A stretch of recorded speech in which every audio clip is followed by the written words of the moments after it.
in the scene. Got the crowd's hands up, I'm pulling the strings. I've been trying to run the game since the age of 17, but I'm here now. Eyes on the prize, my vision is clear now. Popped up on the scene, on the tier now. Hope you're not getting in my way. If so, make the right choice to clear route. Mama told me let my work speak. Then flex on your class like a school on the first week. This grind isn't dirt cheap. Had to pay my dues, now I'm first in the first seat. Yeah, the hunger, yeah, birthed me. Been overlooked for years, so happy it ain't hurt me. Not the type to be thirsty.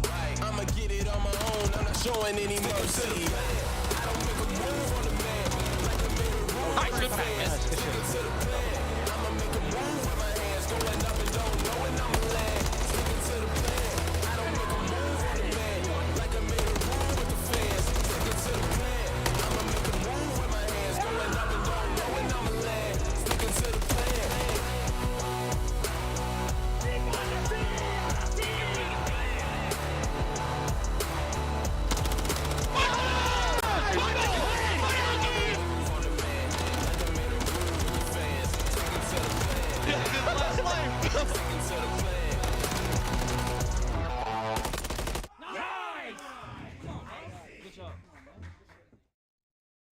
Just make him try. Backdoor dead. Nice. Hey, on season. Back on the f***ing desk, Clay. Back on the f***ing desk. You're f***ing dog, kid. Back on the f***.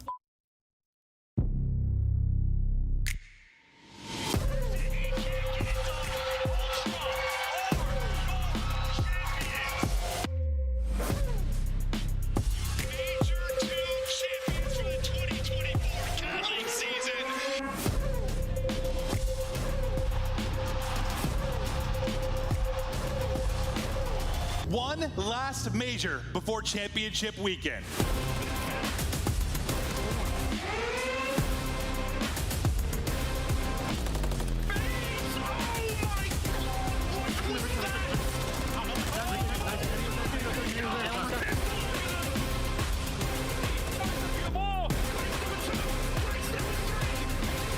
Fight boxes, threw a stun, got 3 kills.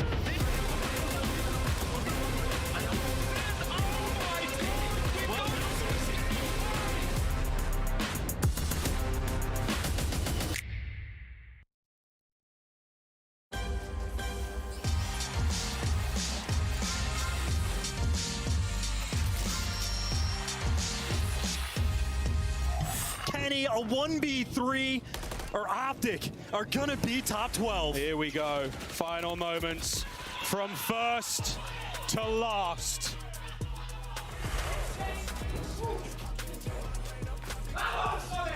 You did not need Duolingo for that one. We have seen it only once before. And sends Optic packing with the 12th seed. Welcome in, everybody. It is day 3 of Major 4, and Miami, still alive, has another tough opponent. You can see there, Toronto Ultra getting ready on the other side of the stage. Welcome in. It's Chris Bucket alongside Alley Cat and Nameless. And Alley, this has been an insane tournament so far. For anyone who's missed day 1 and 2, what are the big storylines we're following? One of the biggest storylines right now is definitely going to be Miami Heretics and their huge clutch in that Game 5 round 11 to push themselves even further up in the seedings for champs. Nameless? LAG. I mean, these guys came out, they beat the Toronto Ultra, which sent them down a lose bracket. LAG and the Battle of LA versus the Thieves today is going to be incredible. Miami currently at least into the top 8. They're guaranteed a spot in champs. If they can take down Toronto Ultra, you're into the top 6. Let's take a look at this matchup and what Miami has been able to accomplish. A bit of a slow start in the winners bracket against the Thieves, but they look back on top of their game yesterday. Yeah, the Miami Heretics are the real deal. I mean, each individual player has just been getting better and better as the season has gone on.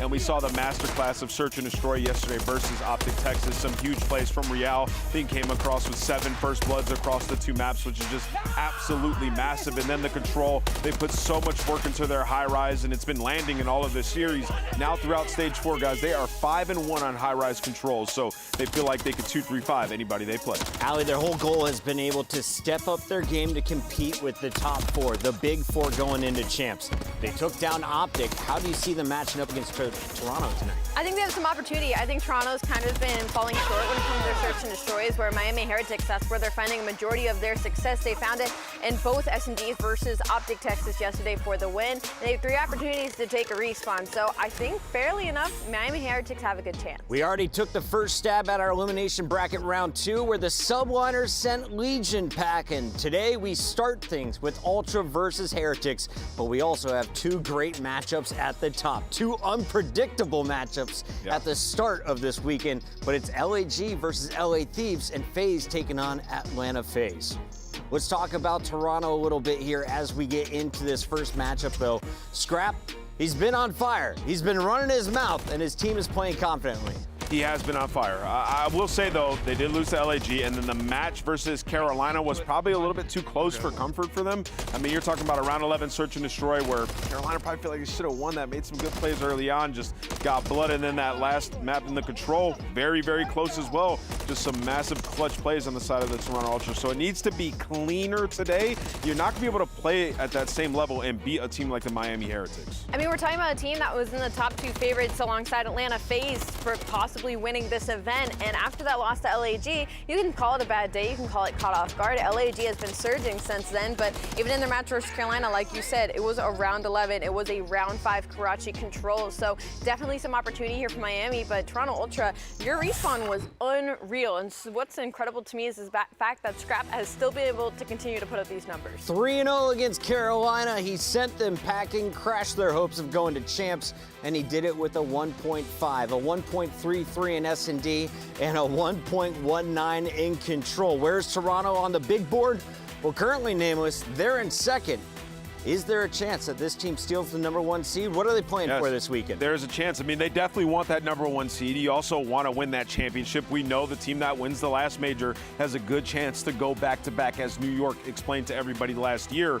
And for the Toronto Ultra, they know they have the edge over FaZe if they are to match up on LAN. They've beaten them plenty of times there, and they beat them online in their last matchup. So they just want to make this losers run and match up with Atlanta for that grand final. Speaking of Atlanta, they seem to be the team to beat in the winners bracket, entering with the best record on the season, but the #2 seed overall.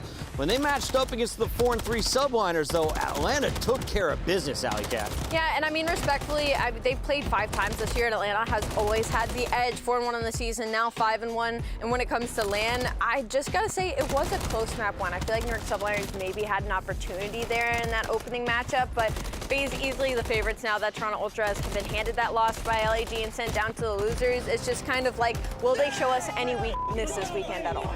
Yeah, you know, I think Kismet explained it really well yesterday in that final interview. He was like, we just need to remember who we are. We're world champions and play more confident. I feel like they were playing very timid up against the Atlanta FaZe. A lot of situations they were like throwing away or just worried that somebody was going to be behind and make a huge play on the side of Atlanta. So for New York, they have bounced back. They've made huge plays in that lower bracket, and their respawn looks unbelievable. So I'm sure they're excited to match up against this guy once again. Simp has been doing it all for Atlanta FaZe, and he was talking that smack on day #1, a 1.5 in Hardpoint, 2.0 in Search, and an even better number than Scraps, 1.19. He's a 1.28 right now in control. And you forget, this is against top teams. Like, usually numbers like this are when the top 4 is going against the bottom 8, but nah, Simp does this versus another top 4 team, and he continues to do so. Worst case for MVP. What we're looking forward to here on the desk, though, is the Search in particular. We're hoping for a Game 5. We want this to go the distance. Yeah. If you're a Seattle fan, you're hoping 04 can keep up what he's been doing online in the qualifiers and what he did against Vegas Legion. 04 is a specialist, right, in Search and Destroy. Does he give Atlanta problems? 100% he does, Chris. I mean, you're talking about a guy 1.23 in S&D, gets away with his life, 6 clutches on this stage alone, and they have a very deep map pool with wins across every single map this stage in S&D. So they're comfortable going anywhere with any team in a best of 5. And for 04, he is that guy who will make the plays, will be in first, right? And we were talking to Rambo Ray a little bit in the green room. He's like, what makes this team special is that they're all willing to learn. And they're young guys who are playing selfless, all wanting to get the same goal, right? So when you have a team that's unified like that and couple it with the talent of a guy like Hook and the aggression of a guy like 04, you're going to find success. They're getting their best at the right time of the season. Let's see if they can keep it rolling against another top dog. Hook always playing up to his competition. Keep that in mind as well.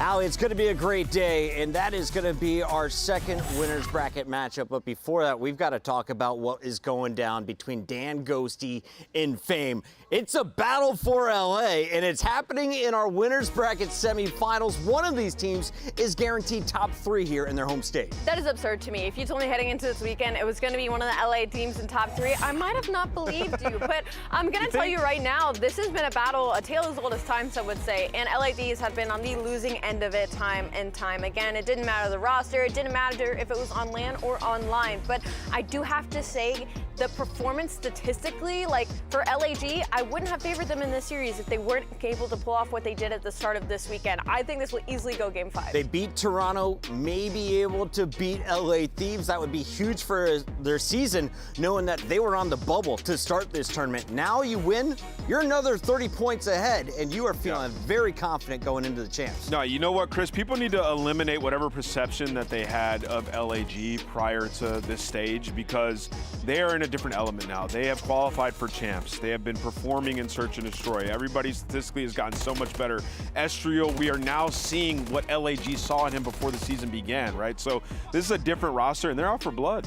That is a look at LAG, but they're going to have to go up against one of the best statsmen in the game. Dan Ghosty in his home state has been frying at the start of series, and he put LA Thieves on his back when he took on the Miami Heretics. We look at our KD leaderboard, and for the first time that I can remember, it's not Celium in the #1 spot. We've got a new red jersey with Dan Ghosty in that first place. And he's been doing it all season long, too. Like, this doesn't even come as a shock. He has been the most consistent and one of the best ARs across the league the whole season. Great stuff from Dan. They're going to look to him not only in the response, but potentially making some calls in Search and Destroy. Overall, though, for Thieves, what's been most surprising for you? They're in a pretty powerful position right now in the winner's bracket. I mean, I wouldn't say surprising, but maybe for most, just the performance of Joe Deceive so far. I mean, he set the tone in that series versus the Heretics. 32 kills on that map, #1, and it is the environment. That's why we're seeing these young guys like LAG and LA Thieves in a situation where one of them will be in winners final. We've already seen 9 matches. We've sent 5 teams home, and today we've got 5 more battles coming your way on a Super Saturday. Alley Cat, let's walk the fans through this one. We open it up with the fight in that elimination bracket before going to our winners. I think with the tale of like all these matches is they could be so much closer than you ever would have thought. We could be in for a full day of game 5s. Miami versus Toronto. Toronto struggling to destroy. Miami surging in that area. Atlanta versus Seattle. Deep map pools on both ends. And then, of course, the battle of LA, where both teams have looked 10 times better this stage than they have the rest of the season. When we come back from break, we'll be opening things up with that first fight of the night. Miami ready to take on Toronto Ultra. This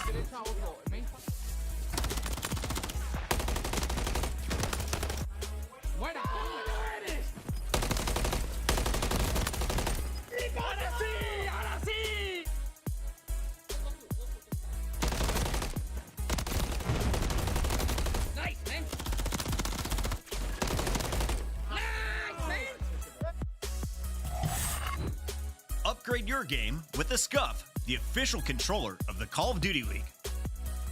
Scuff Gaming is doing an ultimate giveaway where you and a friend can win a chance to go to COD Champs this year.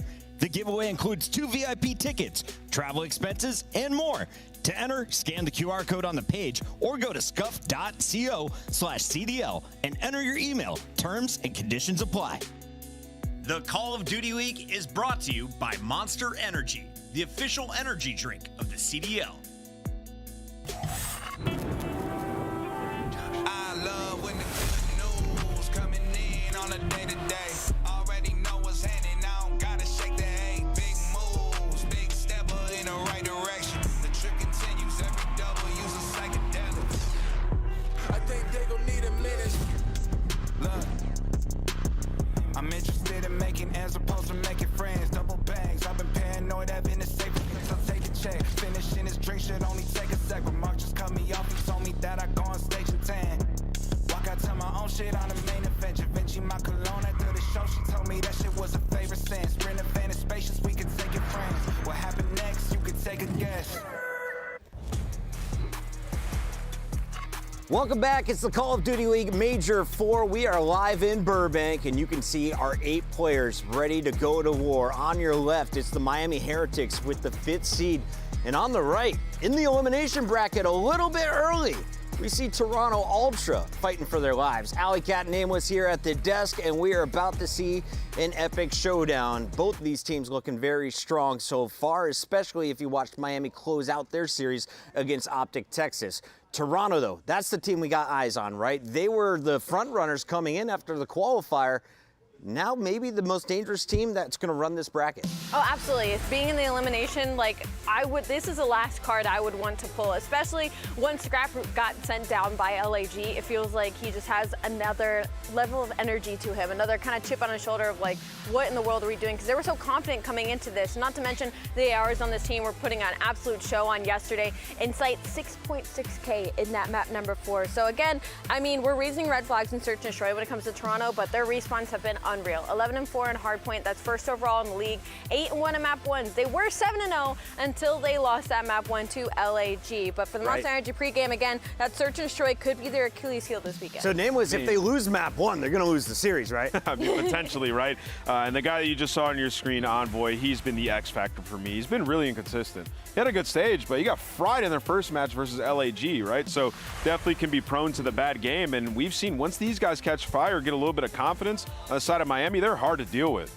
Toronto representing Canada. On the other side of this, representing Miami, we have the 4 Spaniards, and this is basically the pride of Europe. I've been so impressed by the teamwork from this squad. They've tried different iterations of the roster, different roles. After adding Real, they found the firepower they were missing to compete amongst the top 4. Real has just been that guy. Making a serious case for the year right now, especially if they continue winning against some of these top teams. They've just had insane resilience throughout the entirety of the weekend, throughout the entirety of the stage, with the amount of struggles that they've had to go through this year. Yeah, I think they just find a way to get it done in the important matches. It's been like that for the last couple of stages. You can see here in Monster Energy pregame, yeah, the Hardpoint has been struggling, but they put a heavy focus back into their S&D and control. The control has been unbelievable, and that is what has been getting them wins. Like, that's been the avenue versus a top 4 team, is to 2-3-5. So they just recognize, like, hey, we're probably going to be 50-50 at best against the top teams in Hardpoint. Let's focus on our control, and they've done just that. And when we do get to maps and modes, it worked out quite well if you're a Heretics fan. What I love about both these teams, capable of winning Hardpoints after getting outslayed. You don't think about Toronto getting outslayed very often, but can Miami do it on Vista Hardpoint? We also see 6-star in the mix here. Yeah, this is a great map set when you talk about Miami. I mean, probably one of Toronto's worst Hardpoints in map number 1. Then you get 6-star, which Miami haven't even got to play it throughout the stage because they're so good at it, 5-1. And then high-rise control, both these teams, the 2 best high-rise control teams in the game throughout this stage. Should be a banger early on. Here we go. That is our Scuff maps and modes, but it's time to lock it in here at the desk. Let's get to our Scuff pick'ems. Alley Cat and Nameless, you two have been on fire all season long. I have no chance of catching up, so I'm going to go ahead and lock in first. Miami Heretics, vamos over another top 4 team. Not a bad pick. This is actually a really tough match. Unfortunately, I don't think I'm going to be vamosing this time. I'm going to go with Toronto Ultra. Going Toronto Ultra. Nameless? Listen, there's Ultra fans, Optic fans, all going at Vico in this series, and I'm going to join them. I'm going with Toronto Ultra. I think they take it in this one. Crazy. I think that guy right there on your screen, I highlighted him. He's going to bounce back and have a really good series. Top 5 SMGs. Dylon, Dylon, Dylon, Dylon, Dylon. And your 2 casters for this one, it's Miles and Chance. What did you just say? I actually don't know what Chris said. You guys, how do you not know that reference? It's Chappelle's show. Come on. Chance knows it. I do. Oh, why don't you back me up on that? I do know. I'm just going to let you ride on this one. I don't know, man. Dylon's going to be top 5, but there's also only 8 players in this lobby, so we better be top 5 for this one, because if Toronto lose it, it's going to be their worst placing since Major 2 all the way back in Vanguard. So Miami Heretics right now, playing some of the top teams in the game, it might be going through them one by one. Well, they've got to get through another big one here. They took care of Optic last night. Now Toronto Ultra, who fell to LAG, if you're just catching up on news here, folks. Major 4, it's been Liddy, no doubt about it. Speaking of Liddy, Insight just waking up from a catnap as he's purring so far in this major. It's been a good look for both of our squads. Can they find some very, very special sauce on this Saturday, which so far has been a dirty tournament chance, and it's only going to get filthier. into Vista we go. Yeah, and Vista, as the Des touched on, is an incredibly interesting map. You might have Miami on a 7-loss streak in Hardpoint, and the last 2 times they've played this map, they've lost it. But 2 of those 4 losses are literally nail-biter games. A 4-point loss to Atlanta, a 5-point loss to Seattle Surge. So make no mistake, on Vista, Heretics are an extremely lethal threat. And if they manage to take a Hardpoint down against Ultra, their odds to win this series go up radically. So you want to set the tone straight away. Tone setting map indeed, folks. We've seen some of the most cataclysmic comebacks in the CDL this season on this very map, and you know what, Sean? I'm thinking there might be another one on the cards here. It would be a dangerous thing, but I think Ultra may be the team more likely to actually be able to make the comebacks because of plays like this. The opening break, absolutely done perfectly. CleanX does a little dance, but that 3 kills down in the feed, in Toronto already collecting the top. But that's 2 or 3 of many brilliant gunfights you'll be seeing in this map, folks. Real has had a lovely tournament so far. Can he keep it going? On board with Insight now. Finds a few before being brought down. Hardpoint still in a very electrifying and slightly chaotic attack here from the Ultra Boys. But they've maintained perfect control so far. And with plays like that, CleanX is on a 5. And CleanX is the dangerous man. He broke the kill record on this map because Ultra, it seems like when they want to, they can play it flawlessly. Again, they got the first 3 kills on the opening break, and they convert that into a 35-point lead going into new, where, of course, they're winning the rotation because CleanX, hey, he's got the cruise missile, and that's only if they need it. Envoy waiting in the wings to make this break. Yeah, 1 minute into the game, and CleanX has got a cruise. You'll take that. Envoy 5 and 2 as well, trying to keep pace with his submachine gun counterpart. The Heretics have yet to really be able to get a foothold in here on Vista. Here comes another attack towards the second hardpoint. Scrap and CleanX, though, finding what they can. Nice 3 in the feed there for the Heretics. They're finally in. Yeah, and I was going to say, good news. You got the cruise missile, because I think Envoy is going to have to make that early investment. That is a very strong bait from the Heretics, but it's always painful when you go down that early on. And of course, though, if Real's going to kill them before they ever get in position, there's not going to be any time to use the cruise, so it's going to have to be a later investment. Heretics punching them right back. A nice example there of why Scrap is such a difficult individual fight. Final 15 seconds here on P2, boys and girls. From P2, we go up to P3, which is in the top left-hand side of this minimap, and that is where the Heretics are already making their moves towards. Real somehow finds 3 like that, and you'll be happy to see it. The Scrap goes your way, and the rotations are yours as well. Yeah, and Ultra have been just stuck with a painful spawn on P2 that is going to convert and drop them right into a painful spot for P3. CleanX with a nice little entry, but Metals, one of the finer shooters on the Heretics, does his job, at least gives you 1 Insight, though, maybe giving you a little bit extra. The opportunity for Ultra to break this hill is in. Well, the opportunity's there. Will they take it? Real in. Reinforcements through the back stairs. Over the top of the bar. Tries to reach in for an expensive bottle, and all he finds is Real. Gets gunned. Slight lead, but still a very, very delicate hardpoint. That's it. 2-piece from Vehicle saves the day. That's your hardpoint. Yeah, delicate little plant there as well. You see Scrap standing on the tree and off angle, but hey, buys him an extra kill as well. But this has just been Ultra fighting to keep things close. They've been on the back foot, and Ultra, maybe all things considered, had success on this hill. But if you're consistently stuck in the bad spawn, it's just overwhelming. The tides have turned. Both Vehicle and Real, 11 kills apiece. And of course, the guy like Lucky, he never let go of the good spawns. Heretics on top of the rotation. That's that wonderful thing you want to see time and time again. The foundations, the fundamentals are what makes a very, very good team. Making sure your boys have got the suppawns. The supportive spawns. That's another sentence we've struggled with. Real not struggling whatsoever. 5 spree, looking for a cruise of his own. Bear in mind, Envoy still holding on to his. That hasn't come out yet. And it's surprising as well, because you've just been running the show for the past 3 hills now. And even though CleanX does it dent, like Toronto are making nice plays to sort of fight, but just because of the closer spawns, Heretics, they have been thriving with success. And well, you got a cruise missile for Envoy. How about 1 for Real as well, as the P3, P4 chain is nearly perfect for Miami. Both our teams are packing high ordnance heat. We'll see what happens in the final hard point of this opening set. Over the 100-point mark for Heretics, Toronto Ultra have been stunned. Now, though, they win a rotation. Let's see how the setup looks. Well, if you're Real, break that setup down with the cruise missile. Might as well make the investment. The past 3 hills have been incredibly clean from them, and he uses it before anybody's like truly in position. You see Scrap actually able to get the sort of first blood on that fight as well. In Toronto Ultra, that is the 3rd cruise missile they have dodged this tournament, and they convert that into a clean 3 down. Ultra Cruises do not matter to them. Well, they don't matter to them, but the gunny in the end is what gets it done for the Heretics. Real. Here we go. The Dolphin Dive sadly not there for him. Vikal catches out one. The second. Nice hold. That's the Heretics still holding the line. Yeah, SMGs right now just pushing pace. 16 kills apiece. Real and Vikal playing a little kill race to start our day. And Vikal, now the man that's going to be leading that charge, getting hype on the stage as well. Heretics, no energy wasted. Oh my God. They're using it all on Vista, and this is still the morning. Yeah, these boys had a fantastic night of sleep. They look brilliant to start things off so far. Lucky again, just playing the most sensible, slow game, solid amount of hardpoint time. The feet are not up, and you'll know that as we now are about to go to a listening with the Miami Heretics.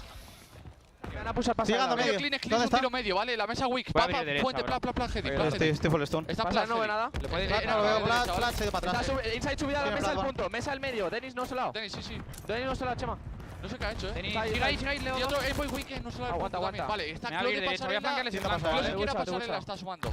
Voy a pegar piñas de frente. No hay nada one size. Jugate el medio, Toby. Un tiro medio blanco. Roto en la escalera. Roto muerto. Denis y falta Toby. ¡Vamos! Estoy pusando puente yo. Hacen de frente. No tengo medio, chavales, no tengo medio. Tengo que nablar uno es puente. Y uno roto. Mirarme pasarela. Son tres por roto. Dos van al siguiente, los otros dos al siguiente. Vale, flanquea, Chema, flanquealo. Hay uno por medio, bro. Estoy pinchado a la Estoy en el siguiente uno. Estoy full pinchando. Ha podido Tiene que haber uno otro más abajo. Puede Vale, Burger, un tiro Burger. Blanco. Han nacido blanco, dos blancos. Burger Toby. Sí, P1, bro. Vale, voy a Denis Scrap y uno medio mesa. de Burger, chavales. Inside un tiro plat, otro más en Burger. Estoy abriendo pasarela, papi, aguantamos un segundo. Un tiro, bro. Hay un Burger, no os olvidéis. Tiro zonal de Burger, esperad. Un tiro de un tiro en rodeo. Vale, P1 barra Scrappy. Burger muerto. Vale, buena parte. Te espero, mata al de P1, porfa. No, está detrás de la barra. Nadie pasarela. Punto Toby. And now for something completely different. Look for heavy as well. Dead. Burger, probably. Last guy AR. I still have a streak, bro. How's up? ATM dead. I got new. They gotta go new. Yeah, I got native. I'm one shot. You guys are by yourself at all. I'm new. I'm absolute scrap. Maybe right, one low. I'm native. Top burger, low burger. Top burger, low burger. He's absolute Top burger, absolute. Javi, give me a second. One's still low. I'm pushing And backstairs. There's two here. I have a streak still, guys. Running backstairs right now. ATM dead. One more was left. One more was left. Just cut new. Yeah, I'm cutting. They're on new. One was deep backstairs. Yeah, one's deep on behind the bar. Must be 6 steps to me or something. Yeah, one's definitely tower. I'm rails with you. Lower me, dead. Mid in front. Maps here now. Find the bar, weak. Behind the bar, gun Below pillars. Bar still. Dead, one more. Pillars. He's gonna start me. Dead. Nice. Nice, look for one. Short. Deep back, one shot behind the tree. Short. I'm short. Yeah, he's I'm a deep a minute though. He's still short. Yeah, I spawned. Weak, Two short, another one short. It's metals. One back pillars me somewhere. Pillars right now. Pillars and one short. I have deep right now. Short one, couches. I'm just trying to live. One can be my pillars. Just lit, boys. Just everyone lit. Short. Still. He's gone. Pillars. Short still. Close zig, absolutely. And two on bar. We have to back. They're hitting pillars. One close zig as well. You want pillars or no?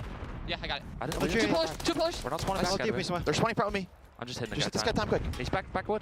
On wood. I'm hitting up here. Spawning up. Two on time. Two time. Wood. Front time. Wood, Nice. Spawning up. Behind you. One Already. back, yeah? I have your short. Yeah, one's low. I'm helping you, P1, bro. I got new, okay? One low. Yeah, one low already. I think maybe two. Yeah, they I could think be. they're all hitting it. They're gonna Rails weak. I need Nice. help. One low. P1 dead. Nice. Could have out or hop on me. Yeah, I spawned out, just live. Once we tell us. Low. Back useless weak, bro.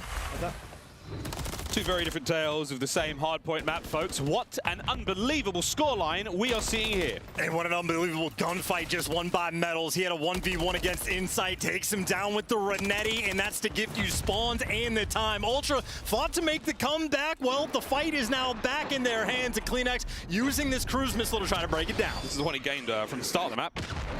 Connects, no joy. Enough to send Scrap and Envoy in for the kills. Oh, it's a costly fight, but they come out on top. Oh dear, I think it was a trophy system in the end that got the kill there, but Ultra still a man on the point, doing what he can to hold on. Scrap down, Hardpoint back in the hands of the Heretics. That back piano control, I don't know how the cruise missile doesn't go through the roof, but I know that if you survive, you're gonna have a lot of success either way though. It's only Metals to try to strip away the final few seconds. 3 players from Ultra there to stop him, and that means Envoy is gonna be by himself, but not only did he get the kill, the man's also staying alive, and the reinforcements are here, so Envoy making high IQ plays. Holding on, enough to get CleanX in a position to take the fights. There we go, Metals right back at it. The trades, the teamwork, it's all there. Heretics with the hold, and here comes the lead change. And this is such a tough spot to be in, too. The heady that you have when you're playing these steps is absolutely godlike. So Scrap has to be careful. Those arrows are swarming, and well, the kills for the moment flown Miami's way. Scrap's able to give you 2, but he's also last man standing, and Metals, the hide-and-seek game has been on point. He has lived so long in that hill. Holding on. Hardpoint now naked. 30 seconds to go. Nobody in it just yet. Here come Ultra. Inside. Can't win the big one. Lucky gets 2. Over to Kleenex upstairs. Trying to keep the pressure up. Has to vacate to get Lucky out of the point. And they're going to have to flood this point as well, so the rotation's going to be a little bit difficult. I know it's nearby, but it's still not easy to get inside. Kleenex doing some damage, but that's all he's going to get. You see Envoy, the double kill is actually in towards P1. Lucky finally going to fall, in Ultra have firm control. It's a 20-point game, but Ultra run P1 like no other. Yeah, what do you know, folks? It's going to be a P1 to P2 if we're going to see the comeback. Ultra now in. No streaks for the Heretics after Lucky's spree comes to a close. Vehicle on the prowl. Scrap there through the front window. Cut down. Wow. 3 feed. 3 feed now. Last man up in sight. Backs on up. 20 for the win. The flank from Vehicle on point. You break down the P1 and you might just win this game. Here we go. Vehicle once again roaming the halls of Vista. Hunting down his Toronto opponents left, right and center. It's Real behind the bar. It's Vehicle up front. And what do you know, boys and girls? It might be the end of map 1. The Heretics have done it again. The 7-loss Hardpoint spree has been snapped.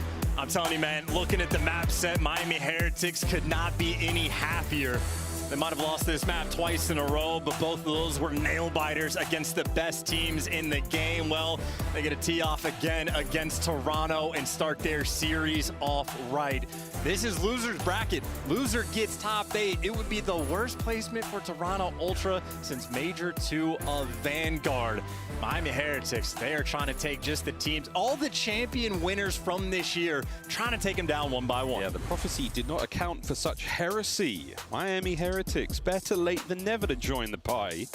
1-0 here in our series. Search and Destroy coming from a Mo. And we know how good that's been for them, but what has been great for them is Vehicle and Real. The submachine gun duo here for the Heretics have been causing chaos and sowing seeds of destruction across every team they've played. Yeah, and again, Kleenex might have the kill record on the map, and he might have been bonkers in the kills and damage department, but slower game just for the rest of the team. Envoy and Scrap ever so slightly getting outperformed. And even that Metals versus Insight battle, I know they play different roles. Lucky's more of that rotation man, but one key gunfight we saw on that second rotation, the P4, Metals and Insight, they have the 1v1. Metals drops them with the Renetti, and those rotations make a massive difference towards the end. Maybe something we'll be able to catch in the highlights. Big looks across the highlights, and again for Ultra, the first few points were fantastic. It was the rotation to third and the battle here at second where things started to get a little loose. And you know, you think about the cruise missile investment as well. Kleenex gets it literally on the first hill. I'm thinking they use it to break the P2 hill just immediately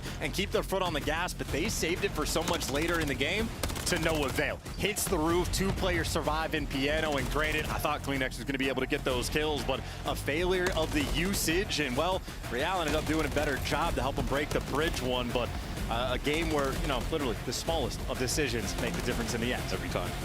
Again, looking at these highlights. A lot of good work there from Envoy as well. We saw some fantastic runs, good sprees either side, but Vehicle, an explosive player. After the match yesterday against Optic, something has changed in him. He is a man on a true mission. Moments like this and matches like this, certainly showing it. Yeah, and Vehicle also trilingual. It's not just English and Spanish. The man can speak Mandarin quite literally, one of the most complicated ones to learn, but if you're that smart out of game, in game, it can translate. And again, Toronto Ultra, truly, maybe the best P1 team we have in the game on this map. Well, it goes on a massive long flank to help break it down. So the high IQ plays get made on top of just the intensity. Really set pace. They got bodied on P1 and they recovered immediately and started running away with the game. Those first P3, P4 chains, well, a massive difference maker in the end. Yeah, huge. Couple of flat lines there for both teams. As these hard points are getting very, very tight towards the end of the year.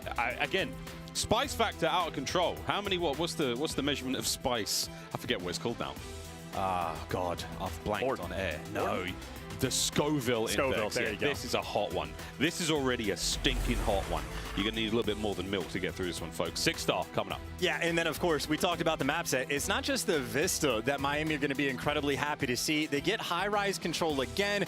5-1 record now throughout the stage. They've been beating the top teams in the game on that map, and they've been looking incredibly strong. And not just that, also the 6-star S&D that these guys have in the mix is another fantastic map for Miami, so much so that every single team has been banning against them throughout this stage. Well, they get it here against Toronto, and Vikal, a man that's going to be leading the charge. And leading the charge in a very vocal way, stepped up in a tremendous sense, not just in game but out of game as well. 31 and 25 there in map number 1. We'll see if Harvey can keep that pressure up, keep that momentum going. 6-star has been great chance for the boys of Miami Heretics. Ultra, how are we feeling? A little bit nervous, I would say. Like the map 1, you know, maybe not Ultra's map pick, so if you lose it, that's okay. But for a team that has really been relying on the hard points, 8-1 in that game mode to lose first thing, well, it's going to be that much more difficult to win this series. So you need the bounce back. But again, because of how strong Miami have been on this map, everyone's been banning 6-star against them. They basically taught half the league how to play the map as well. So it's been a month or so since we've seen them on it, but very high expectations for Miami on map number 2. There's questions coming in this one about how the picks and bans have gone. Miami Heretics looking very comfortable so far. Not a bad record for either team. Defensive win, the only real major separating on the attackers were there, I suppose. 7th place to 3rd. But all stats go out the window, folks. Now the bell has rung. Our fighters are in the ring, and here we go. And this is nades long before the trophies get in the mix, but it looks like number 3 and number 4, Metals and Vikal, they played it passively, waiting for the nades to come through anyway. So cheeky strat there, but to no avail. That's every nade burned and no first blood. Sneaky Vikal on the very bottom side of your screen. He knows he's got a stun check here, and he's waiting for his teammate to help him out. It takes a lot of damage there, so this one is all on you. Fast rotation, though, for the boys of Ultra. They're going to vacate A, go to B, where you've got insight in the pool. Yeah, and he's at least got the coverage. The steps are going to be clear, so one person needs to hold that sort of steps, hop up, and you're going to be free to get this bomb down. And Heretics on the retake, maybe a little bit slow on the jump. They haven't read the pressure just yet. We get to test their retake abilities right from round 1. Yeah, no pressure whatsoever. Bomb planted, happy to take the full setup you want. Here we go, Heretics. It's now time to find out what you are made of. A straight-up 4v4. It's going to be the jump over as well. Well, there's the first blood. Metals making hop, and Metals guns Envoy as well. Insight now in a tough spot. How did he pull that one off? Well, we're going to try and take a quick look towards the bomb. Insight now.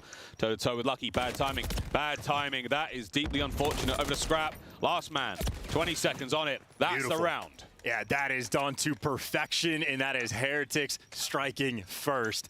You're never going to be able to go down those steps on the retake. Insight, the head glitch that he's on inside the pool, completely godlike. You have to go for that jump up spot. That's exactly where Metals is, and unfortunate that we missed it, but we just know Metals, when he is shooting, he can absolutely gun players to bed. He did 563 damage that round. He did enough to kill 3 players. His team was just there to hang out. Just hanging. Very bad luck, though, from Insight. He's holding that stair position. The second he gives it up, he loses a very tough one. That essentially costs you the round. This is the sort of thing that we're talking about at this level in Call of Duty.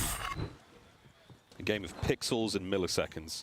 Vikal with a bomb, Heretics on attack. And again, you saw one of the bigger difference makers for the records between these two teams. Miami has the best first blood rate on this map in the league, and well, Real maybe showing off the swimming moves to find the next one, but nope, Kleenex there with a headshot multiplier to take him down. Kleenex built different. Only man on his team with the kill just yet. Kleenex the lifeguard right now for Ultra. Catches Real out. No diving. 1 minute to go. 2 frags. Empty pockets now. Envoy. His shoulder was spotted. This is a lovely spot to be in for Vikal. Trophy, bomb, and a smoke in his pocket. Everybody's here from Ultra, though, and not everybody's going to be hitting through you. They're going for the swarm. Lucky has 2 players to deal with. Yeah, we've seen this before. This is a 3-pronged attack from Ultra. Lucky on the back line. Might be able to save the day quickly. You're not going to read this position. Trades, instant. Vikal, oh, manages to get away for now, and here comes Lucky on the pinch. There's one. We're about halfway towards the defuse. Well and truly finished here. Lucky, never going to see it coming. That's a frustrating one But lovely work from Ultra. Yeah, and then in the 3v4, I think Lucky was really just hoping his teammates could give him something a little bit extra. Vico wins his one, but the other player on the map that was there, I believe it was Metals, just gets overwhelmed. So basically a hope and a prayer to clutch that in a 3v4, but Ultra on point. Their retakes also tested for the A site. Obviously a little bit different when Kleenex gets that initial first blood, but well orchestrated on both defensive ends. Kill immensely important in Search and Destroy. Over towards A once again. And it's Heretics with the numbers this time round. Now, will this be a sort of ploy from Ultra? Are they going to try to lure you into the attack and then go to B again? And that's hilarious, too. Envoy sits there for the first, like, 15 seconds. He tries to wait out the stuns and nades. The moment he drops down, a stun lands on his face, and a Semtex there to meet him. Absolute Kobe. Spanish players, no ball. Okay, that's a game changer. Now you have to cross the map immediately. Heretics do not take the bait, though. The B-bomb site, once again, totally free and able here for Ultra to get the bomb down. Well, if they couldn't hold it in a 4 versus 4, do you really think they can do it a man down? Someone on Ultra is going to have to give you just a little bit extra. A 2-piece in this game in a single life is a big deal. Here we go. Heretics, how will you handle this? All the usual spots covered from Ultra. We are moments away from the fight. And I was going to say, Insight trying to play a little bit more aggressive. He makes a little bit of contact initially just to slow the push down. The smoke's out. There's the hit. Here we go, Strap. Patient. He's going to go towards the bomb. Nobody home. Lucky. Caught unaware. Insight gets his. Trades done. Metals now. Over to Kleenex. Nades out. Pinned. Real. 1v2. And that's the round. Scrappy little mess there by the B-bomb site. Yeah, and in a 3v4 as well. I love that they just give you a little bit extra. And Insight, kind of that player that makes that initial adjustment. You just want to slow him down. So instead of playing passively in the pool, he goes up the steps and just basically forces away an extra 7 or 8 seconds before Heretics want to commit to the push. And I mean, obviously, we saw Real in the 1v2. 15 seconds to work with compared to 20 plus. A massive difference maker. And of course, credit to the old one-way smoke. Classic. Really a stamp or a staple of S&D at the tail end of this year. Ultra using it to full effect. Yeah, well, there we go. Scuff cam up, seeing what Vehicle's hands are doing. And they're working. As he is sending it towards that A-bomb site once again. No trophy this time.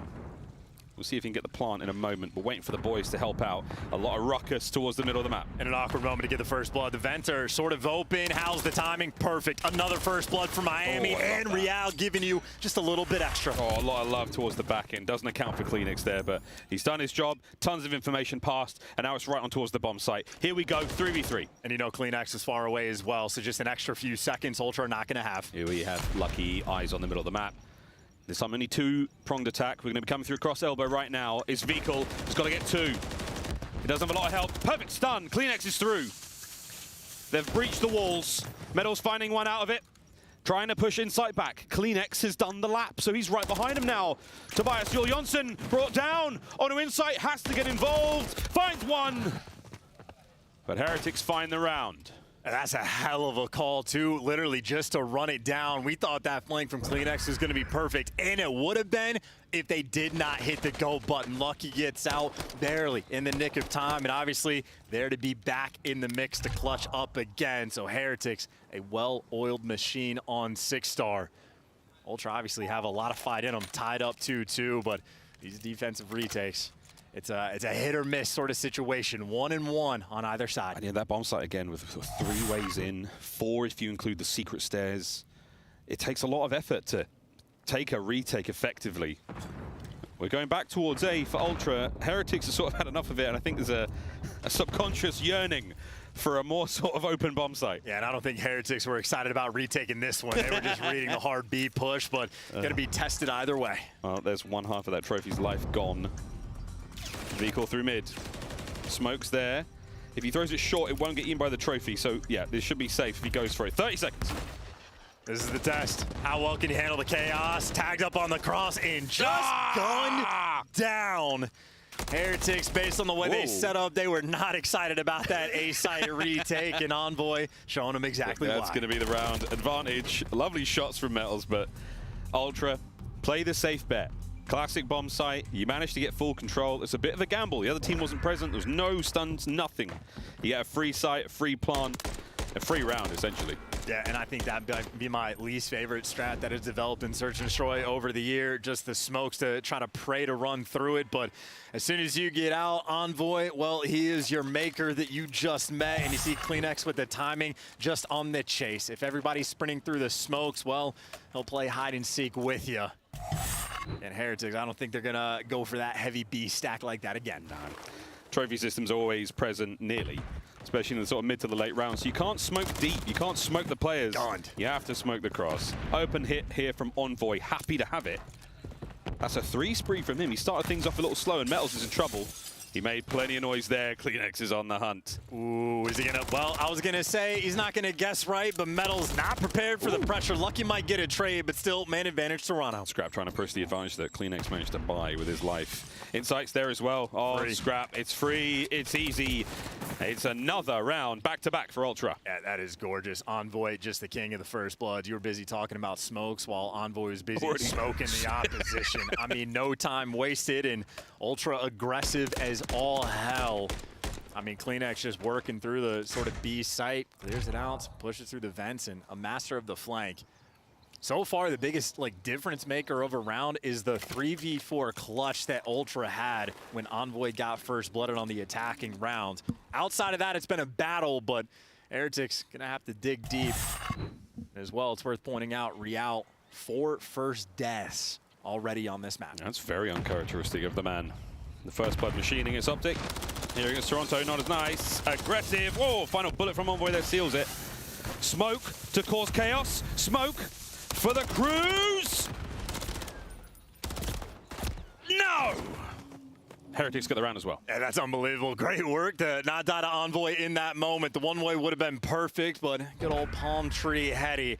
Enough to keep you alive, and Lucky again, he's been in the mix. Basically just the protector of his teammates. Over there to run it down in a very strong round. That was just the ultimate square up at the site. Again, Heretics on the defensive end. I don't know if they're going to be stacking up B like that again. They'll be prepared to get in the mix. This is Real's POV. And he gets a lot of damage into Envoy here, and he's dancing. We are dancing. Left, right, left, right.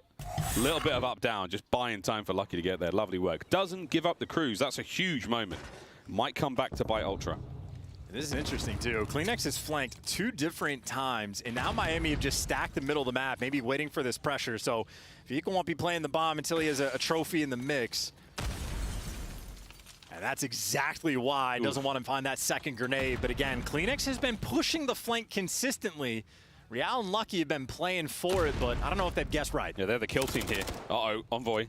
The shooters shoot. Does not account for the bar play. CleanX is still roaming around the P2 area, so you've got a very, very odd setup here for Ultra, but the potential to catch a player is very huge here. And now they're just all squared up. They've all made it to A. They're worried about CleanX for sure, but they're trying to get the bomb down before Ultra's able to strike. Here we go. CleanX trying to move faster. Oh, lovely work. In and out. Metal's down. And they gave up all that map space too. So CleanX, instant capitalization, and you've just now got this bomb plant, so the man advantage wasted. We got a 3v3. It's a classic 3v3. No trophies, no lethals, no tacticals. And definitely no trophies now. Lovely work from Scrap. If you have anything left to throw, lads, now's your chance. Well, they're just waiting for the flank. I mean, CleanX has just been everywhere on this map, and now he's cleared out the space. So any spot that Lucky's been in previously, not there now, and maybe more freebies. The Lucky gets the kill. Insight's going to trade it 2v2, but Insight, now he's got a player behind him trying to hunt down towards you, but the bomb's cleared, only 15 seconds on the clock. Real might have just made the play. The sneaky man, Real. The second no. Insight jumps straight on top of it. Lucky now checks it in time. As this caster does everything he can not to give it away. Yeah, and shout out to Real as well. Getting mixy, and again, he has 4 first deaths so far on this map, but he has made the adjustment. He's been alive later in these rounds, and Lucky, the king at the end, 8 kills to his name. So many of those have just been cleanups, but great job getting the first blood, taking your time, burning all the tacks and nades. Again, Vehicle heads up just to make sure that first nade rolls through. Just get out of dodge. You are not in a hurry to plant that bomb. What a game of Search this has been. 4-4. Lovely looks from both teams. Very few sort of blatant mistakes. it's been relatively clean gameplay, which has just been a sight to behold. And Real now trying to play for the freebie. And I still just love that Miami are playing with like sort of the stuns and nades, so much so the Ultra are very passive off the rip because they're trying to give away no information. But even without the information, they've read this right. Free first blood. CleanX out of the picture. First time we've seen them rotate to B this quickly after an A hit. So there we go. It's a 3v3. Insight on the deep flank. Real on the hunt for him. Now the bomb planted. Is he going to jump as soon as the bomb gets planted? No, playing it passive, seeing if the kill's going to come to him. Oh my goodness, Envoy on the other side of the stairs. Look at number 1, by the way. Real's through. No, he's got through. Insight, left it wide open, but Scrap, the Spidey sense is tingling. What a kill. Envoy pushes the other front out now. It's down to Lucky. And it would have been good enough to get a kill out of it, but Ultra. Map point. Yeah, Scrap is built different for that one. I don't know how he felt that impact. I don't know if that's like a last-second comm of Insight saying someone got through, or if Scrap could just feel it. But Insight was not in the picture at all. He was playing for the very late clutch, and, well, with a man like Scrap on your team, you don't have to worry about the clutch, at least not in that round. Beautiful stuff there from Ultra. That B-side's been their friend. Here we go, folks. One more round for Toronto to tie up the series. Heretics need 2. And it's only CleanX, the lone defender of B. He's been pushing through and getting aggressive over on this side. Oh, and no. Yeah, he just threw his shoulder into 3 players. And Ultra are wrapping back, but CleanX is just hiding for his life. You get 1, that's amazing. Not to be had. Real, good job. Scrap, the usual spots, eats the Semtex. Huge pressure, bump on. And lucky for him, there wasn't an extra nade to land on top of his head or he would have fallen. But Vikal able to get the bomb down, and Scrap, do you really want to full send it over that direction? Do you want to chow one of the better headies in the game? Ultra going to have to dig deep to win this one. It's a hard place and a rock, and somewhere in between is Ultra. Now, here they go. Beautiful work from Real. Finds one. Vikal gets involved as well. Round 11. And a perfect round from the Heretics. Yeah, and how about the turnaround from Real as well? He went from getting first-blooded consistently to finding the first bloods. CleanX nearly pulled off some magic in that moment, but he was simply overwhelmed. Real, fantastic job hunting. It all comes down to a round 11. And Heretics, this is a massive opportunity to apply so much pressure that they could go up 2-0. 2-0 lead in a loser bracket matchup is something to behold, especially for the Heretics. Here we go. Lucky with bomb. And it's a 3-1 split. Mid-map, heavy presence. They're going to send it through you.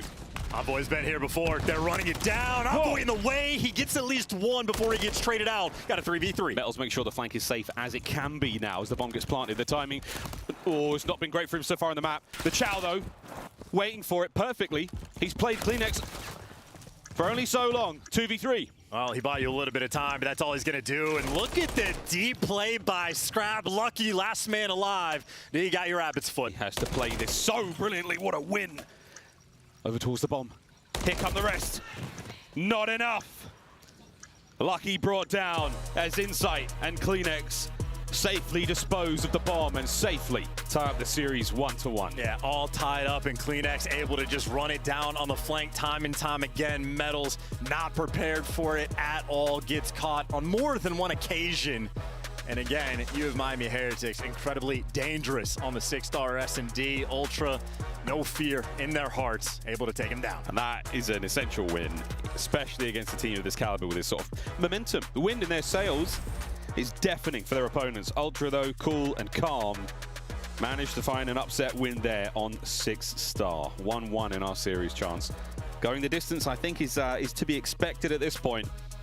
But it's nice to see the search and destroys are incredibly tight. Hopefully that game 5. But if we have to get around there, that'll be a banger. And I really am just a little bit surprised that they couldn't figure out an answer for CleanX. 11 kills, 2,100 damage. You had Metals throwing up insane damage numbers throughout the game. He had 2K about at the midway point of it. And Real obviously does a very nice job of turning things around on the first blood front, but maybe too little too late. Ultra, the game plan on point. It's a weird thing when you see a team getting some of their best maps in the mix, but Ultra always incredibly well prepared. Well prepared indeed. High-Rise Control after the break, folks. And again, High-Rise has been the control map of choice for nearly every team we've seen playing here. A couple of invasions here, or there have been tons of High-Rise. A lot of fun there. 6-star Hardpoint and Karachi Search and Destroy. If we have to go the distance, let's face it, boys and girls, it's a lower bracket matchup. We'd love to see it go to the full 5. Folks, we're going to go to a quick break. When we come back, we're playing Control on High-Rise. This series ain't going nowhere. It's going to be a long one. So strap in, get cozy, get yourself a beverage, and something to eat. We'll be right back.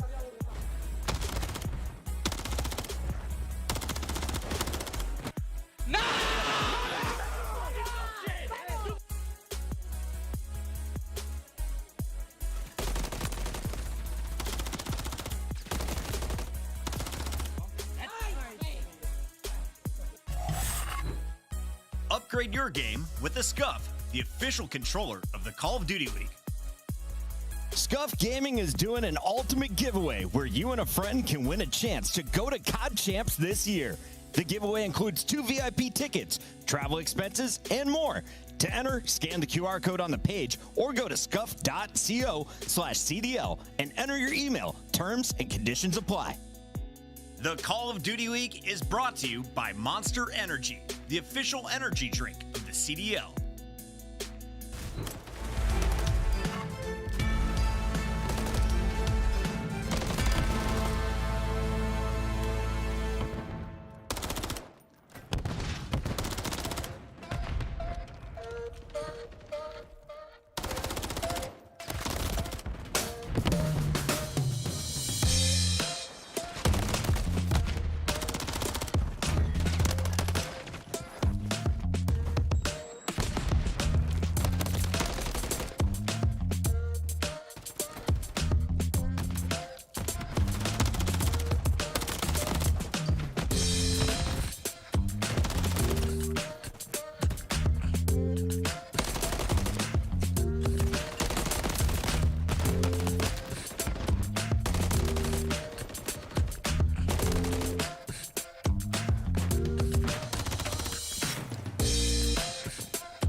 Idly ho, neighborinos, and welcome back to the Call of Duty League. Map 3 here in one of Major 4's elimination matchup games, taking place between the Toronto Ultra and the Miami Heretics. We're going to high rise, we're playing Control. I'm Miles, and he's Chance, and you are hopefully having a fantastic day wherever you are. Yeah, and I'm trying to figure out why Insight hates his chair. Switched it out after map 2, so I don't know. I'm getting rid of the goods and playing on the old foldable, so everybody's got their preference, but I know that the Miami boys prefer to play Control. These guys have been out of control, and most of these stats are rolling through on high rise as well. They have been grinding it throughout this stage, and they have been consistently getting it and thriving in that environment. I mean, a 1.3 plus for both these guys. Damage numbers on point. The kills, the damage, the production level Vehicle and Real have brought to the table.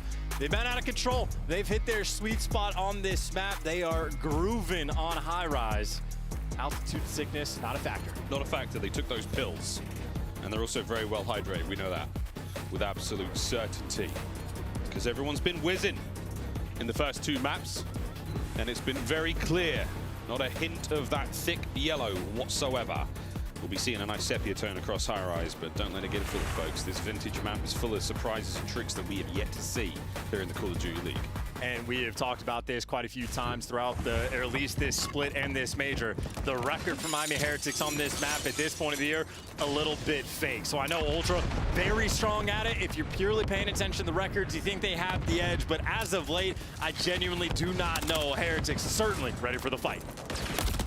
Yeah, ready for that one. We are seeing trades across the map. Still a lot of love towards the B-bomb site, and it's the B zone rather. It's Toronto Ultra on attack here, so trying to get in. Wins like that help a lot. Scrap gets away with his life too, so he maintained that forward position. Yeah, doing a good job staying alive, and yeah, Gunny on point. Him and Kleenex. We're talking about the damage numbers between Vehicle and Real as a duo. Well, Scrap and Kleenex are going to be there to meet them, but trades rolling through on the B site. Yeah, Heretics on defense doing a good job of just maintaining the pressure. All their trades and Dolphin dives have been on point. Lovely, yeah. I mean, looking again at another sort of little difference maker. How many extra bullets can you get into the opponents? Every single shot counts when it comes to finding those trades, and on this map, incredibly important. They just can't get anywhere. I mean, the power position's on point. All the trades are rolling through, and Real might get traded out, but he got a kill before he fell. Now Envoy just waiting for the push. Vehicle playing it patient, and Vehicle playing it patient for good reason. Wins a gunfight B Street, and he turns it into 3. The awareness and the patience on point. Vehicle now on a 4. Whoa! Man is zooming. Lucky quickly cuts down the B hit. Oh, on the street, Envoy wins it. MCW reigns supreme. Nice snap from Real. Final 20. Yeah, these guys are shooting, and with 15 seconds left on the clock, well, a desperation effort officially for Toronto. Vehicle, muscle up's not great, and well, he's gonna fall, but still with power positions under lock and key with 7 seconds, Ultra, it would be a miracle to pull this off. It really would. Vehicle's never been good at the muscle up, so eyes back to Fortress. Couldn't get it done there, can't get it done now. Can they get about the point? Yeah, there you go. Lucky, nice win with a Renetti. Ultra a little far from it, might be able to get onto A. They do. They're on A. Scrap's gonna have to do something as well, though, because he's expecting his teammates to fall, but Scrap being a nuisance, but with literally 0.0 on the clock, Ultra desperately holding on. Surely there's no way. Uh-oh, watch the flank, they do. What a snap, Real! Oh my God!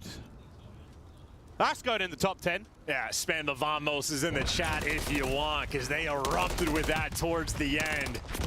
Spin to win there for Real. Play the lottery. That was a thing of beauty. I mean, look, he's had a couple of those in this tournament already, but that might be my favorite so far. Show it again. First guy tagged up. Beautiful slide onto the flank play, and this.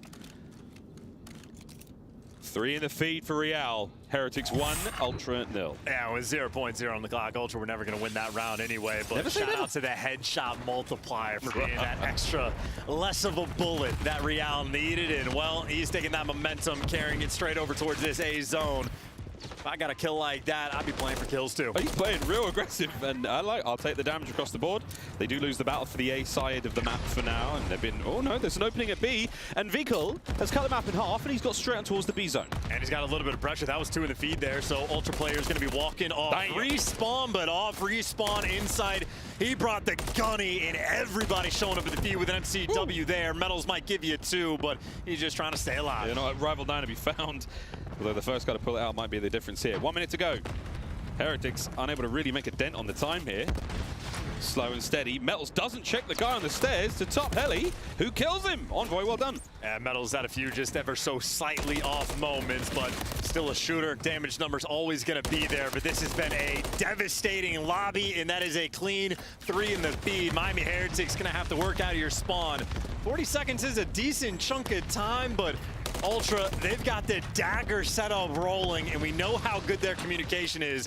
They're not going to let this one slip. We know how good their assault rifles are. I mean, goodness. The AR player is very happy to be sitting in these angles, taking these fights. One more way out. Slammed. The door shut. 20 seconds. You're going to get onto A at the very least. So aware, yeah, had the 1 shot call out, felt that presence, and Vikal, the only man that's gonna be here. Overwhelmed, next man in line, and Metal Scraps tags him up with the bullet and insight.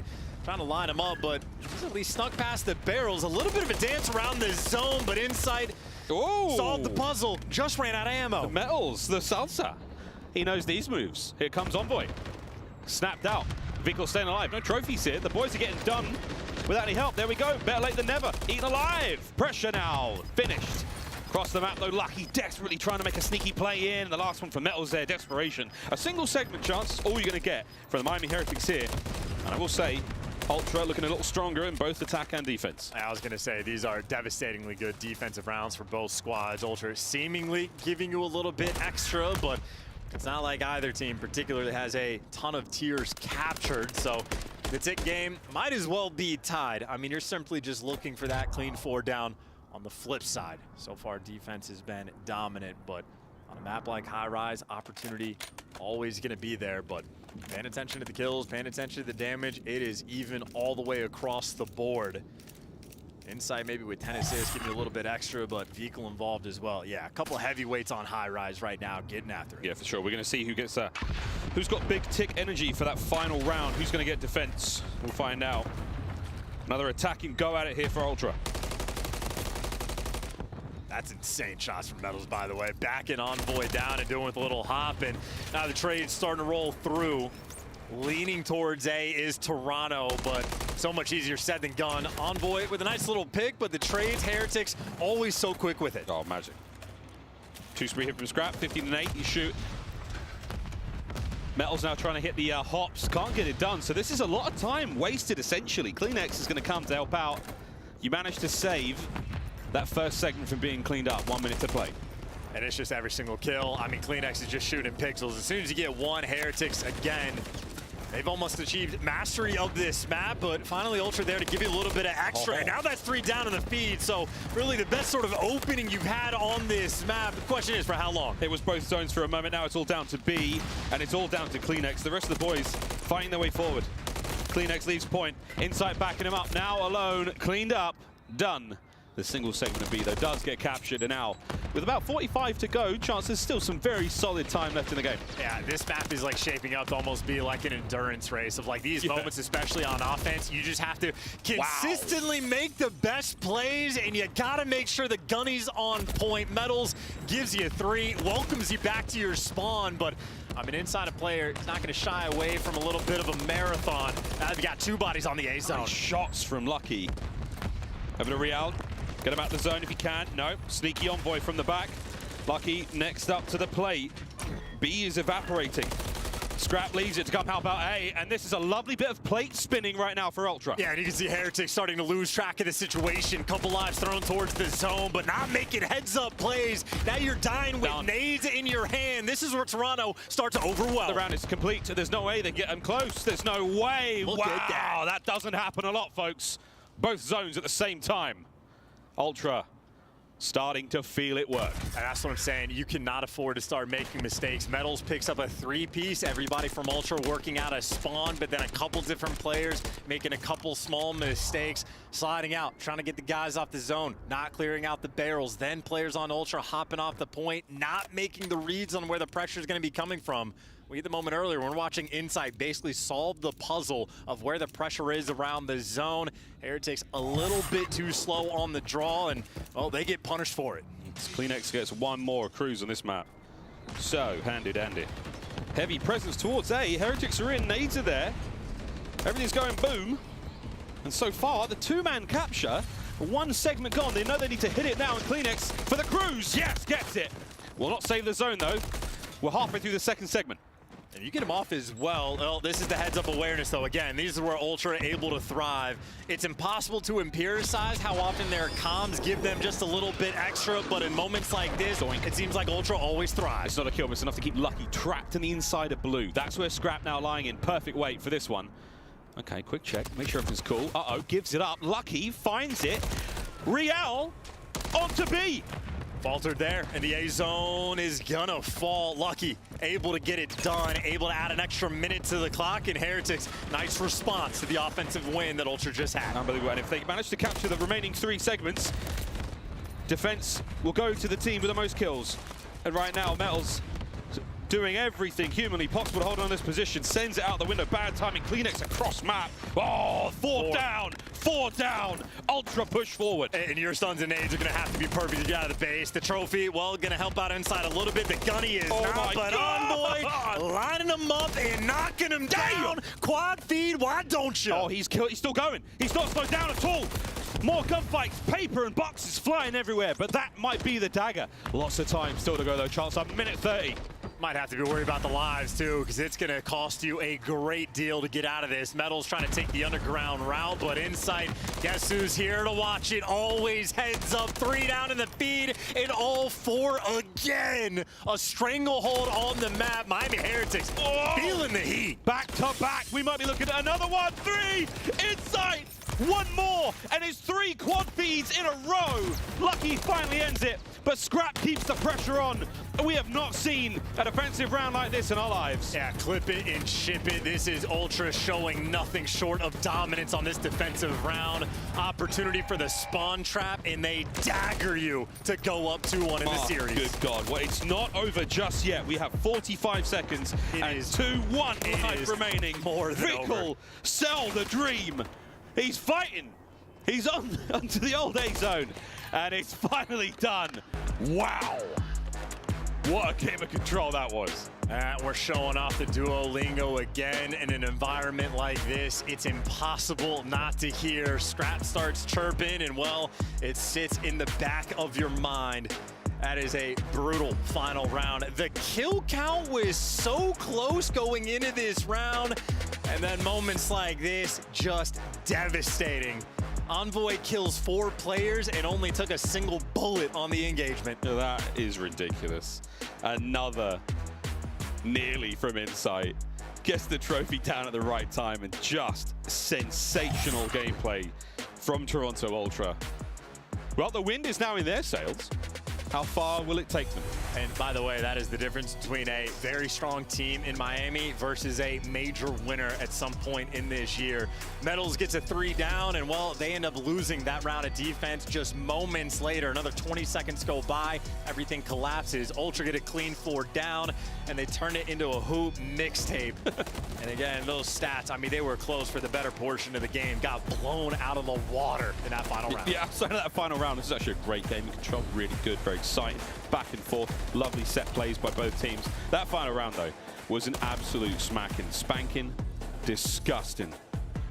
Toronto Ultra showing immense mastery of the map. I mean, it was so ugly. It was so ugly. I can only imagine how frustrating it was to play from for the Heretics perspective. But there we go. Final looks across the highlights as we get ready for another Hardpoint, going back to 6-star. And this time we're playing a 250, not to 6 rounds. We'll see how different that makes things. Because again, Ultra, the respawns have looked good. This is the last chance here in the tournament. for the Miami Heretics. And more than good, I would say, for Toronto, a spectacle. I mean, they walked into the series with an 8-1 record in the Hardpoint. I know the Vista, they fell short, but it just happens to be a very strong map for the Miami Heretics. I think that round 11 that we witnessed is a sort of a moment where Miami are going to look back and potentially suffer. So now we're going to be going over to Toronto's map pick, and 6-star is just the ultimate sort of square-up map. There's one hill where it's a super important rotation. From P2 to P3, you got to be very careful. Those are the gunfights that are just worth more. Every other hill, it is just an absolute battle. And similar to High Rise, when Ultra, they want to square up for the fights. Not many teams can keep up with that pace. We'll see how we can keep up pace between map 1 and map 4. Lots of stats to look at here, folks. This is how things have looked. Ultra map 1 record, absolutely brilliant. The map 4, they're 3 for 3 chance. And 3 for 3, I still wouldn't necessarily complain. These are always Team A versus Team B sort of stats you got to compare about. So Ultra, we know is not a team that's going to slow down in the series. We know it's a team that can absolutely keep up at any given moment. A dangerous time right now for Miami. Their run in this tournament might get cut short. Well, we'll find out if it gets cut short, or if we get a game 5. You know what? That'd be really nice, wouldn't it? A lot of game 5s. A lot of game 5s in this tournament. It's been crazy, baby. Very, very interested to hear what happens next, though. 6-star has been, I think, alongside Vista and Rio, very, very welcome additions to MW3. I'm a massive fan of all 3 of those maps. I think they play great. I think they look really great, and they always give us exciting finishes. I am stoked for another one here, because the way both our teams have been playing, of course, Ultra coming into this, the absolute clear-cut Hardpoint faves. But the Miami Heretics, man, I mean, they've gone off script. They're out there in the wild just slamming fools, you know? They're having a great time, but keep in mind it was a 2-3-5 win against Optic where they had the win, and the hard points also cost them in the first series they had where they got knocked down in the loser's bracket. Now you need a hard point win against Toronto Ultra. It is a very tall task. And I know from Ultra, these guys got knocked into losers, and I don't know how much they cared at all. They probably just walked that series off and went, no big deal, we'll be back. These guys are ready to play just more Call of Duty. Yeah. You get more matches when you're in the loser bracket. They came all the way here, and they want to get some more games in. Good for them. Map 1 was great for Vehicle. 31 and 25. Damage, time, you name it. Here on 6-star. Can we do better? Let's find out. And the nades again, you see Ultra cooking them right from the jump. See if you can Kobe from over top, and did a great deal of damage, but no actual kills in the response from Heretics. They walk through the bevy of nades and explosions straight to that time. I'll be work on the time. Inside trying to get back into it. Scrap's going to find that time. And again, you've got a lot of Heretics players still to deal with in the vicinity of the hardpoint. That's the blessing of P1. It's a bit of a mess, folks. But lovely work here as Ultra thrive in the chaos. 4 in a row for Envoy. And anytime Envoy has a hot start, you feel like you're going to be in for a good time there for Toronto. So 4-0 before he falls, and so much pressure on the map. Scrap now running circles around you, and insight there for the cleanup trade. Hyper aware and easy flow in the pistol shot on point. That's gorgeous. 25 points and climbing now for Toronto, as they have started this map off very hot. Yeah, this is clockwork. They are doing all the little things, right? The stuns and nades on point, the kills flowing their way, the comms, even I can hear them getting a little bit active. Heretics gonna have to start digging deep pretty early, as this flank may be rolling through. Look at that headset working. No fans on land, paying off right now. So is the kill feed. All 4 down, and now with number 7 inside spawning in the back, all eyes forward. Got to run into the blender again. And crazy thing again, all this gameplay so high energy, but those comms are like, yeah, I got 3 just through there. Yeah, and nice, I'm on the flank. Good job, one here. Nice, good. That's what they're saying. While picking up kills like that, I'd have thrown my chair out the window. We talked about these key gunfights, by the way. Scrap, dude, Viku is chasing him for so long, and by the time you kill him, the spawns just get flipped, and Viku gives you a little bit extra, but it's Metals that takes him down. A few poor moments in this series, and gonna have to dig just a little bit deeper. This is the most important rotation of the game, and Toronto with the 50-point lead, they win this one too. They've smothered the entirety of that P3. The back lobby now under a lot of fire, but Envoy steps up to save Scrap and provide immaculate fire there with the Rival 9. Yeah, Scrap asked for a little bit of help, and Envoy is going to give it to him. A 10 and 2 star from Dylan Envoy. Here comes 11. Top 5 players for sure. Oh, jinxed it, but Vehicle, good shots. Metals as well. Metals with 2. Nades there, and you've managed to get in the point, so a solid break halfway through this hill. At least you're able to get a little bit of life now, but still 30 seconds. Gonna have to hold on. Big gunfight win there from Metals. Makes the teammates' lives in the hill that much easier. Lucky with the Renetti showing up, and now from Ultra, gonna have to cut their losses and rotate. Envoy spawns in the back and hitting old time. I mean, how many seconds of scrap is this gonna be? He just gets gifted a freebie. Can't take it away from you. Vehicle's gonna be there. Heretics, well, now you got the spawns where you want them. A big moment now for Miami. It's a gorgeous break. Couple of kills here, sweet. Nah, nice shots from Scrap. That's an MCW. Big row over towards the final hard point in the first set. Real, he's banged up. Kleenex kills everyone and everything, teammates included. Oh, they're just running him over. That is unbelievable, and Vigo's gonna be stunned, so Inside knows exactly where to look, and Kleenex was there for the trades. Get dished out the gunny, Rival 9 throwing off, and yeah, too many Renettis being pulled out in this moment. Too many Renettis, not enough big boy guns, but there we go. Real with 2 in the feed, cuts them down. Hardpoint Heretics for a second or two, because here comes Kleenex. Oh my word, Real's tough fight for him to handle there. Keeps Kleenex at bay, and you keep the time flowing before the contest here. Ultra counter-attack is on. And right now the MVPs might just be the trophies, keeping everybody alive on both sides, but Heretics come out on top in the final 15 seconds secured. It was a 50-point lead in a rotation of P3 won by Ultra. Heretics, though, we fought back, and Real starting to heat up. And this is such a delightful battle. Ultra, first set. All them. Heretics with a late comeback. Heretics now finding the kills. You've got yourself P1 once again. Ultra, you had mastery in the first go-around, and now you may have already been broken. Oh, and Real's reading these spawns as well. Ends up getting chopped down, but at least you're spinning heads. You want to clear out this final guy. Right now, number 6, Envoy's just being a distraction so his teammates can come from the other side, and Envoy plays it perfectly. Forces the action in his direction, lets the flank roll through. A super heads-up play. You expect nothing less out of Envoy. And that's another delightful P1 from Toronto Ultra. 25 seconds left on this one, and they are full control of the map as well. So the spawns not quite there yet for the Heretics.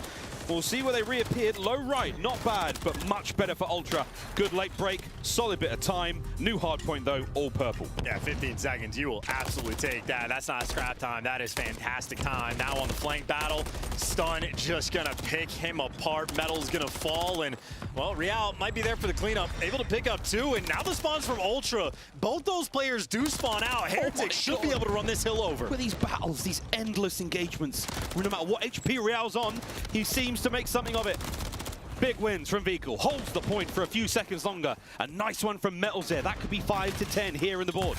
Miami right now, I mean, they're just playing a pressure game, just trying to be overwhelming in the right spots at the right time, getting the close spawns. Trades rolling through, Scrap's able to pick up 2, but Real on the Frank, heads up play. And you keep him at base. Scrap, though, gonna thrive, but now everybody's off respawn. The final fight for the 25 seconds. That's a massive win. And for a whole lot of time, no. Heretics managing to walk away with the majority of that. They're going to get all the scrap as well. And now Lucky, how much can he do? He's fighting 3 players right now in this moment with 0 help. The stuns and nades, though, on point to slow him down. Can't give you a little bit extra, but maybe buys the time for Metals or maybe Scrap. 2 heads up, the P3 rotation secured by Toronto again. I know, but the problem is you've still got Heretics members up close. They're going to jump the waterfall in a moment. Real in position, no good. Trophies are in position, no, they're gone as well now. Here comes the concussions and the Renettis of Kleenex and Insight. Clean house. Showing off the goods with the pistols, now wrapping back to make sure you take care of the spawns. Ultra like clockwork, everything on point on P3. They should take the lead again. That's another bit of bad timing there from Kleenex, but it might be fine. He's got his teammates to cover him. Lead change is on the horizon, folks. And here we go. Back and forth once again in this unbelievable hardpoint. And they're trying to swarm from every single direction. They're taking the long flanks as well, and Metal's going to make the impact. Ultra, they've been reading it, but for the final 20 seconds, you still got to worry about Metals behind you. Kleenex gives you 2, but Metals on the flank, able to strike again. How does he get 2? We've said that a few times this tournament already. Hardpoint up. Big row. It's going to be a 1v1. The Metals wins over to Kleenex. Can he help out? The dance. Another win from Kleenex, and he's still holding them back alone. And look, we talked about this map is an absolute square up. Well, there's a look at Metals breaking down the last hill as the fight for Nuke commences. 3 in the feed there from Ultra, and they got the flank under lock and key as well. Another lead exchange, this time in favor of Toronto, looking to hold on a Statue. Toronto in the lead. 35 seconds left on Statue before we go back to P1.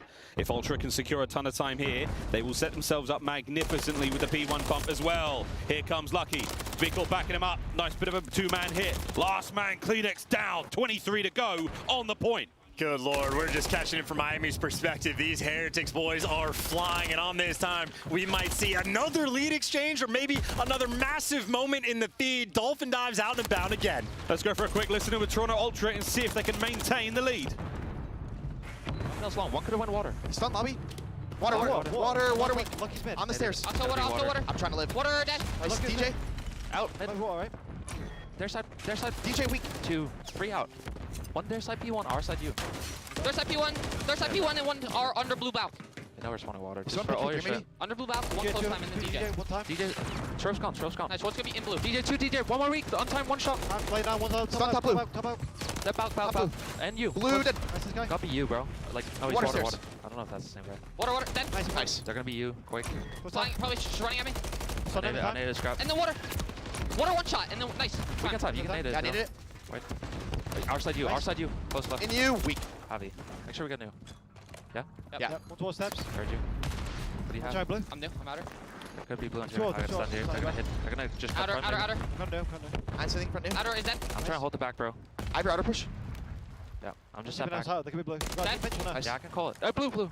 Real. I'm 1 shot. He could just hit me out the back. I'm out the back. Go back. Nice. Event maybe. I'm in the water. Everyone's in front of me. Yeah, you gotta be event, bro. I have your front. He could be event. Front, water, 2 of them. Nothing's 2 vent outer. yet. With vent now. Still Vent vent, real. absolute vent. 2 front as well. Front Yeah. Vent absolute. And outer behind you. Outer Shrek. Outer behind me. Dead. Nice. Vent. They're gonna flip now. Back pinch. I spawned first. Still. Classic comms from Ultra. Heretics with the lead, and the battle for P2 rages. Yeah, well, it's not a battle right now for Heretics to get the time. They just want to make sure they keep Ultra off of it. Do everything you can to maintain the current spawns, but don't give away too much. 2 there in the feed for Miami. Now they're starting to run you over. Kleenex, too many directions to look, and he can't even get his 1. Heretics are doing it. They have backed Toronto down, and they should be able to win this rotation What too. a battle continuing. Tournament life on the line, and the Heretics, wow, what a win from Envoy. Rotation done. We're over towards P3 already. Vickle brought down. It's Toronto in for Nuke. Yeah, Ultra cut their losses and able to just overwhelm on that rotation. So a delicate moment now. Ultra has been here on P3 every single time. Almost desperate for that near full 60 now. Fighting desperately. 1 for Real. An unaware Envoy. Insight stays alive. Here comes the hit through lobby. Vickle fighting tooth and nail to break it. They're in. And now he's managed to fight towards the back spawns. Trade's done. It's going to be a big hit, and it has to come now. That is unbelievable. They just straight up walk through the hill. They saw the timings, and it falls into their lap. Envoy gives you 1, but it's just to soften up the blow. Heretics now in control. And Scrap with the gunny. Just a slugfest right now around P3. A lovely needle thread there. Over to Lucky. Renetti doesn't work out. It's over 2. Kleenex over the top. 20 seconds to go here. You start to think about Nu. Start to think about the game 5. Metals trying to hold him at bay, but number 5, Scrap, spawns up and takes the long way towards Nu. I mean, look, just the scrap fights that have been collected by both these teams. It is a nail biter in the final hill. Miami Heretics, they'll be here first. They're in here first. You've got Scrap behind you. Vehicle in the middle of the map. Hardpoint open. Game 5 on the line. Here we go. Patience here. Real in a corner. Finds his 1. He's got the noise on the flank too. Scrap might get the trade, but now you got the intel. Clean shots there from Metals, but all the trades are through. That's the break. It's good enough for now. Ultra are in. They've got to get what they can. Hold on to this one, boys. 20 for the win. And ain't nobody flanking for Heretics. It is 4 players squaring up. They are running it down again. Right through the front. It's a train. It's a pain train. But Toronto are the conductors. They hold it together. And it's all 4. The exact same spawns. They get 1 more opportunity. They're going to have to run it down. Last chance here in the tournament. Send it. Real through the middle. It's Kleenex. It's Insight. It's a 5. It might be the series. Vickle can't get it done. The run is over. Toronto.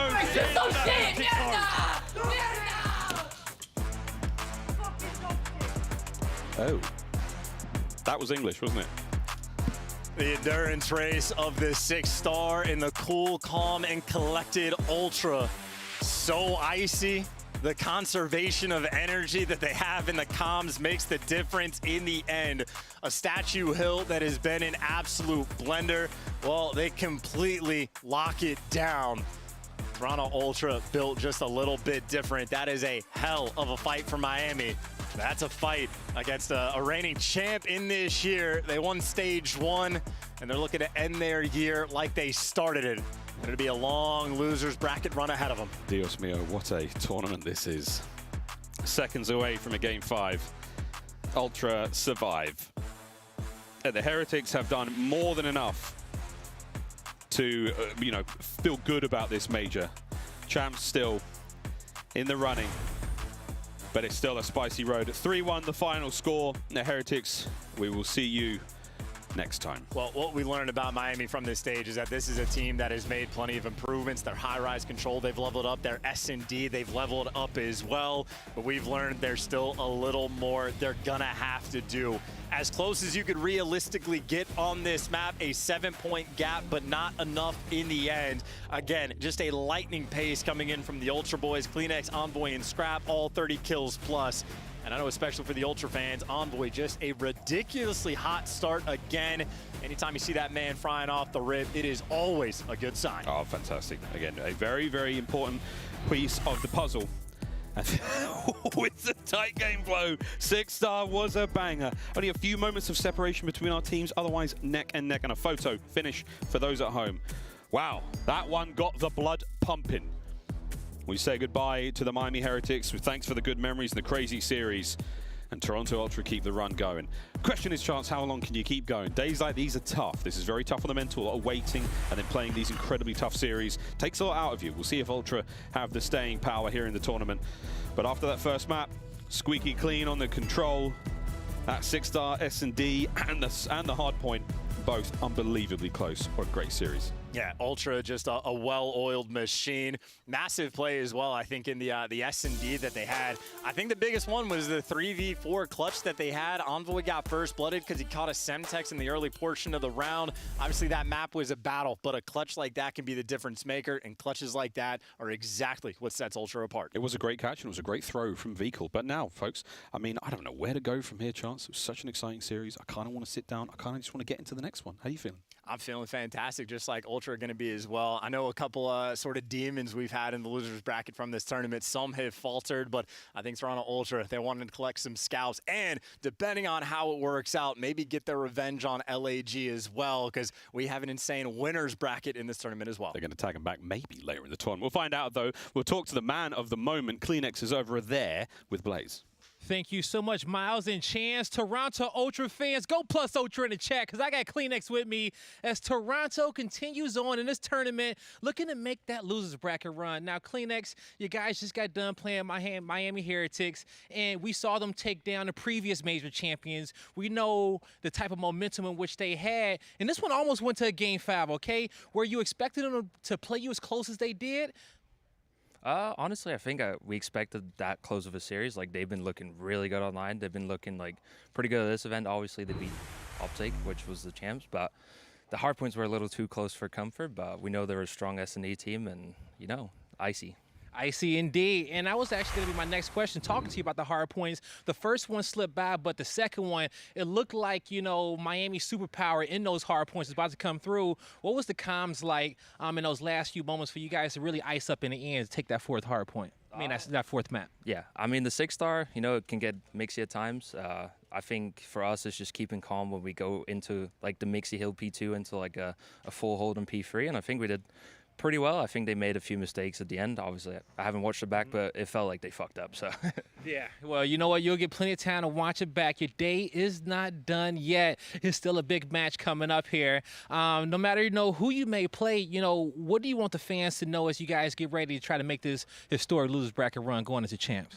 I mean, we know first match was rough and everyone expected us to win, but we're in losers bracket. Not a place we're usually in, but we're doing our best here, and I mean, that's all that matters. Obviously no fans here, but we see everyone out there supporting at home, so it feels great still. All right, yo, for all you Toronto Ultra fans at home, let Kleenex feel it here all the way in California. Let them know in the chat how much you appreciate them. And that's going to do it for us on the stage. Chris, break it down. Thank you, Guy Blaze. Congratulations to Kleenex and Toronto. They are the #1 seed fighting their way through the elimination bracket, and you can see the impact that man had. A 1.2 with 18.5K damage. Kleenex has been doing some work, Gally, but in our Scub play of the game, we got the final minute here because everybody put in some extra effort to make sure this didn't go to a certain S&D. I mean, you're talking about Toronto Ultra that was leading the entirety of this hardpoint. Miami Heretics slowly started pushing their way back in, but it was this final P1 where Kleenex and Insight were just combining for kill after kill after kill. This was hectic, but this is a place where top teams thrive. It's when they're in this chaotic moment to have to clutch up for the win.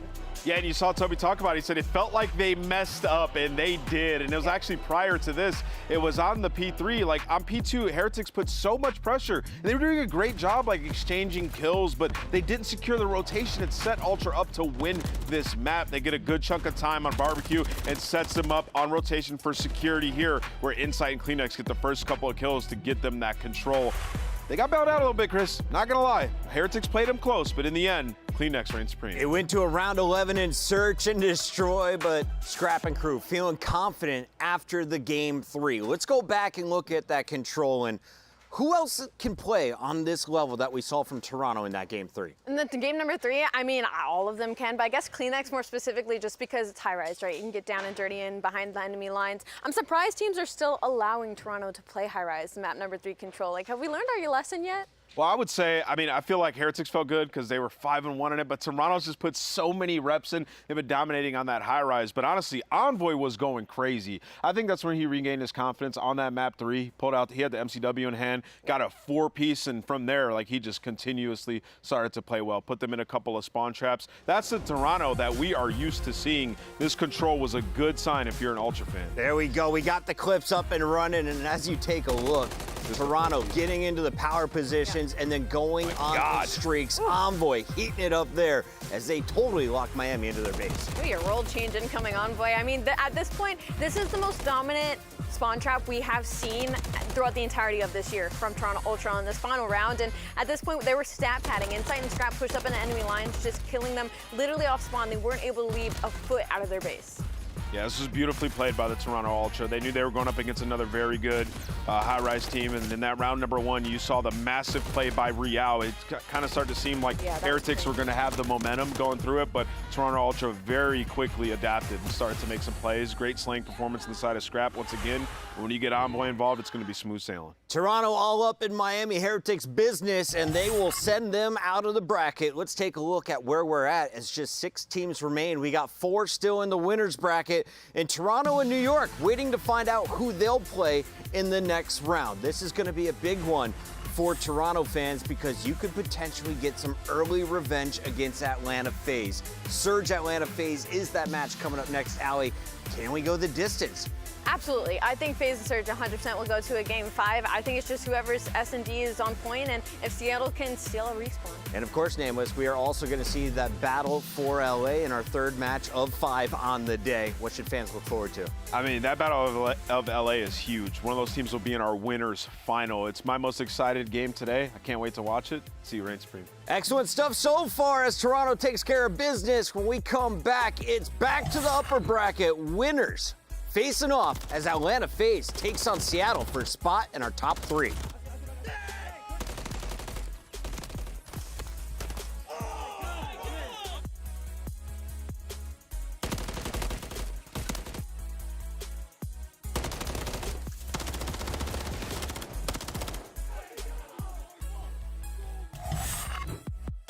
Upgrade your game with the Scuff, the official controller of the Call of Duty League.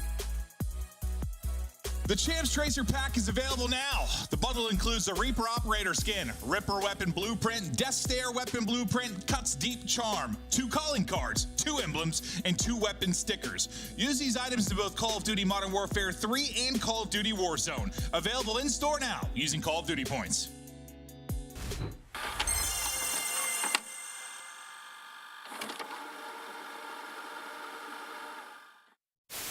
All right, hey, chat, watch this.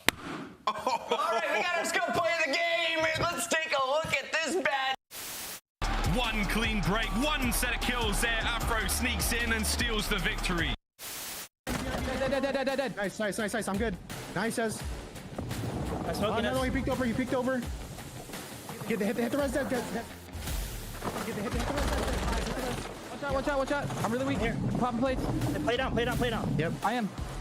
Oh, dude, I'm coming. Nico, you might be able to get me. I don't even have On top. 3v1. Oh my Oh my God! Go! Holy shit!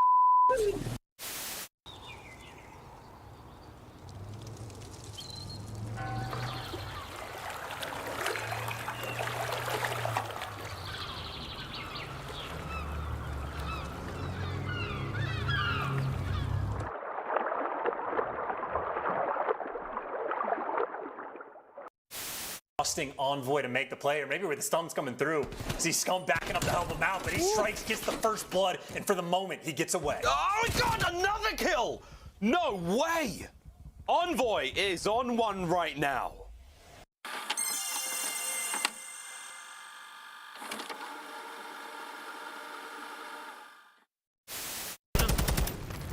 You just went to the staircase. We're gonna be getting pinched. I have no ammo. I don't push up. Yeah, you just push. Dead. Umbrellas. And just don't line up with me.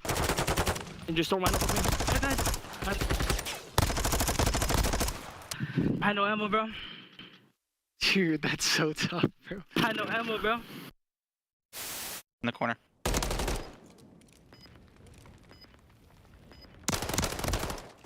Nice. Bro, I would have killed him. I just had no ammo. This is ugly, bro. What are they doing on the map?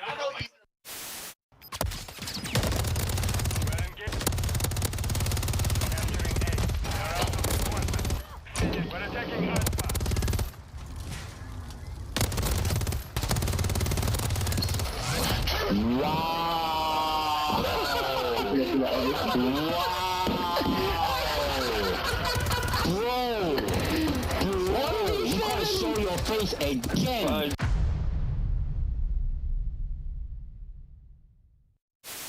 There's more than just the game on the line. It's like, you know, a lot more bragging rights. I think the very first map is the most important map. If you go down that first map to Optic, chances are you're not going to win the series. I think they have like over 90% win rate after they win the first map, so it just really comes down to that first map, I think. When you go up 2-0, it's really hard to come back, and we're really good at sealing the deal and just closing the... We've been practicing pretty hard and, you know, watching a lot of film and stuff like that, so I'm just fully confident we're going to walk away with the W.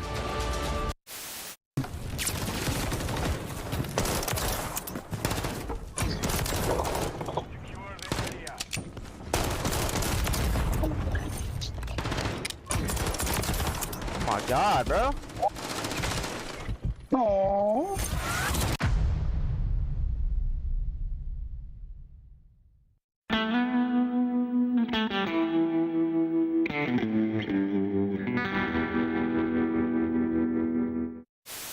Red dot, and he's gonna chase it. Hungry for the streak. Checks it. God, yes, come on, son. You cannot ask for more than that. The third kill for Fame as well. Give me the AC screams in the player cam.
Like I'm Kesha, I get to the paper, boy. Extra. Work with me, you know that I got it. Come with me, let's take a trip to the islands. We up on the jet, we'll do more than just fly on it. Stand on that hill, you gon' in my town, I can show you the coast. Up in the shots if they wanted to smoke. If you know, then you know. Hey, let's see how you do under pressure. Let's see how you do under pressure. A moment can live on forever.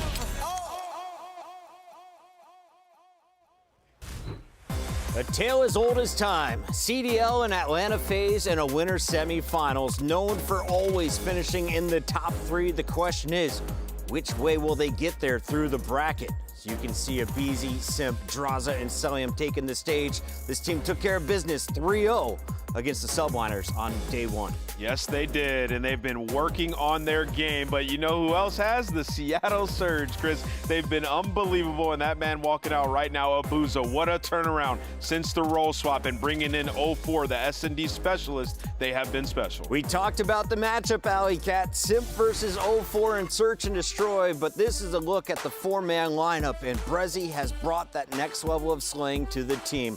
Now Hook having those pop-off moments means that anyone in the top 4 should be on the lookout for Seattle Surge. I completely agree with you. I think you make a great point of like the top 4 is not safe when it comes to Seattle Surge because of all the bubble teams. They have the deepest map pool, and if they keep winning respawns, even though this is a poor matchup for them, if they're able to steal an S&D off of the Atlanta FaZe, the best Search and Destroy team in the game, is a very possible opportunity for Seattle to take this series. Nameless, we used to call Seattle Surge a 2-3-5 team. Look at their numbers in Hardpoint right now. How is this happening? It's been unbelievable, man. When the new maps got added, Vista and 6-star, they put so much work on those. Undefeated on Vista, and they fared quite well on 6-star. And the fundamentals, #1 in breaking. They're actually #1 in plus-minus. I mean, their average margin of victory, the highest in the entire league. So they have truly been special in that game mode. Everybody around a 1 with the same amount of damage as well. Selfless play. On the other side of this stage, though, we've got to talk about our #1 seed on the season, Atlanta FaZe. Winners of Major 2. They had a perfect record there, a 6-1 coming into this qualifier, Alley. And now looking to make another run to the championship match. Let's look at our Monster Energy pregame. What do you want to see from their elite team? I mean, just continuing being the best S&G team in the league right now. A 9-2, like you see it on your screen. Simp is a 1.43 KD with 4 clutches, and he's not the only one. Cell's also rocking a 1.32, and one of the most impressive things is that he has a 70% opening duel win rate, meaning if you get in that first gunfight with this guy, 70% of the time you're going to lose it. The only thing they can really work on right now is their setups and Hardpoint need to be a bit cleaner. They all dropped 30+ kills versus New York Subliners, and it was still a 40-point game. So that's going to be their biggest struggle going up against a team like Seattle. His fundamentals are so on point. I'm so excited for this matchup because, Ant, you were talking about it during the break. We got a peek at the maps and modes here, and as you can see, Subbase is in the mix. Weird. Why does that make you smile? It's just so weird because when you look at it, right, Atlanta have been good at Vista overall, so they go ahead and they veto it because Seattle is the best Vista team. And then Seattle 1-6 on Subbase. Atlanta probably had no idea they'd come in and pick that as map #1. So maybe Seattle have something up their sleeve. I can't wait to get into it. Allie, we got a double dose of Karachi for Search and Hardpoint. How far do you see this series going? Oh, this could easily go to a game 5, to be honest. For Atlanta, when I look at this veto setup, they're trying to get their best maps and lineups versus Seattle, telling me they are very much respecting their opponent in this series. Seattle has already taken down Toronto in the qualifiers. Can they take down the #1 seed online? It's time to find out. It's your Scuff Pick'ems, and we've got 2 very impressive pickers on my end. I got Nameless and Alley Cat. Nameless, go first. Can you catch Alley and make it 151? I'm going to go with Atlanta FaZe in this one. I think they've been working on their sub-base, and granted, Seattle might feel good about it. I think Atlanta takes it. Look at them all watching. Don't worry, I got so funny. When this guy's on his feet. Oh, they're on the left. Don't you worry. I'm going with the Atlanta FaZe as well. Can you guys see me over? I'm too short for this. FaZe up? FaZe up, anybody? They're not even looking. With the Spaniards out of it, I'm cheering for my remaining Europeans. We've got the boys on Seattle Surge with a Game 5 victory. They're not even looking. They don't even care. I should have said, can we switch it? Let's go Atlanta. Let's make it Atlanta. Merc and Maven, let's get this party started as we send it down to the main stage. The desk having a great time. All FaZe, not shocked to see that. I've been excited for this matchup, obviously, because you've got 2 teams that have been so great in Hardpoint. Want to see if the fundamentals on Surge can beat the good at just about everything on FaZe when it comes to that. But do you think this matchup's going to be a lot closer than maybe a lot of people expect? I mean, I think could. Potential for it? Yeah, potential for it. It's just FaZe has gotten back to that elite S&D, what the Des was talking about. Yeah. That is probably what you're looking at for Surge. Again, you know, when you look at their Hardpoint, Seattle Surge, it has been solid, right? I think it's like 9-5, but you take Vista away, and it's a little bit more human, around 50%. That's where you're going to see the sub base here. That's what the Des was talking about. This is one where FaZe, they've been working on this. They've known it. We've seen it throughout Stage 4. Surge, we have not seen it through Stage 4, but they have, obviously they're scrimming it every day. They're feeling confident to pick this in map 1. Well, it's what we've said for FaZe for months. Like, it was their auto ban, right? And we said it'll come into play eventually. At some point this year, Crowder and the boys will have it into play, and it's starting to become more and more prominent. Now we'll see what they can actually do here. We kick things off on sub base. Seattle Surge in a great position within the tournament, looking to get back-to-back top 6s, just running into a strong FaZe. Can they maybe get the upset? But right to the sub base we go, and aBeZy getting to work. Yeah, and I think what's going to be important throughout this map number 1, it's just going to be, for me, you're going to have to keep this messy if you are Seattle Surge, right? I think the slaying, you're going to look at FaZe to take over. Right? When we know sub base, why Optic's so good at this, why Ultra, it's this middle of the map slaying, controlling power positions, putting you in a spawn trap. Seattle Surge cannot allow that to happen. They need to keep 1 or 2 alive, have consistent trades, then use that teamwork like we're seeing right now in the middle of the map. And you used a good phrase kind of talking about who, Go 4, and how relentless they were last time we casted them. Like, they can really dictate the pace, the tempo. It's just a tougher task to do it against a team like this. Yeah? This isn't the map for it. It's just not the map for it where Hook's going to be running down the middle of the map on Vista, having 50 engagements. It's not going to be it. This is going to play a lot differently. He can maybe find some routes, some angles, but you're just, again, going to need teamwork, almost like you would see in Search. The trades have to be there. It's just not like your typical fundamental Hardpoint map, right? Like, or maybe some of those values will come through for them, but we'll see what they're able to do. Great start from Draza. You're out to 7-4, 3 through on the feed for FaZe, and now soak it up this time. First person maybe put some of the pressure on is going to be 0-4, but aBeZy is going to get dropped. The push is going to continue to get staggered. You got 20 seconds or so remaining that you can accrue here, but 0-4 dials up 3. What an individual moment from him. Cell, I thought was going to react a little bit late and maybe get caught, but he'll take him out, but it's 0-4 that gets him into the point. Just not a ton of time remaining there, but you do flip it, you spawn out FaZe. Now they have work to do to get across the map. I mean, yeah, you just held on the map position if you are Seattle Surge, right? You were rotating towards P3. The problem is now you're hoping there's not 15 seconds left, and aBeZy finds 2 to get up the middle of the map, so immediate pressure on this P3. If 0-4's 3 comes with like 10 seconds left, this could be a full 60. It still may be, but aBeZy taking a water out, trying to get behind enemy lines. We'll see if the pinch timing will work out. They're picking this up. They're looking for him, but he's going to get in behind. Enough tags in. Can't quite finish it. Finally able to do it. Now you're back into the point with 35 remaining. So good stuff there. Nice route from aBeZy. You get in, and yeah, I think you nailed it. Just, I think we say that a lot. It's like you get that 3 down, you get that 4 down. It's like a 5-second difference. Can really be everything between them getting like an opening crack at the hard point or you enjoying an easy 20-30 seconds. Yeah, now you're gonna have to do the same thing if you're Seattle Surge, right? 30 seconds left. They get spawned out. FaZe get the flip. That's where that lead comes into play, and now it's just a rotation battle. You do have one player pushed on up. That's gonna be Brezzy. Immediately gets traded out. So now on the Hook in the middle of the map, and I think a much better start here, right? aBeZy doesn't pop 2, you're not across the 50-yard line. Hook's gonna be the point man, and he's able to find the first.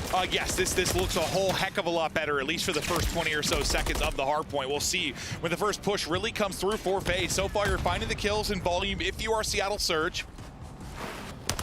Now you've kind of gotten across the halfway point of the map where I thought 0-4 was going to be in trouble there for a second, but the problem is you get the pick out of the hard point, you allow Simp to come through, he gets 3 or 4 before he drops, and now even if FaZe is going to get time, you get Surge out of it. I mean, Draza just wins the one-on-one. He's able to win the first one. Simp was pushing through that P2. He was on 3 in a row. Now it's just a battle for position. Only 20 seconds left, but a nice recovery here for Seattle Surge. 0-4 going off, back-to-back headshots. And again, with 15 seconds left, this will allow your teammates off, spawned into position. The headshots are raining in right now for Surge. He is frying right now. 4 straight up to 13 and 8. And yeah, slay heavy map like this, the question was who's going to be able to put up the numbers? We talk about 0-4 in the search and destroy, but he's got the ability to do it inside of the respawns as well. And he's really the one putting up numbers for the team right now. That's hell of an aid by Hook. I mean, that lands like right at the window. Unfortunately, his teammate is there, so Abizi on the hill. Yeah, more impressive if enemy, but yeah, no doubt about it. But he knew where that aid was going. But now you see the spawns starting to flip here for FaZe. This is exactly what they want. Abuza, though, he has been so good for them on land throughout the year. A big two-piece to keep that hill away from FaZe. He's double negative going into that, but now a great sequence going forward through the stun, able to get a third. Finally, he drops. You're able to get 3 if you are FaZe and battle back through on the point. So after the great Abuza play, it's going to be all Atlanta FaZe. You'll get, what, final 20, 25 seconds here. You'll be rotated if you are Surge, but you've already got Abizi fighting on the other side of the map, Cell trying to get into position. You're just leaving one to soak up the time while the other 3 take the fights. Yeah, but I think so far throughout the first set, you pretty much have gotten what you wanted if you are Surge, right? You haven't gotten to a really bad spawn trap. If there is maybe a setup out of FaZe, you've quickly got out of it through a multi-kill. 100%. You're only down 26. It's just, can you execute better now if you did set up at a P2 or a P3? We'll see if they'll be able to do that. Abuza trying to set it up for him as he comes through on a double. Brezzy can't enjoy much time inside of the hard point, though, but Hook still winning fights as well. His Cell goes over the top, somehow wins it. I thought he was dead to rights, but Abuza can't take the fight, and then Abizi is able to take down 2. Hardpoint, I was going to say it's white for a second, but it's also white when FaZe are inside, so fact is, it's still white. Yeah, FaZe just found it this time. 20 seconds left.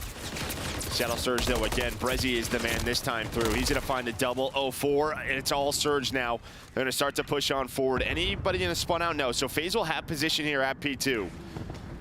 But you're going to have Surge right in your face. But it's Abizi with a double. FaZe now with a 23-point lead. Let's go to a listen-in with FaZe. No one has time. He's out secret. 2v5 in the secret. Secret, They're going to shell time. Last 2 time, I think. Side time, door. Watch out, side door. On top. He's absolute. I'm Brezzy. Top 2, absolute. Stay down, Zach. Stay down. I'm stunning the time. I'm nading time too. Nice. Brezzy dead. Good shit. Okay, I feel Top window. Watch out. Push out, Tyler, push out. Be behind you. Okay, let's go. No call this time. It's usually. I'm rolling down. Heard. No. I wasn't weak. On top snow. You went where else? To us. Brezzy's hitting ult. Brezzy's hitting ult. Brezzy weak. They're hitting ult for sure. Brezzy dead. Can we side door? Come to me, Kyler. Watch out. There's two. Top window, there's 2. I got him. Watch out, there's 2. I got one. I'm gonna go left. I'm gonna go left. Play warehouse together. Yeah. I want to reverse. Yo, top right warehouse. He went off he walked up the steps. On him. He walked up the warehouse. Nice shit. That guy might spawn out. That guy's gonna spawn out, okay? Yeah, there's one. I'm gonna go fast. Wait. Top snow, Brezzy. He's on the catwalk. He's on the back catwalk. Back before dead. The back catwalk. Try to stay alive. Back where? Try to stay alive, Chris. They're spawning out with you guys. Yeah, no, I don't know why. I'm trying to 04 mid alley. These guys in the back, I'm seeing. Try and go back. Dead. Dead. Nice. Good fucking break. I'm trying to block this shit. Tunnel that. Top B2. One tunnel. Oh, he's running in the back. It's fine. 04 on time.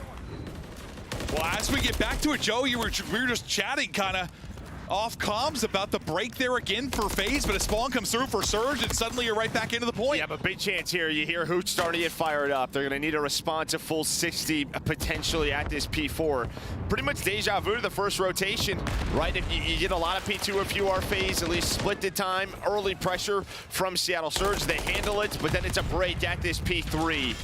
But here we go. You're down 55 or so if you are Seattle Surge, but middle of the map, going the way of FaZe. Simp and Draza leading the way. Simp able to find the first. Backed over to Abizi, but who hits the headshots? But what did they do last time? They isolated the players on the hill. This time a little bit differently. Simp and Cell now in control. It was, what, a 3 or 4 streak for Simp last time in a very similar scenario. Just picking them apart as they get bodies towards the point, and ultimately you're able to get in. That was number 6 to get the cruise before he dropped. So Simp taking over in a big P4 break. Lead, though, I mean, it's still vulnerable if you're FaZe. The opportunity is there for Surge. You just got to link it together a couple hard points. They have not been able to do that yet. Yeah, I mean, they haven't been able to really link one together. Yeah, true, right? true, yeah. FaZe have done a good job breaking, but you've recovered again. Maybe a chance here. The problem is when things do start to get ugly, you at least have that cruise missile now for Atlanta FaZe. But yeah, I guess when it's all said and done, you're within 40. You have P5 control in the middle of the map, though, is Atlanta FaZe. Simp with the first draws it, trying to connect. Nice movement, stays patient, and they find 3. The comms were flowing and they listen in, and they continue now as they'll battle back through another break. So many throughout this. The 2 HP goes to BZ. Can't get back to full before he drops. Draza trying to watch the wrap through, trying to deal with people through window. Can't deal with either, so we get over to Celium on 3 straight, and you fight back through if you're Seattle Surge. A team effort to get back in and stay alive. I mean, to be fair, there hasn't been like a lot of clean time for FaZe either. They've just got it in bigger chunks. Yeah, this is it, though. This is going to be your chance. When we see teams go on swings, but it's a BZ with the double, a BZ able to hit the shots, and there is another break from the Tiny Terrors. And the fact Simp gets a second after that, just pure filth. They just flipped this map. Yep, they certainly did. Next hard point ready to go. Off to the races you go. You have a 3-on-2 for a second, maybe, if you're Seattle Surge, but we'll stick with the BZ's POV as he's playing up top, draws it down low, will be the one getting Mixie around the point, and Brezzy up to the task to deal with that. How clean can you make this if you are Seattle Surge? Back over to BZ, just trying to play that top slay heavy roll. Take it down one. Great position there to help on a second as Simp is actually able to get the kill. The calm is one and weak. He gets away. Hook able to reposition and take down one, but Simp running away again. He's on 5 in a row again. Still has the cruise to use, looking for more. I mean, this guy's just 31 and 18. We saw it versus New York. Now he's starting to do it here. He's to use it with the rival, to use it with the MCW, and yeah, this guy trying to win MVP. Sometimes I feel like I'm gassing him too much, but I don't know if you can. He's 33 and 18, 7 in a roar. He's been roaring, talking trash throughout the weekend, and looking like the best player in the world. 19 seconds left to close this one out. Surge, you still got a chance to do it, but you're gonna need a big break upcoming. Yeah, the problem is, though, is that BZ gets on through, so spawns go the way of Atlanta FaZe, and now I start to hear Hooch just starting to roar. They know it's Simp. He still has a cruise. If he wants to use it, you only need 12 more seconds. Draza winning a fight. Simp taking out one as well. One player remaining for Surge and Abuza. Sorry, and Hook, and he's got to wait on the rest of the people to spawn in and get there, but just 3 seconds needed. Don't think you can do it. You're lined up. You're shut down. FaZe fry him in the map 1. Simp puts up another MVP effort. I don't know how the fuck I made it. Where were you? He sure does, and I think you played that pretty well. All considering, if you are Seattle Surge, you kept it close within range, but it was just a brace. This reminds me of like old FaZe when they were so good at breaking hills in past titles. It's not always the cleanest hardpoint, but they are such a strong breaking team, and they show it there multiple times. Yeah, I mean, if you take out 3 or 4 of those hardpoints and you deal with like maybe one more push from FaZe, like one more wave, or the first one, like yeah, or the first one. I mean, you're looking at a much tighter game where you have a chance to make a run at the end, but you just do it consistently if you're FaZe. You had to stop that break at some point. You weren't able to do it. And yeah, no, that was a good point. Like, reminds you of like MW19, something where they're just flying, breaking, couldn't hold anything. But when they were dictating the pace in the gunfights, they were busting on through. Simp, 5,500 damage, 35 kills through. Anything else popping out? I mean, 04. I mean, he had so many moments. He's got 6,400 damage, leads the lobby. Just need a little bit more help in some of those moments, and that's kind of the issue, right, with Subbase. What we talked about coming into this, sort of your guy maybe in Hooch, who leads the team in damage throughout this stage in Hardpoint. It's just tough for him on a map like this. It is the way he wants to play. But we'll see. Again, that was their map pick. If we get to a map 4, that's a Karachi, where he'll be a little bit more comfortable with that rival. Yeah, we'll see if he can get something going a little bit more there as we look through some of the highlights. I don't know. It felt like every hard point felt similar. I mean, you did a good job on multiple where like there was an early break for FaZe and you broke back if you were Surge, but just felt like, I don't know, each hard point would be like 30 points for FaZe, 20 for Seattle. 30 points for FaZe, 20 for Seattle. Just like over and over and over again. And it kept it close enough that maybe you could make a run, but... You know, I think this is obviously when we talk about maps and modes, this was a discussion, right? 6-star was open. We've seen both of these teams play 6-star. You know, you obviously have that choice if you were Seattle Surge, map number 1, but they opt to go for Subbase. Again, FaZe has been working on this. We haven't seen it throughout this stage from Seattle, but depending on how scrims have been going, they decided to try to bring it out here, a little of a wild card, but yeah, FaZe just a little bit too good. Yeah, we figured we see more of it from FaZe eventually. I mean, it took 3/4 of the year before it really started to work in, but you're trying to widen the map pool as much as you can, and even though they're still a good Vista team, weak has a couple of losses there. You're just trying to get better wherever you can, and for that one, you know, it's against Surge team, one of the better hardpoint teams in the league right now. You look really, really strong, so maybe another one in the backpack now for Atlanta FaZe. Look at the overall game flow, and yeah, you kept it close, but like again, like just the way it's hard, it's just like, again, like 30, 20, 30, 20. Like you just have this little edge as you're going through. Yeah, and I think for me, it's the 2P3s. I mean, that was both times. Yeah. If you were Surge, where you were there first, and it was just, wasn't always a ton of time for Atlanta FaZe, but they just broke the setups. They were always in position. They were blocking the spawns. And they did exactly what they wanted. Both P4s, too. I mean, what? The first one, Simp gets, I think, 3 straight. Draza ends up winning a big one-on-one and they get in. And then what? The next one, it was 4 or 5 straight for Simp as they pushed on through. And it's like, maybe you deal with that at one hard point where the break comes in early, but back-to-back, that's going to be real tough. That's going to be real tough. We're going to take a look at some of the incredible stats that we saw from that one. 04 was putting up some digits in that. He kept it going throughout the course of the game, but Simp at the FaZe side, a little bit too much to handle, but how it's looking across Major 4, these are the stats in S&D. And I mean, well, we were talking about them in Hardpoint, how good they've been in Search. They've been doing it as well. No, I mean, that's just it. I mean, 04 has just been so darn good in Search and Destroy.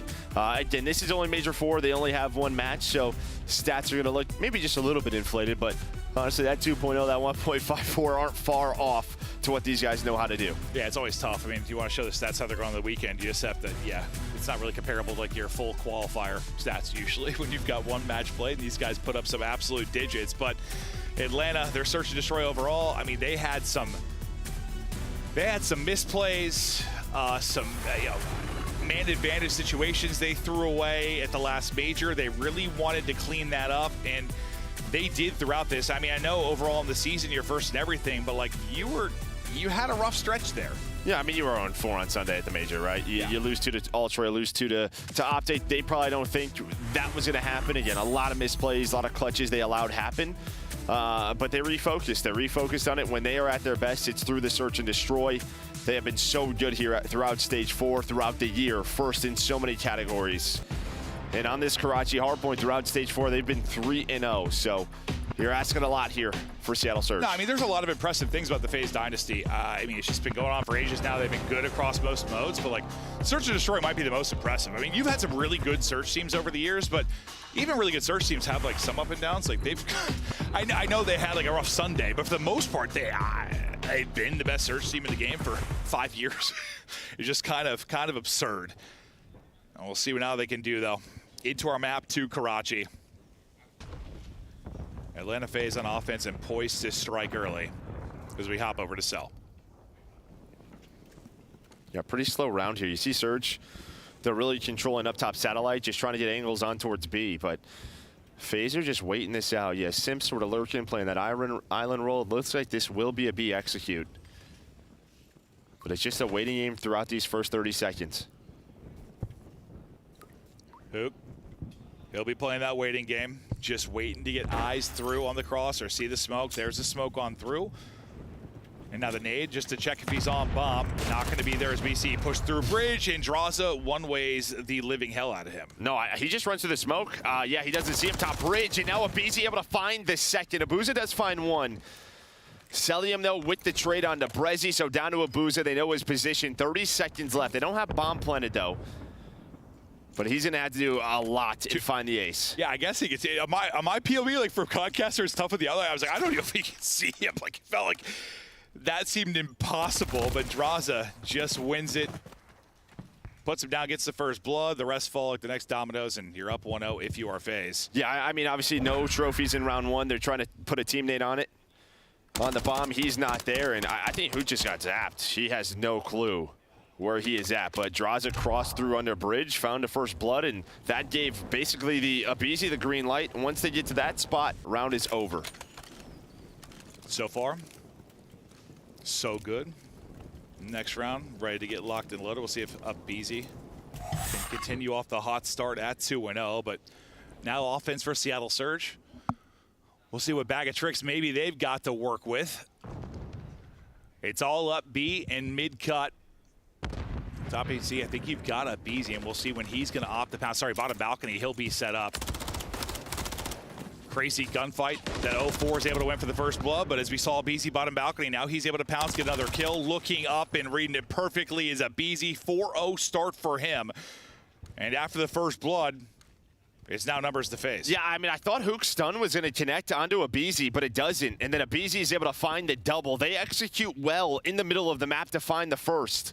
But it was a Beezy's play Coop side. He's just able to, well, get the bomb carrier, then find the second, now trying to find the third. The shot's in onto Hook. But they have all the info. They probably know bomb is down. Yeah, if he got that kill, I'm dumb. Like, he took half his HP, but that's ambitious, obviously, with the rival. A 4-0, top 3. What timing will it be? He's able to win it. So 2 for 04 in the round. It's all going to be on him. He's got to work the ace now with 20 seconds remaining in it. I mean, he's locked because he just caught an MCW midair after he found the kill. Twisted. But man's got to get the bomb, plant it, and deal with 2 players. But Abizi just repositions, goes right back to his spot. The smoke is down. How are we? Hi. Oh. Ah. Oh. We don't get many of those. Yeah, clap it up. I like that. I like that. We got to see the occasional assassination. Just getting both the sticks in him. He's got 2 of them. Yeah.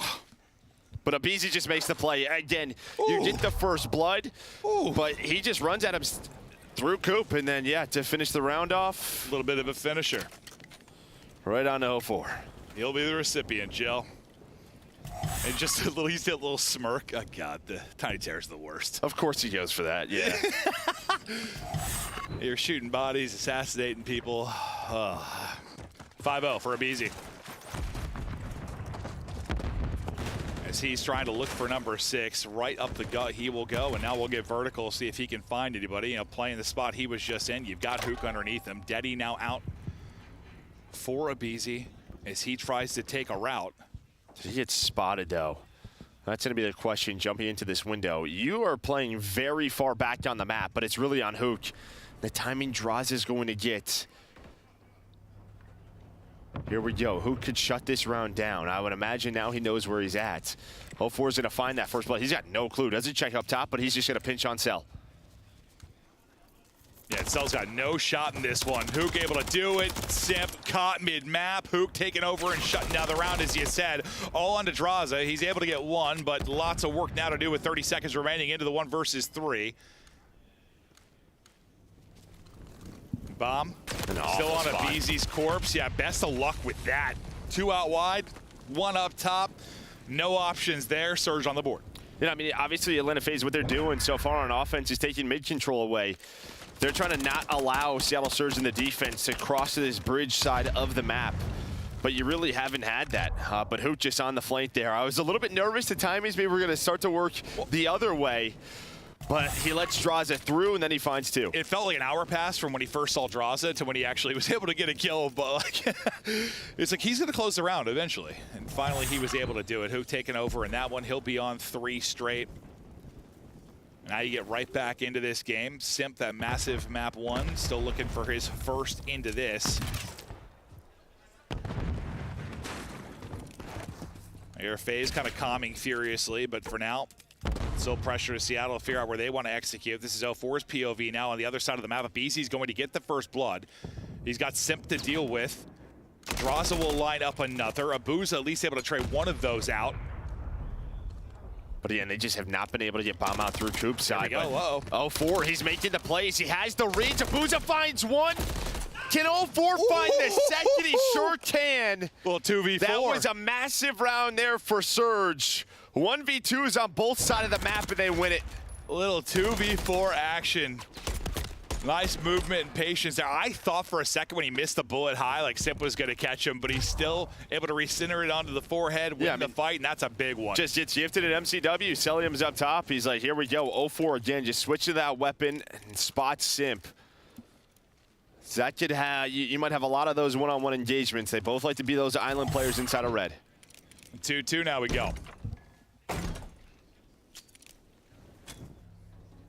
They've been taken away. Mid control if you are FaZe. They're back out into mid yet again. Hook seeing if he can be the playmaker on this side. Just doesn't spot him, and Abizi able to get it. Brezzy technically going to get the first blood.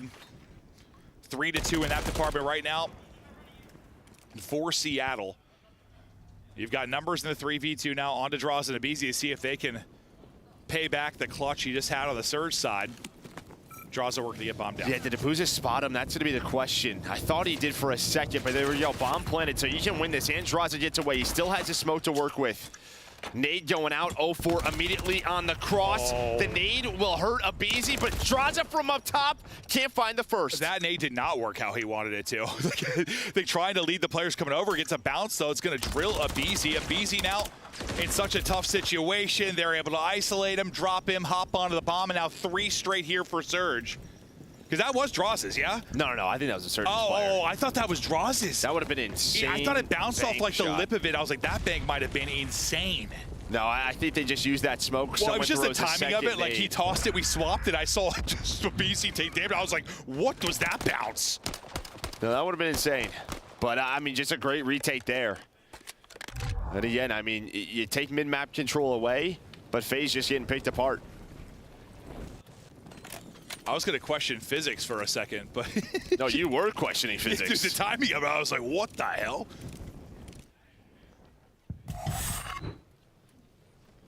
Three straight for Seattle. Simp still sitting on a goose egg.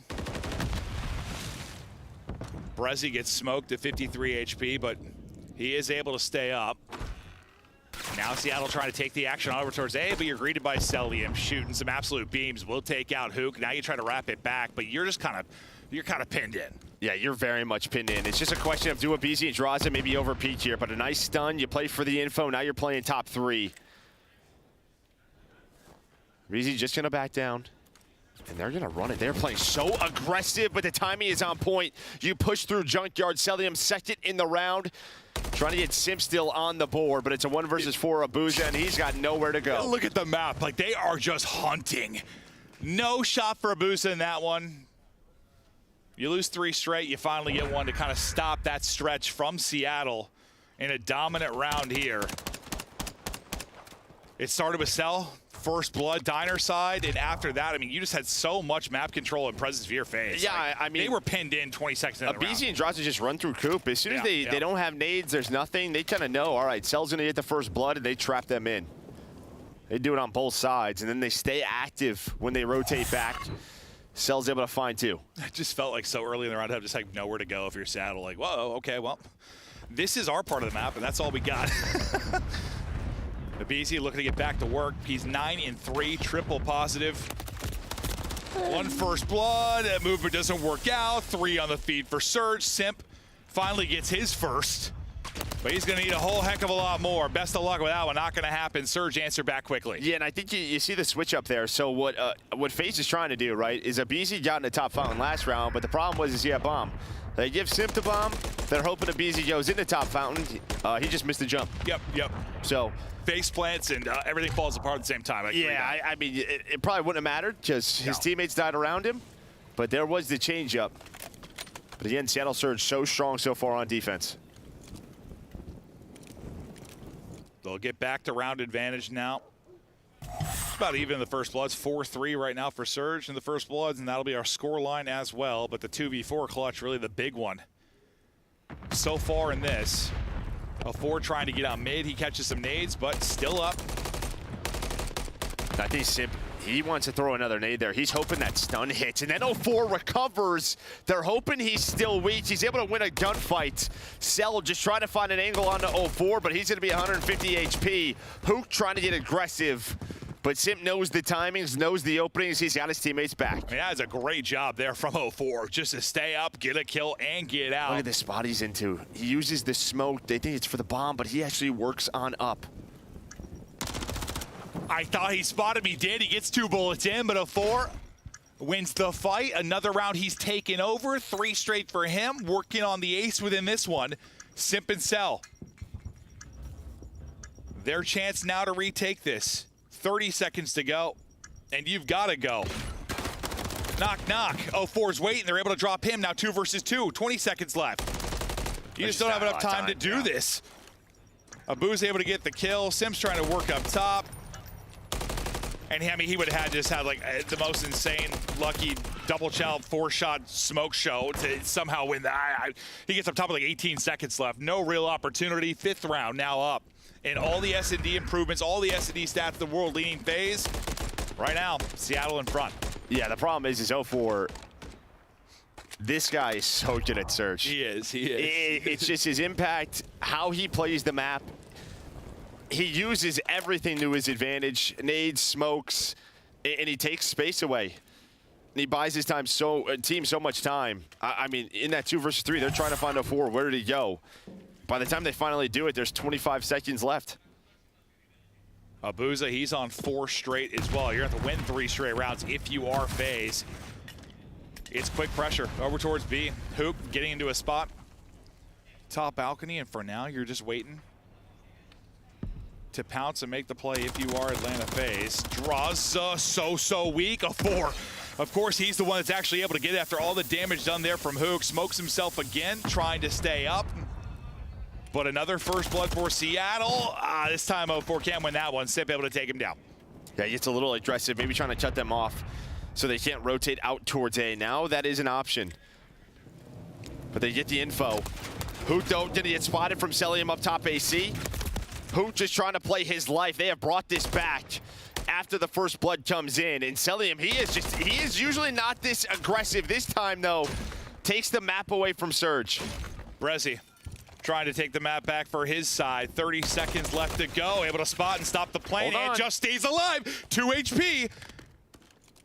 The Magic Man getting out, but gonna have to clutch a 1v2. Now bomb has been planted. Can't get it into a 1 versus 1. The snappage out. Brezzy hits the shots. Onto Cell, working onto the 1v3. One more player to deal with. Can't quite do it. Nearly absolute insanity there from Brezzy, but just comes up short. I mean, he gave himself all individual one-on-ones. That is exactly how you want to play that clutch. He finds the first one, knows where Cell is ready for it.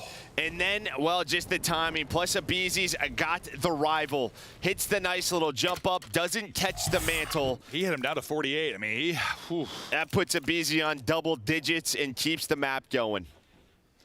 That would have been one way to seal it. So close there for Brezzy, who hadn't had much going within this map. All the nades hidden, and all the nades hidden. Cell gets 2. Fantastic there from Atlanta FaZe. 4v2 quickly, and it's looking like around 11. I was saying, about 4 still alive. I'm not counting them out yet. And we're seeing that more and more. That's obviously due to the trophy change, right, coming into the stage. One is not going to save you from a bombardment of grenades coming from over the top towards Coop, so you got to stay patient. They try to get across, and they meet the grenades of Celium. Abuza, last up.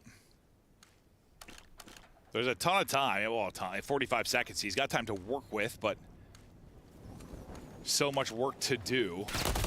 First fight, he's gonna drop. FaZe take back to back, push it to around 11, and that one was done as soon as it started.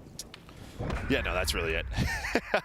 Not a strong arm nade, but yeah, just the nades on point, and here we're gonna see it. Yeah, just right over the top. Both of those players, one trying to go up top Coop, the other down low.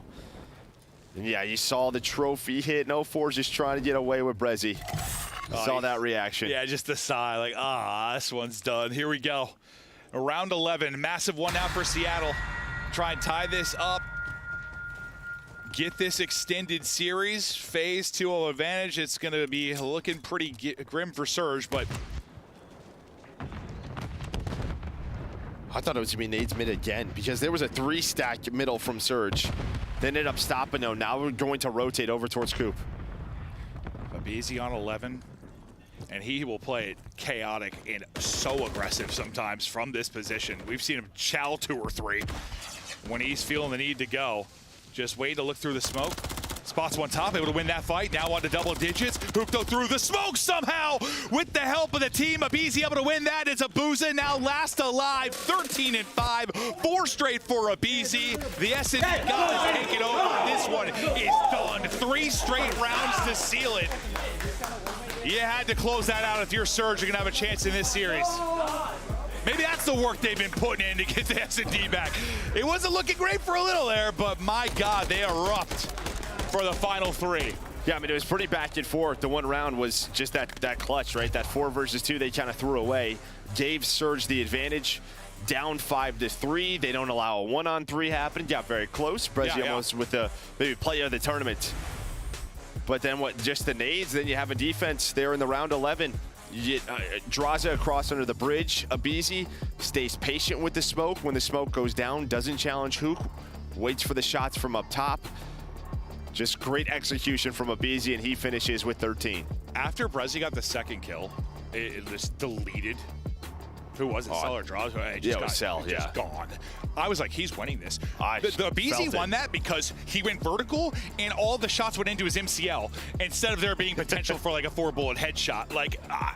And yeah, he has the rival, but I was like, if this is a 1-on-1, like Brezzy's not losing this after the second one. Like I was fully a believer, but can't quite do it. Some incredible moments for Surge. You're playing them tough through maps 1 and 2. I mean, really, you have gone to war, but all the work you've been putting in for FaZe to get back to being the best search and destroy team in the game, pulling out little 3v5 victories like that, big part of it. No, 100%. I mean, yeah, just right adjustments. I think the one thing for FaZe is they really don't go A at all, right? They just went middle of the map and over towards B side.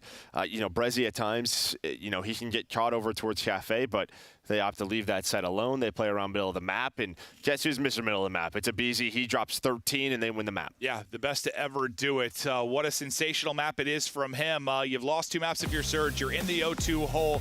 Thankfully, you're in the winner's bracket, so lost here, you still have potential to fight on, but you are desperately trying to get this one a bit deeper. Can you do it through the control? Can you get the map victory there, and we'll continue on. We'll find out here after the quick break.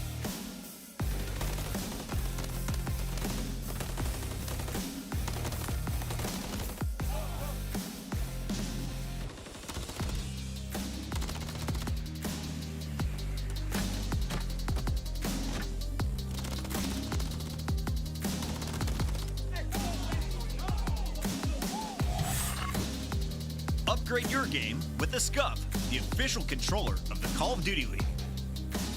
Scuff Gaming is doing an ultimate giveaway where you and a friend can win a chance to go to COD Champs this year. The giveaway includes 2 VIP tickets, travel expenses, and more. To enter, scan the QR code on the page or go to scuff.co/CDL and enter your email. Terms and conditions apply. The Call of Duty League is brought to you by Monster Energy, the official energy drink of the CDL.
Ladies and gentlemen, we're back at it. Hook and the boys trying to rally now from down 0-2. They have battled FaZe. It's been some tough maps. You push him to around 11. You have your chances in the hard point, but FaZe have packed a little bit too much of a punch, and you're talking about historically the best control team usually in the game. They could be such a threat here, and they're looking to seal the deal. No, I will say, though, I mean, this high-rise control hasn't been the best throughout Stage 4 for FaZe, 2-2. And really, when you look at the stats, what they've struggled in is they've only won one offensive round. So I feel like normally they've been so good at it through the year. But a map, maybe a vulnerability if you are Seattle Surge, but you're just going to need the overall slaying. 0-4, his series has been unreal. What you need out of a star to beat FaZe, but he needs some help. Well, I know when we've like casted FaZe here, sometimes on the offense, like they're just looking for that perfect setup, that perfect 4 down, get onto the point, or like hold one on it, find the kills, like bleed them dry through a battle of attrition. Like they don't usually like get into like desperation mode and just like 3 stack. And like we'll see some teams pull off these miraculous rounds. Like I feel like they don't have those a lot. It's just it's by the book or it's not sometimes. And sometimes when they try to be a little bit too perfect, suddenly they don't have enough time to work with because you didn't finish a point. Like we've just seen it on this map. We'll see if that is the case here. Or if it's when it's a little bit more clinical. 0-4 with a nice opening win. Yeah, for a BZ just decides I'm going to win the map with a rival, which we have seen multiple times. Yeah, I mean, mid-map just becomes his playground, right? Like, you got Simp with 1 out right now as well. Onto the point, he will go early. He got 2 here now, and him and a BZ. I think you got 2 rivals, so this is going to be maybe difficult to retake, but you're already able to deal with the BZ, deal with Bo. So great job there. You have a rival in the hand of 0-4 as well. Yeah, I think maybe Simp, it's probably just for the break off. Yeah. We'll probably see him pull out another one, but keeping up the pressure is Atlanta FaZe. They find those trades onto the point. Draze gets a trophy down. Gonna quickly go away, but his teammates find 2. A BZ up through, now it's a 4 dead. Now you're just gonna stack this. Well, you're gonna put 2 on it and 1 on A. B just about to be done. BZ's going to send it on forward, at least able to take out 1. What? You got progress at A. B is done. Now you just try to get the perfect moment where you can transition across, but you're waiting for waiting for a BZ to get back in on the action. By the time he gets here, you already lose 1. They deal with that well, so you at least allow them to not perfectly bring this across. You deal with the final player in cell. You'll be able to get pushed out, not get pinned in deep. Yeah, another big problem, I tell you, a 5 life advantage Doesn't seem that crazy. It's not crazy, but the problem is you have 2 minutes with only 15 lives. So yeah. FaZe could really slow this down. This is why you saw a BZ pull out a 4th MCW. They are just going to play a little TDM. They're going to use their numbers, work up the map, and just pretty much bleed them out. That's what they want to do usually. That's their recipe to win. Now, can they actually do it? As you have had a nice sequence of kills and another big win there from Brezzy to try to bring this back to even. You get it within 3 lives now. Draza looking for the opening. Best of luck with that gunfight. He tries to turn tail and get away, but can't quite get out of it. Simp, next guy from underneath. That's an insane win on to Hook. But he's quickly traded as he's got 12 HP. So, I mean, you're kind of going every other right now, which at some point might become an issue if you're down in lives, but Surge brought it back to basically even. Yeah, so 1 minute now off the clock, but this is what I was kind of talking about. There's still a whole minute left, and once the trades start to go the other way, you're only down to 7. That's going to be 4 dead, though. Trophies are on the point. A couple of players are there. Abizi, he's going to hit the underground as well, just in case. So there's going to be pressure on the backside here from Abizi. He may just win them the game. And they're so worried about getting back to the point. They're not ready for this at all. No respawns remaining. 5 streak from Abizi. And like a lightning strike, that one is done with the quickness. Excellent there from FaZe, and you talked about maybe some of the offensive struggles there. They got exactly what they wanted. Yeah, you know, again, they only had 1 online offensive round win, but here on land, able to find it. Now up 1-0. And like, I think you did a pretty good job bringing it back if you were Surge. Like, you were down, what, like 5 lives? You get it within 2. The problem was that like 3 down. And then them getting on A, because then it's like all the pressure on Surge, and they had to fly out. That's a great play from BZ to push through underground as well. But like the second you're on the point, that just changes everything. Yeah, I mean, it's just sort of a distraction play. You have 2 trophies on it, 2 on A. BZ's like, I got this. And it worked on every part of their push. It certainly did. We'll be with BZ here probably for a moment to see if he can actually get this streak as the onslaught starts here from Seattle Surge. Well, he does not get it. You're right out onto B, and 04's going to snap back and find the kill. Draza just waiting. Lurking, trying to find an opener, can't take down one. Nice stuff here so far. You still have a 2-man game onto the point. And who's pushed on up? He's trying to help his teammates, though, so he's going to find Celium. I imagine there's a quick trade onto him, and there is. Almost did the second take on to B, but a BZ on through with the MCW. He has kept it going after that map, too. Draza, well, he's trying to get it going. They see only had 3, I think, through the offense, but while everybody else was taking care of it, as a BZ right back to work. They do deal with draws, but you've got them. I mean, when all the gunfights, when all the guns being fired from Surge are out of your windows, that's a tough spot to be. No, it's not what you want. Not what you want. 04 does get over towards A. So they're at least will pause the clock, and now they can develop the rest of their push. Okay. 2 going down for FaZe, so a chance here for Surge. Draws just trying to play his life best he can, but he's in the middle of everything. Cell now going to be his turn. Gets back into the B zone, but the pressure is going to be onto A. Cell able to take down 2. 1 player remaining will be Hook. He chows out. BZ with a bit of a flick. Help through from Simp, and both will drop. So you retake control again if you are FaZe. And now look where Cell is. Right. Cell is so far forward. He played his life. Now he's trying to cut off reinforcements. Nice win there by Abuza. The problem now will be 30 seconds left for Surge. Let's see if they can get anything going in these final 30 seconds. I thought the centering all right for Draza, but can't quite connect onto it. You pause the clock at 30. You're working towards that extension. You already have 2 ticks done today. Well, the player and Hook that was on to B, they're able to hit the teammates. So good stuff there from FaZe. You run out of bullets there if you're a Celium, so you can't win that gunfight, but the Tiny Tears bring it right back for you. An effective trading out of FaZe will likely be the round. 2 ticks down either side. The Chow, though, is through. A BZ able to take it, and Hook having to scurry away. Yeah, Hook now just maybe trying to get on towards A to pause the clock, allow his teammates to get out of the spawn. He's going to try to get pushed up, has the MCW. Great shots onto Draza. This will allow Abuza and Brezzy to get towards B. Simp is there on one side, Hook on the other. Trying to do what he can, and he's doing a lot. He just needs his teammates to get onto the point, but a BZ finds another 5 spree. Oh, God. It's Hook got 3. He's just the only one that got a kill. Not a single other teammate was able to get a kill. You're putting him into the cycle, putting him into the blender as best you can, but the 2 players from FaZe that are still out and fighting, they find them all as well. It's Simp putting on a show with 14 and 8. BZ's got 20. I mean, this has been just one of those Tiny Tears take over the series type of series. Yeah, I mean, it was map 1 for Simp, map 2 of BZ, and then, yeah, they're both doing it here in map 3. Great plays out of Hook. Is just a little bit too late. Brezzy and 04 maybe struggling throughout this map. Down 0-2, and yeah, this is going to take an effort to get back into this one. You're on another 5 streak if you're a BZ. Last time 04 shut him down from getting the streak. You're going to try and see if you can do it again. Last time it was double rival as they pushed out onto the B point. This time, keeping the MCW in hand. Simp going to be playing from the B point. Hook's on 5, though. He still played his life, so he's got a chance to find a cruise. True, true. Well, and BZ's like, I want to get involved, boys, but I'm trying to find this. 04's going to spot him. It might be 04 again who deals with him. Stun won't connect. Oh, I thought maybe he saw him. Everybody, okay, so his whole team has just died twice. Abizi's probably going to lose patience at some point. Now we're able to get this streak. Finally, he's going to find number 6. You're on 7 in a row if you're Hook as well. So you get the streak there. Crews to work on either side. I thought he caught him with the slide, but nice job retracking if you are 04 as he'll end it with the double.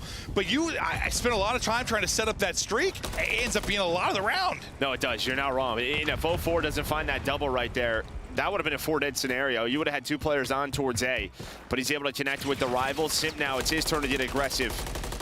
Trying to win this gunfight, has a little bit of help from his duo. Now just trying to play their life. Only 20 seconds, but they know it, so they're gonna get on to B. It's 5 straight, 1 for 04, so you have a chance to get maybe another streak. You don't have a chance anymore because Simp is able to take down 2, and now he's got another opportunity to get forward. Tiny Terror's taken over, 18 on Simp, 22 on aBeZy on the point. And with progression, our Atlanta FaZe looking for the minute extension, trying to do it. Trophies eaten, utility not hitting. 1 player left. It's Simp to try and do it. He gets the help through from Cell, as Cell is able to get both. And there you get the extra minute. aBeZy's going to win it on the other side. He gets that kill as well. And things might get real ugly. But you have a chance to stabilize maybe if you're Surge. I think they would have gotten ugly. You would have had 2 players on the point with Cellium reinforcing, but then Cell has to find him. So you're still very much in this. You're trying to find another Trues, but Brezzy with some great shots. Brezzy and Hook slowing it down for now. Minute to go. 4 life advantage now for Seattle. Just trying to at least see another round right now. If you are Seattle, aBeZy is not slowed down. He is double positive. A great sequence, though, from Hook and Abuza. Allows Hook to get forward. He's been caught out, though, and Simp will deal with it. But time again up against you. 30 seconds now to go. And behind enemy lines will be number 8 and Cell, though. So he's aggressive on one side. You deal with Hook on the other. But as the teammates drop for Cell, it's like, is anyone going to be able to get to him? He's kind of on an island, and he's going to fall. Yeah, it's very similar to Hook last round. At least you have an extra 20 seconds, though. So with Cellium's play, they can work up the map. And now look at this. You have 3 players flying through, maybe all 4 onto this point. A stack to try to win the series. A stack is in. They're on to the point. First bit is done. Streak coming in. Hook's going to have to use it. 04 and Abuza go big in that moment as well. aBeZy's just going to tuck away. 10 seconds to go. The streak may have bought you another round. Yeah, but aBeZy keeps going. There's still 5 seconds. He needs his teammates to get here. He's going to find the first. Is this a chance? aBeZy with another one. And I gets him there. He gets him there. 04 with a double, but it... He get off the point. He didn't get on it. I thought aBeZy was going to kill everybody in Cole game there, but just enough life left in Seattle. And just too little time for Atlanta FaZe. And I think Draws is here. I think he just steps off the point for that half second. Yeah. Just steps off of it. I thought after aBeZy gets 3, right? I mean, that's done. It's just get off it for a moment. We'll see it again. aBeZy is on 5 straight again. He drops. You got 0.8 on it, and you just needed a step and a half. Yeah, but what a double out of 04. I mean, he finds that. If he doesn't find the double, game's probably over. Now a chance to close it out on defense if you are FaZe. Or is it a wondrous offense for Seattle Surge? So far, so good. Hook and Brezzy attacking. Hook already getting to a threatening position. You'll have to pick that up. That'll be Draza likely to deal with it, or maybe Simp off a spawn. Not going to be Draza, because he's already going to get picked. It'll be Simp that can then deal with it, but you're already on to B. First bit done. Yeah, I'm actually surprised nobody turns there. They knew they were underground, but maybe they're thinking he backs up to get on towards B. aBeZy?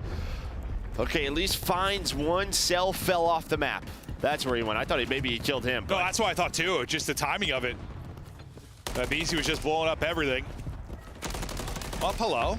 I'm still here. Well, he's on 32. He's double pie. He can do whatever he wants. Yeah, no, literally, quite literally. Do whatever you want if you're aBeZy right now. This guy is in the zone. The Tiny Terror clinic, too much for Seattle Surge. aBeZy continuing to win fights. You almost have B done. You almost have that added minute. It's been pretty even everywhere else. Draza trying to make sure they can't get through, and he's got a big contest and good help from Simp and Cell to make sure the minute extension not in quite yet for Seattle Surge. Now to Cell's POV, top heli, just trying to get in damage. And who finds the opener? It was aBeZy again. Brezzy was off spawn. I thought maybe he was gonna make a play. They just fly at aBeZy. Draza is gonna be the next man up. Now it's Simp. Has the pre-aim there, throws the stun out, a little vert nade. And well, aBeZy off spawn with another double. I didn't even think he was like back in the mix yet. Me neither. Simp looks dead to rights, but his duo's like, I got you. 36 for aBeZy, 15 seconds left to go. Panic time right now in the winner's bracket if you are Seattle Surge. Trying to tippy-tap Draza out of the point, but good trigger discipline and patience there for him to win the fight. You get on and stop it for a second, but then you're traded out. Simp still here for the contest, waiting on the troops to rally and clear them out of it. Hook will drop. 3 seconds to go. aBeZy, of course. Another double. It's 38-18 from aBeZy as he dominates the map 3. Just unreal stuff from him as an individual, and this time does a little bit differently. A lot of the times when we see him on this map, it's with the rival. This time pulls out the 4th MCW, goes off in every single moment, able to earn a cruise. Had a couple of chances throughout this series, if you are Seattle Surge, really map number 2 to get us to that game 4. But Atlanta FaZe do what they do best. They get themselves to a championship Sunday. Yeah. Again, I mean, it just seems like it's going to happen every time. It's just like there's what? Just comes down to the Sunday normally. Death, taxes, and FaZe on a Sunday. Yeah. That was what, Legacy series out of the Tiny Terrace. I mean, Simp just takes over map 1. Abizi doing it the rest of the way. Just insanity out of Abizi. So many highlight plays, so many multi-kills. Nearly call game in the round 3. We get to a 4, but it's done. Yeah, now Seattle Surge again, not out of this one. This is a winner's match, so I think they're gonna play, what, Surge later on today, who they've had some very close matches with in the past. But here's just a look at the map 3 stats. Hook steps up. He didn't really get that in maps 1 and 2. Steps up for the squad. Abuza and 0-4, some solid games, but it just always felt like maybe one player was struggling. That's just the power of this Atlanta FaZe team. No, it really is, team. Really is. But, like, yeah, 6,538. That is insane from Abizi. They get the 3-0. We'll see. I mean, this is their event to lose right now when you think about everybody else in the losers bracket. But, I mean, it's a little different than it was years and years ago where you have maybe 2 best-of-5s in a grand final. Very much they could still be upset and lose a final, but like they've looked the best team this weekend. That is for sure. No, they have. I would just say there's just one team left who's been their kryptonite. Toronto. That's Ultra. That's why they're playing this sub base more and more.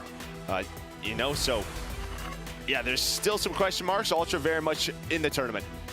Because what? They beat them the last 3 times they faced off on land. Like, they've had their number absolutely. They can do it here again. They've got the edge just in the confidence department within that particular matchup. But I imagine vibes are flowing right now if you are the FaZe side. I mean, they look a little too casual sometimes until they get to Sunday. I mean, it's just all smiles from Abizi. They're chuckling to each other, assassinating, just violating the other part of the stage. Yeah, and I think the cleanest thing here is just a search, right? When they're down a 5-3, a couple of clutches could have happened, but they don't allow it this time through. That is what costed them on Sunday.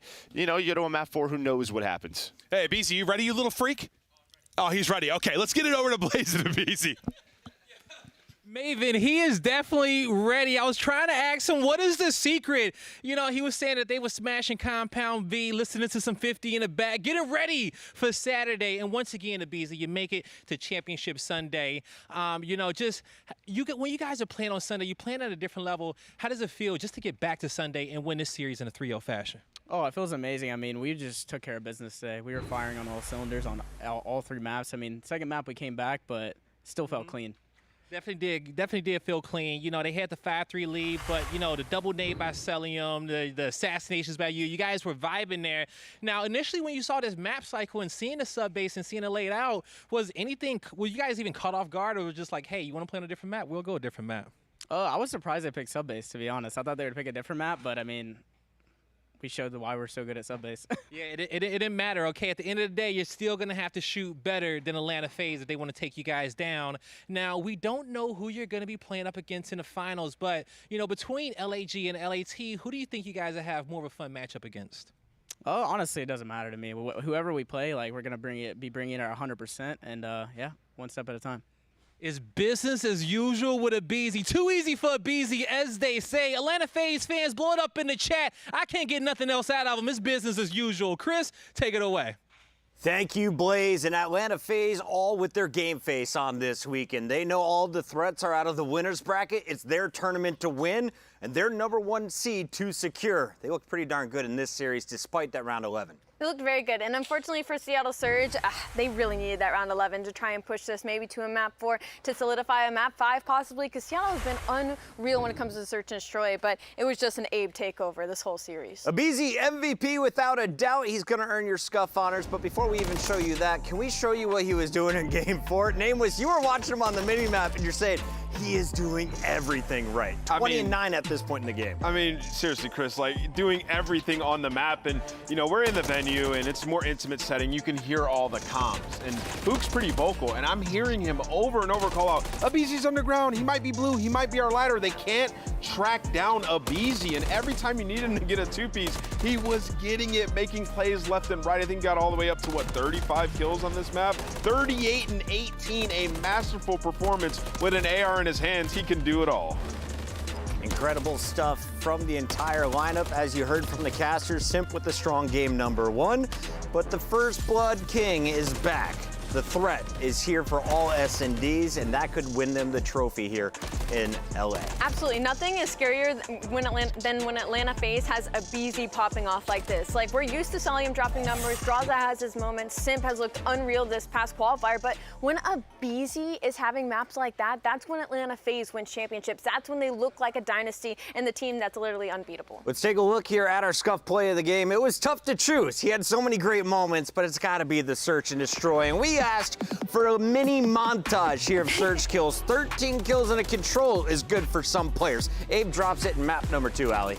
Yeah, I mean, 13 and 5. Like, it was one of the most dominant controls we've seen. But again, like you said, he was doing it the whole series. I mean, even the start of the Search and Destroy, I believe he goes 5-0. He isn't able to get that streak, but he ends with 13. And for Abeezy, it's just easy. He got the assassination, got the vibes, and that was like round 1 or round 2. So, like, you know, they were just feeling so confident after a round like that. Yeah, I mean, well played by him. Ended up getting 13 kills, had 2 First Bloods, and you know, this was a huge play. Got a little bit aggressive here in this round, but finds the First Blood and gets away with his life. Come in with a little bit of help from his teammate, finds 2 in round 11. That's what you want from this guy. And you know, Seattle, they were up 5-3 on that map. They probably thought they had that locked up, but you run into a guy like Abeezy, you see what happens. Atlanta FaZe, without a doubt, the most dangerous squad left in this tournament. The way they've played, flawless. They are sitting at 6-0 map count after just 2 rounds in the winner's bracket. Where are we at in that winner's bracket? Well, we've got 2 more teams that a lot of people didn't expect to be there. LA and LA are waiting to play Atlanta FaZe in that winner's final, Allie. Oh yeah, it is the Battle of LA in LA, and without any fans, with some younger rosters finding a lot of success. So I'm hoping to see Joe get on his feet again. And of course, we still have that Surge Ultra matchup that'll be coming in the losers bracket with the subliners, finding out who they'll play at the end of the day. It's been fun so far. When we come back, though, it's the second fight in our winter semifinals.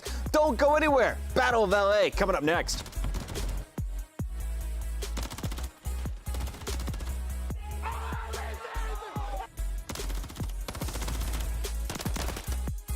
Oh, no. Give me some, bro. Come on.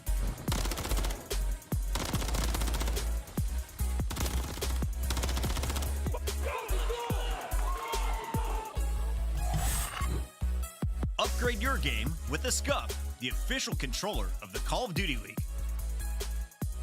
The Champs Tracer pack is available now. The bundle includes the Reaper Operator skin, Ripper Weapon Blueprint, Death Stare Weapon Blueprint, Cuts Deep Charm, 2 calling cards, 2 emblems, and 2 weapon stickers. Use these items in both Call of Duty Modern Warfare 3 and Call of Duty Warzone. Available in store now using Call of Duty points.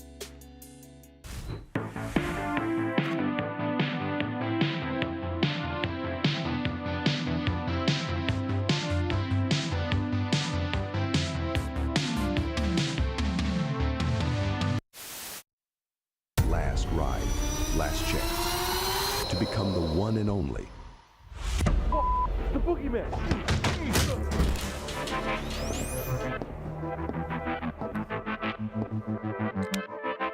Let's get it over with. Can we make a deal? We're running out of time.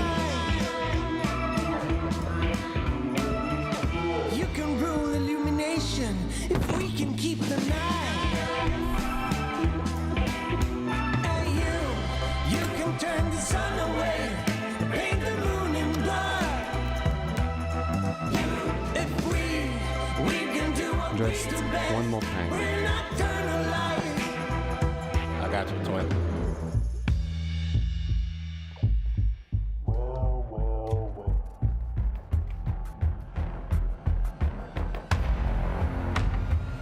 Let's drown them out.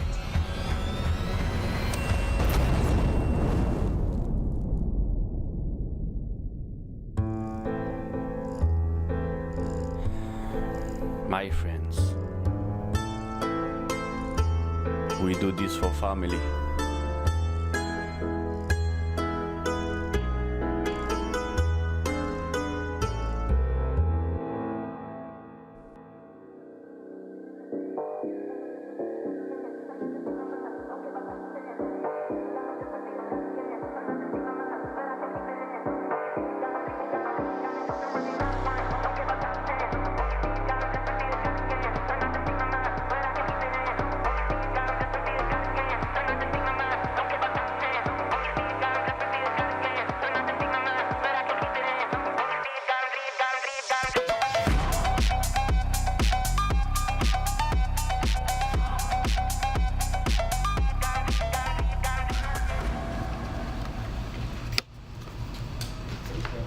Wer ist Champ Rings?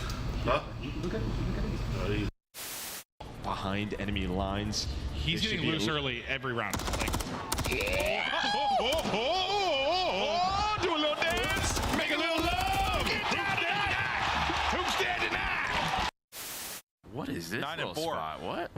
Oh, that looks very uncomfortable. Very, very uncomfortable. No, it does. Yeah. You're basically balancing your nipples on a metal pole. For something that's a talent. Yeah.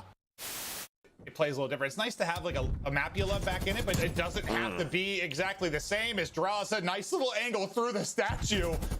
Rips that one wasn't for a the opening thing. kill. Yeah.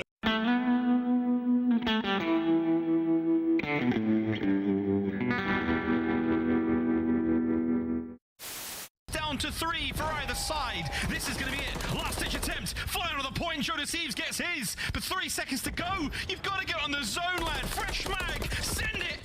Wins it. Oh my God. It's a 2v1. Diamond Con. Can you do it? The boys are on the capture. It's now a 1v1.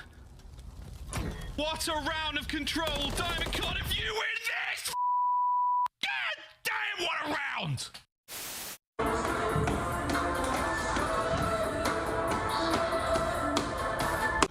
Absolute love of the Rio addition to the map set. And you get into the Karachi SD just so. Incoming, I'm Sean. Stay up, bro. Man. Nice, man. Stay down, just lay it. Live. I can help. I can hold the front. You're good, Stay down. Stay down now. Already front. Let's get in time. What bust up that? Absolute front. London. Nice. Boys, holy That P5 was so me neither. That P5 was No. All shadows, ground team is mobile. Keep them covered. Eyes watching for the opposition. Out there crushing any competition. Long range, yeah, I got the vision. When I'm in the trenches, anyone can get me. I'm with the team when they need me. Or out on a dolo mission. Nigga rocky riding on this road to riches. If I catch you slipping, then it's over finished. War, ready, crew, coming through heavy. Aim steady, lights out as the gorillas. Not any winner, one out of many. Fine talents, empty, lights out as the gorillas.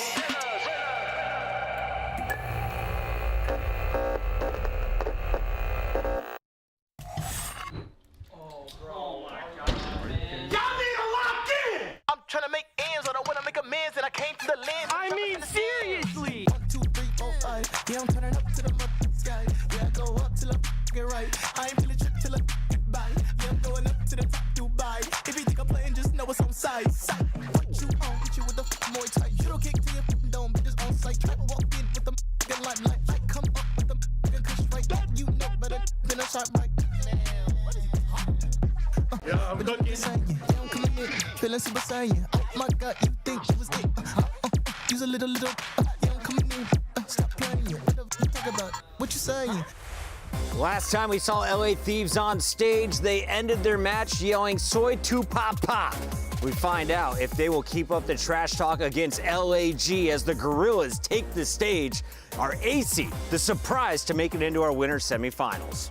And what's crazy is the Battle of LA is happening in LA, right? And LAG is a shocker to have made it here to get to this point, because this was a team outside of the conversation for making it into the top 8 for champs. And now they have solidified their spot and maybe even looking to have a record placing for this franchise. They had all yesterday off. Both teams able to get a lot of scrims in. And how are you feeling about the Thieves coming into this one? They've never succeeded on land. They've always won online. This is their best tournament points showing, and they're only 1 match in. Yeah, I'm feeling pretty good about them, Chris, especially with this opponent. They won Game 5 with them in the qualifier, but this is a different Thieves team. They have improved a lot. Their search and destroy looks fantastic. Their respawn has also gotten better. Ghosty, the man on your screen, has been like top 10 all year as an AR statistically, laying down damage and the most hill time for the squad. And for the most energy pregame of LA Thieves, they are dangerous in S&D. It's their strongest game mode thus far. They're #1 in opening duels, and they're a top 3 attack team. And an even more impressive stat is all of them are above a 60% opening duel win rate. That means when those first bloods go down, they are winning them over half of the time, 60% of the time. And following that, like, their respawn's been good. Like Ant said, the biggest focus for them is going to keep up the slaying that they had in respawn the other day. Joe needs to come and become confident like he was on his feet the other day on land.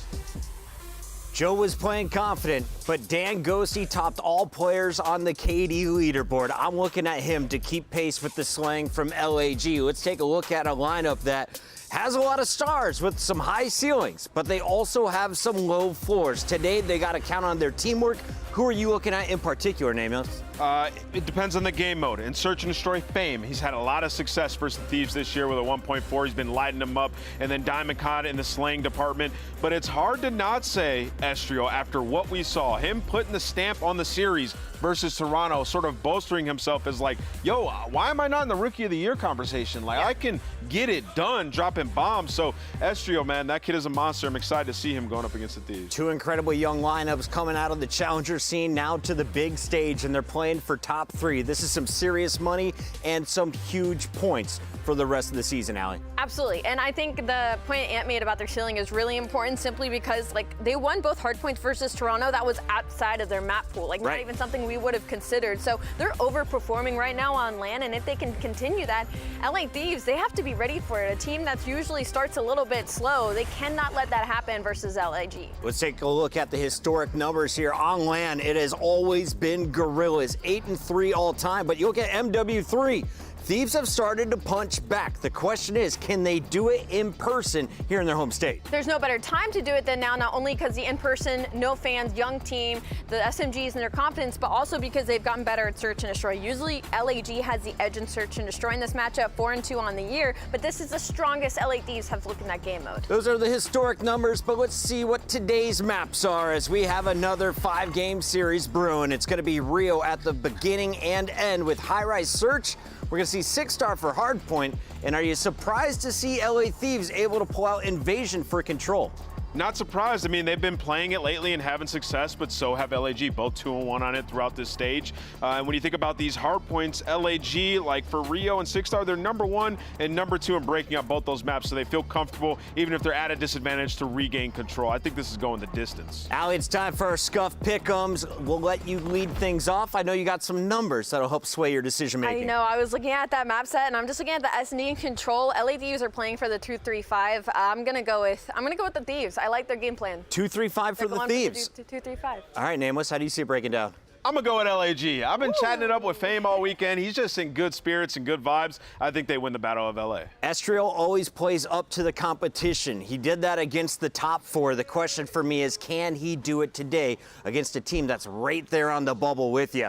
I'm going LAG as well. It's purple versus red, and the party is just about ready to get started. Alley Cat, give me your player to watch from LA Thieves. From LA Thieves? Ooh, it's got to be Joe. I've been talking about him all weekend. I want to see him on his feet again. Joey D, player to watch. It's time to kick this party off as we send it down to the floor with Miles and Chance. Gentlemen, take it away.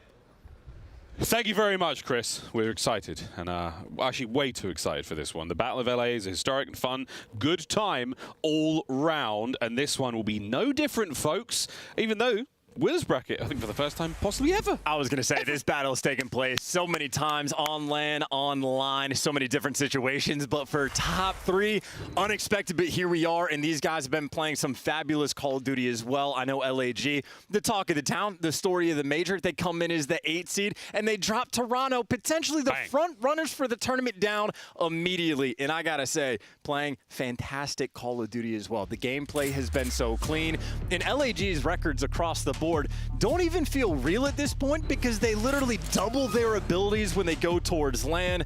Obviously a team, they've not been playing in a facility, but anytime they are shoulder to shoulder, these guys have been on point. Indeed. Well, a lovely looking series layout as well for both teams.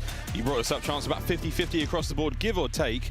But if it gets later in the series, what happens there? Yeah, LA Thieves, they would love to see a Game 5 for this one. Their S&D has been on point, especially so with this roster and throughout this stage. So if it gets there, maybe lean towards the Thieves. But again, LAG, they just simply level up, and Estrel was the man of the hour against Toronto, and off to a nice little start, albeit the flank. Krem, gonna shut you down. Yeah, Krem, lovely. Shut down, and Joe joins him. Time for the LA Thieves. LA Thieves, the red arrows on the minimap. The purple LAG players, they will be the white arrows. As you can see, the red arrows flying towards the white arrows and killing them. Yeah, no deception about that two-piece. Joe Deceive just absolutely running it down, but very quick response for the Guerrillas, and obviously the Guerrillas with the worst spawns want this time pretty badly. So they're going to be fighting for it, but Ghosty, if he can get Tess, he's going to take it, but getting peppered up along the way, I mean, that's every single stun and nade landing on your forehead. There's no time to heal. Yeah, no time to heal and no trophy strong enough. No valley wide enough. No river flowing enough. And those spawns also might be a dagger. Only one player ends up spawning out, so DiamondCon maybe not prepared, or even if he was, more players than you'd expect. But look at number 7 on the minimap. Fame gonna make the read, loses the gunfight, but just an indication about LAG heads-up gameplay through and through. And that gives you P2. That gives you a ton of control, and that's Flames 2 in the feed. Nasty and Ghosty help push back. You're still not able to get on towards the hard point. So good luck, lads. Sending it as fast and as furious as you possibly can. And Nasty hits a big drift, gets his boys in there. All down to Flames now on the back line. And you want to get this back as quickly as possible. Thieves, though, down by 30. Again, they're already maintaining the spawns. You have Joe Deceives going on a rotation 30 seconds in advance, and that just means his teammates can afford to put all the pressure around the time. Guerrillas gearing up once again to try to break it down, and really the final hit to come through. Nasty, more damage you can do, the better. But I'm hearing the deads in the background. Guerrillas hype for it. Final 10 seconds going their way. There was a hot one out of DiamondCon, a 3 spree as well. Over to Ghosty. If you run through that box's alley, you're going to run into trouble. Oh, but the timing pays off. DiamondCon now towards the back. Have we given up that position enough to allow the LAG boys in? Yes. Well, he's got Kremp watching the cross, though, so you're just going to run into the crossfire, and there's the first man to fall. Gotta know Flames is going to be playing arcade, and Flames will be the last man in line. Nowhere to go in this setup on point. Joe Deceives, first man on rotation, last one to survive, and now he gets to fly. Oh, that's wonderful work for the LA Thieves. Top mid now safe and sound. No two-piece there for Ghosty. Back over to Joe. Estriel brings him down. 5 seconds, we'll see a lead change, but no, it's a late break from LA Thieves. Yeah, Kremp and Nasty watching the exact same angle, so Flames just a completely open route. Guerrillas gonna pounce on it, take full advantage, and the rival nines ringing out across the map. 2 apiece on either side, and DiamondCon, you see the flank he's going on. His teammates are gonna be losing these gunfights. But with 5 seconds left, he can just be a nuisance. Gets 1 kill at the old time, and now Thieves got to be worried about the pinch. Sure. Well, take care of the front as fast as you possibly can. All good. Now it's just eyes forward. Eyes up. Ghosty with 2. 10-7 overall. The garage is all yours, Thieves. Yeah, Ghosty with a rival 9 in hand. Opportunity for an AR to show off the goods with the SMG. They call it the God gun. They start the propaganda, an opportunity to make it work, or maybe just set up Joe to seize for the kill. Deception on the flank, and this might be an all-4 down blender. Fame, the only man alive, doesn't last for long. Nasty, lovely work. That's a 4 spree for him. So spree's starting to develop across the board there for the Thieves. We'll see if any of them can be closed out. That magic 6 is what we're looking for here. Nasty on the 5. One more. No good. Nice work there out of the Guerrillas, but are they able to get close to the point? Trying to get somebody off it. The answer, no. 15 seconds, all the Thieves. Yeah, the trades and kills are flowing right now. Blood being poured out here on Rio and LA Thieves. Most of that has been in their favor. Kremp, the only player negative. Everybody else, we knew this match was going to be electric. Finding their flow state, and Thieves again here on rotation, but Nasty, a lot of work to do. Estriel going to take him down. Guerrillas first time. The dreaded bridge hard point here on Rio. Flames with a trophy. He'll be the first man in the fight. That trophy is nearly gone. Here comes the next wave of projectiles. Oh, It's wow. lovely work. The Thieves empty their pockets on top of it. That is going to be a clean and easy break. Estriel, the last man up. He's tagged heavily. He's been spotted and surely dealt with. There we go. Eyes forward to new spawns. Thieves once again in control. Yeah, you saw Estriel quite literally chasing a ghost, could not find him, and only one place he could be, but if he survives, sending the rest of you to the grave. Flames now dancing back and forth. It's two different directions to look. It's a massive square up, and Kremp so annoying on the flank as well. You saw much attention. He just dragged their direction, and for Thieves, it makes their lives so much easier. But Joe, last man on the point, does not care. He's bringing some fierceness to the main stage. Joe's getting loud. Damage dealt. Now 125 to 75 as the first set of hard points are done. Back to middle of the map we go. And who's waiting? It's the Thieves. And I'm telling you, I don't know if it's being picked up on broadcast, but Joe Deceives is yelling loud enough with these deads that the Guerrillas assuredly can hear him too. Yeah, they know what's going on, man. Thieves back in control from 5 to 1. The hard points have been very solid. Flames trying to get a pick here on the point, allow his boys to find something. On the flanks, we've opened up the bridge play now towards Flames, waiting for any sort of rustling from the LA Thieves line. Currently nothing. Hard point now in their hands. You send it, and Kremp finds two. Joe Deceives joins him, and once again, another attack snuffed by the Thieves. And that felt like the Guerrillas were really taking their time to make it perfect, but nobody on the Thieves tweaked. They stayed strong, and now they're holding that for a sizable amount of time. They have built themselves an incredible lead. I mean, doubled up their score and then some, and these boys, my God, are they shooting. These boys are cracked. Looking towards the new spawns. That's lovely work again. Joe, the bark from across the room, that little dead, picks up 2 in a row. Now he's trying to hit their new hard point. Krem, he's found the openers. Nasty's there as well. Fame, last man, all down again. And this is a dagger. He's got Nasty pushed up so far. He picked up a 2-piece along this route, and now he is just here to slow them down. Keeping everybody at bay. He might fall, but the job for the Thieves now so much easier. So much easier. Well, we're hearing the deads. Now you can hear him too with a listening with the Thieves. Push blue, he's in blue. I'm starting him for you. Watch out, blue, two. I'm holding blue push. I'm putting blue push out. Yeah, blue frame dead. No, one. Estriel in there. I'll see a blue Estriel really weak. He's going back. Hold on, weak. Nice. Estriel back time. Nice. Castle. Yeah, 2 goes. Weak couple. I'm near you. Crash. I need him. Nice, no, enemy. I heard the Banana Skull. Take a pillar me. Make us kill him. Take a pillar. One shot. Come on, 3. He's really good. Could be another one. I'm taking a bridge out. Yeah, they could be bridge already. L1 Estriel. One is funny, he just tacked. L1 Blue. I think one's front of you, Joe, as well. I think one's cover. Let's get bridge. Go. I'm big time. Get that shit, yeah, leave him. He's gonna come back to cash. Down, let's go. No, I know. Let's go. I'm working side door. Side door or hop up. Side door. 1, 2, 3 side door. Down kind of weak. Yeah, we got in the one deep thing we should. All good. I got one from the left. Sorry, push me out. You Astro. They're mid. Keep your gun up.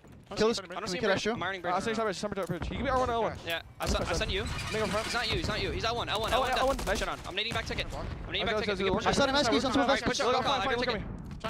I'll see Hobbit. Nothing up. Keep it close side. I'll see center. They're playing arcade side. One more box, 2 boxes. He's going both boxes. No, I choked. Arcade in boxes. Alright, one's sitting on bridge. It's Estriel. Here. What are we doing now? We can wait tall? Let's go through. Okay. Let's go. Be fast. I'm see bridge. 130 front. I don't see coverage. Yeah, I'm here. Center weak. He didn't pinch. Yeah, I'm pitching back. Let's go fast. Go. Front shot. There's only 2 Shot down on con. Dead. Our rep. Box is 1 shot. Estriel. I spawner. I'm going bad. Yeah, go work a pinch. I'll go box. You guys up deep. Yeah, we can double. He's not mid. He went cash fast. He ran down cash. He banged it. I'm pitching him. Oh, no, nice. No time. I've got cheats. One box. Yeah, that's one. We can shot. One shot. Box is SU. I'm sure down. Barricade. Absolute diamond con. Box is shot me down. Two barricade. You work a pinch still, Joe. No, we're already boxes. I know. Nade time. Yeah, that's it. Work from deep. Yeah, I'm nading time. Well, that was all fun and games until you lost a massive lead, LA Thieves. The Guerrillas are right back in it. Yeah, 90-point gap, but slipping away every single hill. They got blended on 3 pushes in a P3, and LAG working on chaining it. And the final gunfight, a 3 there from Flames. A 90-point gap has been closed. We're going to be all tied up going into new. Oh, everyone take a deep breath going over towards that bridge hard point. Who will have the hardest hands here to hold on to this one? Lead change, and it's incredibly close as the hard point pops. Here comes Diamondcon, and he is shooting 26 and 18. Krem brings him down. Yeah, huge wins. Nasty and Krep able to deliver. Finally, Thieves have stabilized. Now all the kills are going to flow their way. 4 clean in a row. Everybody spawning out. Thieves, the initiative, they've taken it back. Yeah, trying to. Nasty, what a cover that was. The damage is good enough for now. Buy your boys some time. You lose a player on the hard point, though, so this is now a problem. Everyone's regened, fresh and anew, and here comes the next hit. Krem is absolutely dancing. Fame blows him away. Here comes Joe Thieves. Get a few more out of this life if you can. That lovely shots onto the second. Last man alive towards the backside of the point. And 20 seconds is huge time if they can get it, and Joe Thieves wants to take it. Still the roaming Slayer, and if cleared out the street, look towards the middle of the map, they're going to be here first. This is a wonderful life out of Joe. Massive damage again, or somehow managing to stay alive. Pops a Deddy, why not, mate? We're going to stay on board with this wild and bizarre adventure from young Joe Thieves until he goes. And now it's back over to a new hard point. It's a slight lead for the Thieves. Guerrillas are holding. Working for the comeback. The crossfire not good enough. Ghosty with the rival 9 doesn't need to do anything because Krem gives you 2. Just go and collect that time. Thieves, they got all their bases covered. What a great break. Can they hold it? In through vending. Over to Ghosty trying to stay alive. Anyone there to reinforce? No coverage. Oh, nearly didn't need it. Flames brought down. Fame up next. Guerrillas with a break. And they got the spawns as well, so the rotation they could potentially have, but you still got to hold on. Thieves, they're taking their time. They're gearing up, trying to do this together. One break might be enough to get the dub here. Thinking about P2 as well. Here we go. The wind-up punch. And Thieves, they're in. It's 1 from Ghosty, 1 from Krem. Straight to Eskies. Not enough. Last few. No. Down to Nasty. Oh, done. My word. Wiped. We might be looking at a lead change. And that spawn is just going to feel so far away now. Nearly tied up going into new, and Guerrillas are going to be there first. Ezreal in position maybe to call game, but Ghosty there to take him down. Flames wants to slow down the push. He does exactly that. Krem back to spawn as well. Back to spawn. Last hard point over by the market. And it's going to be an absolute bang out. Diamondcon! Oh my good God! Nearly on the 3. Flames holding it. 5 for the win. No one close. The Thieves have crumbled in map 1. Guerrillas strike first. On that last P1, you shouldn't have went to go pick up the bridge. You should have bumped me to 90-point lead, and it ain't safe. The players cool, calm, and collected, and the coaches getting hype. That is devastation in map number 1.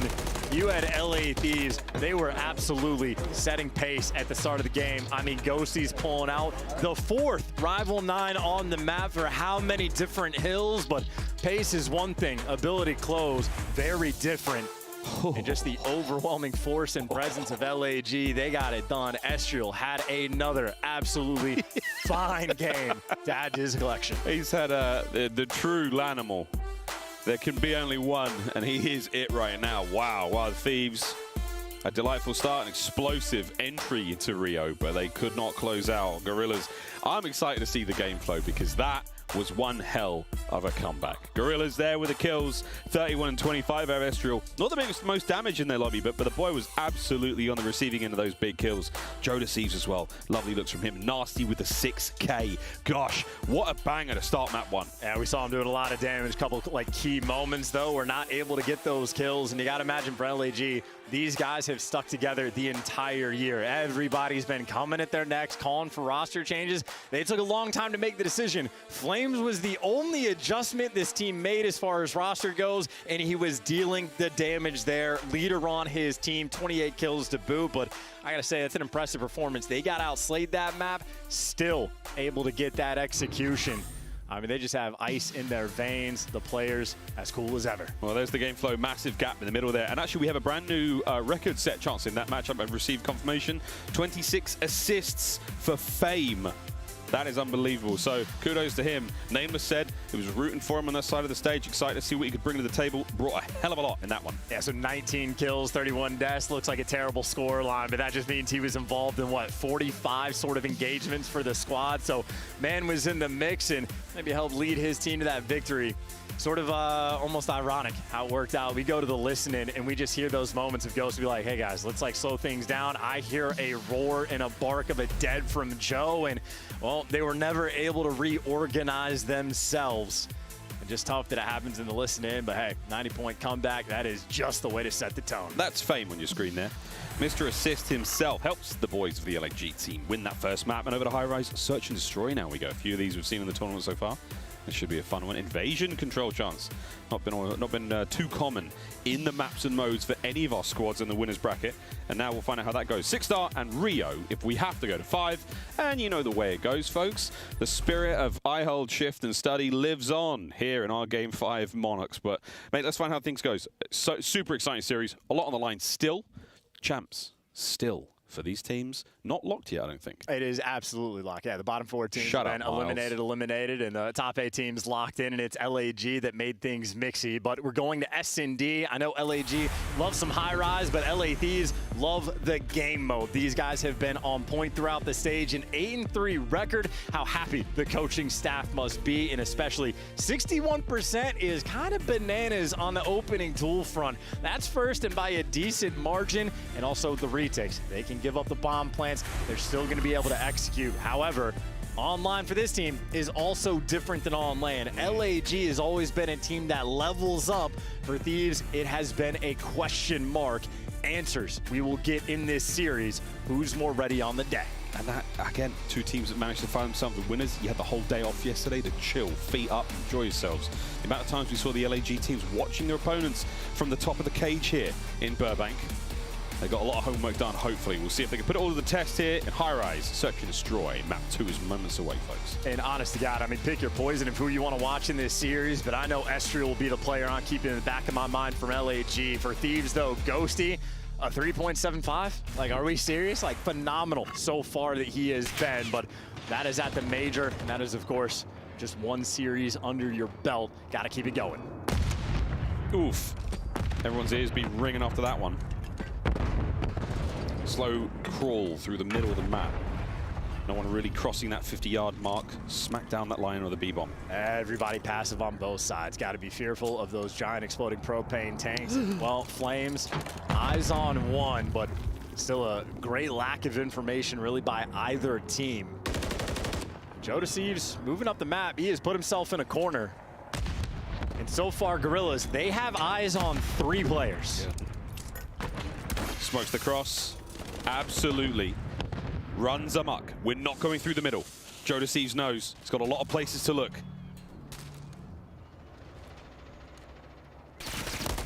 That timing is tough, and Estriel with another wonderful kill. Yeah, that is panic setting in, and now a 2 versus 4. Kremp, maybe if the timing goes his way, but I hear him. He is loud. The timing go on point. Oh my goodness. He's going to go for it. No, he's not going to go for the ninja. In this venue, in this economy? Well, honestly, that would have been the only play, but he got called out or someone heard him jumping up because that shield doesn't go for the bomb plant, hops off of it, and just information too good. Beautiful first round. You smoke off the middle of the map. In my mind, I'm thinking they're running straight through it to attack Joe that they knew was on the radio tower. Nope, 2 players go underground, clear out the space, and jump up from the back. And you see Joe Thieves. He's getting the call out from his teammates. The mid-map is smoked, but he has too many directions to look. An easy ISO there from LAG, and really nice job by Flames as well. Got the first blood on the Ghosty. 2-2 for the time being across the top of High Rise. We send it, and Joe Thieves, the man who had to watch a million angles there on the B-bomb site alone. Now the bomb carrier. He's going right back to B. Checks all the usual spots, dodges the explosions. We're almost ready to go. Oh, he just had a nade land on his face, though, down to 46 HP. The follow-up misses. So he does live to see the current round. But LAG, they've just dominated the elevator side of the map. I mean, Diamondcon top propane. Got Estriel there ready to strike on the site. And LA Thieves, they might push this bomb straight into this blender. Yeah, this is such a strong position to be in as the Guerrillas. Nasty. Oh, wow. Oh, that timing, man. Backs up. And again, can't get the second. Esriel just too much. Rival 9. Oh dear, and Joe now trying to keep an eye on it. That should be a free plant. Last man Flames, 30 on the clock. That is just unlucky. Wait. Call of Duty timing at its finest and nowhere to go. Top propane secured and, well, no mistakes about what happened that round. Diamondcon had the perfect read, gave it up at the worst possible time. Call of Duty timing giveth and then take it away. Take it away very quick. It punishes you very quickly. In this game especially. One apiece. And it gets mildly tense here in the arena. You guys can hear sirens and the ambient noises of high-rise. We're hearing the occasional flutter of players and the closing of drinks lid caps. It's tense. And LAG did a beautiful job round one, just sort of ISOing all these players.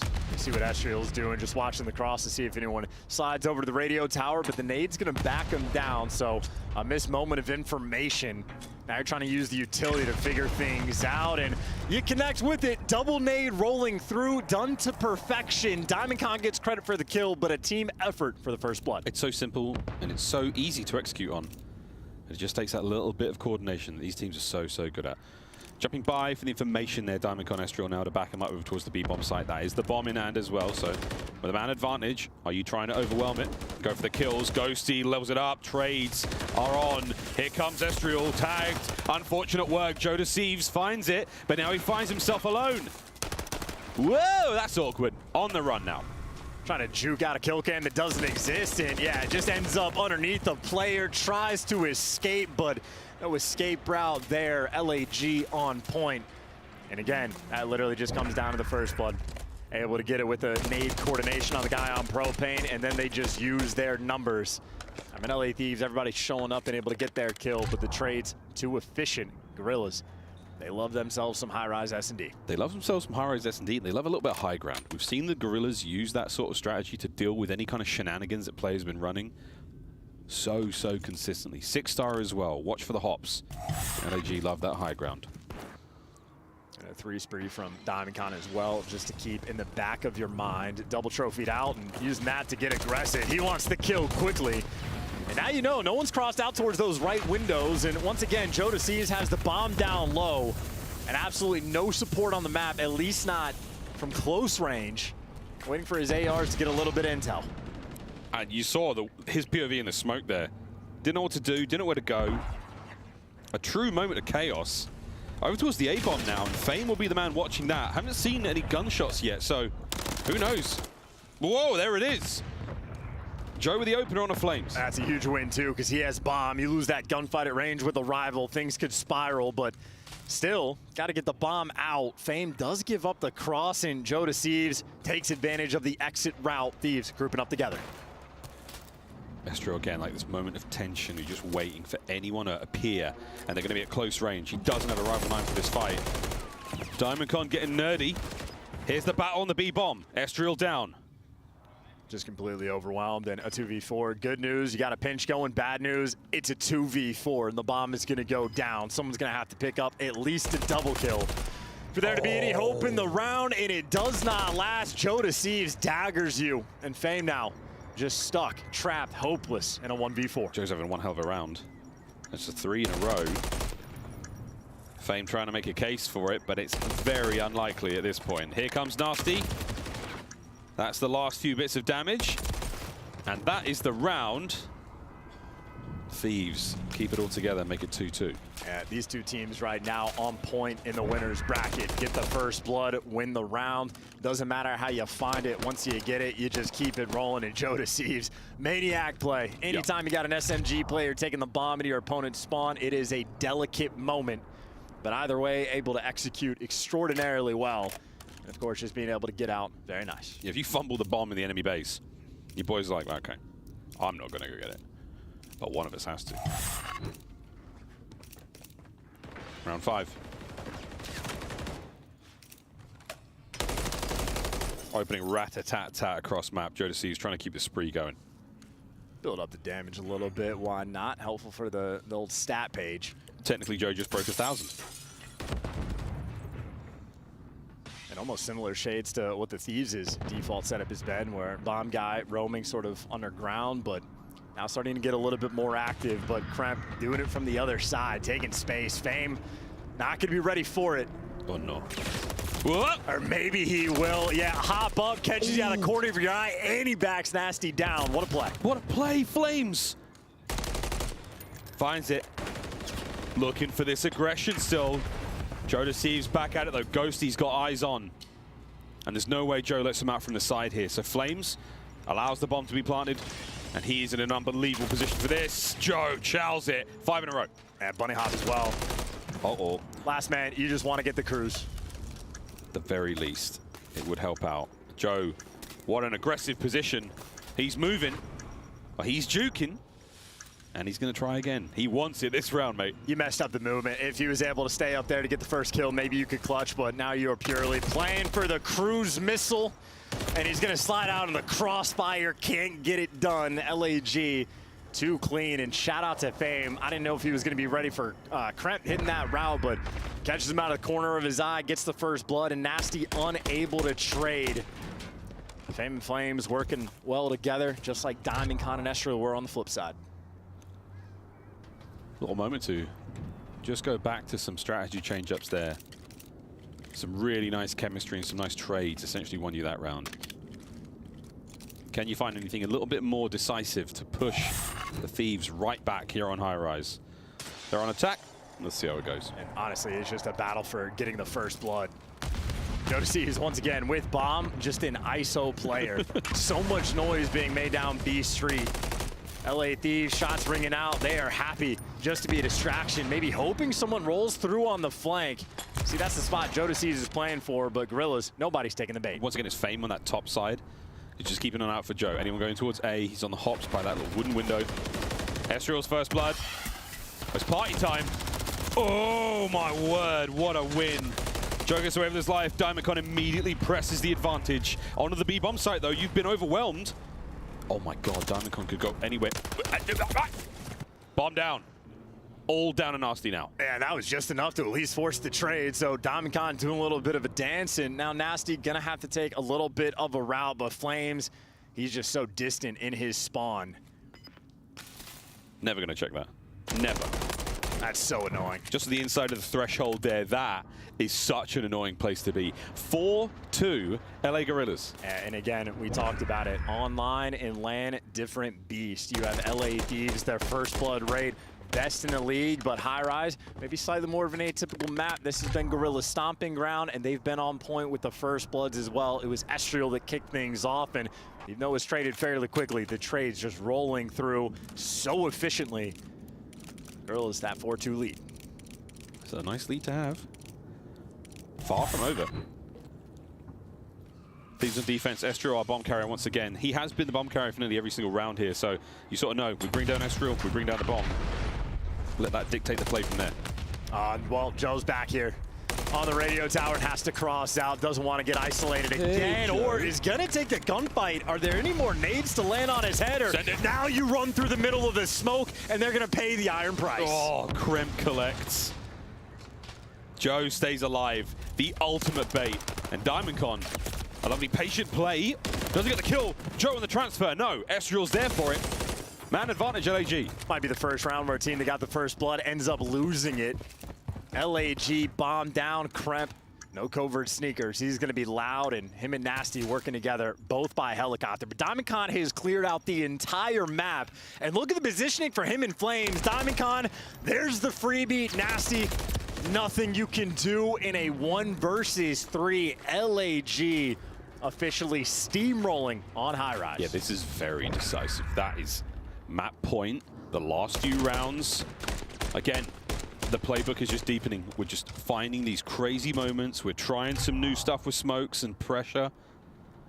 I thought when Kremp started beaming him through the smoke in the opening of the round, that was it. It was like, cool, you're down 2 men. There's no way you bounce back from this. Estriel plays a very, very tight line to make it underground.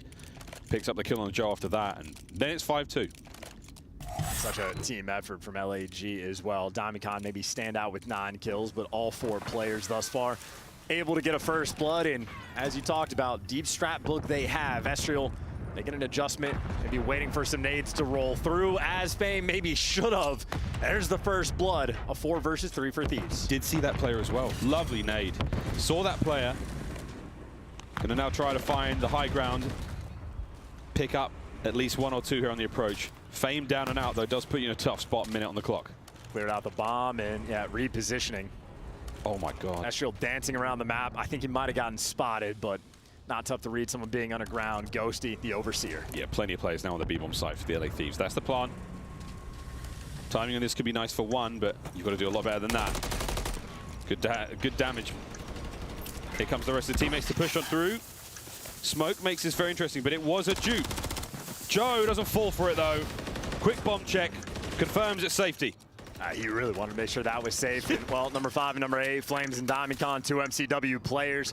20 seconds on the clock as well. And, well, Ghosty has eyes on you now. Joe Thieves making plays. If there's a smoke on the ground, you better be sure somebody's running through it. Joe Thieves jumping on the moment. And again, just for that first blood, we talked about the well-coordinated nades from Guerrillas earlier on. Well, that's on the smaller giant exploding propane tank. This time, Fame bites the bullet of the much bigger, much more dangerous one. Much more dangerous. Dangerous man there on your screen, though, Joe Thieves. 2 more rounds to tie things up. LAG surely will not let that befall them. Still a little concern for Thieves in this moment, though. Anytime they've attempted to get aggressive on defense, they've just gotten picked apart. Joe Thieves will be the man back to the B site. Oh. And he gets spotted on the cross every time. Every time, but it doesn't seem to matter. Will the Guerrillas? Ah, yes, they will. That's frags popping off upstairs. So Joe's managed to bait out quite a bit of lethals. There's the first blood, though. Again, every time Thieves have attempted to get aggressive, they just get punished when they're on defense. Yeah, dodge this, Estriel says. Less than a minute to play. Fame. Complete and total high ground coverage. Krem finding an one out there does help. Oh, Fame. Oh, gets 1. That's good enough. Huge that he at least got 1 in that moment. Ghosty, by the way, he has just taken so much space on the map. So Flames hunting Kremp. Able to get him in. Well, Ghosty for 1v2. They have no eyes on him, but he's made his move. 1 versus 1. This is for the game. He saw that player as well. Diamondcon has to press the advantage. Ghosty, check the front. What a route. Is he going to check the back? He's safe for now. Checks it. What a 2v1 from Ghosty. 5-4. And every single player on Thieves excited for that read. That is on point. Read it like a book, and I think he caught everybody off guard. Whether or not he heard him or the spidey sense is tingling, I do not know. We can mask him later, but either way, he just bought his team another round. That's insane as well, man. Such a good round. Just being in that back window, be able to see the guy top heli a freebie, doesn't miss a single bullet, plays the 1v1 perfectly. 1 more round, we tie things up. Absolute lifeline right now for the team. And while they've been getting picked apart on the defensive end, Thieves had a little bit more success on offense, tripling up over towards B. First time Joe Thieves is carrying the bomb, so he might have a bit more freedom. Every nade lands, none connects. And they're taking advantage of the space, making moves up B Street. Trying to get a little bit freaky. Oh, damn, that trophy would help just there. Slows everyone down a little. Exchange of gunfire. Shots across the top. They're still able to get close to that B-bomb site. The question is, though, is anyone in there? They have to check it, and they have to try to get that bomb down sooner rather than later. And Flames is watching the cross, though. Anyone makes the move towards the bomb, he's going to see it the entire way. Trying to count players now. Flames. Oh, dodges all of them. Estriel in and out.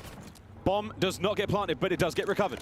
Playing for the kills. Slam. Who's more ready? Fame there for the kill. Flames there for the next one. Teamwork for Guerrillas. Just bought you the round. God, that's such a dagger. Nasty. Were you spotted? You were. Red. Dead. Redemption for LAG. They're on high rise. 6-4 the final score. And not even Ghosty's incredible 1v2 could give the boys enough of a lifeline. That last round, again, an absolute blowout. Those long, dangerous angles on high rise. LAG play it perfectly, and I don't believe it, brother. 2-0. Yeah, they're playing like a Western. These boys are shooting. Again, every single player for the Guerrillas contributing for those first bloods. Every time they got them, they executed after the fact. And towards the latter half, Estriel kept letting his impact be known. 3 first bloods towards the end, and Guerrillas again. They were playing phenomenal Call of Duty against Ultra. They carried that into their series here as well. But 10 for DiamondCon, tipped the cap in that direction. 3 first bloods for Estriel. And Ghosty had one hell of a clutch, but not enough for the team in the end. 6-4 for Guerrillas. As far as high rise goes for those guys, that's a comfortable dub. Yeah, very comfortable dub indeed. And again, great stats across the board for nearly everyone. Pulling weight, causing damage, causing problems, but in the end, Guerrillas with the magic to find those 6 rounds first. And quite literally, outside of the 1v2 from Ghosty, I think every single time a Thieves player got a kill, unless it was a grenade, it got traded out within a half a second. I mean, their teamwork was on point the entire time. Another one of those teams you've seen improvement on throughout the year. They have fine-tuned the gameplay, and 1 map away from a team that everybody was hating on at the start of the year. A map away from top 3. Everybody, Nameless might get another correct prediction today, folks. Invasion Control, the last map in the series that LAG want to just win here. Let's just close it out and keep rolling through this historic winners bracket run that they are currently on. Can they keep it going? Or will the Thieves have enough in the tank to muster a comeback? It is very, very possible. And again, looking across that search, back and forth, a naughty map, but a really fun one. Yeah, and I know for that Game 5, the Thieves are going to be happy if they can get there, but that is officially a very big if. That's a big if, folks. We'll find out if any of that if can come true after this very quick commercial break. The battle for Los Angeles continues. It's the Thieves, it's the Guerrillas. This is the CDL.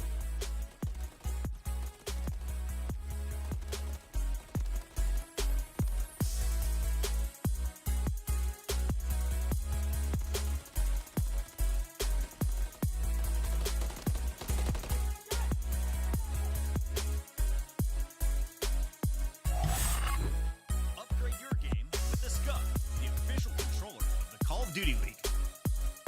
Scuff Gaming is doing an ultimate giveaway where you and a friend can win a chance to go to COD Champs this year. The giveaway includes 2 VIP tickets, travel expenses, and more. To enter, scan the QR code on the page or go to scuff.co/CDL and enter your email. Terms and conditions apply.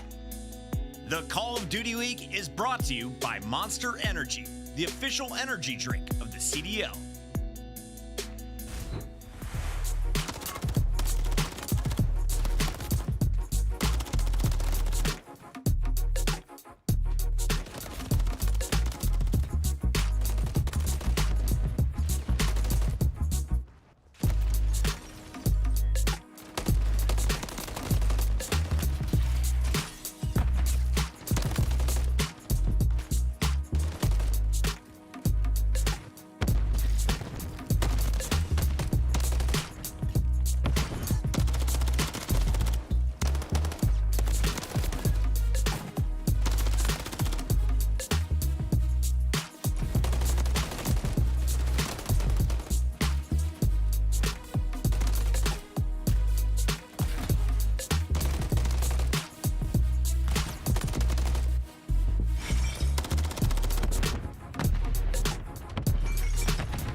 The Guerrillas currently dominating this iteration of the battle for Los Angeles. We'll find out if the Thieves have what it takes, if they've got the resolve to bounce back. We're going to play a game of Control in a moment, folks, as this battle continues. The players have taken their seats. I hope you're comfortable and ready. The chances of this being a 3-0, mate, are there. Yeah, absolutely, and it's always been sort of like uncanny how good Guerrillas have been in this specific matchup. Even with rosters that haven't looked this good, they just find a way to beat the Thieves down, and well, now the roster actually does look good. They've been improving. They literally like doubled their records on land every single time they show up, but we're talking about attacking rounds on Invasion. 111, it doesn't look good. Honestly, kind of typical, or not typical, typical, I should say, on this map. Just for the fact that Guerrillas are going 50-50 on the attacking rounds. Pretty bananas, if you ask me. Hey! It's low-hanging fruit. It's low-hanging fruit. Literally, bananas. Yeah, actually. Okay. We'll see you on Reddit after this one, folks. LA Thieves, Guerrillas, we're still rocking and rolling here. This is a winner's bracket matchup as well for the folks joining us. So no one's going home just yet, and it's funny enough because both these teams in their home city. You absolutely love to see it. Rocking and rolling, though, into map number 3 now, my friends. It's going to be a good one. Invasion. And again, the Thieves are must win. Keep that winner's bracket dream rolling. You don't want to disappoint Coach J-Cap. I don't even want to know what the punishments are like in that camp. Nadeshot, I'll say something just furious. He will absolutely let you know, but a 3-3 record on the attacking rounds in the past 2 months, LAG, we get to test it right away. Here we go. Ton of Thieves toward the A side of the map. That's a hell of an awkward engagement. Lovely shots from Dan Ghosty. Gets 3 if you include his teammate. Yeah, they stopped all the funny business. Guerrillas playing with the idea of going to the A site, which honestly, Fame might go for the same idea again. Right now, he's looking over the middle of the map, making sure no one's going to flank through for his teammates. And Flames right now, question is, how good is your slaying ability? Well, ends up just getting caught. Kremp there to hunt him down. Old Faithful. Capture B zone first, Diamondcon. He and Estriel get the job done. And Estriel, doing what we can to find kills, sniffs out Nasty, but the angle is there. The young Englishman to get himself onto the board and now send it forward. And Fame's got a foot race. Fame has one gunfight to win, and he's going to get it. Now you've made your way towards the zone. 58 HP, more than Fame ever needed. And that's it. Trophy down as well. Big problems to deal with. There we have the kills, up close and personal. Last man up here. Well, the furthest man forward for the LAG is going to be Estriel. Wait for reinforcements. Battle his way through the mean streets of Invasion. God, Ghosty hates that door. Wants to make it as loud as possible for Estriel to get that kill, but maybe good news for Guerrillas. You at least have plenty of map pressure. You're up towards the middle of the map, and you got everybody grouped up together. Nasty hits the go button, and good news, Joe Thieves gets the next kill to slow this push down. Now you got Guerrillas turning heads. Thieves, nice and stable. For Nasty, it was nothing but bait. Yeah, that was lovely work. It's getting a bit mixy here for the Thieves. Plenty of team kills in this opening round. Counterattack now through the B side of the map. Can you sniff out a few more of these Thieves players? The classic spot by the mid-tank, always going to have a player populating it. And everybody down B Street as well. They haven't let anybody through just yet. I mean, Nasty's got a little standoff battle against Diamondcon. Ghosty does his job inside of blue, and Diamondcon's made it through, but LA Thieves, they're completely heads up about it, or maybe not. 2 show up in the feed, and Kremp a little bit of pressure, but he delivers. Cool under it in a 3 spree. The defender of the A site, Thieves stable thus far. Difficult thing is, though, for the Thieves is space. You do not want to be taking fights this close to the zone. You want to be taking the fights in the middle of the map. That's bad looks. Nasty saving the day for Ghosty. One more man down. A few more in the approach now. Kremp has got to go pretty wild, and he gets 1 out of the 2. These are intense moments, too. Things are getting mixy, and yeah, players turning heads. 2 players in Cafe, both corners, and Nasty knows he's going to get back down, and he gets caught. Guerrillas, they are so close now to this zone. Kremp back on it. He's just like, I cannot leave this position. If I move forward, I'm in trouble. It's a 4 spree from the inside of the A zone, so keep it going, mate. Can't get the 5th. Quick chow. And DC's on the outside, 15 seconds. And he's going to have help as well. Any player that can make it into this zone, they're going to come here and they're going to be one shot. So Kremp should get delivered freebies. Diamond Khan able to give you 2, but gets caught before he can even make it in. Thieves, they're on point on defense. No cruise missile, but the round win. Only 3 ticks rolling through as default of a round as you can get. Scary feeling there as well as you're taking these fights so close to the zone. A single mistake could cost you the round. And I can hear their comms too from this far away. Thieves, it was intense on defense. Still though, able to deliver. Only 3 ticks, absolutely no sweat on their brow. LAG managing the players aggressively while still sort of patient. They played the slow and sensible game, again going for B first, slow attacks, unable to break them. See if they can pull another defensive round. And we could kind of see there why Guerrillas have had so much success on the attacking rounds. They always sort of had that presence. No one really throwing away their lives. It's obviously a very difficult feat, but they toyed with the idea for quite a long time. Is Estriel, another first blood under your belt, not S&D, but you'll still take it. And you might be able to just overwhelm them. And another way to win this map is just shut them down on the defensive end. LA Thieves not able to get all the kills. Everybody getting welcome back to your spawn, and Kremp, he gets the time, and Domicon looking the wrong direction and open route towards A. Okay, we're in A. The race. Oh, Flames is like, yeah, I tagged him. Got him. That's brilliant. You keep the A zone safe now. The aggression has to go elsewhere. Yeah, now a huge problem for Thieves, because what direction do you pick? If you ever go towards B, well, Estriel's in effect going to be behind you, but A is also going to be open. You see Estriel wins 1 over by the forklift. He does get traded out, and Thieves use that pressure to roam back over towards this B zone. Yeah, you see Guerrillas expecting the attack towards A. They don't quite overextend too far. You're giving Thieves time now to settle in for the defense. That's the trophy system down and a 2-man stack over by the B zone. Yeah, Guerrillas keeping things nice and safe, and now Fame toying with the idea of a flank, but if he goes through dark, assuredly it's going to be watched. Thieves double stack as well. B zone looking like it's going to fall. Guerrillas not grouping up for the hit. They are playing things nice and safe on the defensive end. All things tied up on the tick front. All things tied up nearly in the kills front as well. So 20-odd lives either side. Lots of time, lots of lives to try to solve this ever-changing puzzle. Flames and Estriel. Oh, that is lovely. Not a ton of space being taken, though. Fame in a default spot over towards Bridge. Wins the big one, and now he's got the entire cross covered. Yeah, this is a ton of fun right now for Fame. Haha, yes, boys. You're all going to walk into my pre-aim or my nades, and my teammates are now able to move in a position as well. Oh, and I was going to say, Estriel has a little bit of help on his cross, but it's the nades there to overwhelm him. But for Thieves, 1:10 on the clock, and they're getting flanked. Even in their own spawn, they're getting shot in the back. Oh, my God. Oh, my God. Estriel's going to pounce now. Another wave of kills absolutely decimated the Thieves. Reinforcements can barely get out into play. And there's always someone here to fill in the right spots as well. Estriel gonna do his job. Doesn't have a trophy though. He's rocking dead silence. So you see how badly he's getting peppered up by the stuns.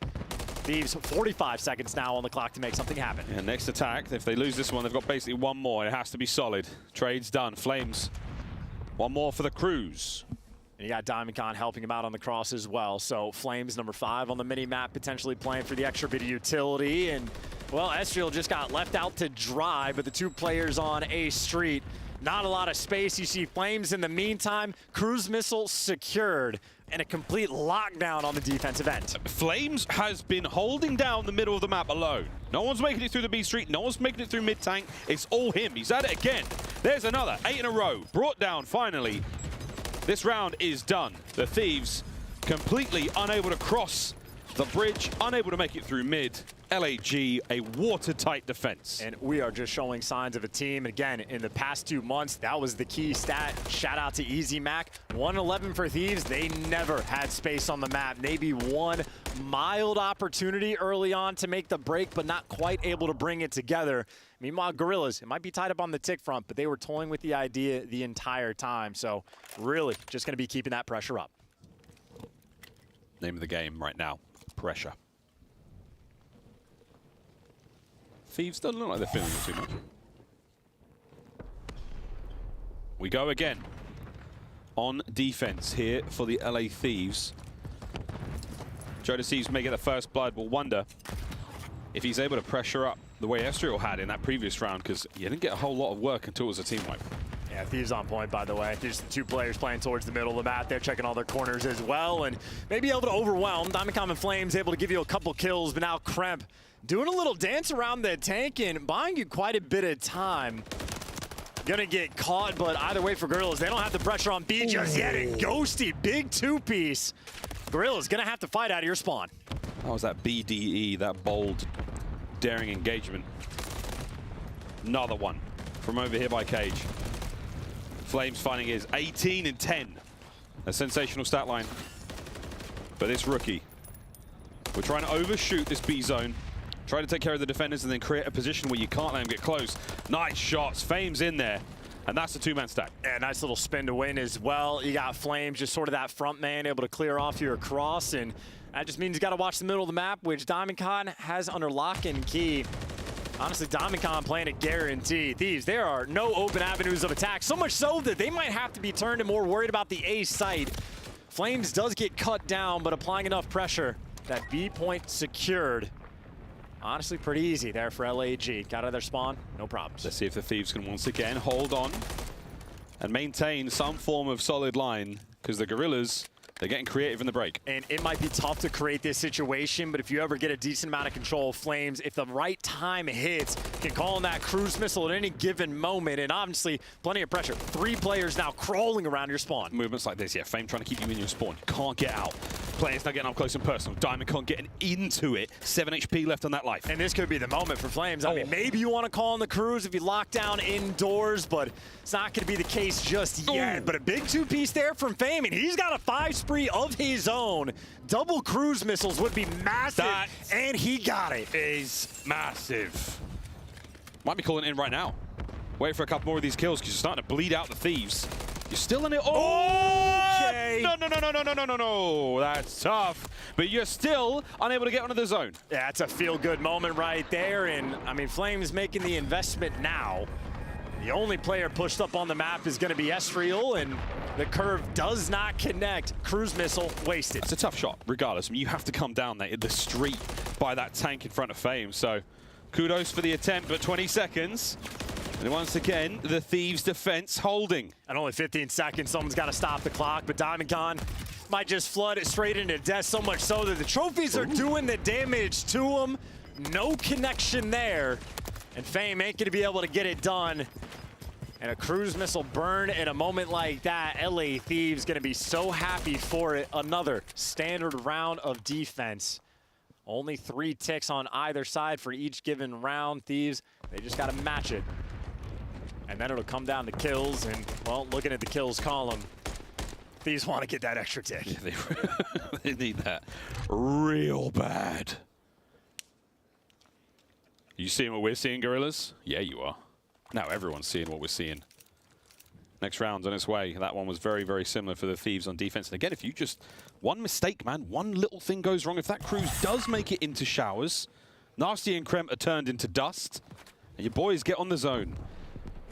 Thieves, can you get a segment? Can you win an attacking round and stay alive? It's a 2-2 split on the attacking end, and Guerrillas have triple stacked effectively the A zone. Great stuns again. Their utility has been on point. And that is a 3 and a feed. Ghosty, the furthest man forward, and now he's dead, and that is yo ass. Other way to guarantee defense, again, just shut him down on the defensive end. This is a brutal-looking setup.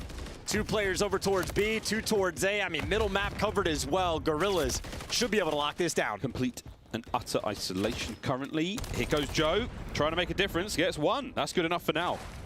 If they can get DiamondCon also, then you've got a free route to A. Oh, everybody's going through mid. Okay. And they're leaning towards B. Thieves, they're playing it safe. Yeah, going back towards B. Good stuff. Now, can they identify Estriel? They know where he is. But is the timing going to be good? Joe's got the gun up at the ready. Lovely shots. Thieves, here comes that segment. Great reads, playing it safe as well. Going to buy themselves plenty of time. Got Kremp pushed up into DVDs, and middle of the map not open. Ghosties got that locked down, and we're using the second cruise missile now. No good. Big old splash on the top side of Invasion. Finish B, 135 to play. Very interesting cruise missiles, I would say, this game. And, I mean, now that's the old B zone secured. And no pressure on the cruise missile front One extra tick is all Thieves are looking for. Even better if they just win the round. There, if they can. Flames is on another pinch. Oh man, he's been a problem here on Invasion. He is a problem. Nasty finally able to deal with it. The Thieves are in a bit of a troubled situation here, but find a way in. This is the most pressure they've had the map on the attacking end towards the A zone. So this is the moment they're looking to strike. 1 or 2 kills that go your way. Fantastic. You're doing it slowly. Diamondcon cuts you up. Can he get another? Nope. Nasty's there for it. 50 seconds, waiting for the reinforcements. Ghosty's running up that mid-map. Still though, everybody is here. Everybody is applying pressure. Guerrillas have to be on point on defense. Kremp there for the first blood. The trades only technically roll through. Ghosty so close to that zone, but he gets cut down. Kremp there for the trades on a 3 spree as well, doing a little dance, but can't get it done. Thieves so close, yet so far. So far tonight. Joe deceives, pace forward. And then once again, it's the mid-map. It's so hard for the Thieves to cross without trouble. Oh, that is more than trouble. Diamondcon looking at 4 if he can get the next one. We are moments away from a final round. Well, no, you still, again, need the extra tick. They're losing on the slang front. And this is their opportunity, but Nasty, half HP, nothing you can do. Flames has the cross, and Flames is the reason that they will have defense in the final round. The +10 in the kills column and 5,500 damage. Flames right now, the Titan in the lobby, may have bought his team the ticket to top 3. Oh, insanity for LAG. Oh. Thieves, you've been given another chance at the attacking round. I mean, surely now you just go for the all-out A hit. Just do it. All in, man. Well, that's another thing too. Guerrillas, I mean, effectively triple stacked it last time as well. So like, I do not hate the idea, but it's not like Guerrillas are giving you too many options. No, now it's do or die. It really is. No one on the Thieves particularly popping off. I mean, everyone's in the shadow of Flames right now, 28 and 18. All the boys are going towards B. They did not hear my call, despite how close I am to them. Trophies are down and their pockets are empty. They just want to get this done quickly as well. Astral, another first blood. Again, it's control, not S&D, so we don't count them, but still nice to see. They're lovely to see. Kill's going to keep rolling through. Nasty. Oh, man, pressure on. Estral is just a force of nature. He forces you to deal with him. Nice work there from Nasty. Okay. So low on the HP, managing to keep Ghosty alive on the capture, and now he pushes forward. Yeah, looking for some extra kills. 17 to his name so far, but wants to find a nice string, and honestly, maybe has a route to get behind enemy lines. He's waiting for the kills first, and, well, Estral the first to fall. Flames would have been the next in line, but timing on the reload, at least to get the zone. Yeah, he only had 6 left in that magazine. The zone's done. Kremp behind enemy lines right now. They've tried to overwhelm him. They're on the hunt. Oh, gets it. A space to work with now. Yeah, it forces Flames to sort of walk towards the back, and that just means Thieves a little bit more pressure to make some moves. And Flames, we just saw him there. He lets Kremp pass. He takes the second gunfight, trusts his teammates to clean up the rest. LAG, another lovely little bit of work. And now they're all back to Palace, though. Ghosty was the last man standing, and, well, Estral's been here the entire time. Over towards the bridge, everybody stuck 1.5 minutes to get out of this blender. Yeah, we've seen this one before. Oh, nice work this time round, though. The lethals get there a lot faster. No trophy. Kremp hurt, has to wait. Forward you go. Big problem is Fame on the flank. He's about to find a few here. It's number 1. Number 2 caught a bullet on the way down. Problems again for the Thieves. They just can't go anywhere. I mean, Joe Deceives, the most aggressive player, able to give you 2, but just gets traded. Thieves can't stay alive and can't get a team push. 1 minute left to work with. Nasty giving you a little bit extra, and now he's got a little bit of help. What? Diamondcon doesn't get spotted out there. This is a freebie. You've got less than 1 minute to play right now. Life count very close. Diamondcon. That's sensational. Mid-map cut down again. The Thieves back to spawn. Yeah, hunting Kremp down as well. Easy wins there, Thieves. 40 seconds left. And they're about to be, what, 1 in 14 on the offensive end in the past 2 months, unless they can make some magic happen. First 2 kills, and now they got 3 players roaming around the spawn. Big problem, though, Flames. Hiding out laundry. Oh, 2 good piece. Lord. Nearly. You hear the comms calling out Kremp. The time now goes to red. Kremp down. Flames on. Pressure. Nasty still alive in the back spawn, though. 15 seconds. Fame's got it, though. Fame's got it. Clean shots as well. I mean, not even remotely close to touching this A zone. Guerrillas, again, shout out to Flames. Just for the kill feed, doing a little bit extra. Ghosty, last second heroics, about to get overrun. That pillar, he is working some magic, but only so much you can do. But this might be enough to get number 3. Can't get it done. LAG, top 3. Top 3 at Major 4. Talk about peaking at the right time. A squad who absolutely everyone counted out. A team that couldn't find an online win if it was given to them. Now, they find themselves in an extremely happy place. Congratulations to the LA Guerrillas. The Thieves have lost another battle for Los Angeles. The key to the city, lads, will be in the mail. A big old GG's there as the fist bumps across the stage after choice words. A bit of choice words. Very, very... Oh, it's hella spicy here in Burbank, folks. Whoa. I gotta say, it's almost an insane concept that this is your team that are the Lanimals. I mean, almost all these guys were in Challengers last year, and, well, here they are on LAN again. Every single game mode, they basically double their record when they show up to LAN. A top 3, and it's not like they've had an easy route to get here. They had to take down Toronto to kick things off, but I mean, what is it? 6-1 right now in this tournament. They are playing nearly flawless Call of Duty. Yeah, they just look better than the Thieves there. That particular control invasion was not kind to the red LA team.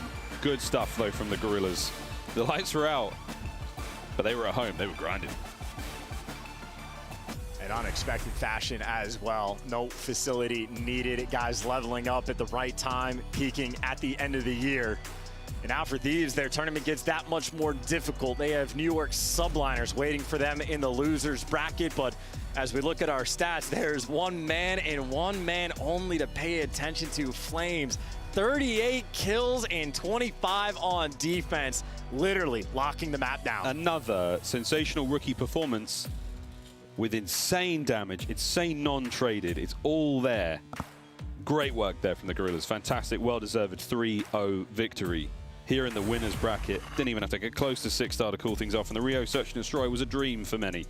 But that, after a close hard point to start things off, Chance, wasn't really close. Well, I'd almost forgotten about the hard, but that's a 90-point comeback that they had made just to really set the tone for this series. And hey, a map like that turns out to be a dagger. Wonderful stuff. And man, talk about how happy the Guerrillas must be. First time they've had a Friday off and taken full advantage of that extra time.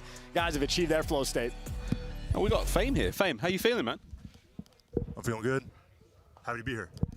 Fantastic interview as always from Fame. Wonderful lad. He's looking great. Well, again, I think Nameless was happy. He was saying it the other day. I was talking to him, a lot of time spent across in the corridors here in Burbank, getting to know the players a little bit better, getting to spend some time with them when it's not such a high-pressure environment. LAG have never been here, Chance. They've never been in a situation that's comfortable for the squad, and they're feeling it. Yeah, and it's unbelievable as well. And Fame has been a great pickup as well. Minnesota Rocker had him in the camp, made a nice call-up, and all last year he just clearly showed he's a very intelligent player. And this year, again, especially towards the later half, he has really begun to shine. So a fun player to watch. 2 years in a row now, we've been able to enjoy it. Happy to see him in top 3. 2 years in a row, he's technically knocked out Clay from Champs. That's another tough one. Well, we got Flames with an interview with Guy Blaze right over there. Thank you so much, Miles. I got my fellow fire brother Flames here. LAG fans, blow it up in the chat, and all fans of LA, because the key to the city will be dipped in purple after this 3-0. Flames, you took them down yet again. How you feeling winning this series on this main stage in Los Angeles? For me, it's fun, bro. The first event didn't feel like my true first event. We were out so early, and this was the one that, like, I genuinely anticipated it to be. I felt like we were going to make a run.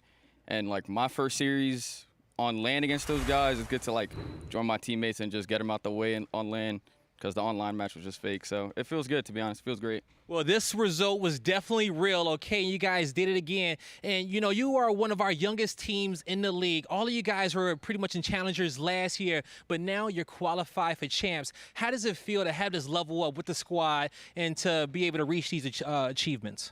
Once I joined the team, I genuinely felt like I told them I think we're one of the most talented teams like in the league. Outside the top 4, I feel like we're just super underrated. And for us, it was all about confidence and like believing in one another that we could make a run. And I mean, everyone doubted, but we knew like what the real was. We knew what we were capable of, and that's what happened this weekend. So I mean, we're not done, but we're looking forward to tomorrow. It's a great feeling for now. Yeah, looking forward to tomorrow. The power of friendship getting you guys far. Now, tomorrow, you're going to be in the winner bracket finals going up against Atlanta FaZe. How key is it to get that winner's bracket, that winner's finals experience, especially going right before champs and playing the big dog Atlanta FaZe in their home turf? I mean, it sets us up for champs. It's going to be a big stage versus those guys. They're clearly the best team in the game. They're the most talented players, probably. So, I mean, it's going to be a challenge, but we've had 2 challenges already, and we're looking forward to a 3rd one. So. All right, man, it was a pleasure talking to you. I'm going to let you get ready for those reps tomorrow. That's going to do it for me and Flames here on the stage. Chris, break it all down. The Fire Brothers. I love that call. Blazing Flames celebrating a big LAG victory as we see another 3-0 hit our bracket. Ridiculous stuff here because all of those games were winnable for LA Thieves. Alley Cat, take me back to the very start of this. How did LAG pull off that first map win? They just started to heat up by the middle part of that map, number 1. I mean, LA Thieves was in the driver's seat a majority of this series, but it's LAG capitalizing on their mistakes. LA Thieves allow a couple of rotations to not go their way, and DiamondCon and Estriel dropped 31+ kills. And even in the second map, I said this in the pre-match setup that LA Thieves was playing for a 2-3-5. We get to the high-rise SD, one of their best, and they're getting way too aggressive on the defense. We're running up the middle of the map on D. We're allowing that first blood to not go our way when that was their number 1 first blood team, or number 1 opening to win rate. That gets slammed by LAG in map number 2. And then, of course, they secured that final defense around number 5, and it's just fundamentals at that point. Nameless, when Flames first joined this LAG squad, we were so impressed. Every time he was on screen, he was getting kill streaks. Then he hit a bit of a slump. Numbers weren't looking great. I started to doubt him personally, but today he shows he can drop 7,400 damage if you give him the opportunity. Yeah, that's the thing, you know, about Flames. It's like sometimes you feel like if he were just give them a little more, how good of a team could they really be? And we just saw it, right? Throughout this series, some huge plays, and especially that Game 3, probably the best map he's had as a pro player outside of Search and Destroy, and they really needed to close it out there. You did not want to go into that 6-star, a map that you're 1-5 on, so getting that 3-0's got to feel amazing. And Chris, you mentioned that map number 1.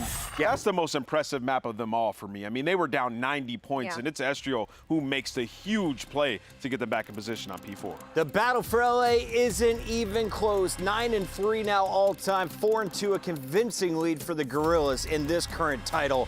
And they just added another 3 maps to 0 with a dominant showing. LAG now moves in to your top 3, and it's with plays like this. It's our Scuff play of the game. Let's take a look at how they locked in that map number 1, Nameless. Yeah, I mean, it was beautiful. You know, prior to this, like I said, they were down a ton, and it's rotating over towards P4. Estriel, huge plays to even put them back into this position. And then we get down here towards P1 where it's like, okay, we have to try to secure these spawns. And who is it? Once again, I mentioned him, Estriel, finding another massive 2-piece to alleviate that pressure and put LA Thieves on the back foot.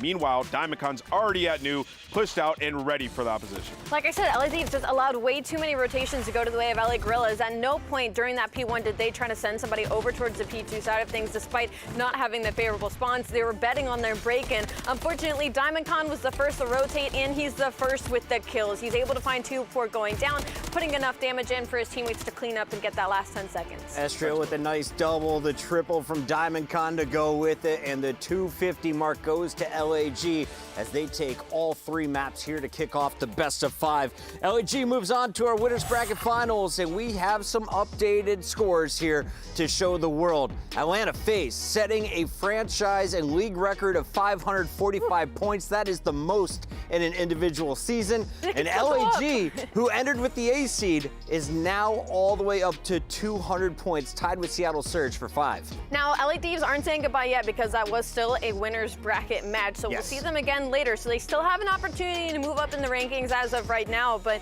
I love that you pointed out the Atlanta FaZe point because they could still get more points, Chris. Yes, ma'am, and taking a look here at that lower bracket, this is going to be a fun one. We know Seattle Surge is taking on Toronto Ultra. That's the next matchup, but LA Thieves versus Subliner. The whole reason LAG got into the winners bracket is because LA Thieves completed the reverse sweep.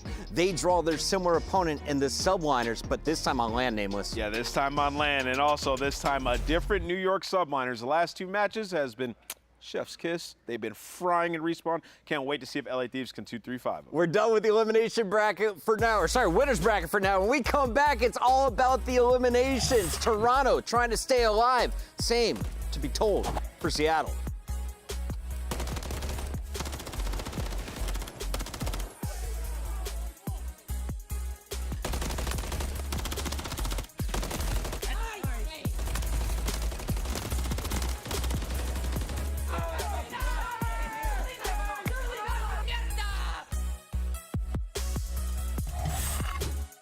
Upgrade your game with the Scuff, the official controller of the Call of Duty League.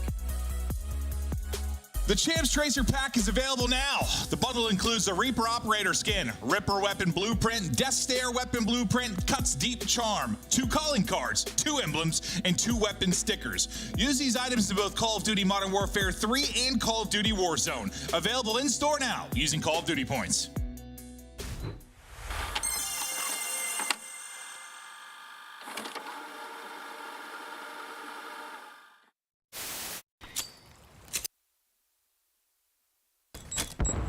Se ha pegado.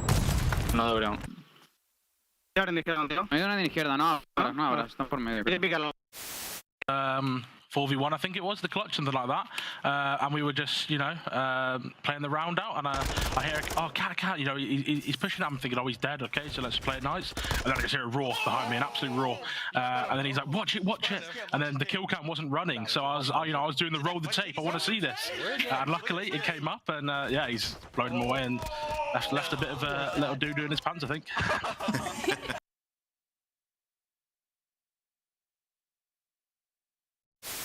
They're gonna sit deep. They're gonna sit deep. I'm on trying. I'm looking Sunny cross. I'm looking gold. Pinching, Snoopy, got him. Nice. Yo, in the water.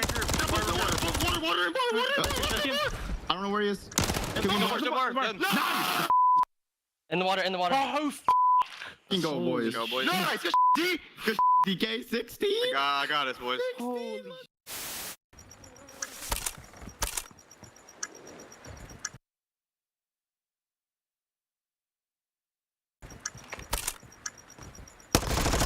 Just push you out. To your right. Oh my god. He jumped right in front of you, my boy. That was unlucky. He literally jumped in front of you. That's him. Bro. Dead. All four. He's really right there.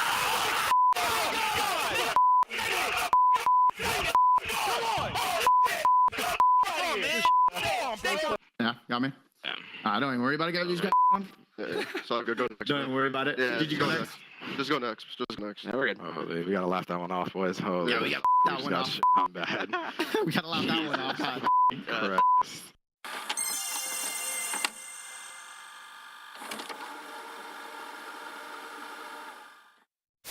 Back him, make it on the plays. It's Crim 6.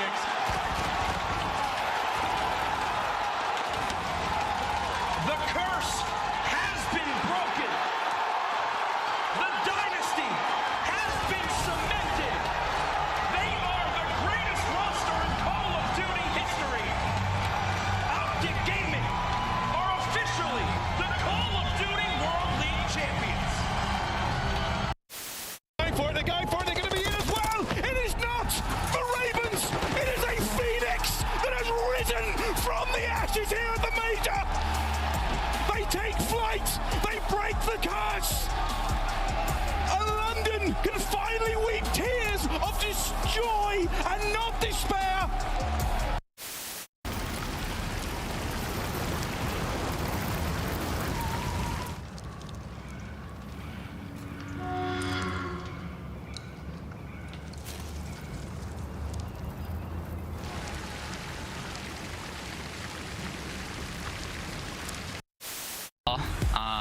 You know, we knew we were going to come in and handle business. You know, they're a pretty team. I don't know what all the hype is around this match. I mean, look at the scores. I did. Share your life. They actually went for the challenges and gave us an opportunity, which is just something I hate seeing. And what the hell was that? Then he just got That's the best gun in the game. That is the best gun in the game. That's what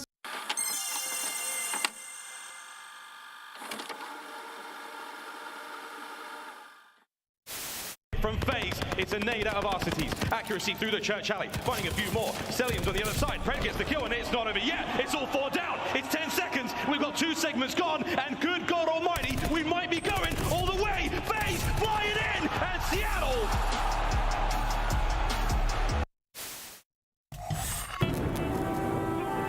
I love when the good news coming in on a day-to-day. Already know what's happening. I don't gotta shake the hay. Big moves, big stepper in the right direction. The trick continues. Every double use a psychedelic. I think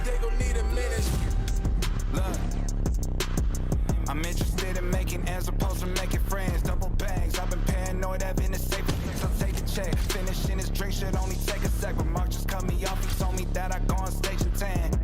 Walk out to my own shit on the main event. Givenchy, my cologne after the show. She told me that shit was a favorite sense. Sprint advantage spacious, we can take it friends. What happened next? You could take a guess.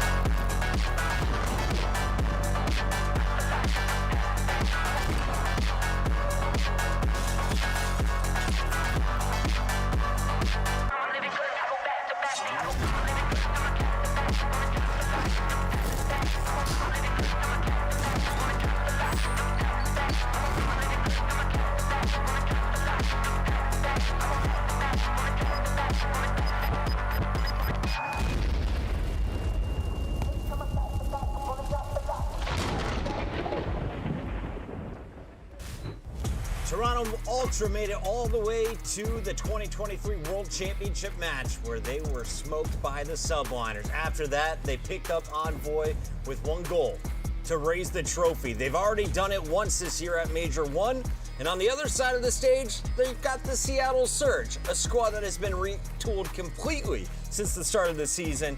A lot of young talent has been added to this roster, and they're looking to cause another upset here in LA.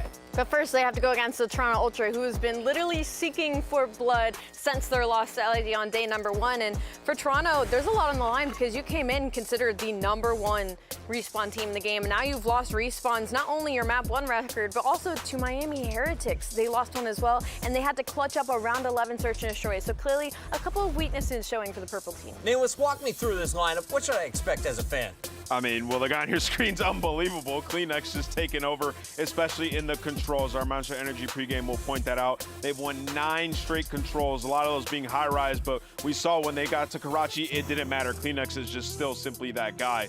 Everybody on this team can make plays, man. When they catch fire, they're going to dominate you, but they are going up against a pretty complete team in the Seattle Surge. They can give them their run for their money in every single game mode. Toronto was tested earlier in the day by Miami Heretics. Some close games there, but Toronto comes out unscathed. Now they take on Seattle Surge, who had a huge win over Las Vegas to open up the weekend. That went to Game 5, Round 11. They showed ice there, unable to get that same success, though, against Atlanta. Can they bounce back here in the elimination bracket? Absolutely. Their match versus Atlanta, regardless of it being a 3-0, like, if you go into the numbers, it was much closer. It was about a hill differential in that sub-base HP, and then even the Karachi went to a Round 11. So if Seattle Surge, they are slipping in respawn 1-2 in Hardpoint, 0-2 in map 1s, but they are close. There's still some opportunity if you can get a player like Abuza, like Hoop, to have a good map, as long as they stay strong in search and destroys. The issue, though, is they're going up against a Toronto Ultra team that has lost their way a bit in defense, and although you'd love to capitalize on it, Seattle Surge has been struggling on the attack.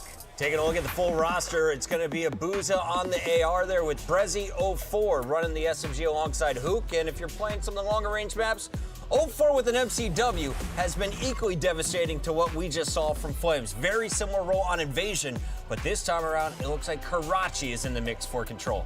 Yeah, you know, looking at these maps, I think Seattle are very happy. Undefeated on that Vista Hardpoint. You're going to lose game 3 and 4, so you got to start up 2-0 here. Let's take a look at our Scuff pick'ems. Alley Cat, Nameless, and I just caught up. I have the same score as Ant, clearly. Let's just go ahead and take a look at the numbers. And Ant, lock us in first here. You can take the lead potentially. Which way you leaning? Listen, I do think it goes 5, given the maps. Seattle beat them online. Toronto's going to win on land. Toronto's got it. Scrap's going to get it done. Alley Cat? All right, neither of us are going to take the lead with this one. I have to go with Toronto Ultra, even though I do agree with Anna, it should probably be a Game 5 banger. I called Seattle Surge, then flipped it to Atlanta, so I'm going to call Seattle Surge. And then flip it to And Toronto? flip it to Toronto. You just got them excited for no. Look, who just looked. Look. Wow, Chris, Hoop you're just We got to send it down to the floor. I got him this time. We got Merkin David. Gentlemen, take it away. He's just a troll. I don't know what's going on with Chris, but listen, we're ready to go. We're ready to have some fun. I don't know how this is going to play out. I mean, obviously, Ultra are massively favored, but if you take a look at the first couple of maps, great chance for Seattle to open. What are your thoughts kind of heading into this one? Yeah, Vista Hardpoint, I think is the question here, right? 7-0 for Surge. You just saw it for Toronto Ultra, and they lost it to Miami. They played it online versus the Seattle Surge. They lost it there. They obviously don't want to play Rio, which I think is a surprise, maybe. It's been their veto. They don't opt for a 6-star. So, I mean, yeah, Seattle Surge is like, sweet. We get Vista, our best map. We're undefeated. Let's get this. Well, let's see if they can keep the undefeated streak going. Brezzy, Abuza, the openers for Seattle Surge. Brezzy able to get a double, nearly a triple, but Inside's got the desk to work with and will lock it down.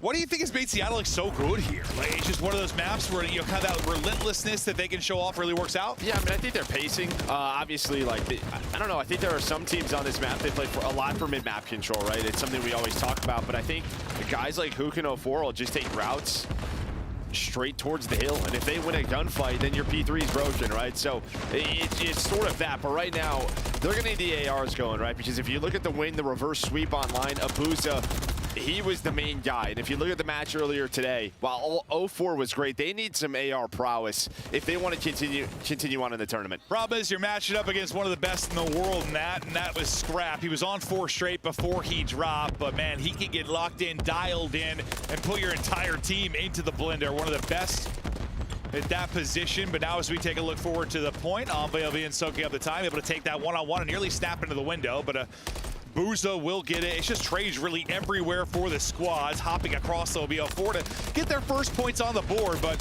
what an opening there at the P1 to start from Ultra. Now you're trying to answer. No, it's just that, right? Trophies are down, though, here for Surge. Abuza's able to find one. Brezzy now on the point and just funneling. A great start for Toronto Ultra. 52 points coming off that P1. 20 seconds left, though. You see the left side of the map controlled by Surge with great shots from Scrap, as always. He's going to find a double, just cut off the reinforcements. Inside it is his turn. Abuza, he's going to turn, head towards P3. They'll get the rotation over, but yeah, you're wanting some time desperately now if you are Seattle Surge, so you'll be there for the P3. Moved up looking for angles at Scrap, though. He's shooting early as he's up to 9 and 5. Maybe an opener for his teammates to get into it. Inside able to find one as well. He'll do that with the rival. Envoy, nice little move just to stay alive and baits it out for Insight to now get the kill. You've done what you need to at least get here, get a presence. You're spawning them out far side of the map as well. Ultra are going to build this lead even more, Joe. Yeah, I mean, this is just a team right now that is just outslaying the hell out of Seattle Surge. Just the numbers so one-sided in that category. That's the lead, and now Insight is looking for number 6. Looks like he's able to find it, so a cruise will be had. Abuza does find a double, so you'll break up some of this time, but not for long. Kleenex this time.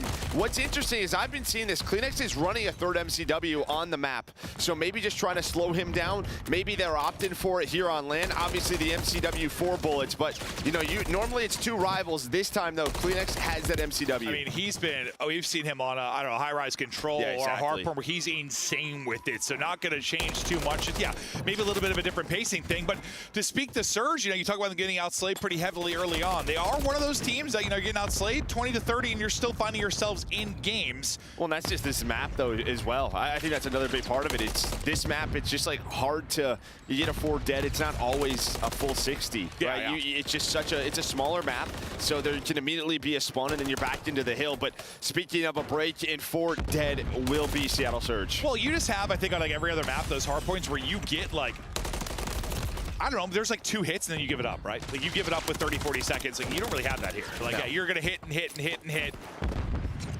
And exactly what you're speaking to, but it's Abuza really that's lighting it up on one side. Everybody else that is hot right now is Ultra. Scrap leading the way with 15. Insight, good job trying to get out of that. There's a team kill, but the rest of the kills come in for Surge. So you get the final little bit of Scrap time, down about 70. P5 and Bridge ready to go. Scrap once again, kind of that first guy in position, winning a one-on-one to maybe set up your team similar to what you did in the P3. Yeah, but Kleenex, he's the one maybe finds the opening, able to connect onto the first. His teammates got the rest. 04, the only man in position to put pressure on the hill. So again, on rotation, it's all Toronto Ultra behind Scrap. Now he's just hanging out with Insight near that hill.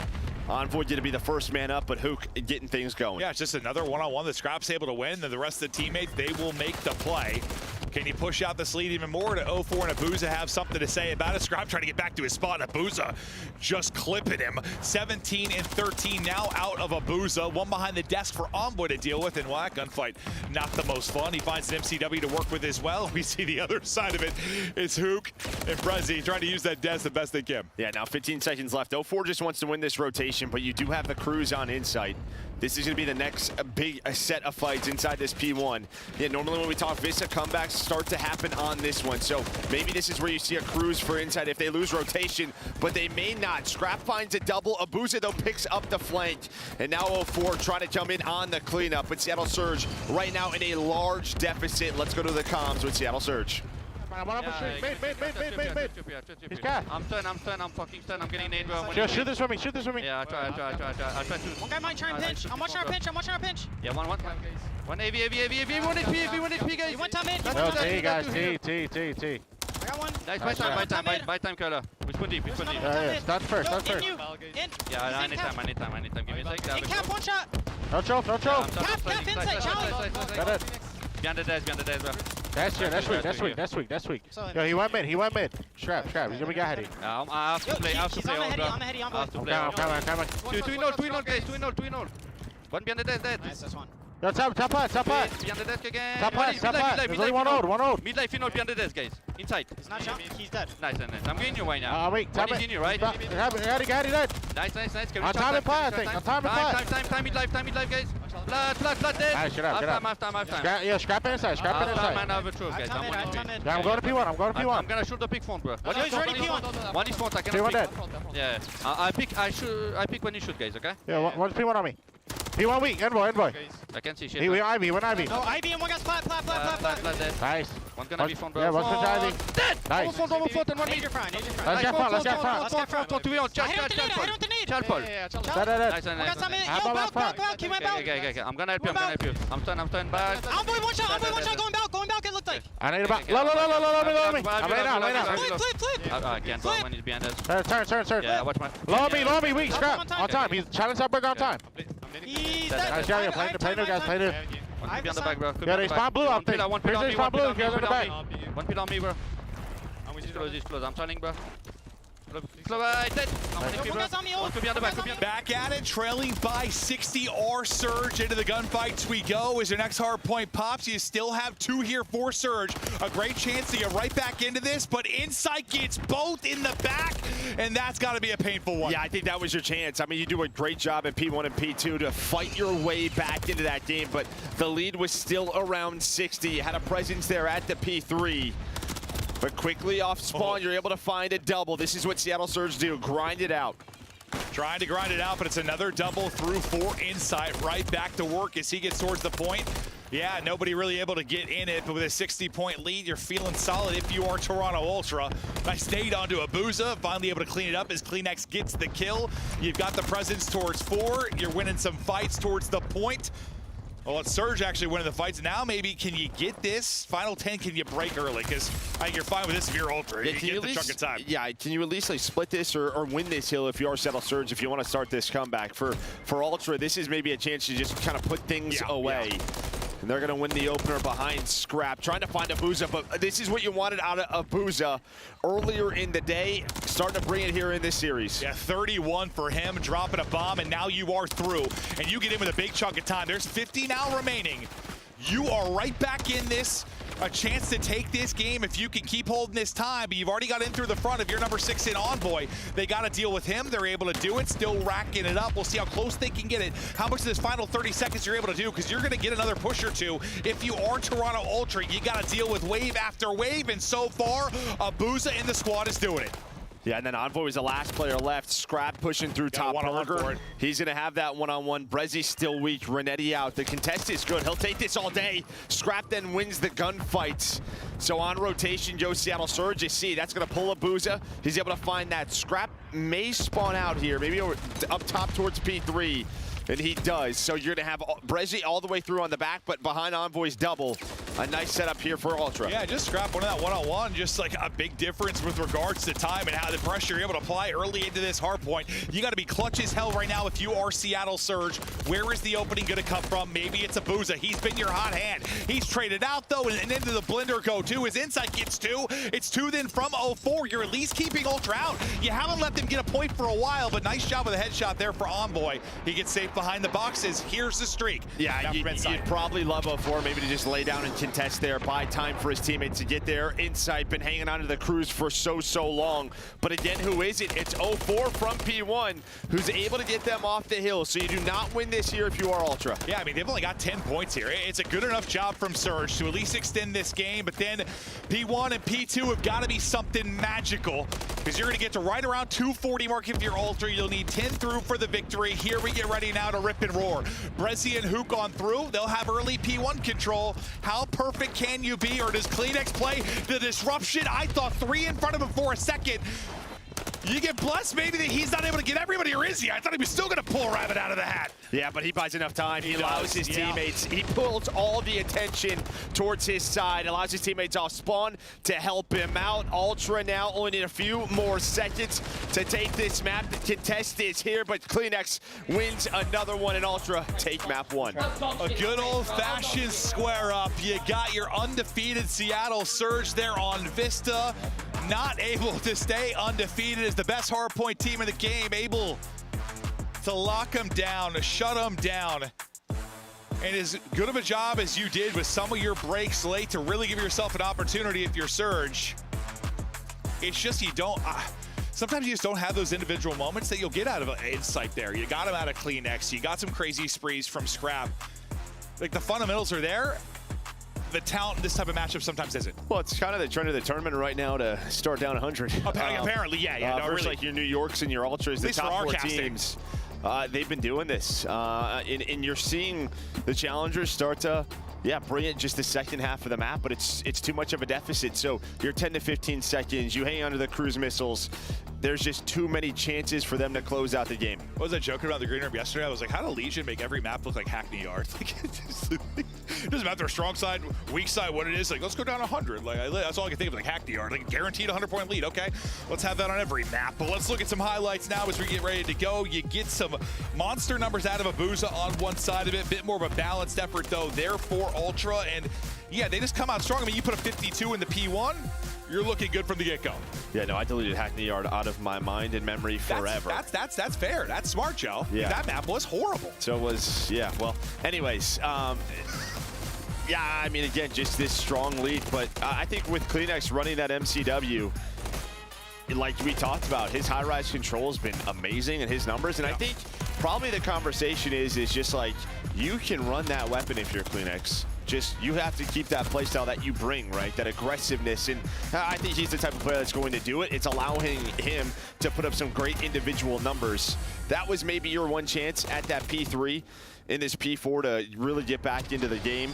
It's just there were some big breaks from Ultra, and then you held on to the cruise. I just think there's some, as small as the map is, there are some longer range gunfights just due to kind of how the lanes work out. And then also there's just there's so many headies. Like, it's so many massive headies where I just think, I don't know, with a rival, those gunfights would be really hard. Like, you can still win it, but MCW got a better chance to hit the 4-shot and just smoke somebody. We don't talk about it too often, but there is, for players, sort of just this comfortability going from online to LAN. And they're scrimming all week, and they're like, man, this MCW, it might just be hitting here.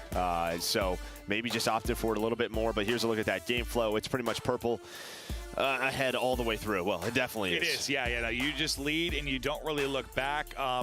You were competitive until you weren't. You can make a little bit of a run, then you sort of flatline from that 154 on. You don't really get many more points at all if you are Seattle Surge. A great closeout there, and where they thought maybe they could swing it with the P1, P2 is what? Kleenex threw on a flank, able to make the play, despite he has the MCW in hand, still able to finesse, still able to have the movement there.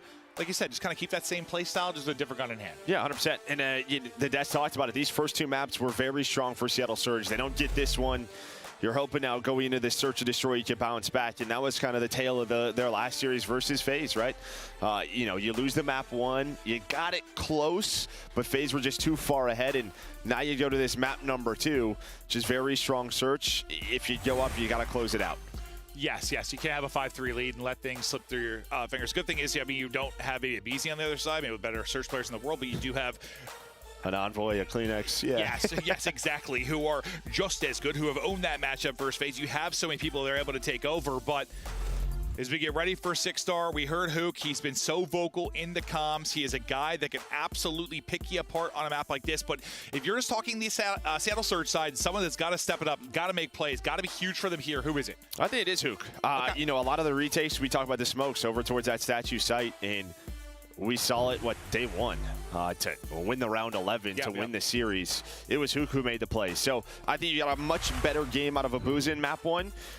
You know what 04 is going to do in Search and Destroy. I think there needs to be a third piece here, and I'm looking at that man. Okay, we'll see if we can do it. I'm going Brezzy. I feel like Brezzy's been kind of their I don't know, their ice man. Like the guy will clutch up where he has those 1v2s, has those big scenarios where he got to go large. We'll see what he is able to do, but it's Ultra trying to shut them down on the other side of it. Continue this loser's run. They did not expect to be here. It's been a weird one. This tournament has had upsets galore. The bracket looks flipped on its head at times, but the fact is we're going to crown a champion eventually. Who's going to take the large chunk of that prize pool and be in the best position, maybe going forward here to champs. And I believe we're going to have a map restart here quickly. I didn't hear what our producer said, but there's some issue. Out. We're restarting real quick, so we'll get right back into it. But yeah, just looking at this one throughout stage 4, 3-2 for Ultra, 2-1 for Surge. So it's a map both teams play. It's just like when you look at the records overall, again, that's sort of Vista Hardpoint. Obviously, you are undefeated. You dropped that one there in map number 1.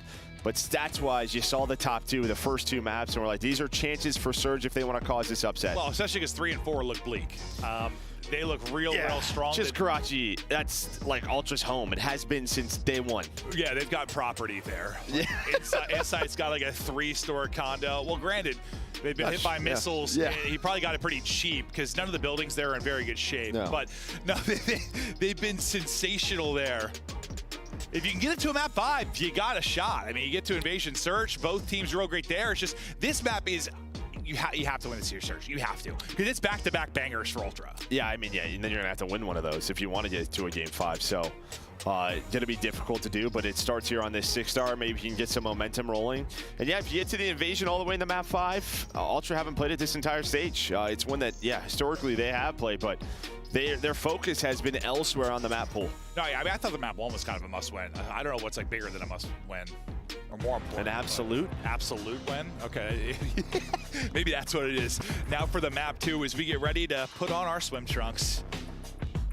Joe is always great for applying suntan lotion on my back when I need him to, and we'll get out and soak up the rays. I'm not sure I've ever done that. With those soft, delicate hands of yours. I've never done that. Okay, we'll have to do it tomorrow.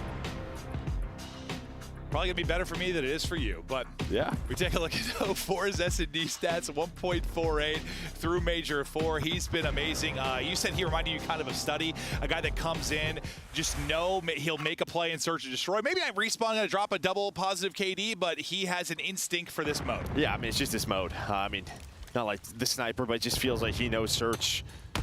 And he's made such an impact, even versus the best, right? Even versus FaZe, he had double digits on that Karachi. He was the only reason they were in the game. Yeah. Hook, not going to be able to make an impact in this one. He'll be blown. Look at this play. This is all a fake. This is all just a 2-2 split for Kleenex and Envoy to put pressure over towards A, but Bomb's going B. Bomb is going B, and how can you trade this? Are you able to get out if you are Kleenex? He is able to get out now. Bomb is getting planted. So you'll be in the 2 versus 3. The gig is up, and now you realize maybe caught in the trap. You are pretty spread right now if you're Ultra, so you have some time to isolate players, but by the time you're going to get here, 30 seconds maybe before your first gunfight going to be left. Still so much to do, and while Kleenex is able to catch one, nearly a second, Abuza hit down to 20 HP. He's in trouble. Inside's coming for a peek. He was looking there for a second, but he's going to back down now. Just watch this cross. You still have a stun if you want to use it, but not a lot of time. Bye-bye. And there we go. I love this strat out of Ultra. Obviously, though, on the retake over there towards Statue, you rely on Kleenex to find one and get out, because if he doesn't, it's a 2 versus 2 then, right? So it's like you're doing all this work on the map. Maybe you get the bomb down so you're feeling confident. But yeah, just a nice little strat there from Ultra in round 1. Yeah, I think a 2 versus 2, when you're thinking sub 30 seconds on the clock when they're engaged, you can still feel good. But Kleenex is what makes the round a lot less stressful, I guess. And the fact he gets a kill then later makes it a lot less stressful. Guy can do it with any weapon, do it in any mode. Kleenex, one of the most fun players to watch in the league, and he gets going here early now in the search and destroy, but it's an all-out hit. No fakes here. You are flying in towards A with 4 players up and all the nades combined. Scrap, we'll see you later. Guys got the gunny, but you can't shoot a gun if you don't have arms. Yeah, just naded by 4 players pretty much, but you're able to find one. But Envoy also hits the pinch. So they're able to spot the 1 player. Do they know there's a second here? I don't think so. Then the rival gets away, but a great snap onto Brezzy. So into the 2 versus 2. Bomb now planted. Just Insight was able to find a pick. Thought that was a long-range tornado, and then just snaps. Inside, lying, lurking, frying. That round's done. And Scrap is gassing the boys, or either gassing the boys or yelling at the other side. I couldn't tell. He was questioning what the search play was. That's what it was. Okay, so talking trash to the other side. Got it. That makes more sense, you know? I think he also learned French. It's some language. It's not English, Joe. No, it's French, yeah. Okay, I couldn't hear what he said, but you are a linguistic expert, Joe. I'm not. I just know that there's French players there. Oh, well, most people don't know that before you were a commentator, you were a French high school teacher. I was not. Oh. 2-0 now for Ultra. We. Into the 4 versus 4 we go. Hook out the statue, and Hook is gone from the statue. You're at least able to trade that officially so far if you are Seattle Surge. Big gunfight win then from Brezzy as well. Now pressure is Scrap to go huge. 0-4 with the peak. There were 2 from mid. He's going to drop, and well, maybe he gave the French lesson, but they're getting some payback here, unless Inside has something to say about it, because he's on a heater. 4-0 start. It ends there, though. Yeah, he would love, like, you know, to not be in that spot, maybe be 4-0, get away with his life, and just play for the streak. But a big bounce back round here for Seattle Surge. Just very quick and aggressive, trying to forget about that last round. I mean, you're in that first blood. You would have loved to win it. Doesn't happen, but they're able to win that defense. You don't get all the things you love, Joe. If only life worked that way. Everything you want, you got. I'd probably just be actually gonna be like a sad, miserable life, you know? I think What'll be the first thing you'd want, Joe? I think I got it all. To cast with me? Doing pretty good. Well, that's like, wow. Doing pretty good. Yeah, hey, I like that. Yeah. That's unbelievable. I'd take a bag of cash. Well, they get out to statue yet again. It'll be 0-4, wrapping back, kind of trying to deal with that flank wrap through. They try to hit the nades in the mid, but you're not there yet if you are Ultra, so nothing connects. Hook's going to take this opportunity now to work up and get this bomb down. What kind of timing do you get now? On the peaks in from mid. They're just going to play the 4-on-4 retake. And Scrap, well, he retakes Hook's face. Yeah, I mean, you just would love to double peek that. Like, someone's got to get a trade there. Now watch for 0-4 to make the play. But Envoy, he's the one who loves to make those kinds of plays. So now you're going to take the 3 versus 2 onto the site. 0-4 going to buy time. Hope to reposition. Scrap with the second in the round. Kleenex from down low. And just like that, it's all down to 0-4. He's able to connect with the grenade. Had to chow the second. But a lot of moving pieces, but quick reactions out of Ultra. They say, all right, 0-4 is middle of the map. He's weak. Let's take the 3 versus 2 on statue. Yeah, he's like weak. He has 1 HP. So, like, he can't be involved for a while. He just can't be. And Scrap, I mean, he's the one getting the picks. Starts off with the first blood onto Hook. Finds a second in the round. Making it look pretty easy. I mean, honestly, you get one more bullet into 0-4, you win that gunfight. Things are real simple, but 0-4 had a chance to make it interesting. Then, yeah, the absolute dart there to get a kill with a direct impact. Yeah, and Hook right now 0-4, but the real big problem is he's got 3 first deaths. So just like we saw in the previous round, he's at least need to, double chow with a teammate, but see if he can turn things around. It's one of those tough things where you probably get in your own head. I mean, you are the pace guy. You're going to look for the first picks, but you die a couple times first, and you're just like, oh, God, do I need to change anything? More often than not, he does not, though. He's going to get right back to it and might be in a position where he's having that first fight. We've seen those rounds where Seattle Surge get really aggressive up middle, pick somebody out of spawn. Hook is the guy that has done it many, many times, but Bomb is now starting to work out towards B side. You've got the spot for information out if you're 0-4, so the comp's in over to Brezzy. We'll see if Ultra see anything they like. They've been doing a lot of this, right? Showing info on one side, going towards the other. So Abuza's watching the cross. So as soon as they cross over towards A, you'll have this information. But you're pretty much playing a middle of the map setup. So you're not going to do much if you're Seattle Surge. You're hoping maybe to find the pick on the Insight. Well, he's swimming for now. The mid group up, though. They are coming to swarm. You got 3 here. One nade hits, second hits. Envoy, we'll see you later. Scrap, chance to maybe clutch up again. Gets one, but can't get out. Through the smoke. Kleenex, hello, around and around we go. Ring around a Rosie. Now he's tickling him in the smoke, but finally he's going to drop. Who gets on the board? It's all on to Insight. After a swim in a dip, it's just bullets to the forehead, and Surge take the round. And because you don't throw any early nades, I love this out of Surge. Even when you waste a minute off the clock, you don't have a trophy, so guess what happens? They spot Envoy, then it's a team nade. The way they're you said making sure they're not using this. You go, he's dead. Oh, yeah. You're hoping the bomb is planted? It didn't go down. Nope, it did not. Like, Kleenex's POV looked like something out of a nightmare as he's sprinting through the smoke. I thought he was going to get one. He got a lot of tags in, but it's Hook that's ultimately able to get one. Hook locked, as you saw there in the cam, but just his first kill. He's won with the game, but needs more than one kill. Probably they're going to get this win. Down around. Can he string together another as they're working out towards B? Ultra have a great read on this. I mean, they were quickly rotating over towards B. Look at all the white arrows. They are swarming. Trying to crash the pool party. And, well, another first death there for Hook. Nothing seemingly going his way right now. You're able to recoup bomb, but you can't get out any cleaner. You lose 2. The gig is up. Fantastic read and setup there from Toronto Ultra. And now you rely on a miracle, but the miracle workers have been these two.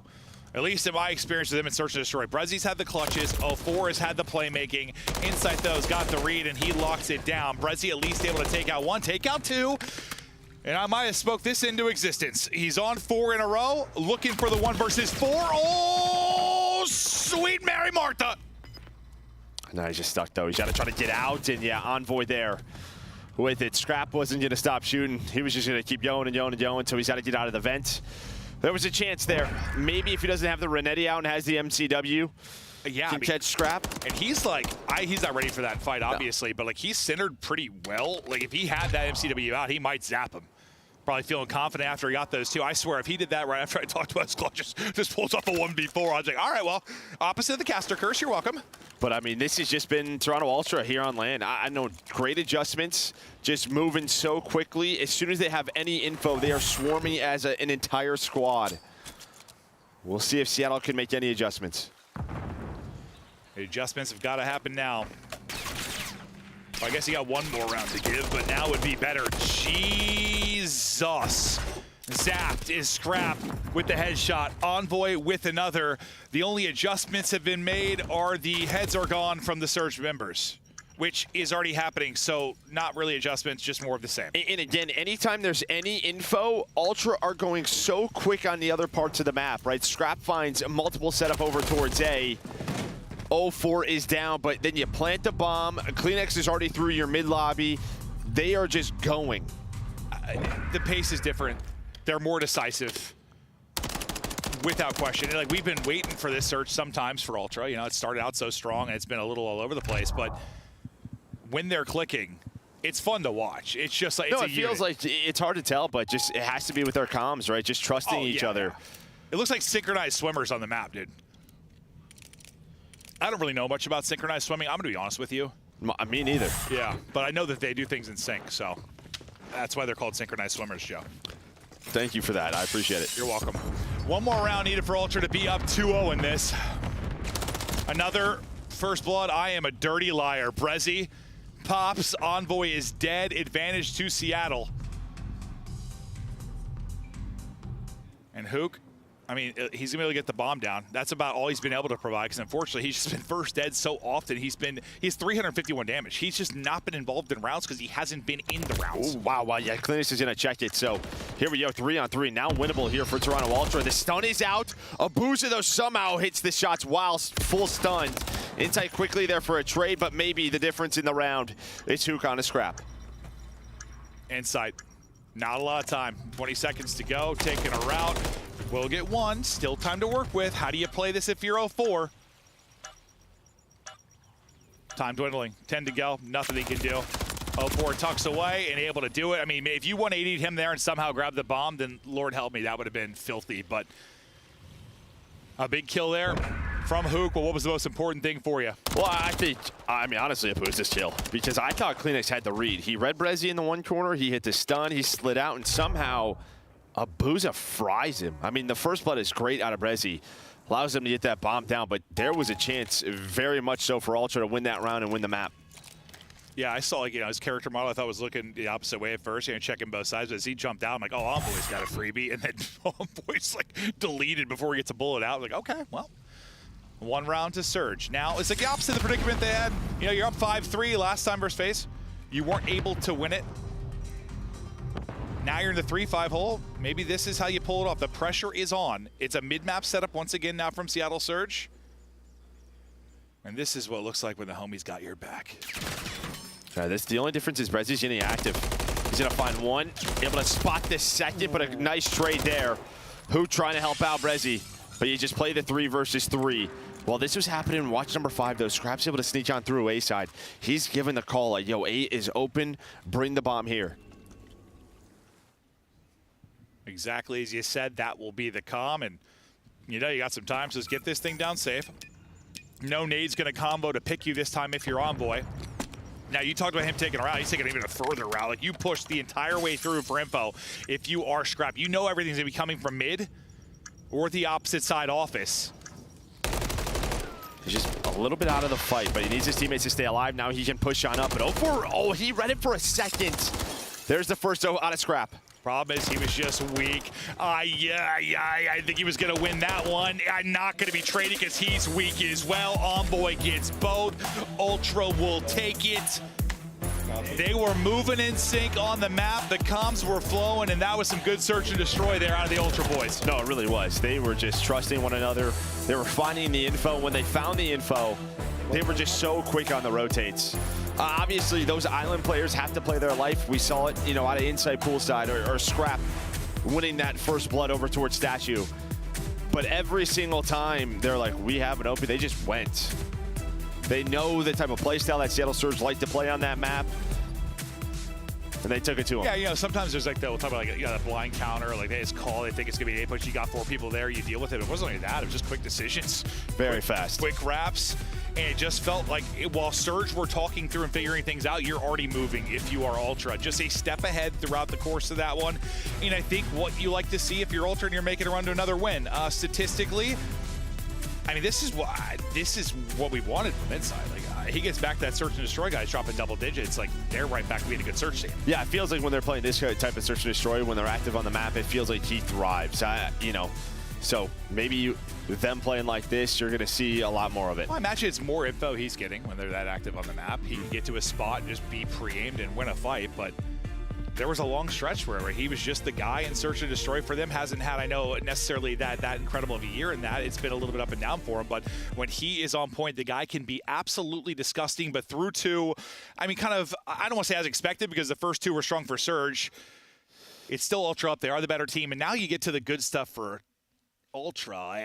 Yeah, I mean, listen, I was hoping at least Surge took one of those. Just the way those were some of their comfort maps throughout this stage. It doesn't get easier, Joe. No. It does not get easier. It gets harder. Really, real hard. Wow. Control up after the break.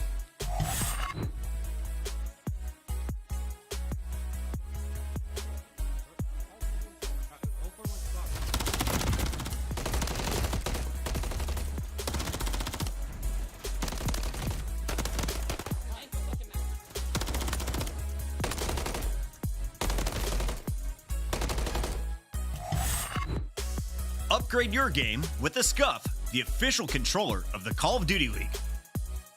Scuff Gaming is doing an ultimate giveaway where you and a friend can win a chance to go to COD Champs this year. The giveaway includes 2 VIP tickets, travel expenses, and more.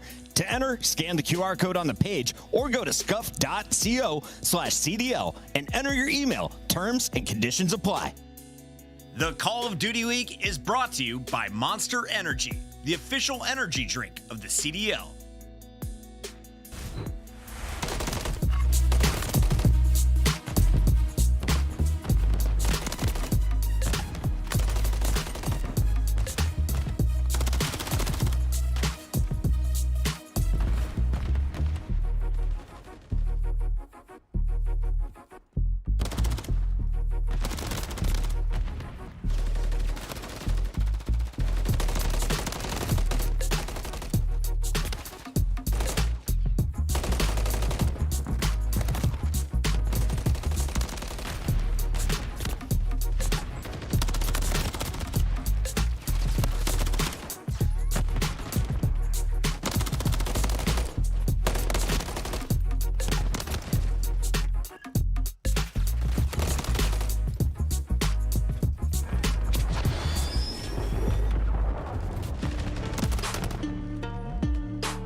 Well, hello there, beautiful people. We're back. We're ready to go. I'm hoping Surge are feeling the same way because I want to go deeper into this series. I want a thrilling map vibe. I want sexy time.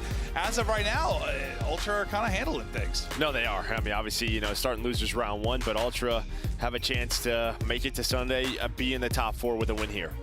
And you've been a part of those types of runs. I know it's different than back when you had group play. It's still a loser's round one run. Like, you get hot, things start to work. Maybe like modes you've been struggling in, it just ends up clicking, like their Search and Destroy, maybe, for example, and next thing you know, you're crowned champions. Yeah, they got a lot more to go, but you're not wrong. Yeah, I mean, just getting multiple matches in the day, scrims starting to go your way, but a big wake-up call. I'm a little ahead of it, I get it. Yeah, they lose LAG, and surprise, surprise, LAG top 3, so they'll be in the winners final versus FaZe tomorrow. And that's their hard counter. FaZe is in trouble. Hey, dude, like once a year, they come out and beat them, bro. But that was, yeah, maybe. You never know. already had one, so it's got to be 2. You got double. Yeah, that's fair, Joe. But we go to Karachi. Right there, you see the 4-floor condo that is Insights. This is their map. They are insane at this map and mode combo. They rarely are ever going to drop it. So they've lost in once on the year. Yes, rarely is one. But we already had an undefeated Vista Hardpoint team and Surge lose, so maybe we got more of that and Surge come alive. They need to. Down 0-2. Tournament lives on the line. Pretty solid start, honestly, for both teams. Gio for what, 3 for 4 if you are Ultra. And Brezzy just kind of hanging out top 3, trying to give his team some position. And I imagine it's got to be tough, too, because we've talked a lot about Hook and his comms, and he's become like a vocal leader for them. And you have a map like you did in the map 2 where you're dead the entire game. Like, how do you turn it on now in map 3? Like, what do they say? You gotta have like the memory of a goldfish? Is that what it is? Yeah, so he's Hook the goldfish. Yeah, you just gotta forget about it. Yeah. And it feels like no matter what, this is just kind of who he is now. You know, just a guy that's, all right, I have a bad map, doesn't matter. I still have to be the comms leader for the squad. Well, when talking to Rambo, he says he's the same way in scrims. Like every scrim, he's the exact same way. And he's had such honestly, a long career. It sounds crazy to say now, right? But he has. World champion for a reason. He's been through it all. Well, let's see if he can pick it up. They're going to need him in this series from a comp standpoint and a gameplay standpoint. But right now, lives-wise, looking pretty good. Abuza is beaming, though. Abuza is shooting. He had an insane map 1. He's 6-1 now, on 4 in a row. I heard Hook start to roll, but if anyone's going to slow down a hot hand, it will be Scrap. He's able to get the kill. You start to silence things. A good test on the point. Afford bobbing, weaving, dodging his own nades, but eventually Envoy able to shut him down. They'll get a semblance of balance now, and We'll see if they can hold this next big push, but what, Scrap, that first gunfight went on to Abuza, slow him down when he's torching everybody, and you start to win fights after that. Yeah, I think Scrap is still like a little bit weak from that Abuza fight. Hook now the next challenge, able to find another one, so Yo 2 for 2. Abuza, though, off spawn, able to find one. Good trades until that point, though. Envoy's able to find a double. You had the close spawns, you still do. Envoy now on 5 in a row. Able to find the cruise. A big life out of him to Surge. They were starting to move on forward. I'll tell you what, you get some big respawns out of Envoy, some big search out of Insight, and you're probably winning series, if not winning a tournament.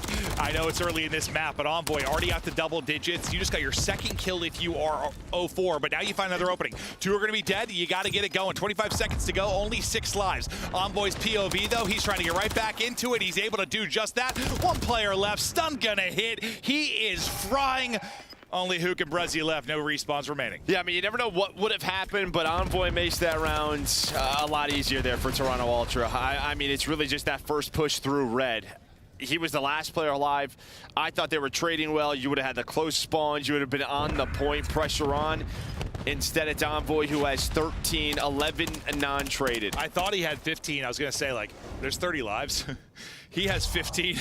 But this is putting in work. That's this is half that your moment. life. You see where number 5 is, Scrap off spawn. He's like jumping into red. The pressure's there. All 4 players would have been there. You still have the close red spawns, but this is the 5 spree.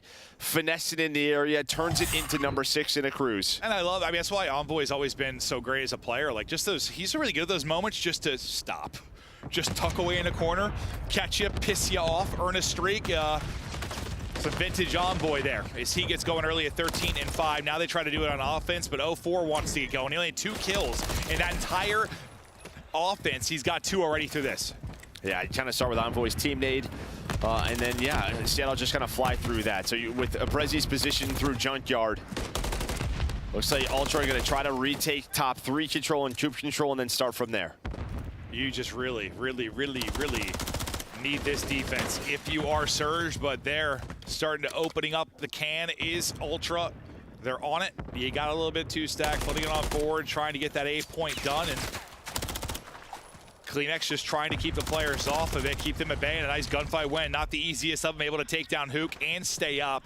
You still have Envoy here, though, so you're going to finish the point, get the minute to go. 2 minutes to go, even basically in lives. You've got junk side control if you are Surge, so you're in a good spot right now. Yeah, I mean, Brezzy, he wanted to pinch, but when Inside watched it for top 3, goes back to top red, and then it's just kind of the call. If Hook got a kill, maybe they go from red side, but he goes down first. So they just back it on up. They don't want Ultra to transition into a very quick B hit. So here's the first hit. On the backside was Hook, and Envoy in a one-on-one. He's able to win that. The rest of Ultra now trying to do what they can. Yeah, part of why you're fighting for red. You don't want to hit back alley all that often if you don't have to over that dumpster hop. And now you've got everybody grouped up, junk, 1 player really to deal with. Now you're in the good spot you want to be in if you're Ultra. You win a couple of fights, you're able to keep on flooding and funneling towards the point. But you still have a good defensive setup in if you are Surge. Hook is warm right now at the boys, trying to comp through and get them set up to lock this down. Right over to CleanX we go. Just going to get 1 calm through to Envoy, though, and he's able to take that fight. Now you have a 2-on-1 on the point. Yeah, Make it a 1-on-1. This is where you need one of those multi-kills, but you don't get it. Brezzy had Envoy very weak. Brezzy was the last man standing off spawn. You at least get through. Abuza and 0-4 able to hop the wall, so you have a nice presence here. You're contesting the point. Great reaction, but now they have to win the fights, and Envoy almost does it again. Holy hell, guys looking like a dancer on the map. Just spinning, bobbing, weaving. 17-8 out of Envoy, and he's still cooking. There have been some incredible stretches from him. He's leading all Slayers right now at 18. Scrap now to follow it up. 38 seconds remaining. Live still basically dead even. And you're trying to make a play in behind if you're Abuza. They chest bump. It's awkward. Abuza making a huge play here with not much time left. And this has been the issue. It's like Scrap has a multi, Envoy has a multi, but yeah, I mean, you really haven't got much else near that point. It was a great defense. 0-4 was able to play his life in dance. And then Abuza off spawn, he has 17. This has been a 2-minute hold. They got 12 seconds to go, but looking good if you are Seattle Surge. Brezzy taking it. No respawns remaining. Great stuff there. Hook gets picked out, and Now I was gonna say maybe you get a cross and something happens, but not really a chance to do it. Ample opportunity early on. Just couldn't quite close it out. Yeah, maybe a big multi-kill. A really fun little stretch to watch there from Envoy. I mean, you get everybody off the point. It's just the problem was for Ultra there. 2 players got over that dumpster already. So I believe it was Abuza and 04. They do such a good job. You ever watch figure skating? You know what like a triple cow sow is? Yeah. Yeah, that's what Envoy was doing. He was twirling. Yeah, he was. It's just his team died. Yes, but he was twirling. He was. Thankfully, your team doesn't die in figure skating. Yeah, that's an individual sport as well, so. Yeah. Well, not always. I don't know. I think there's duos, maybe. My parents used to watch a lot of that. But back to the action now, tied up 1-1. The hot hand on one side, Envoy. The other, Abuza. Who else is going to step it up for these squads? As we're in the 1-1 tie, we'll see if you can get maybe something better on offense if you are Surge. 04, nice little slide and chow there. Little pre-fire, I mean, Hook is just, he might be not an 18, but what we talked about, he does not care at all. You do have a cruise missile. He is just letting everybody know. Envoy, he's going to use it now. Not going to find anyone. You reposition, you do get scrapped through. But that's just a great rep. Buza is shooting. Yeah, I was going to say, like, that was a perfect view of it because you see you get scrapped to a great spot, even if the streak doesn't hit. Now it's Envoy's turn to try and do it. Look, there's nobody on Ultra towards B. Here we go. Off to the races we go. They've only lost this once, but a big moment now for Surge. You got only 1 player on it, though, so you can take your time. Scrap thinks about the doorway, decides better of it, wants to look for Brezzy as he's dealing with back alley, and that's a great heads-up play. Now he goes knock, knock. Yeah, the problem is, though, it's a close red spawn, so 3 players are here. Maybe he doesn't know that. Took has been alive, waiting. Now it's over towards 04, and both our teams have been so good in that moment here on defense. Just like the, not really the full-on retake, but it's dealing with that 2-on-2, that 3-on-3 on the point. Kind of stopping the flood, like that crazy flood from Red, just slowing that down and resetting a bit, which can be so hard to do. It really can. Both teams so good at it, but one team's going to be better at it. Still 2 versus 2, kind of around the point. Sliding back and challenging will be Abuza. Both players getting across, but Kleenex wants something to say about it. Some shots into the back, jumps through one body, but 04 is still going to be last man standing. So again, applies pressure now to Ultra. You stop the clock. There's still 90 seconds. Yeah, 90 seconds, 3 life advantage. Envoy, he's trying to go on the pinch. There's only 1 player on it. He should be the player, though, to make it for it. But 04, fair. He shoots, he doesn't find the kill.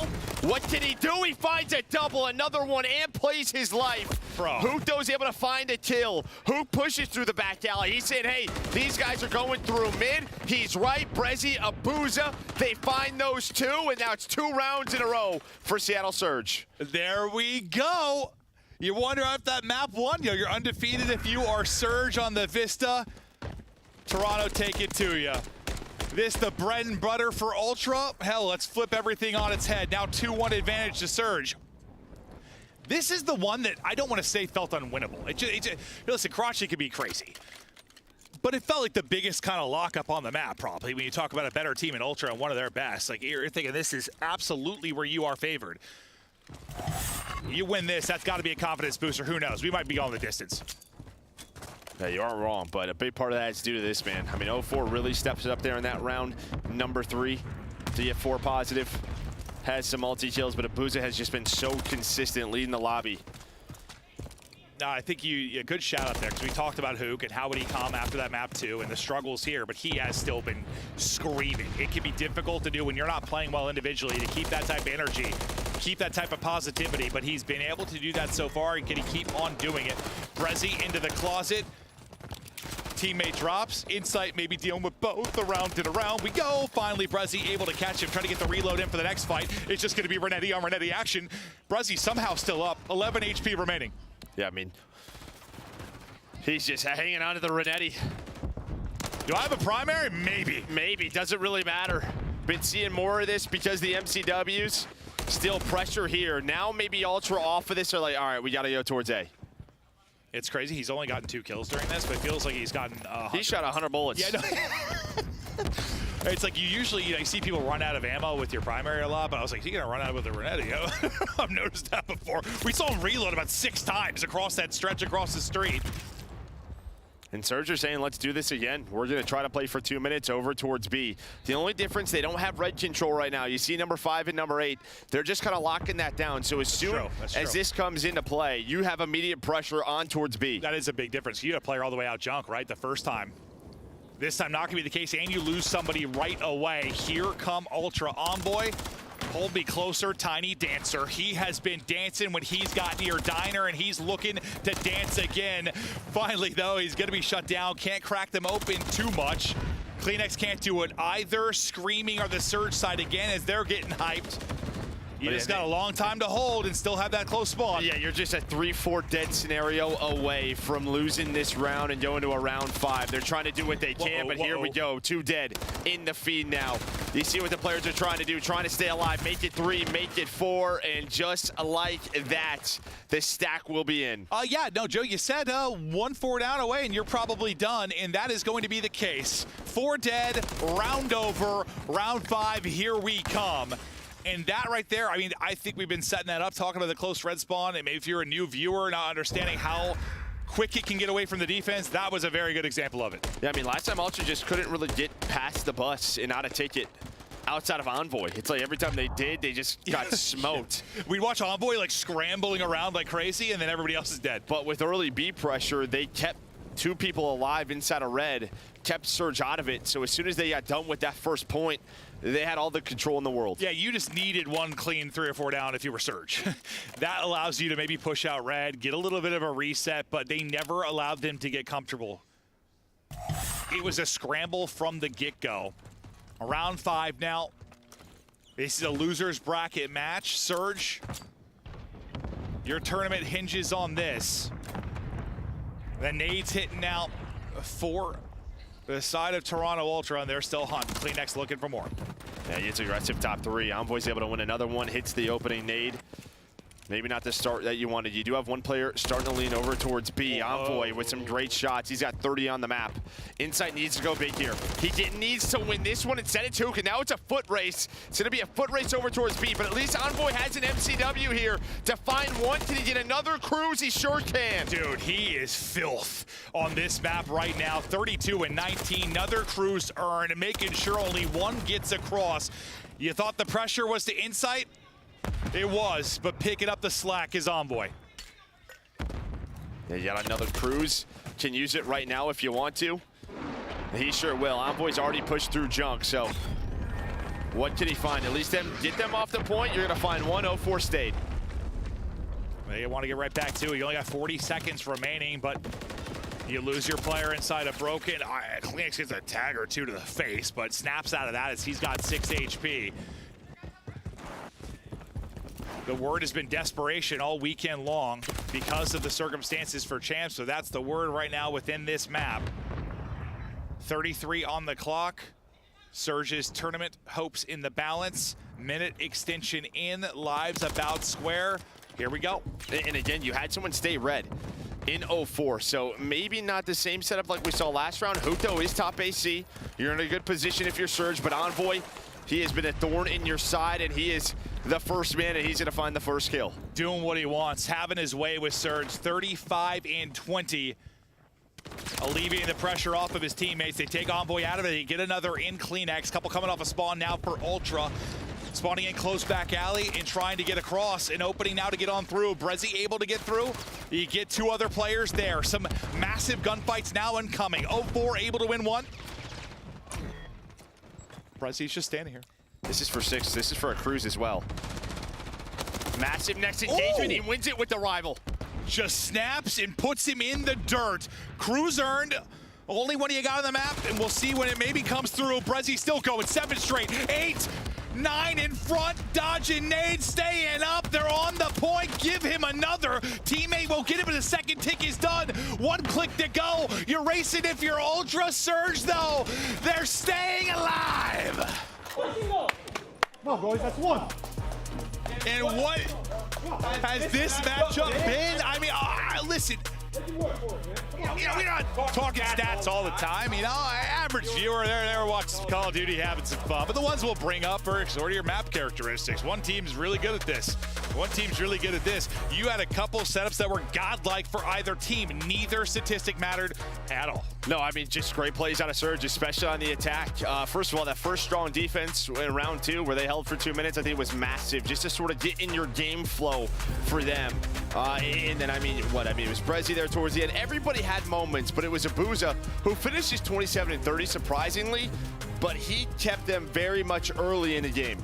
I didn't even notice that, yeah, because he was frying early on, right? But everybody else starts to pick it up a bit. You lose one where Envoy has a map. 7,300 damage, puts up 36, but this is one of those where, like, kills just don't really tell the story sometimes, like this particular map, because it can just be one way. Like, you can be getting outslated. You could have 6 lives remaining and the other team has 24. But if you get a 4 down, maybe being stacked, it's over. It's just one of those maps. We've had them in control over the years. Just we've had like one of those, I think, per year, and it gets insane. Like Hotel last year or something. Yeah, no, it's the same thing. Yeah, just kind of on both sides. You saw it in round number 4 out of Toronto Ultra.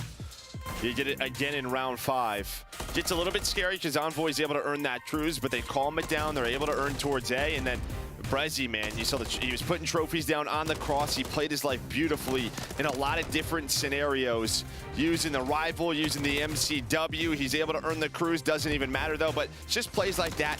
Just slow it down. Know your teammates are coming off a spawn, and then team shots on point in round 5 for Surge to win. Yeah, because a big part of it is Abuza was having that heater game, but like the final, 10 to 12 kills, I don't think he gets one. It's everybody else. I'm sure he's getting damage in, don't get me wrong. But the other 3 in that wave, like his 7 spree, and then it was only like 04 and Hook that were on the feed as well. Like they were doing it all. I'm sure, yes, you are damaging people 100%. You are calming if you are Abuza, but the other guys needed to go big. They were the ones in and around Diner. They're able to do that, and you survive another map. Now we stay on Karachi. Now the problem is, we said 3 and 4 were the real strong ones for Ultra. So you've overcome one of your mountains, Joe, but in front of you is Fiji. Yeah, you got to be like, what's that documentary? Like 7 Peaks or whatever? That guy just climbs all the tallest peaks, like as quickly as possible. That's a real thing? No, it's a real thing. Oh, that sounds You should watch that. That sounds awesome. No, yeah, this guy climbs the highest mountains in like 6 months or something. How many mountains do you think I got in me? Not many. I don't know if you have one. You don't think I can climb one mountain? I absolutely can climb one mountain. Not like one of those peaks. I don't think so. No, probably but not. Yes, you have another one. Yeah, it was like 1 loss on Karachi Control. I think it's like 3 or 4, like 15 and 3. Yeah. I don't know the exact number, but this has been Ultra's go-to. This is their map pick. And it's one of those situations where, again, like, I think the pressure that was on maybe Surge at the start of the weekend has alleviated a little bit in the sense you got the champs, right? Like, you did that job. You're into another top 6 back-to-back events. Like, you're trending at the right time. Now it's less about, pressure and more just like, let's push the envelope. Let's make a further run. Let's show what we're capable of. Yeah. And I think they had to believe it a bit, but in this matchup in particular, online, it was a reverse sweep that they did it. Same setup here, down 0-2, you won the next 3. Maybe they'll do it again. Here we go. Can Surge pull off the reverse sweep again? Yeah, 16 and 3. It's pretty good. Yeah. Quite good. That's why, we were talking so much about the importance of 1 and 2 for Surge. Apparently does not matter. You lose those, you take map 3. Now you try to do it again on Karachi. Karachi's been so good for Ultra, but is there a slip up now? And is that one map win, just like that one moment? And the fact that like the other 3 guys around Abuza had big moments, just get that momentum, get that energy level there. We are ready to go. Yeah, you heard Rambo come over here. That's one, boys. Like, let's go. Oh, yeah, he was fired up. That's one. It's what we needed. We're in this series. We can play with these guys. And the fact you've already reverse swept them, like, you can do it. There's a belief system there, 100%. Hoop believes he can shoot everything but the player in front of him. And not the easiest thing. He just saw his leg, but like, I thought he had the kill. Envoy, what a map he had. Now, can you get another insane one out of him? I know it didn't lead to a map win, but it was beautiful. What are you seeing right now, though? Look at the map. Well, 04, though, is going to have great timing because Kleenex is through junk side. The problem is, though, the spawns do flip. So 04 gets through on junk. He's on the hill. But due to Kleenex's position, he's going to flip the spawn. So you get what you want if you're Ultra.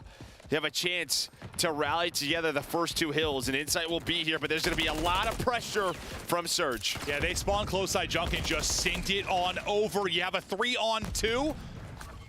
Now it's into a 1-on-2. You got one player inside the point just trying to stay up and finesse till the boys are able to get there. He's able to get a kill as well. Oh, gets 2. Are you kidding me? What a play from 04. Finally shut down, but he may have bought him some time. Yeah, I mean, he gets 4 in a row on that life on rotation.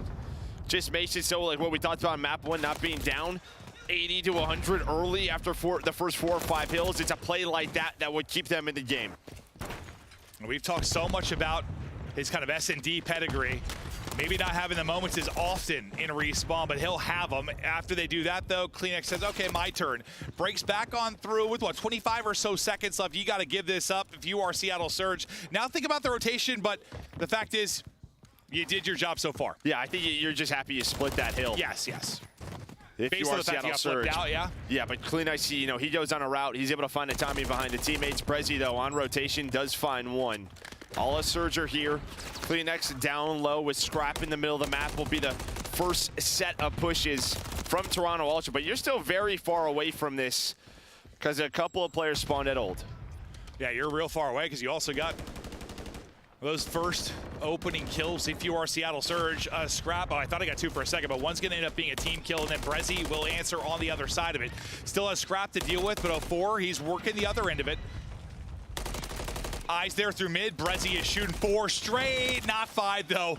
A Scrap comes through over the top rope, but you're able to at least trade that out. 04 now in trouble. Nice job repositioning. Trust your teammates. He does exactly that. Inabusa lines him up. I mean, again, Hoot is just going, bro. I'm looking middle of the map, dude. Like, this guy is calling out everything for the squad. He started to get the hill time. Doesn't have a ton of kills. Does not matter because everybody else is playing top notch. No, we can't even use kills because that'd be plural. Now we can. He's able to get his second, but no, he is screaming. Absolutely screaming for this squad, and you're up 30 points. He is the catalyst, the Energizer Bunny for the team, and now he's starting to find the kills as well. Gets up to 3 and 6. 3 through on the feed for Surge. Abuza on 5 in a row. We hop over to Abuza to see if he can get number 6, but he'll be top 3, looking over his teammate. Launching nades for coverage as well. That's going to hit. Just a dime there to inside as he gets involved. Yeah, I mean, great nades, but he needs a kill. He needs this kill, and Envoy's going to pinch him. Envoy goes through on the flank, able to find the opening. You would love to have that for the P5 or later on in the game, but it's okay. You have a solid lead. After a little bit of a rough start, they bounce back at the P3. They're controlling the right side of the map. Should have a nice rotation to our final hill. Listen, as you said, you've avoided that map 1. Just we're down the whole game, right? Where you're just looking at the score for the whole game. You're down 40 or so points. You've got a lead now. Keep playing with that. It's not some big advantage where you could afford a few mistakes or anything like that, but the lead is a lead. Next hard point going, and you're inside.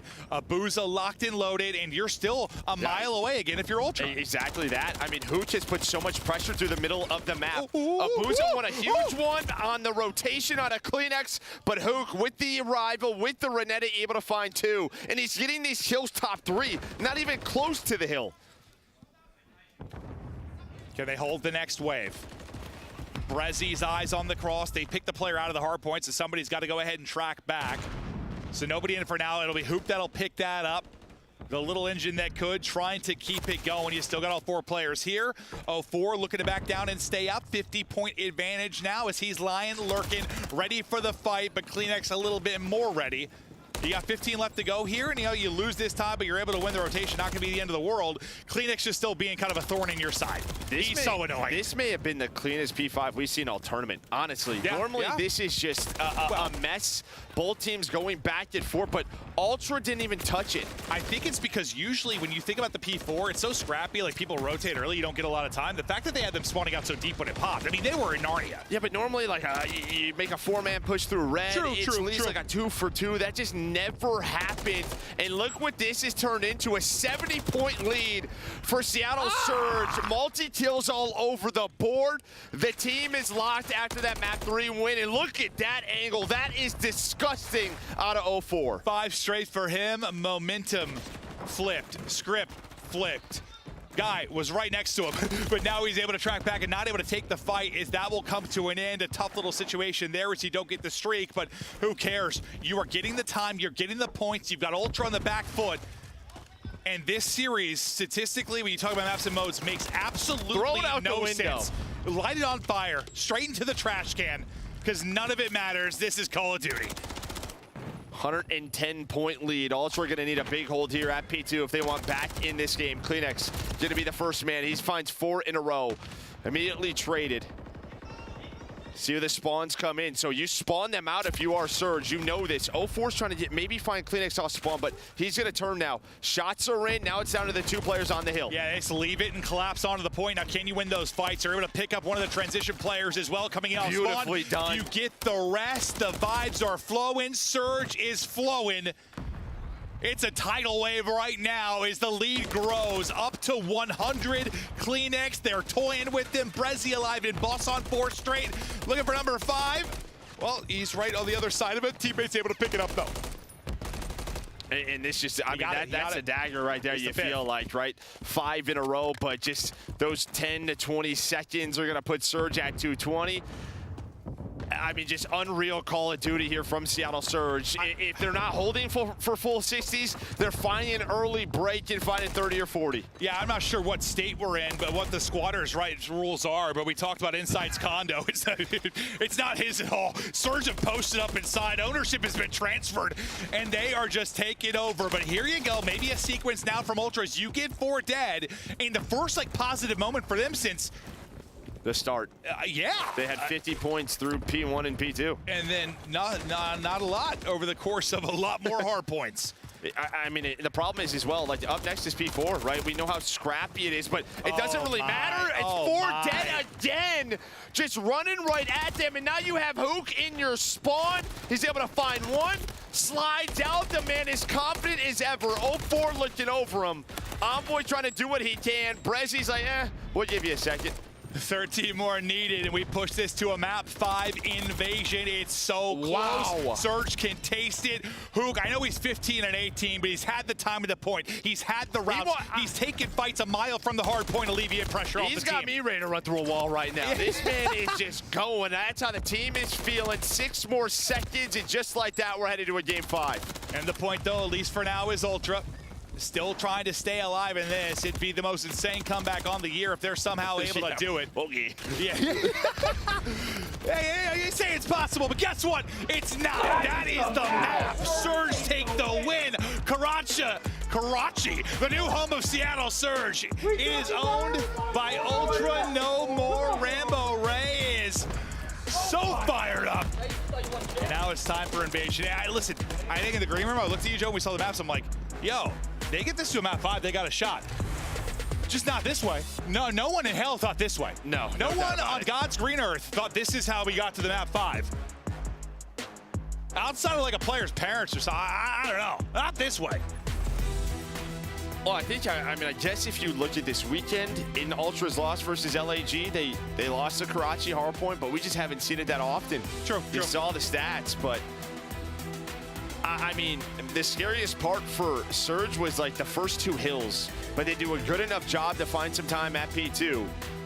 They got a P3 rotation. It was just perfect time, perfect holds. The best P5 we've seen all weekend, at least that I've seen. Yeah. And that just leads to this 110-point lead. And these leads are, good luck with that. When we've casted Surge, it's been, listen, they've been so good at breaking at times, staying in games when they're getting outslayed. This is like one of the few where they're just putting it all together. They've got the slaying advantage. They're holding really well as well. And look at that. That is a flat line. Like if you get 16 points across 5 hills. Like if a doctor walks in and sees that on the monitor, that person's dead. Yeah, you're not wrong. You're not wrong at all. At least that's what I see in the movies and stuff. I'm not a doctor, I don't think.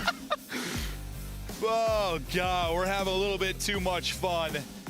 They win that one 250 to 125, and you just felt the energy in the room, the shift in the momentum there. And like, again, I'll keep saying it, props to Hook. After you die first time, you're the first death in every round of search. You start out slow in basically every map, but you are still the hype man. It's not easy. No, it's not easy to do, but he's doing it right now. Demonic. He's got his team fired up. The other three just slay. And just like that, we're doing it with Game 5. I can't wait. Invasion, Game 5, final match of the day, followed by Championship Sunday. We hope you're having a great job at home. Tweet out the stream. Hang out with Joe and I. We still got another one next. This wonderful time. Oh, we do have one more. Yeah. What am I saying? It's a 5-match day. Let's go. No, let's go.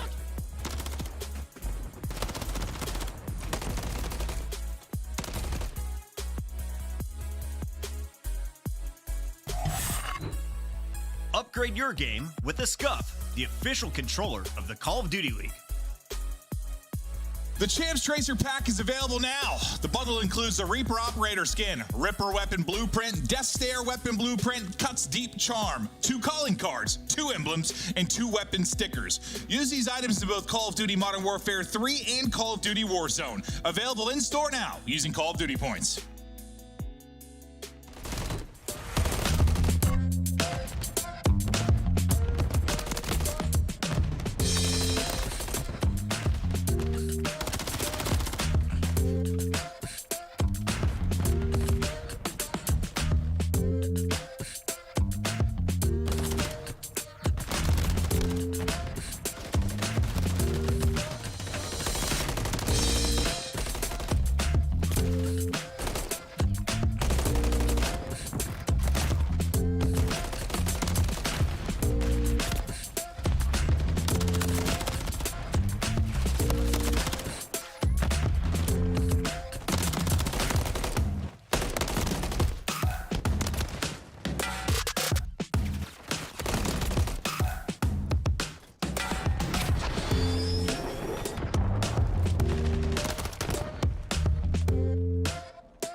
A good old-fashioned Game 5. I didn't think we were getting here this way. I didn't know if we were getting here at all. But online, it was a reverse sweep for Surge. Surge trying to do it again.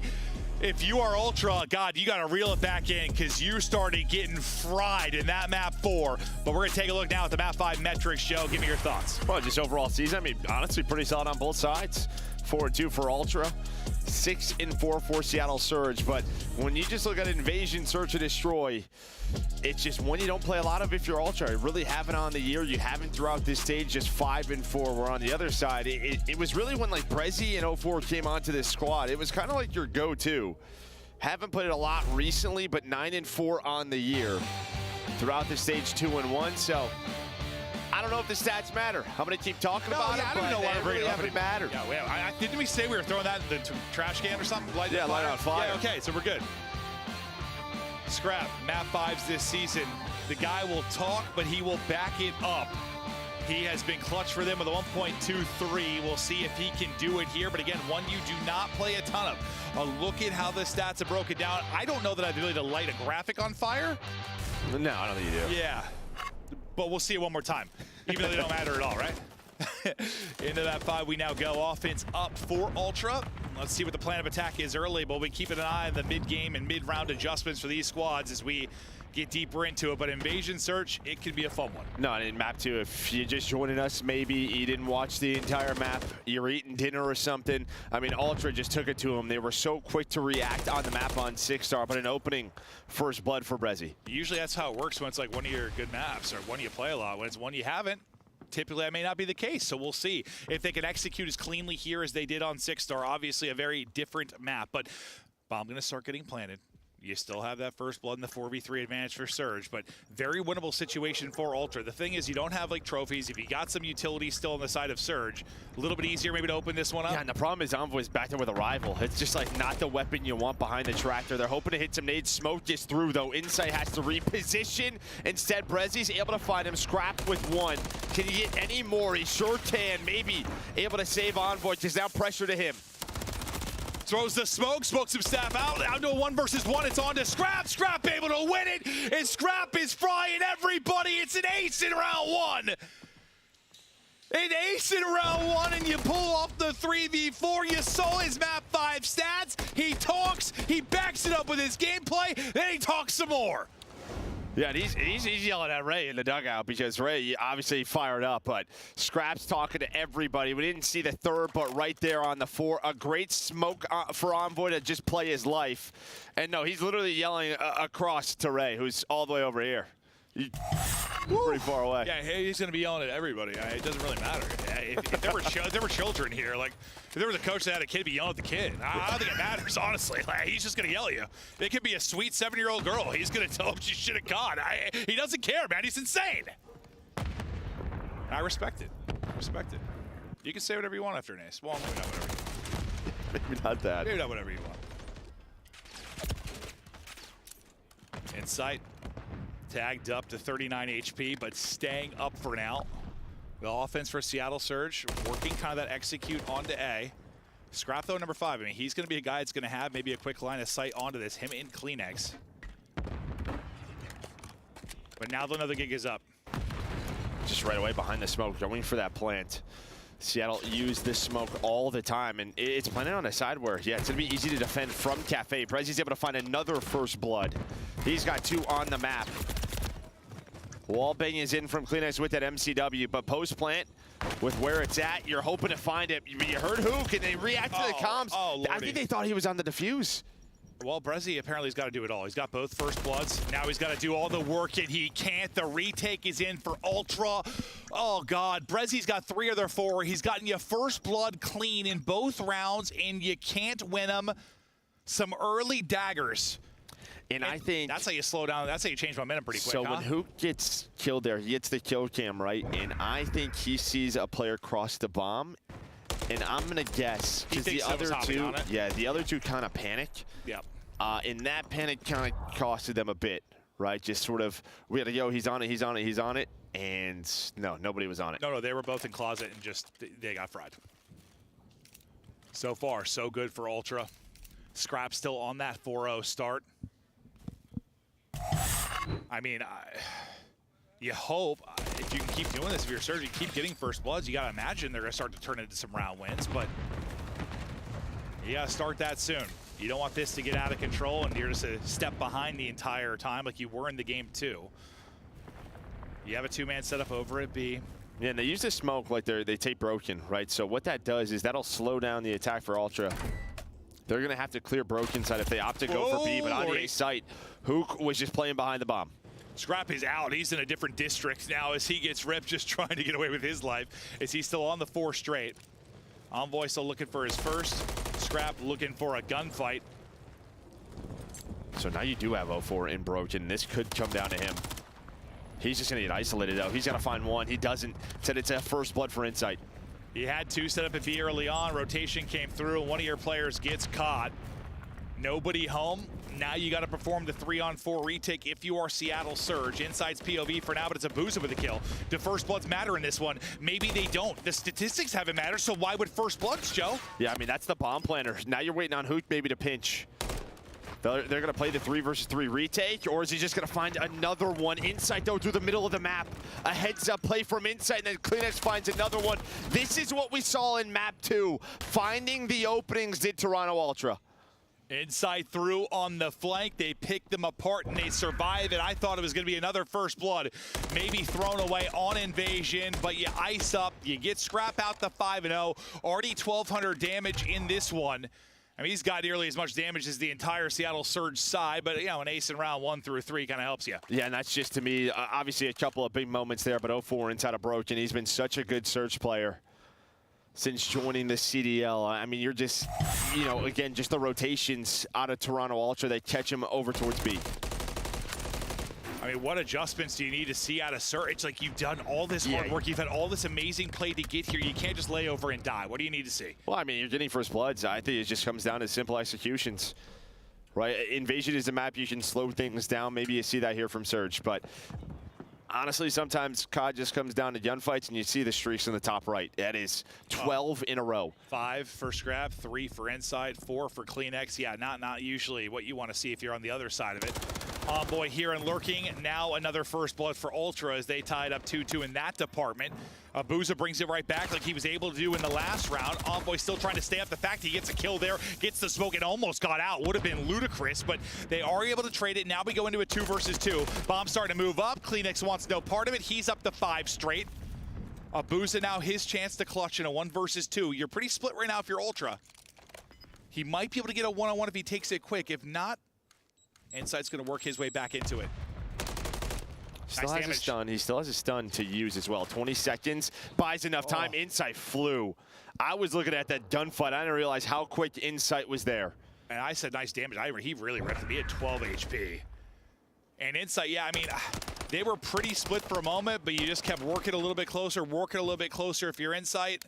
And honestly, even if he sent it instantly, maybe if he's instant on it, finishes the kill and gets behind the bomb, he's got position to work with there, but fact is, the 4-0 lead for Ultra. No life from the Seattle Surge side after all the hard work to get here. That just reminds me a lot of map 2. Just Toronto Ultra's search is just on point. No, it absolutely is. They have dominated both of the maps. Surge, though, can you do something here? Maybe it starts with this defense. You don't want, I mean, a chance for streaks for Kleenex and Insight. I mean, you add a streak or 2 to this, and they might be calling game with already having a 4-0 advantage. They've been in some big holes in Hardpoint. Well, the first Hardpoint couldn't dig out of it. Can they dig out of a search hole? They're going to need a giant shovel. A very big shovel. Very, very, very big, like a hook-sized shovel.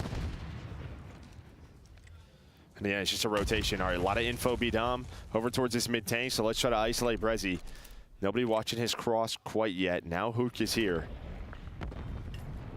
Still have the smoke on Envoy. Who's going to peek this? Oh, Hook peeks it. Oh, 4 able to find one. And 04 is a guy they really need to get unlocked. He has been their playmaker in Surge. He's out of it, though. You get the first blood if you're Seattle Surge. You bring it back if you're Toronto Ultra. Kleenex not able to clean up that one. Brezzy getting away for now. Scrap has to hit the reload, and then gets ripped down to 48 HP. Kleenex there for the crossfire on the help, and Abuza gets the kill, and that is bomb, as you said. It's 5 straight for Kleenex, though. He's still working on the streak.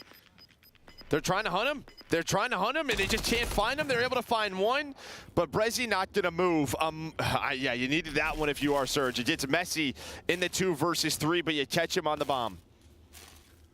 And what, you still have the 5 streak, I guess, at least if you are Kleenex. But, I mean, you just need a round win in any way you could get a round win. If you're Surge, you do it there. And it is a wild one. Hook, who, you know, had all those first deaths in the map, too. We've been talking about his energy and his comms, but, like, at some point, you just got to make some plays, too. He's 0-5. It's been a tough series from that type of standpoint for him. Can he come alive, though, now? And 04, who's been, like, their S&D god, they need him as well. Yeah, I mean, Invasion could just be tough, right? A lot of time he's not going your way with how quickly teams can rotate the bombs. There's not a lot of area for someone like 04 or Hook to work. You're left in like a 1v3. A lot of it comes down to just sort of teamwork and trades in the middle of the map. And that's exactly where Seattle Surge are going, but Scrap is here. Not sure if he sees him cross back. Looks like he does. Scrap just peeking for a second, getting a bit of info. The comps continue to flow for Ultra. They're trying to work up and execute now onto A. He got Trophy close. Picks the Trophy towards the bomb site. In sight, though, able to get a kill. Kleenex then flying on through. Is trying to get lost in the smoke. Able to get number 6 and stop the bomb from going through. Scrap follows up with another one. It's all going to be on to Brezzy now to make the play, and he can't do it. This is dominant from Ultra. Scrap just stood up, celebrated, took off his headset. You got another round, bud. He's locked. Yeah. He said, my bad. He was ready to talk to Ray. Oh, no, he absolutely was. I'm dying, bro. He was headset off, roaring. The boys are locked, though. He is absolutely, he's just laughing now. A little too locked. I'm cracking up. That guy was thinking of sentences in his mind about what he's about to say to this guy. Oh, God. I mean, he's 8-1. Talk your shit. Well, and I mean, he set the tone in round 1. You don't say. There's a momentum coming into this, like a massive shift for Surge, and you just drop an ace on their head, a 3v4 ace. Yeah, that sets the tone. And takes whatever momentum you had and breaks both of its legs for Surge. And you don't have momentum without legs, Joe. One more round needed for Ultra and Scrap. Kleenex, though, on 7 straight. You are 15-2 if you are scrapping Kleenex. Now comes the missile from on high. Scrambling. And, oh, God, Kleenex able to get 2. This one is done. Hook on a goose is left alone. 1 versus 4. It has been a rough series for him. It has been a rough map 5. It is all Toronto Ultra. Yo, Ray, I'm back. Wee your ass the fuck out of here. Oh, okay. He said, let's go to dinner later for a fantastic meal together and talk about our game. He did. They're shaking hands. Yeah, they're both smiling and laughing. But obviously for Seattle Surge, mission accomplished in the fact that you qualified for champs. You have some really good showings. Again, since stage 4 and 04 being on this squad, you're building it up. You're seeing moments, but not able to take down Ultra here. They're just going to have to find a little bit more consistency against these top teams. I just think for the year you have had, like getting to this spot now, consistently top 6, like you are trending in the right direction for champs. You're playing the game the right way. You don't have some of the salaries in town and maybe some of the other top teams. You're working with what you've got. You're putting up with some incredible performances. The fact that you get that to a map 5 is sensational. Just not enough left in the tank. And now for Ultra, like, their search, this is starting to, or at least in that series, that was reminding me of like Major 1. Like, the search is looking good. And this is like, it's even more setting it up. Oh, look at that! Absolute athlete, about tore his ACL. Yeah, you gotta be careful. Maybe with not that. more of those. Maybe his hands are insured, but if I'm the Ultra GM, no more of that, please. Oh, that was. You can talk about whatever you want, but please do not hurt yourself. That was the least athletic flip I have ever seen. You know, but we play Call of Duty. We're gamers. We're playing COD. Yeah. No. Yeah. The only thing that would probably be worse is if you tried that. Oh, no, I might die, Joe. Yeah. I might die. Or I would just go on my head like a top and start spinning. That could be sweet. Real impressive. What a series, though. And yeah, now this is setting up, if you're Ultra, like setting up to try and make this run. Maybe you've had that matchup over FaZe. We've been talking about how good FaZe's search has got. Now Ultra's is finally looking really, really good. Now, I don't know if that's going to be the final. I think that's what people expect at this point, despite the fact, you're not in winners if you're Ultra, but like the search, you need it to be good if you're going to win that type of matchup, and it is getting there. Look at that, dude. You are 18-2 if you are scrapping Kleenex. Like, all right. Yeah, I think, on one side, if you're Seattle Surge moving forward, you just got to know, against FaZe, against Ultra, right? FaZe, you had the 5-3 lead, you lose the map too. 0-3 against the top teams here in Search and Destroy on this day. You're going to have to find wins there. You are. I mean, it's a tough day of matchups. It really is. Yeah, but if you want to win a world championship, you're going to have a lot of tough matchups. It's hard to have that expectation for that team, but the fact we're even talking about them going toe-to-toe with teams like this it speaks to their progression over the course of the year. That is how it broke down. That is your best of 5. Listen, sad to see Surge out of it. It's been really exciting for Rambo Ray and to see this team improving. Yeah, 100%. You've had some big lows. Now you're starting to have some of those highs, and maybe you've got another moment in you. But Ultra just simply too good. Didn't expect them in losers. Chance to get back to a final. No, I think a very good chance right now with how they're playing, especially in Search and Destroy. Is there anything? Is it like a player that's? It's a full team thing though. It is just. No, it's a full team thing, and I love seeing Kleenex with a little bit more MCW. It reminds me of Pred last tournament at Major 3. Yeah, no, he's looking absolutely filthy with it, and a big part of why they are finding success. But Envoy, he had an insane control. My guy was popping off. We've got him on stage with the very handsome Guy Blaze. Thank you so much, Maven. And he definitely was popping off, and I'll see if I can get the answer to why that was. But everyone in the chat, show some more love to the Toronto Ultra as they stay fighting through this losers bracket. Now, Envoy up against the Seattle Surge. Last time you played them, they reverse swept y'all online. You know, the only map that was probably even in that cycle was the Vista Hardpoint. You won it right off the bat, but then you found yourself going into that situation again after the loss on a Hardpoint map number 4. What did you guys talk about after that map before you went into the S&D? Yeah, I mean, the first 2 maps were really great from us. Obviously, they're a strong S&D team, so we won that, and we took their flames on Vista. So going into map 3, I mean, we thought we had it secured. Karachi's one of our better maps, and honestly, I made some pretty bad plays in that last round, or just like not blocking spawns correctly, so that's on me. And then map 4, I just feel like we didn't have as much energy as we did at the beginning half of the series, which is weird because it felt like we were slamming them the whole series, even during that map 3. So that's what I was just telling the boys, we just need more energy next time. And then going into game 5, we've been really well in search, like playing off info, and it paid off in both of them that series. Definitely did pay off, you know, and, you know, seeing the Surge, we usually see them a little bit more playing fast pace, but we didn't get that during that game 5 as much. Was that a surprise when you guys went up against them? Not really, because I feel like we did play to counter like what they were going to do, to be like really ratty on the map, like shutting them down on B Street. Obviously, we went at B a lot, so that was just part of our game plan, and yeah, it worked out. Definitely did working out. Now, when it comes down to you, I told Maven I'll see if I can get the answer to the question. You've been playing phenomenal, okay? And what is it? Is it what you're eating? Is it your barber? Can you give me his number? What's going on with you, man? Why you been playing so damn dope? Hey, I don't know. I got the stinker out the way map 1 of the tournament. Unfortunately, we did drop down to losers during that match, but ever since, I feel like I've been getting better and better each day, each match, and hopefully that continues on tomorrow to Sunday. Hopefully it does. Lastly, what you want to say to those Ultra fans as you guys get ready for Sunday? Thank you guys for the support. I mean, we can't wait to see your guys' support tomorrow and at Champs when we actually see you in person. All right, you heard it here from me and Envoy. That's going to do it from us. Chris, break it down. I love Toronto Ultra. Such a well-rounded squad. You got Scrap talking the heat, and then you have the nicest boy on the planet go up there to talk to Blaze.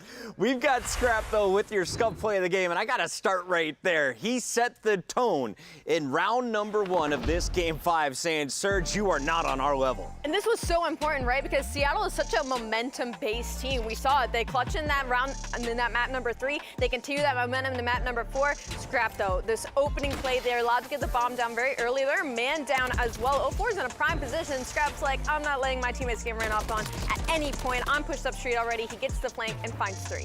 Yeah, and even in this moment, like being a leader as well, he was calming like crazy. I seen them both cross to the tank. You just got to get me one. And he ends up getting the ace, putting all the damage down, and then letting Seattle know, like, this game 5 is ours. That momentum you had is gone. I think he said, would you like a sandwich? there as I read his lips. Very well done, Scrap. He gives him the ace and talks a little bit of trash. Now, the highlight for me, we'll see some gameplay, but Scrap stood up at the end of round 6. It was 5-1, and he thought it was already done. Took the headset off. His team was like, no, bro, sit down, sit down. But, of course, you're going to think you're winning the game when Kleenex is dropping his numbers, and you're sitting at 8-1. Yeah, you know what's interesting about this map in the Game 5 is they hadn't played an invasion in so long, the entire stage, over a month for these guys, and you get it here Game 5, and they just took their time. Like, not a lot of super fast, aggressive early round plays by them. Just sort of letting the rounds develop, and Kleenex, you know, having an MCW out in some rounds, takes his time and just playing with his teammate to find these kills. A lot of times you're seeing Kleenex get involved super early, trying to get those first bloods. You could see over and over, just letting it come to him, and I just thought it was a nice way to adjust here in a Game 5. And I think the most impressive thing in the series for me in Toronto Ultra is going to be the search and destroys, because that was their only pain point heading into this major, is that they had a shallow S&D map pool and they hadn't been finding that much success. It had been a lot of round 11s, a lot of clutch performances. So to go up against Seattle Surge in this situation, not only to get pushed to a Game 5 to a possibility of a reverse sweep, but Seattle is not to sneeze at when it comes to search and destroy. So I have to tip my hat there in Toronto. They can continue it. They actually look again like one of the favorites to win the event. We say goodbye to another squad. Seattle Surge, though, will make it to COD Champs with their performance on day number 1 when they beat Vegas. They were basically in, so we'll have to wait and see how they improve up until that.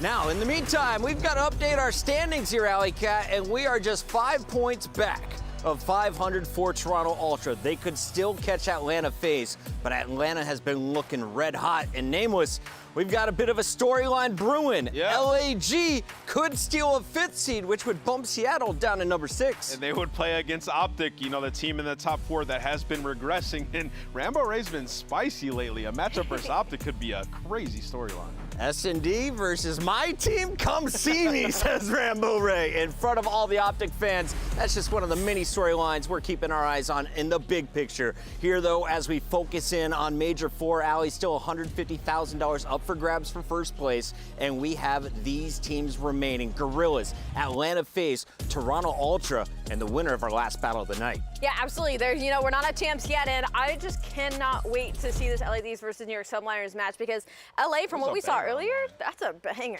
Can we get 2 LA teams in the Final 4? We'll find out after this. This is the CDL.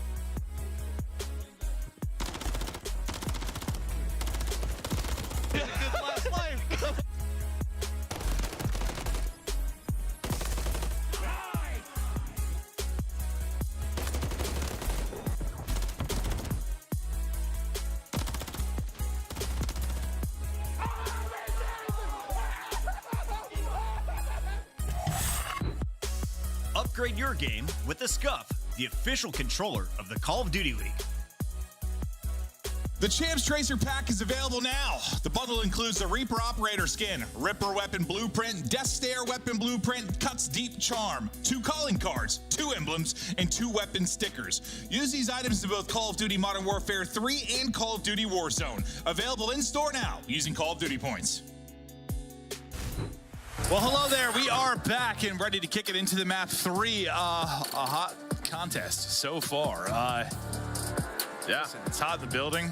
It's hot in the series. Hey, you got shorts on today. You're hot. Yeah, no, I knew it was gonna be warm today. I had a feeling, so I had to pull out the quads. Look at these things. You think anyone's blinded? I've been see through them. I've been hitting the Peloton though. There's some muscle there. I'm telling you, these things feel like a couple of rocks, man. Okay. I'm so sorry about that, everybody home. Hopefully, no one. Viewer discretion is advised. Had their vision affected by the bright lights of my quads. Stops the clock.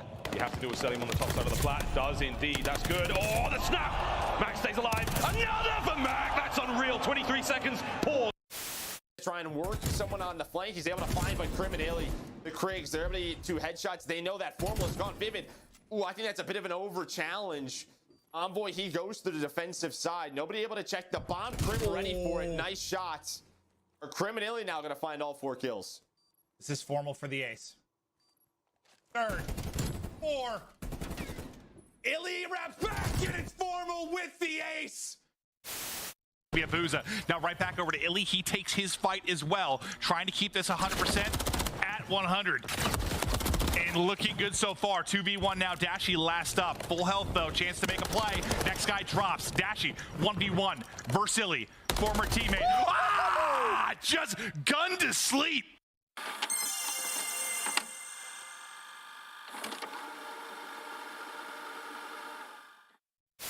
Picking up Zig as you watch the white arrow start to funnel out. Simp and RCs have that crossfire.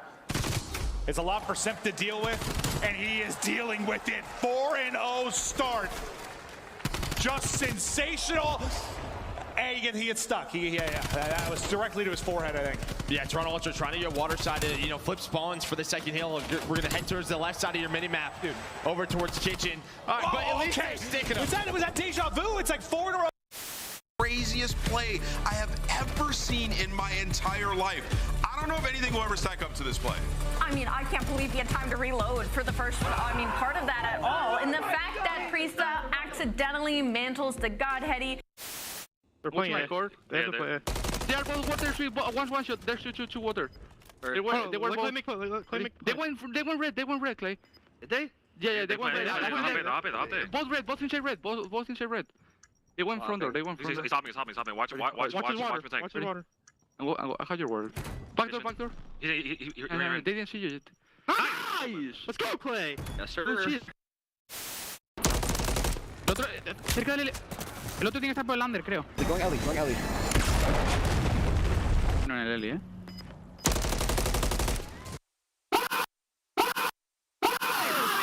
Go. Eso es, joder. Bueno, Javi, coño. Madre mía. Nice try, man. Oh. I calmed it, dude. I said, like, wait for that. I know what you meant. I know what you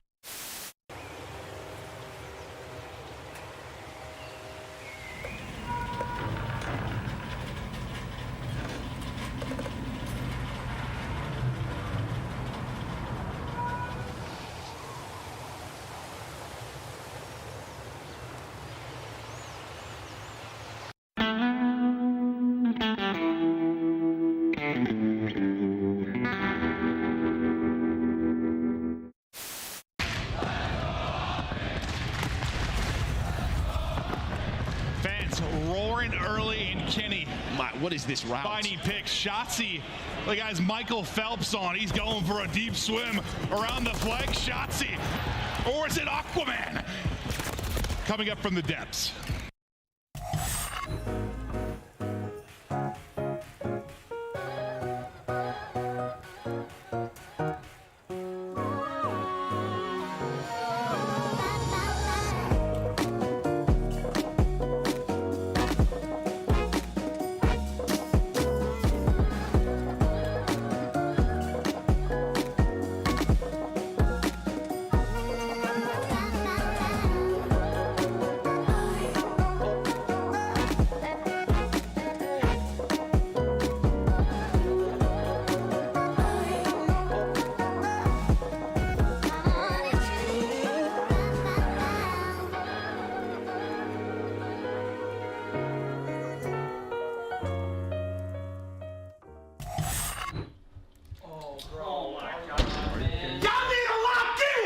Trying to make ends, I don't want to make amends, and I came to the lens. I mean, seriously. 1, 2, 3, 4, 5. Yeah, I'm turning up to the sky. Yeah, I go up till I get right. I ain't really trip till I get by. Yeah, I'm going up to the top, Dubai. If you think I'm playing, just know it's on site. What you on? Hit you with the Muay Thai. You don't kick till you dome, bitches on site. Try to walk in with the limelight. I come up with the kush right. You know better than a sharp mic. What is it? Yeah, I'm cooking. Feeling super saiyan. Oh my god, you think you was it? Use a little. Yeah, I'm coming in. Stop playing. What the you talk about? What you saying? Welcome back in, everybody, for the final fight here on Saturday night. New York Subliners looking to power their way back into the top 3, something they've done for the last 3 events. Will they be able to get past LA Thieves, though, on home court? That is the question. And if you missed the earlier matches, LA was on quite a heater. They started the weekend extra spicy on the comms, Alley Cat. Yeah, unfortunately, though, it's gone a little bit downhill up against their match in LAG. Even though they were on the back foot of it throughout the entirety of the season, LA Thieves kind of hurt themselves in that matchup. There was a lot of missed opportunities for them, and they're known to be one of the strongest S&D teams, and they fell very short in their defense in that map 2 in high rise. Yeah, you know, some small uncharacteristic things from them throughout this entire stage. You know, #1 in First Bloods, well, they lost it in that. And then they had a 100-point lead on the map #1. They got comebacked on some big plays on the side of LAG. And then an Invasion where you've been dominant on defense, you lost one, right? So for them and LA Thieves, they know that each map, it was the smallest thing that went wrong. And they definitely talked about it in the back, and they will be prepared to go up against a team that they just reverse swept only a week ago. Toronto knows they play the winner of this to open up the day tomorrow, and if LA Thieves want to be that opponent, what do they need to do? Lean on that search, right, Allie? Definitely lean on the search and destroy for them. 8-4 second round win percentage. You just kind of forget about what happened versus LAG, and I can only hope that High Rise is not in this series again. They were playing way too aggressive on the defense for a team that is #1 in attack, so they set themselves up a little bit for failure. But LA Thieves, what we saw on day #1, like they can push these top teams to the limit. We're just listening with the players right now. You can see J-Cap sweating there from LA Thieves. On the other side, Troy, a.k.a. Sender, he's giggling. He doesn't know how loud he is with those soundproof headphones on, but he's making the boys comfortable, and I feel like that's when the subliners are at their best, when this team is feeling loose. Absolutely, Chris. You know, I was watching that last series with them. As our Monster Energy comes up, you can see the hardpoint starting to click, but they're just all vibes, man. And I asked Kismet, I'm like, hey, what route do you want here to make it all the way to the final? He's like, we want to get our revenge on the LA Thieves, and we want to go in and beat Toronto because it's the best possible reps that you can get going into a tournament like Champs. So for the New York subliners, they've been playing fantastic, man. Their hardpoint's been looking good. Kismet's been playing well. It seems like Sib is starting to fit. It's taken some time, but maybe you got to go down to LB to find your way. They started with a low seed, a surprising low seed after falling to LA Thieves. That was a match in which New York led 2-0 before LA rattled off 3-0. But here's a look at Sib and the boys. Finding the groove outside, I think that's what's happening. Nothing's on beat, no one's on beat. It's okay, remember Caesar said he thinks he could beat Kenny in a dance battle, and then it went off because it was a lie? I think everybody loses there. Oh, subliners, how do you do that to your own team? They were the ones who tweeted that. We got to take a look at the maps and modes as the tweets are filing in. Make sure to hashtag CDL, and you got a chance to be featured on our show. We got our maps and modes, though, for this one. Rio, double dose of Invasion, Vista hardpoint for Game 4, and High Rise if we get to that search and destroy. I see Scrap over there. He's hanging out above the subliners, and we're doing pick'ems here, Scrap. So I want to start with you telling me the winner. That's cheating. No way, bro. He says New York is winning it 3-1. Who you got? New York 3-1, double dose of it. You going with FaZe Case on Spick there? I'm going to go with New York 3-2. 3-2? Yeah. A game Nameless 5 sees a game 5. Alley Cat? They're cheering. I want to know if Troy will sing the New York song for me if I pick New York right now, but he's got his headset on. I'm going to go with New York in a 3-1. 3-1? Yeah. Allie and Scrap agree. I'm going with the Bulldog. He's going to bite again. New York gets it done. 5 New York picks. What could go wrong? What could go wrong? That's all the experts. It's time to find out how the casters see this one sorting out. Chance, are you going to sit on the fence? I will absolutely not sit on the fence. I will make any call you want me to, puck it at any given time. But what I can see from the fence that I'm not sitting on is that New York, incredibly vibey. These guys have been having a blast. Sender's basically doing a stand-up routine to get them ready. These on the other side, I mean, look, these guys are completely locked in and ready to play. But a very interesting series. Wait, no, don't take your head. You have to. I'll translate. Okay. We overheard Sender saying to the boys, well, let me just get real close to this one. My God. Sender said to the boys, he was like, hey, during map 2, just one of you let me spawn in and let me run it for the search. That might actually happen. That is absolutely not going to happen. What? But he also said whoever doesn't rotate, so they are taking notes. There's going to be punishments from the New York subliners camp. Whoever performs poorly in map 1, well, they're going to meet their maker. And to be clear, their maker might very well be the LA Thieves. We have seen this matchup before. Thieves were knocking on the Devil's door. They were close to taking them down. And if they do so here, top 4 secured, your tournament run stays alive. Oh, what a crazy day that would be. Well, the last time they met was online, and it was a good old reverse sweep. Here we go, ladies and gentlemen, the last match of the day. And we have saved a doozy for you, folks.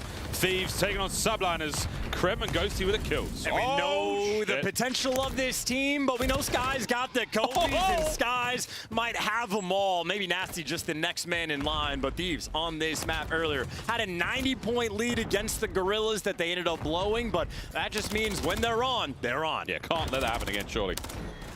Can they bring down Skies, though? He's had a lovely start to the map. You bet your bottom dollar they get him there. Kremp finds a couple. Ghosty joins him.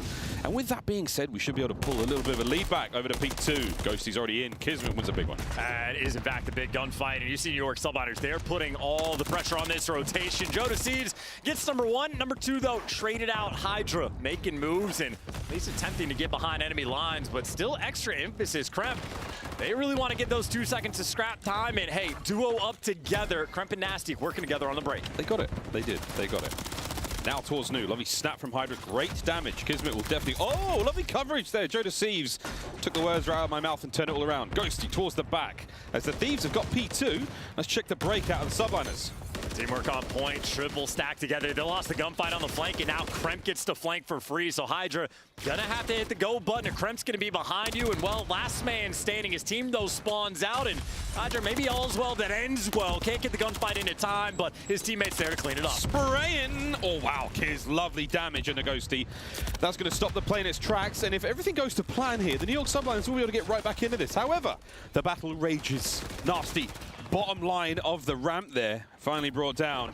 The next 12 seconds are going to go the way of New York. Rotation, though, so far, LA.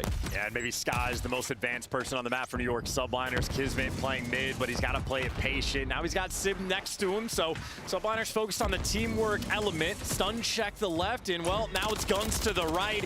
Easy reads, but a better shot there from Ghosty. A single trade rolling through with these. At least with the back spawns, you think you're going to have success, but it might take them a long time. Oh, man. We're stuck in the middle of the hard point. We're pushing forward, though, for the New York Subliners. Still plenty of players here for the Thieves close. You've got the back spawns now. Can you get the fight on the hard point? The answer is absolutely not, madam. All down. Thieves wiped out, flipped again. Good looks for New York. Yeah, and well, last time they had the close spawn to get bullied. This time they are spawning oh so far away, and this is just unfortunate. It's going to be free kills from Hydra and a free flank. His eyes are going to light up when he sees it. Number 1, number 2. And now you got to read the spawns. Hydra turning around. He knows before Thieves do where they're going to spawn up. That's just immaculate work. Sky's guns up at the ready. Can only get a bit of damage, but it's plenty of information. Sib, whoa, going down, swinging. And this is like old vibes, by the way. Always teams on this hill want to go for the back spawns, but we've seen it time and time again this weekend that you can hold the back either way, but maybe a couple spawn outs rolling through, so you clear out one direction, turn for the other. LA Thieves, they have just been stuck in a blender of their death screen. Here we go. Through the front, lads. Hydra looking for that 6th kill in a row, looking for streaks, and man, it's so handy-dandy on this map. Gets it. Any more would be ideal, and the boy is absolutely moving. The Phenom, what a 3, 8 in a row. He knows where you're gonna be before you do. 15 kills already, and it's only the 4th hill of the map. Hydra, when he is at his best, the best player in the world. Yeah, he knows when he's been bad or good, so be good for goodness sake. Kismet on the flank of his own. 1, 2, 3 for Kiz. Absolutely wipes out the Thieves. Last man up, Kremp. Trying to stay alive here. I just feel like I've seen that story before. That is deja vu all over again. One time for Hydra, one time for Kismet. Finally, maybe a little bit of a stabilization. 3 players here for Thieves, but look who's here to break down the setup. It's Hydra. Give you a 2. Finally does get traded, but enough for the break. A 4-man wipe for New York Subliners. They are running the show. He's disgusting. He really is. Absolutely disgusting. Sib, in all this sort of chaos and whatnot, has got himself a 3 spree. Get up close and personal, quick change of play here. Ghosty, nice work to bring him down. Ends that in its tracks. Well, P5, last hard point up here in the set on Rio.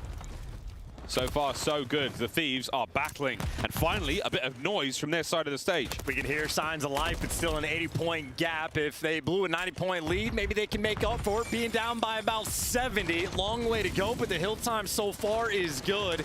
Maybe timing on their side as well. Kremp might get traded out, but over towards time.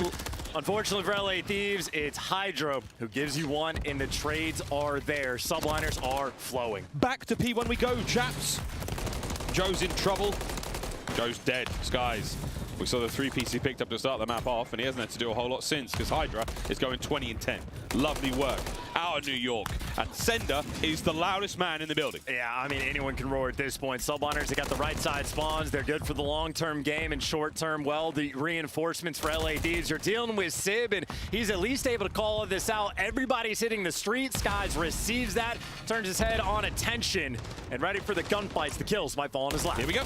Oh, that's the first. Nice job. Nasty in and out. Hydra hunting for this one.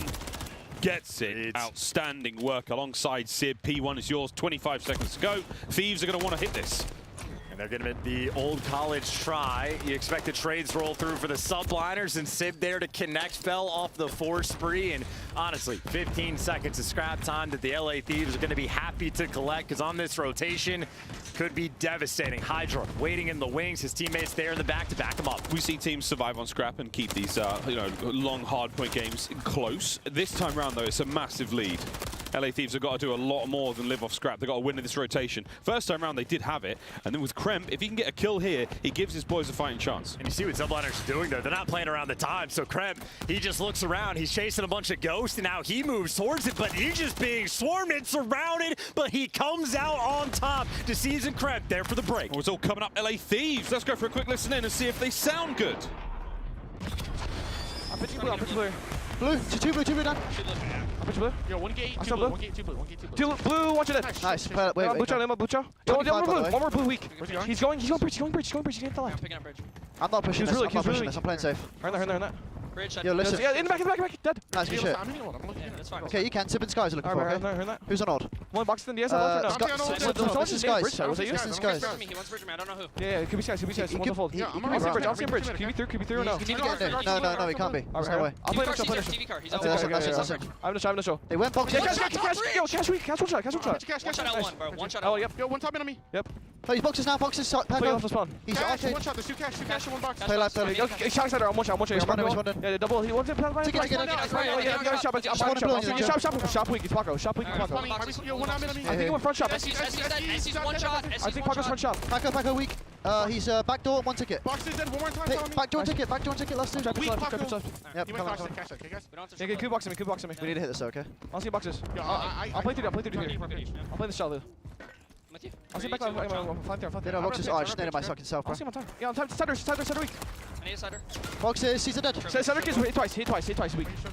Yo, Paco pinch. One pinch. Let's get pinch. I'm going to shoot him. I'm finding him. Yeah, he's already covered. I need cobbles. I said, yeah, couple dead. I'm shoving you. Run. Yeah, in the couple truck, one shot. Run one shot. He's in the couple truck.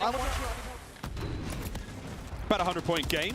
We're battling for new. Things are looking up. There are some things, though, Chancellor, and listening that I would personally keep to myself. I was about to say, Nasty, it's kind of consistent now. Good things going on, bad things going on. He will be there to let you know. And right now, the bad things for LA Thieves, 100-point gap, and you do not have the time, and it's even Sib running at you. Woo! New York Subhunters on top of the trades. Joe deceives, next man in line. Sky's there to give you a little bit extra. New York inside the time. Trophies are in place as well, so now you are smiling. The barrel of Kremp sticks out a little too far there, Kismet. I mean, hungry for 2 here. Why not, brother? Go for it. Beautiful shots out of Kiz. Bulldog barking. And this is just easy reads. This is going to be a victory lap in the stamp on the game. Hydra chose violence, 29 kills. He's going to hit the 30 bomb. You almost expect it, but Kismet, first man to get towards this new time. 1 mediocre, 1 poor break on one of the next 5 hills. And New York Subhunters will win map 1. They might be able to fall over and find the win here at this point in time. They've looked so dominant. Thieves have not enjoyed themselves since the matchup against the LA Guerrillas. This is it, final 10. A close contest. Kiz spree gone. Kremp down and out as Sib finds his 28th kill. And here come the final 10. Someone else can get the hill. That is not his job. Hydra there for 2 with the MCW. Why not run the score up a little bit more? They just outslayed him by 20+ kills and beat him by more than 150. Dominance to start this series off. Subliners doing things right. Dios mío. A very, very strong showing. And a bit of a statement to start the series off. Hydra with over a minute of time in the hard point as well. Chance Skies pushing 2.5 minutes. Not an easy thing to do whatsoever. These boys are feeling loose and they are cooking. It's a scary prospect for the LA Thieves fans, but we'll see if they can make the comeback in the search. Well, I gotta say, confidence is king in Call of Duty. Always has been, always will be. And just looking at these two squads before these started, there was no lack of confidence on the New York Subliner side of that stage. They were bouncing around, having a grand old time. They're as engaged with the broadcast as they are with the game. And on map 1, Flow State, they absolutely thrive. Absolutely. Sender's right back at it. And we're not kidding, folks. I mean, it does sound like a joke, but he really was the loudest man in the venue from the inside of the little dugout where the Subliners are. My God, loud as hell. Absolutely roaring. Chances trying to catch anything there. What did you get, mate? Well, I just know the extra motivation from Sender. He said, I'm subbing in for the S&D. Whoever doesn't rotate, I'm going to be there to replace. Well, they played well enough that I think all 4 get to stay in with the starting spot.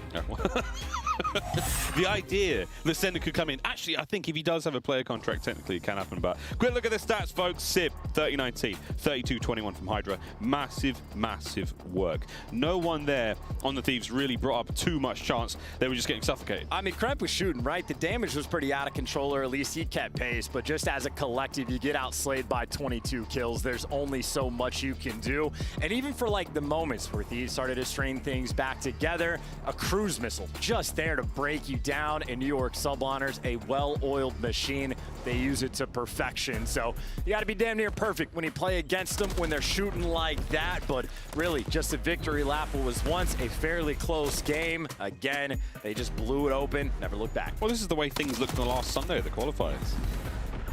New York goes up 2. Very dominant performance. Everything's going great. Real excited. And then what do you know? There's a reverse sweep in your hand. So we know one thing, and that is for sure, that the Thieves may be down, but they are never out.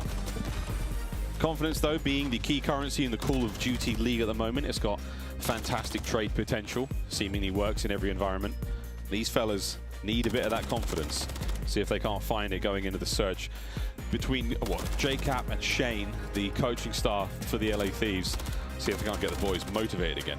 Well, and certainly S&D is a mode that Thieves can be very confident in. It has been their bread and butter throughout stage 4. Dan Ghosty, day 1, dropping 15 kills in a map to help his team win. Yeah. And they're still first in a handful of different categories. First Blood's included.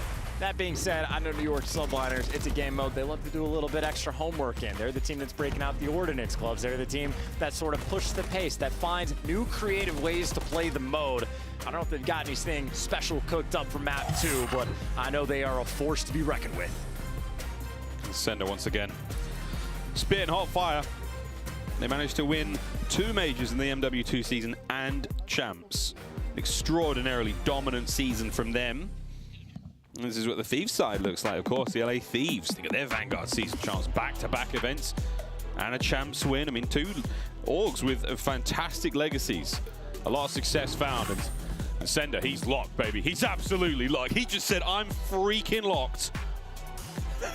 He's well excited. Game flow, though. Oh, God. I mean, I was listening to him talk to his team. I can't repeat literally any of it. I can make jokes if it was the Spanish squad, but I unfortunately understood every single word, and I would be a little bit fearful going into map 2 because map 1, as you can see, dominance. LA Thieves effectively flatlined. Had maybe 2 strong hills, but the only opportunity they had to get back in the mix, Hydra dropped the cruise on their foreheads, and again, 250 to 115. One of the better wins we've had in Hardpoint this tournament. Absolutely. I mean, there's been some stinkers. There's been some blowouts. There's been all sorts of good stuff here. But, folks, we're about ready to get into this game. So how about we go for it? How about we get into map number 2? LA Thieves taking on the New York Subliners. We're playing Search and Destroy. We're going to Invasion. It'll be glorious. And the best news for Invasion compared to a real Hardpoint, it is a massive change of pace. You go to one of the speediest Hardpoints, if not the fastest, to the slowest S&D we have in the mix. So stock and standard, got to be ready to make the big plays. And I know a couple players come out on this map and punch you in the mouth with an ace, an opportunity to set the tone right from round 1. We'll see if LA Thieves can dig deep into their S&D bread basket and find an answer. If not, New York Subliners, they've been bouncing around already in their chairs on the first map. Gotta slow them down. Gotta slow them down somehow, whatever it may be. Put gum in their hair. Tie their laces together. Get old school out there. Ghosty has looked fantastic in Search and Destroy so far. 1.91 chance. Well, he dropped 15 kills in the map, and he's played 2 series. Last time we saw that stat, he had a 3.25. So things are stabilizing the more maps we play. It helps quite a lot. An invasion, though, you called it, a very slow, very sort of methodical map, and lovely start there from Dan Ghosty. He's on the board. And that's a hell of a strike, too, because the one stat that did not look good for Ghosty was his opening duel win percentage, which was a goose egg 0%. Starting a round off on defense that early, Thieves are in a phenomenal spot to start this game. How much of an advantage have they got, though? We'll find out. Subline is still playing close. Nades up. No good, but that's going to give Skies just enough information to poke forward and feel it out. What have we got? Uh-oh, you're on the min-map now. Nice shots on Krem. And no one's attacking yet for LA Thieves. They're happy to play patient in this setup. Now you got Ghosty watching across, Nasty on a godlike angle, and Sid couldn't even see him. This guy's in a 1 versus 3, a dangerous man, but with no room to move. Perfectly iced up for the LA Thieves. That's how you want to start an invasion. That's a great start. Ghosty's first blood. Krem gets traded, but you're happy to take it. Joe cleaning up shop there as well. LA Thieves. Lovely start. Yeah, aggressive for the first blood as well. Again, Hydra, no time to move. And frankly, for the majority of players on the New York Subliners, that round might have been fast enough that they're not going to have too many trophies in the mix. So I think LA Thieves, maybe a small window of opportunity to push the pace. Don't get me wrong, easier said than done. Might not have a lot of time before those things develop. But you're not wrong. If they manage to make something very, very special, some coordinated frag attacks, then you're going to be able to steal some early bloods here. Subliners. How good are you at dodging ordnance? Let's find out. Here comes one. Uh-oh, Sib. Joe's on the flank, managed to pick it up. And here comes Kismet. Do you pick up the pinch? You do! Ghosty brought down, though. Trade's complete. It is all down to Skies again. Yeah, Ghosty got his kill before Kismet was able to get that trade. So another big pick, and Skies in a clutch situation, and he is spotted. And DVDs with an MCW, not ideal. 2 players in front. He's just running for his life. I'm just watching his player cam. He's dodging, diving, hoping. Holy shit! Oh! That's not okay! And that is the worst case scenario there for the LA Thieves. You line up in front of him and he just knocks you down. No, we don't need a replay. That's not right. Oh, God. Look, they were keen. They were excited. They lined up. And there's moments where your comms are nice and calm. You know what the plan is. And there's times where you just fall into the chaos of it. Skies almost feels disrespected by that sort of lineup. Chow and, hey, what could have been a 2-0 lead from LA Thieves, everything going right. You're back to square one. Yeah, look. These things happen. Sky's got himself deady. Still not a lot of trophies in play, though, for the subliners. You can see that by Hydra being heavily tagged up. Kiz, bad nade. Backs up. Kremp and Nasty by the tank. Here we go. And Joe is, by the way, on the fullest of flanks. So as long as his boys slow him down, maybe you could have had success. But Sib, talk about knowing your timings. That's an easy first blood, and now they can turn tail over towards the A site. Nasty might have some intel. Number 1, number 2, Ghosty and Kremp trying to get active. Want to make the play before the play's made on them. That's the loudest door. Can we get some WD-40 for that blue door, please? I tell you what, though, Kismet hasn't moved. Is he deaf? Online versus LAN. That guy creaked wide open. Here comes Kremp on the flank as well. And New York, you are being picked apart one by one. Down to Skies. And tell you what, lads, think about your spacing. They got a triangle around him now. No lining up this time. Just think about your spacing, lads, at least. Don't line up again. There you go.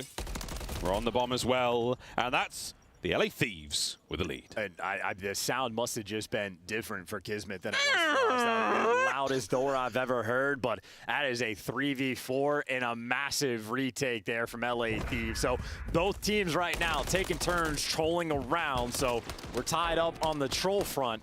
Now we're back to normal. Yeah, Ghosty doesn't have dead silence activated there, so just a moment where maybe the in-game player voice is just a little too loud. Kismet doesn't catch onto that. Or he's holding his angle, he's holding that play, he doesn't want to let it go. He feels like someone's coming through comms. Who knows? A million things could have happened there, but the only thing that matters is it's the New York subliners down around now. I mean, my guess would just be Codcaster for us versus his perspective, but weird moment nonetheless. Stuns out early. Joe Deceive spots Kismet on the cross. Don't know if you saw a player name, but at least you know the intel. 2 players nearby. One of the most difficult things you'll do in MW3 is the slow, methodical crawl up the B street towards that bomb site. Joe's having none of it. Cut across, Hydra. Still on a donut. I mean, Kremp did that himself as well. Joe Deceives not necessarily late to the jump, but Kremp just too quick, and a 4v3.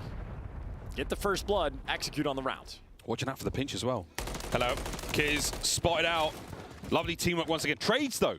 This time Skies gets involved. It's still a 1v3. Sib now, the only man left alive.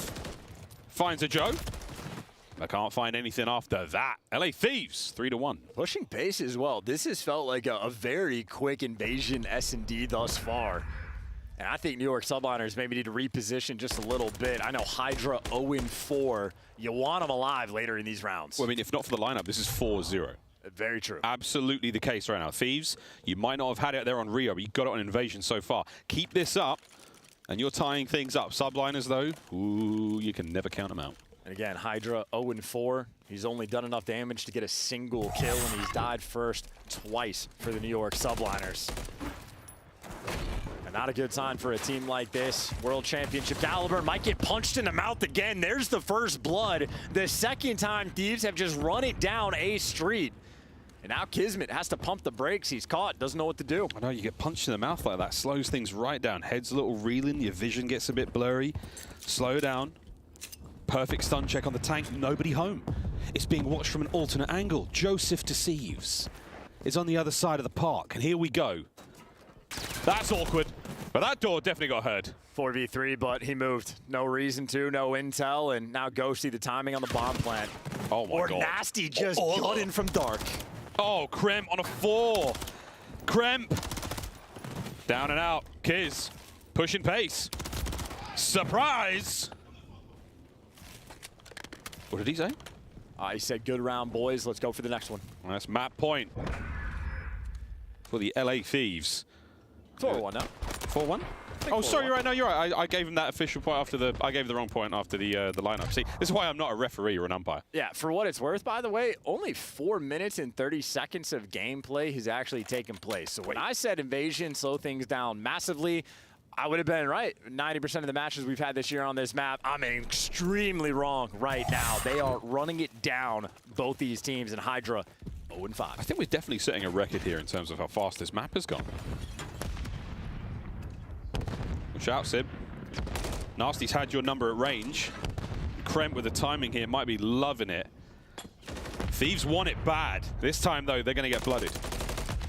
Backing him down as well. Nice shots from Sib. That is bombed down as well. So you even see Ghosty on the map. They are just forced to rotate over. You got to pick this bomb up. Yeah, it's a tough recovery. And Sib, he's lying on top of it right now, so not going to let that go. Whether or not they know for certain that Joe Deceives had it, you're still holding. Yeah, that's the only thing is that Subliners don't know, but Subliners also have complete control of this map. I mean, Sib's pushed up nice and aggressive, a double stack on the mid tank.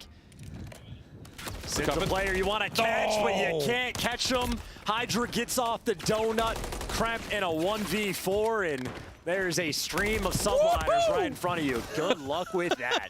They had him absolutely pinned on the inside of that broken building. One way in, no way out for Kremp. Subliners finally managed to get themselves a solid win. And it is a dominant one. I mean, the 3 of them left alive in that situation. Happy for that. Talked about the trophy issue they've been facing. And again, a very fast game. A very, very fast game. Both these teams are in a hurry. I do not know what for, but still an opportunity for a team on offense. If they want to slow the pace down, they are more than welcome, but they are getting after it. And I know for the fact on LA Thieves, they've been very aggressive down A Street that I think Subliners might just have to respect it. And you see it tripling up that direction. Maybe ready for a little bit of pressure, but Cafe is going to be the hit. Both SMGs for the New York Subliners nearby, looking for the first blood by the tank. Haven't found gold yet, just yet. No, not yet. Stun's not going to land. Skies. Oh my God, I think Joe might have known it. He might have seen it. That nade might hit. Doesn't. So Skies, he could have pushed forward there, caused a problem. Just on the other side of that creaky door, though, Joe, to your left. There's a lot of players. Hello. God almighty, that's awkward. This time, the door not so loud. Kismet gets right on top of it. Lovely snap. Ghosty finds a couple of pairs. My God, it's all down to Nasty now. 1v2. The round is nearly over. No eyes on him, though. Nope, just got spotted. What an angle there. Catch him out the corner of your eye in 7 HP in a dream. It makes it to safety, but that bomb, whether you can see it or not, going to get planted at B. And, well, Sib, he's just here to watch every single cross. Nasty got to have to pray that timing goes his way, and it did. He's successful. But now we got spotted by Skies. Yeah, prayers answered. There's the wrap. There's the kill. All right, New York. Concrete jungle where plays are made of.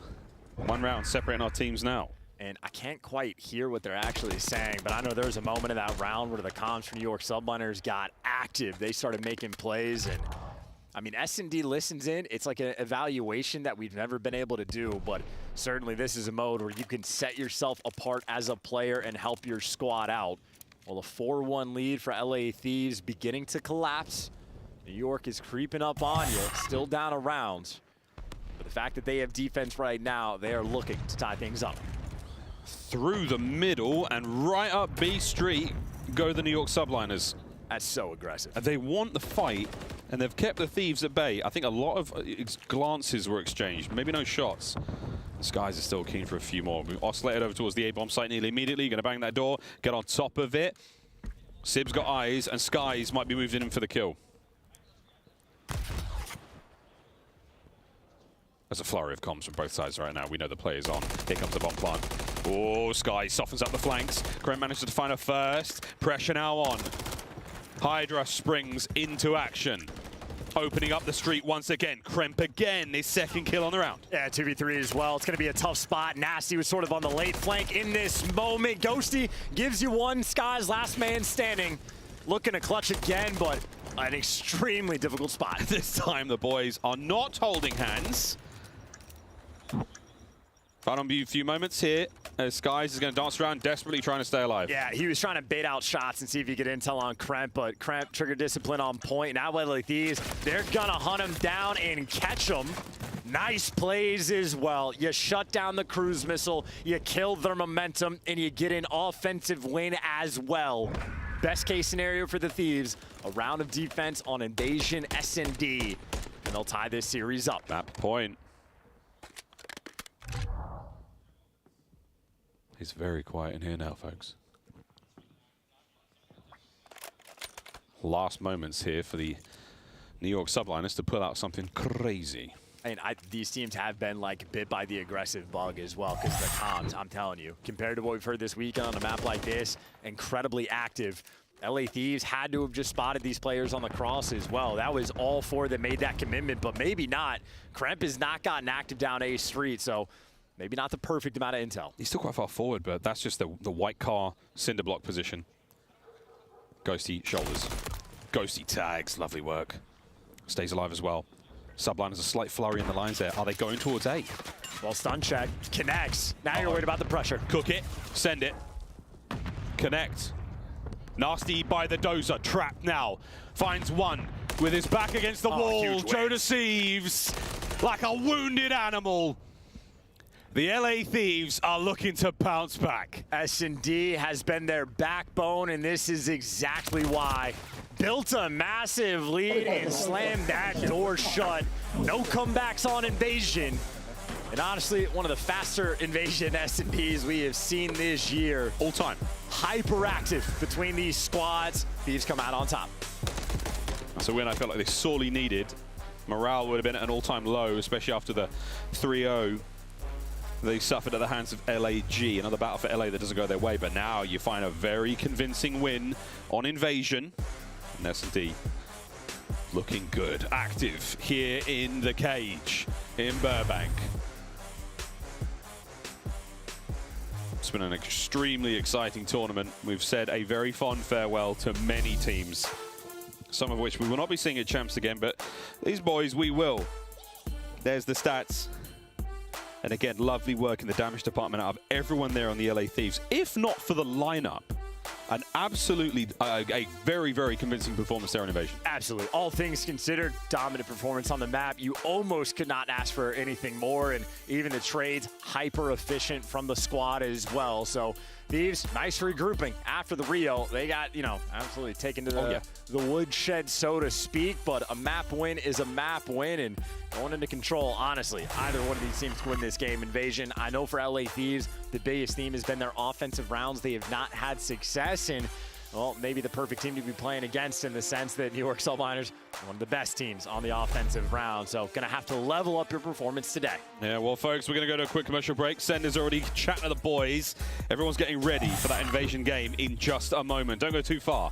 The last match of the day here, a lower bracket matchup. We're all tied up 1-1. When we come back, someone's taking the lead. I'll go.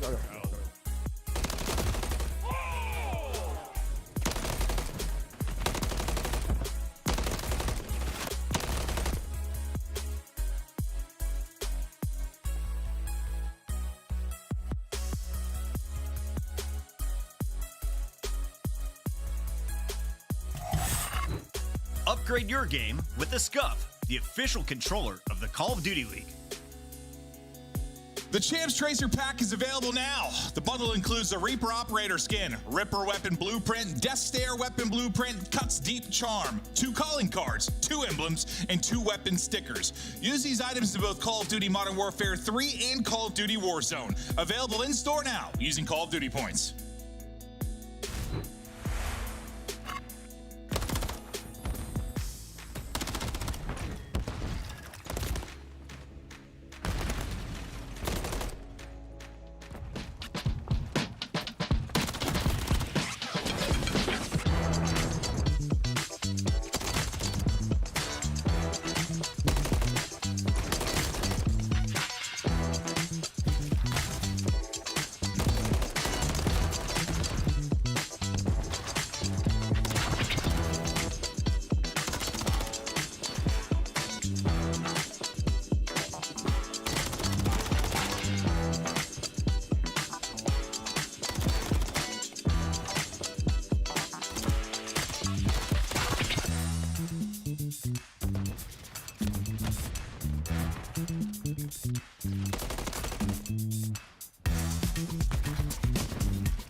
all tied up.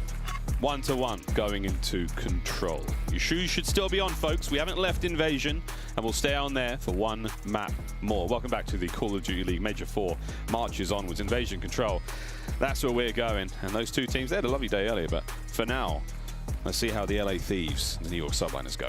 And it is going to be a fun map to play as well. I know the theme for the LA Thieves, they now have a 1-14 record on the offensive rounds. Wow. That is the name of the game on the map. Can you pull off an onside win? Or if you can't, can you at least get enough picks to draw defense for the final round, where Thieves have struggled, Subliners have on occasion set themselves apart. I know Hydra as an individual, his numbers on offense are clinically absurd. They have been the entire year, a lethal force, difficult to contain, but Thieves did so effectively in the S&D. We'll see if they can manage the same fate here on Control. Oh, here we go, folks. During the commercial break, we actually managed to get an entire PC swap out for Ghosty. He was facing some input issues that were plaguing him. So brand new PC, the boys rocking. I actually also got to hear, overhear Coach Shane give the boys a motivational speech, and I can't lie, I'm ready to rock. Let's see if it helps the boys. As here we go, folks. Another Invasion control. And leading directly towards the A zone. 3 players here on defense for LA Thieves, but already Hydra strikes. Hydra finds his first, not before meeting his maker immediately, and Skies, lovely snap. That is a problem, folks. Skies is trying to do what he can to get on towards A. He knows there's a player there, but the spawner's so close, so dangerous, so friendly to the teammates only. And they got the close spawn as well. Yeah, all 3 players for the Subliner just spawned up down A street, so the opportunity just to run it back, but Nasty doing a nice job in the feed. Your cross has been covered, and nobody's fooling LA Thieves today, but fool or not, you made it to the zone. It's Sib versus the world. His teammates are not reinforcing this. It's all on him to drag the pressure, and drag the pressure he has. Wow. 4 arrows came back to deal with them. And they've done it. They've dealt with it. But now you've got to make your way over towards the B zone ASAP, gents. It's only Kismet making the capture now. Very slow on the approach. Sib, can you get out of spawn? The answer is nope, not today. Kremp gatekeeping that one as well. Yeah, now you got to be worried about the flank as well. So Skies might need his head on a swivel. You see backing off the zone. And maybe waiting for Sib to make contact again. So New York Subliners, 45 seconds have been burned off the game clock, and now they're able to stop it again. But for the moment, they are feeling the heat. Nasty flying around now. Lovely too. Keeping that zone as safe as possible. And look, if you have a 1-14 record on offensive rounds, you got to slam them on the defense. If you don't slam them on the defense, it's going to get nearly impossible, if not, to try to win the match. Jodeci's got to go big here. Only a bit of shots in the skies. 21.8, the clock has been stopped, and that's a 2-man stack. And the slammage opportunity might be off, but Hydra, again, his numbers are absurd because he plays for the kills, so his team's going to be off the zone, or they're forced to capture it, but for good reason. If you're going to be playing for the kills, got to make sure you get them, and, well, the zone is secure. And Hydra continues, or at least briefly did before Ghosty took him down, but that is the threat of New York. Down, though, to 12 lives. Yeah, lovely work. Thieves may have lost the zone, but they are currently, quote-unquote, winning the war, because you've got a 2-life advantage. That will dissipate quickly if anything goes awry. And let's face it, on this map, that's very possible. Hydra, top tank, bit of a tank himself. If you can find a few more out of this, yeah, the boys are cleaning up B Street, looking for one way to now disperse and make your way into the spawns of the LA Thieves. This is the delicate moment. This is the clean push. Right now for Subliners, all 4 players alive in the kills, at least the first one going their way. This is the moment to look for the break. Oh, this could be it. Building to building fighting. Sib pressing the advantage. Hydra picks up another. They're squeezed. Skies gets his. Now you're in trouble. 9 lives either side, and they've made it into back garage. And all the kills are flowing their way, but Nasty is gonna give you 2. Line up for them, why don't you? LA Thieves, the moment they needed, they got it. You never expect it. The wild A-zone, Nasty 2-piece. Joe joins him as well. Lives are gone.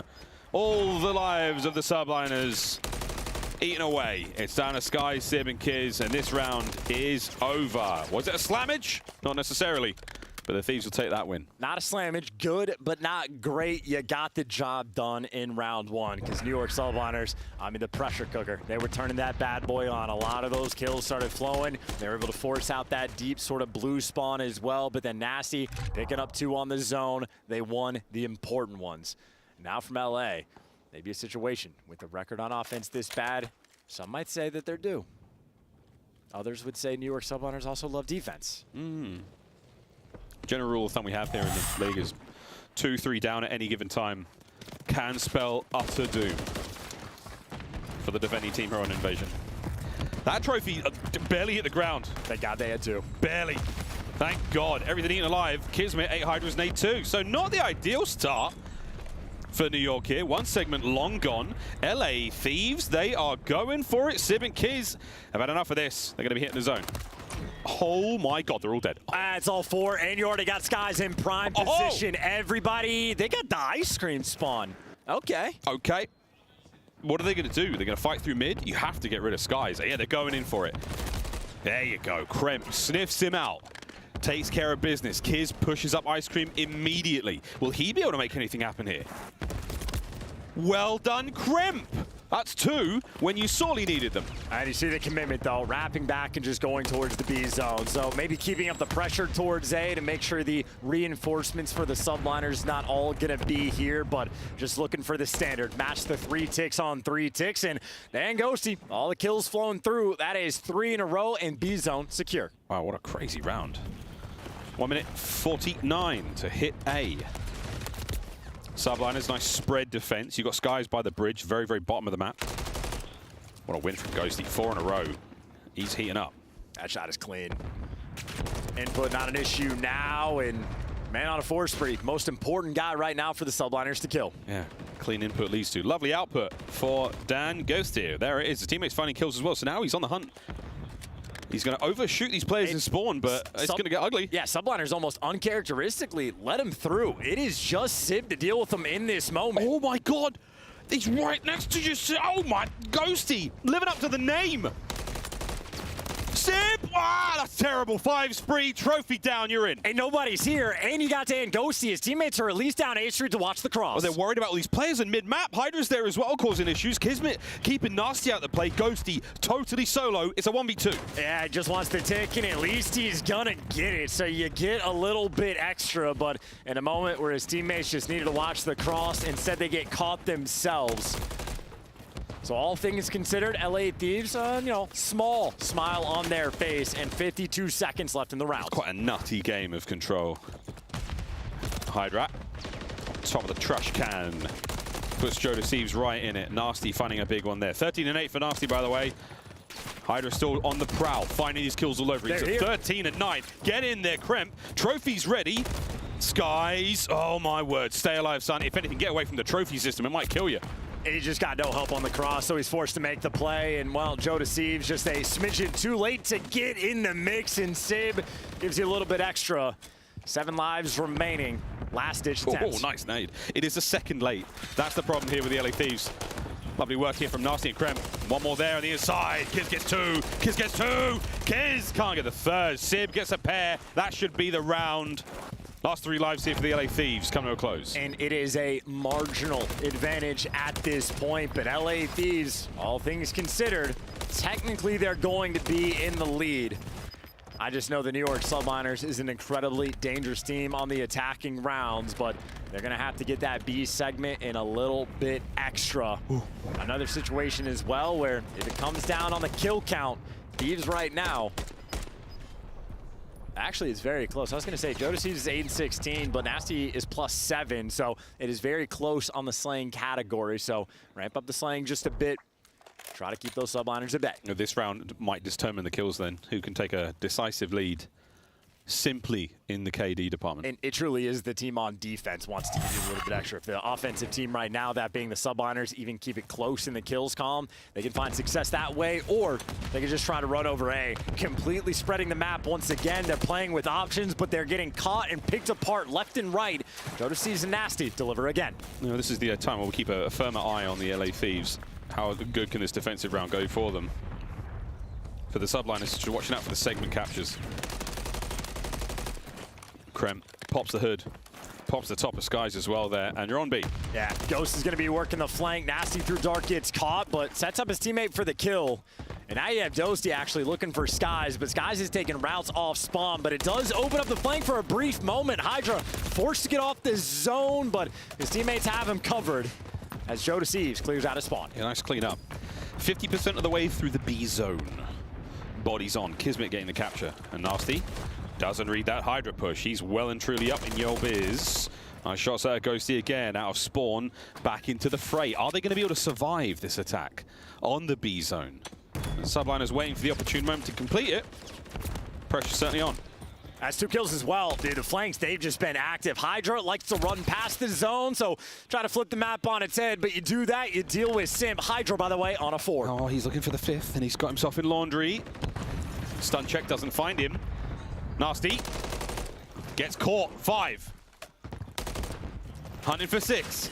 Tagged up. Can they finish him? Yes, Ghosty does. No streaks, but Kiss is on 8. And they just need a single tick, and they got 2 bodies on the point. Number 2 is going to be flanking. That's Kremp. The trades are not in. Kremp there to give you 2, and the first tick doesn't even go through. He stays alive, drains the work. Ghosty keeps Sib at bay. There's a big old flank working out through the B street. 2 members towards A, 2 members towards B. If you can take care of the Thieves members in the middle of the map, this might be it. He's made it again. Got to win the gunfight. Ghosty delivers. Kremp at the lightning speed he plays gives you 2. Ghosty wins a big one as well. Thieves are turtled up around this zone, but they are winning these gunfights. They're taking the gunfights from inside the A zone again. We've seen the Thieves do this against LAG. It paid off only for a minute. In a patient game right now, the standoff between Skies and Kremp on the map. He knows he's in the back line. Whoa. But he's been guessing wrong, trying to stay alive, and Skies backs down. Oh my god, Kremp, you can feel it. He wants to just go for it. Skies runs the lap, finds the kill. Ghosty has to turn, has to take care of Skies. Can he win another on the point? No! Skies wins it, stops the clock, trophy down. And that might be the old Cruise as well that got shut down. So many nades landing, no kills connected. You have to send more in towards that point. Skies up close, big damage. They send it. Joe Thieves gets it. The segment doesn't get captured. That is by the hair of their chins. My God, they clutch up on defense again in a 9v8. 40 seconds left is a good chunk of time, because Subliners have stopped it for a little bit, but by the looks of it, they're gearing up for one final push. Big bad wolf ain't done yet. Ghosty, another 1v1 win. He's on the flank now. Oh, Nasty gets his as well. That's so huge. Sib runs into it. And Ghosty still doing laps. But a pain in the ass. He finds another kill. Unbelievably annoying gameplay right now. 10 seconds. And the Thieves take the lead. Yeah, a 4 spree as well for Ghosty. He might get shut down again. Whoa. Wait. Shouldn't be any time. Oh, the Dolphin dive just to try to beat the buzzer. Yeah, and Ghosty right now, 26 kills in 3 rounds. He is setting pace, and they are containing them. It was a double stack that was on the zone there for the Subliners, and Kremp, like a bat out of hell, gives you the 2-piece, barely with enough time. That being said, the tick advantage currently is in favor of the Subliners, but you're just looking for at least a standard offensive round from the Thieves. They just need 3 ticks. They'll be good for the defense. Subliners gonna have to dig deep if they want to win this invasion. And that's a long run. This is still map point here for the LA Thieves. If they can somehow win an attacking round, I mean, don't worry about all that counting, folks. And like a round of S&D, might have another standoff. Skies versus Joe Thieves. A lot of action going over towards A, but just keep an eye on the mini-map just in case. Skies incredibly patient. They haven't found that 4th player, so Skies doesn't make moves. Meanwhile, Thieves doing what they can, piece them up over towards B. That zone is open. These gunfights are absolutely wild, man. Everyone's dying real quick. On B, Skies in your spawn, causing problems. Joe Thieves is going to try to cross through the middle of the map. He's actually made it through the inside of the building, so he's safe from Skies for now. Skies still, though, makes his way forward. Nice big wins. Big wins. Joe Thieves on a 5. Yeah, and again, if you're going to get the defense for the final round, which if they get the 3rd tick, it's a guarantee. A cruise missile, going to be massive. Skies, here we go. Oh, nearly able to get the last headshot on Nasty there. But again, LA Thieves, a cruise, and they're about to get B as well. Hydra's not going to be able to really contest this zone. So there we go, B captured, and life again, advantage. Guaranteed defense with the cruise missile in the back pocket, but that's only if you need to go to the final round. Thieves can still win it here. Tons of pressure on the map. Statistically still so in the favor of the New York Subliners in this round. They're finding kills, but for the first time in a long time, the Thieves have made it to the back. And Hydra's on the hunt. 2 players to deal with, though. They want to go for it. They're hitting full send in this moment. That's all the intel. Kremp wins his. Bridge is clear. Kismet in the middle of the map, down. What are we seeing here, folks? It might be a two-man stack. No, it's only Ghosty. Sib got you on the cross. Ghosty doesn't have the reinforcements, and a couple players have made it to his right. He has to win the big gunfights again. Ghosty stunned. Oh my goodness, a 4 team nade. At least the cleanups are there. You can breathe for now, New York. And how the tides might turn. This is Sib for the cruise. Damaged, wins it.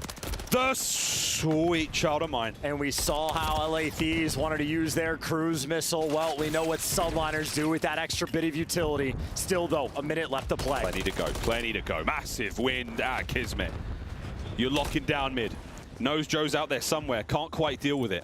Once again, play a corner, find it safe. If the Thieves get 2 or 3 down at any time, though, big trouble. Yeah, Kismet's playing the guarantee as well, so Cafe is going to remain his. Thieves working the A flank, and you have Joe Deceives that has crept up the street, and now you win the kills. Ghosty wins the gunfight. Now you got bodies on the point. Kismet, massive damage, though. There's the trade immediately. Straight underwards the zone you go. Hydra banged up. Wow, wins an impossible fight. Can he get any more out of this life? Nah, he's not going to be able to. The trades are going to roll through, and the vending machine not on their side. Hydra, the gunfight he just won against Nasty, a difference maker in the round. I saved him. Might have saved him right then and there. Less than 30 seconds to go. Last chance. Thieves have really got to get a move on.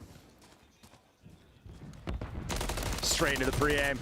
Straight into the pre-aim at Kismet. Easy reads. Takes it. Auto aim, no problem. And now Hydra on a 4, by the way. So Sib has 1 cruise missile. Hydra potentially going to get a second. That's the big flank. And Nasty's managed to make his way in. Sprees are done. That's the round. Okay, folks, deep breaths. Final round. And I know, defense on invasion. I mean, that is the supreme. It has been here all year long, but round 5 cheese exists, and the New York Subliners have a cruise missile in their back pocket if they need it. And frankly, at times, they're a team that hasn't. Here's a look at that gunfight, by the way. If Nasty wins it, Joe Deceives on the point, maybe get 2 bodies. At least Joe Deceives would have had more help. But all things considered, you know subliners are going to be strong. I just can't believe they invested the cruise missile on the side of the LA Thieves. They did enough to get the defense, but they've burnt that potential. Hopefully for them, they don't need it.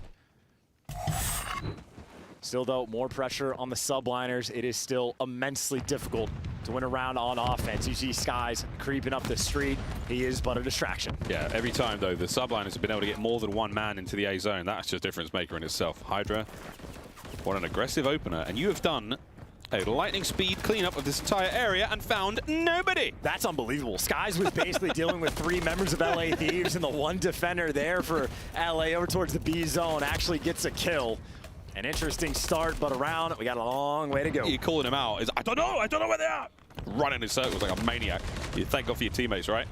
LA Thieves, keep hitting this one. Oh, they're crawling around the zone. Not happening. Not happening. Subliners have been pushed right back. And you might get 1 more push, and you're going to have to invest the cruise missile, potentially, just to get out of your spawn. But big gunfights being won. Hydra gives you 1 in the damage. You go from a 3-man wipe, and you wipe Thieves off the map. You don't have to use the cruise missile there. You can push pace. I love this. You push right through mid. You don't let them get anywhere near that zone. Again, it's taking the fights as far away from the objective as possible right now. Sib, cap in B. Here comes the LA Thieves. Oh, this is the moment, though. You're going to have Hydra on the A zone by himself. They're calling him out, too. I mean, I hear LA Thieves notice that they haven't found Paco, but even off spawn, I mean, they're kind of slow on this rotation. You got Skies looking over the cross for his teammate. Skies and Hydra as a duo looking to make the play. It's Crimp the Guardian. Oh, lovely work there. Either side of the A zone completely covered. New York now trying to send it once again. Can they finish the B capture? They're going to be forced to flood over big, too, from Kismet in the middle of the map. 30 seconds left as well, and you got Kremp potentially on the flank. Ghosty leading the charge. LA Thieves, everybody here to stop it, but maybe a little too slow. Yeah, it's Ghosty trying to send it off the spawn with a fresh frag grenade for the zone. 2 kills here for the LA Thieves. Right through Dark. Sends it. Ghosty can't get the life, but he does win the fight for his team. Down to Skies. And this is unbelievable. You stop them on the 1 push over here, but now look at the A side, and they get the close spawn. 2. You could have 3 players in this zone. Oh, dear. It's a fast capture. Oh, and here comes the cruise. The reinforcements will not be able to make it to the zone in time. A slow hit. Oh, and he's doing a lap, boys and girls. This is all for information. Where's it gonna land? Off the map. Contest. Oh, Joe Thieves wins 2. Skies may pick up a pair, but it might be too late. Has Joe just saved the map? Fly forward, Crimp, the gunfight. They've arrived. There's a trophy. My God, it's not over yet. 2.4. It's 2.4. You gotta go for the contest. It's gonna be in and Crimp. Not there in time. They get a little bit extra, and look who's on the A zone. Oh my God, this is it. They line up for Sib. The capture complete. A complete and total collapse in the dying seconds of the game. In a game that is decided by inches. Doesn't matter how much you win by, a dub is a dub in devastation for the LA Thieves. I mean, a seesaw of a game of an attacking round and jubilation on the faces of the subliners. That is an ungodly invasion control. I don't think either side of the stage is in any kind of belief right now. Absolutely unbelievable. I mean, look, I can see everybody on the map. I got a mini-map that calls out 8 players. When we went back and saw Sib on the A zone, it blew my mind. I don't know if they kept getting the close spawn or what the hell just happened on that map, but that was a nail-biter on those zones for the longest time. Arguably the best invasion control on the year. We may, I don't know, I don't want to say we won't see another one like that, but that one was special, unbelievable. The lead now, the New York Subliners. Match point. LA Thieves are 1 map away from bowing out of Major 4. Oh, baby, what a map that was. There's almost nothing you can really say. There's nothing you can really go over and be like, hey, I shoulda, coulda, woulda.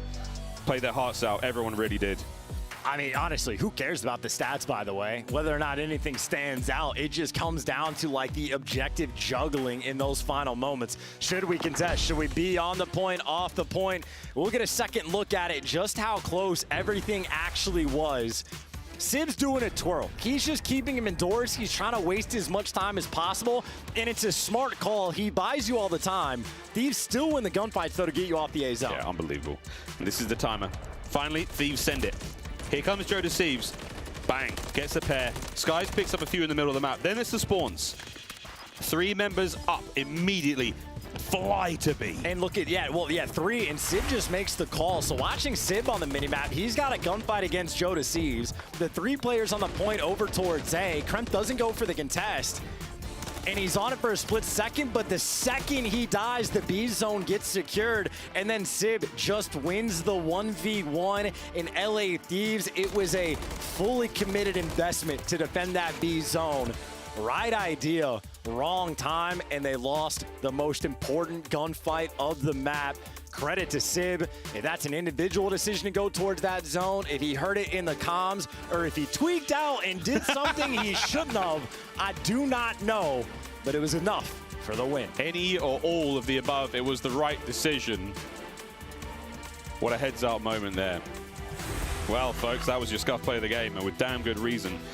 It was going to be an ooh-la-la situation, but now we've got an ooh-la-ooh. Where do we go from here, folks? Well, we go to Vista to play another hardpoint. High-rise Search and Destroy will be the ultimate location for our showdown in this series. Should we need to go there, though? The New York Subliners have put themselves in a very happy place. Vista. Do the LA Thieves have enough left in the tank? Do they have the resolve to keep fighting through what has been a very, very tough series? And this is just an ungodly test of it. Like, for LA Thieves, that bounce back, it is going to be immensely difficult to pull this off. Maybe a good map for you to have, but a long way to go to get back in this series. I mean, that's devastation they have to deal with. It's a real stinger, folks. That one didn't feel good. Unless, of course, you're a New York Subliners fan, in which case, you're feeling fantastic right now. It feels amazing. I know, Sid, that's one of those moments, either an idiot or a genius, and the man is a genius on the map. Wants to take that flow into map 4. He wants to take that flow into map 4 indeed. Well, we're going to get to map 4 in just a moment, folks. In fact, you're going to get there first. Chance and I are going to stay right here as we get geared up to play another hardpoint. The last hardpoint here in this matchup. And that is stage 4 in itself. Chance, the New York Subliners, more dubs. Or dubs. Their average margin win plus 70 points is bonkers. They don't get the title of the best team in the game because they have a loss in Seattle of look godlike, so a couple teams in the mix. And funnily enough, their one map loss, well, they also had a massive lead there too. So Subliners looking to clutch up. Certainly, they're feeling good, fighting for top 4. It has been their home all year long. It has indeed. I mean, for the LA Thieves, what a wonderful place for them to be in general. They've had such an up and down season. Can they force a game 5? Do they have enough left in the tank, folks? We'll find out as we leave it up to the Almighty to decide who walks away with this one. Subliners, LA Thieves, map 4. Yeah, we're not talking bruise for that one. Different teams on the stage. I know if we get to the map 5, LA Thieves, happy to see the high rise. Very happy to see Search and Destroy. It is just a matter of getting there. Beating New York Subliners on one of their better maps. And again, a bounce back from utter devastation on the invasion control. Opening break though, LA Thieves, good news, you get there first. Yeah, great news, you get there first. Bad news, Hydra gets there as well. So does Kismet. And you know what? That's not terrible though. Nasty's here, Kiz on the flank. Oh, nice work. Nasty somehow with the pistol, finding a couple skies. It's 3 again off the rip. Yeah, you saw Nasty with the pistol. Skies just wants to one-up him. You gotta hate that guy, but if you're Subliners fans, well, you love the one-upmanship. And now Hydra back in the mix. He's pre-firing whatever he wants. Joe Thieves strikes right back. 3 kills in a row. Take the hard point, flip the spawns. That is beautiful work for LA. Had an incredibly loud deceased from Joe Thieves there. Nasty eyes on 2. Tags it a 2 as well. Take that. He empties the mag. Ah, Sid though finds those kills. Open hard point. Yeah, Kismet killing Hydra, by the way, for the 3rd time this series. I just hates him. Hates his teammate. Won a world championship together. Still hate you. Rotation done. Subliners all over it like a rash. Yeah, turtle up around the setup as well. Very tight setup rolling through, but Hydra on the stairs. Able to get the first one. It's a godlike spot. You think he's good for 2? Well, how about you do him one better? 4-man wipe, and they're reading the spawns. Yeah, wiped out entirely. Hydra. Creepy crawly right towards where they're spawning. Here they go. Duh. No need for the toit. Lovely work either way. That play is gone. Ghosty and Kremp battling for their lives. We're looking towards new already, mate. Is that where we're at? Well, Ghosty's got a big gunfight ahead of him. Actually, they flipped the spawns. Number 6 was there to block, but spawns out on either side. So in the midst of the chaos, LA Thieves come out on top. And how do you do? 4-man wipe. You read the spawns, and it's better for you. New York Subliners gonna have to crawl across the map. Oh, here comes Kremp. Kremp is in. And Kremp is dead. Lovely work there out of Skies and Kiz. Oh my God, Kismet. The rotation, it is done. The new hard point, you didn't necessarily get there first, but you banged your way in. It's open for business now, and the New York Subliners are there. And these 2 players are basically trapped by Hydra. Oh my God. That is abusive. That little setup, and even Skies in the back watching the cross. So a moment where the Thieves just lose every single important gunfight. They got a long way to go. A big of a wrap here from Kismet. He's going to down and out. Tricks Joe, but Joe not fooled by it, deceived, if you will. Turn and burn. Thieves get the break. Yeah, good luck guessing who's going to win this game at this point. An absolute coin flip. One team gets an advantage. Map just turns on its head. And you had LA Thieves wipe them off the map, and well, look who's back in the hill already. Subliners, they've just flipped the spawns again. Who wants to hold a spawn? Who cares? Who needs it? We're going to live off scrap, folks. 5-6 seconds at a time. Here we go. It's 14 to have. Kiz is in. Damn, what a 2-piece. I'll tell you who needs it. LA Thieves do. You're down 2-1 in the series. That was an important rotation, and it has now been gifted towards the Subliners, who now get to roam a little bit freer. We stay on the bottom side of the map, over towards the new hard point. I call it tower. It's a little music store. All I know is you got 4 down. That's all I know. And it's been a mixy game, but this is a hill that is much easier to hold. Kismet and Hydra already flooding up the map, and these are not the players you want to have to call out to get past. They're both good for their ones. A perfect 4 down and a perfect 4 down. The only problem is Joe Deceive spawns out, but he is the only one. And that was it. He doesn't last for long. That was the cruise. That was the cruise for Kiz. Hydra's 1 away from his as well. And he's just sitting in the hard point. Now, the boys are roaming across. Spotted 1. This could be huge, and it is. That's 2 cruise missiles and over 100 points now for the Subliners. They're just having a kill race. Hydra versus Kismet trying to run it up a 6-3 for the pair of them. They're like 20-3 in the kills in the past 2 minutes. Damn. We're watching Thieves break down. Yeah, we're watching Kismet and Hydra pull the Thieves apart limb by limb. Hardpoint open. Nasty finds a kill or 2.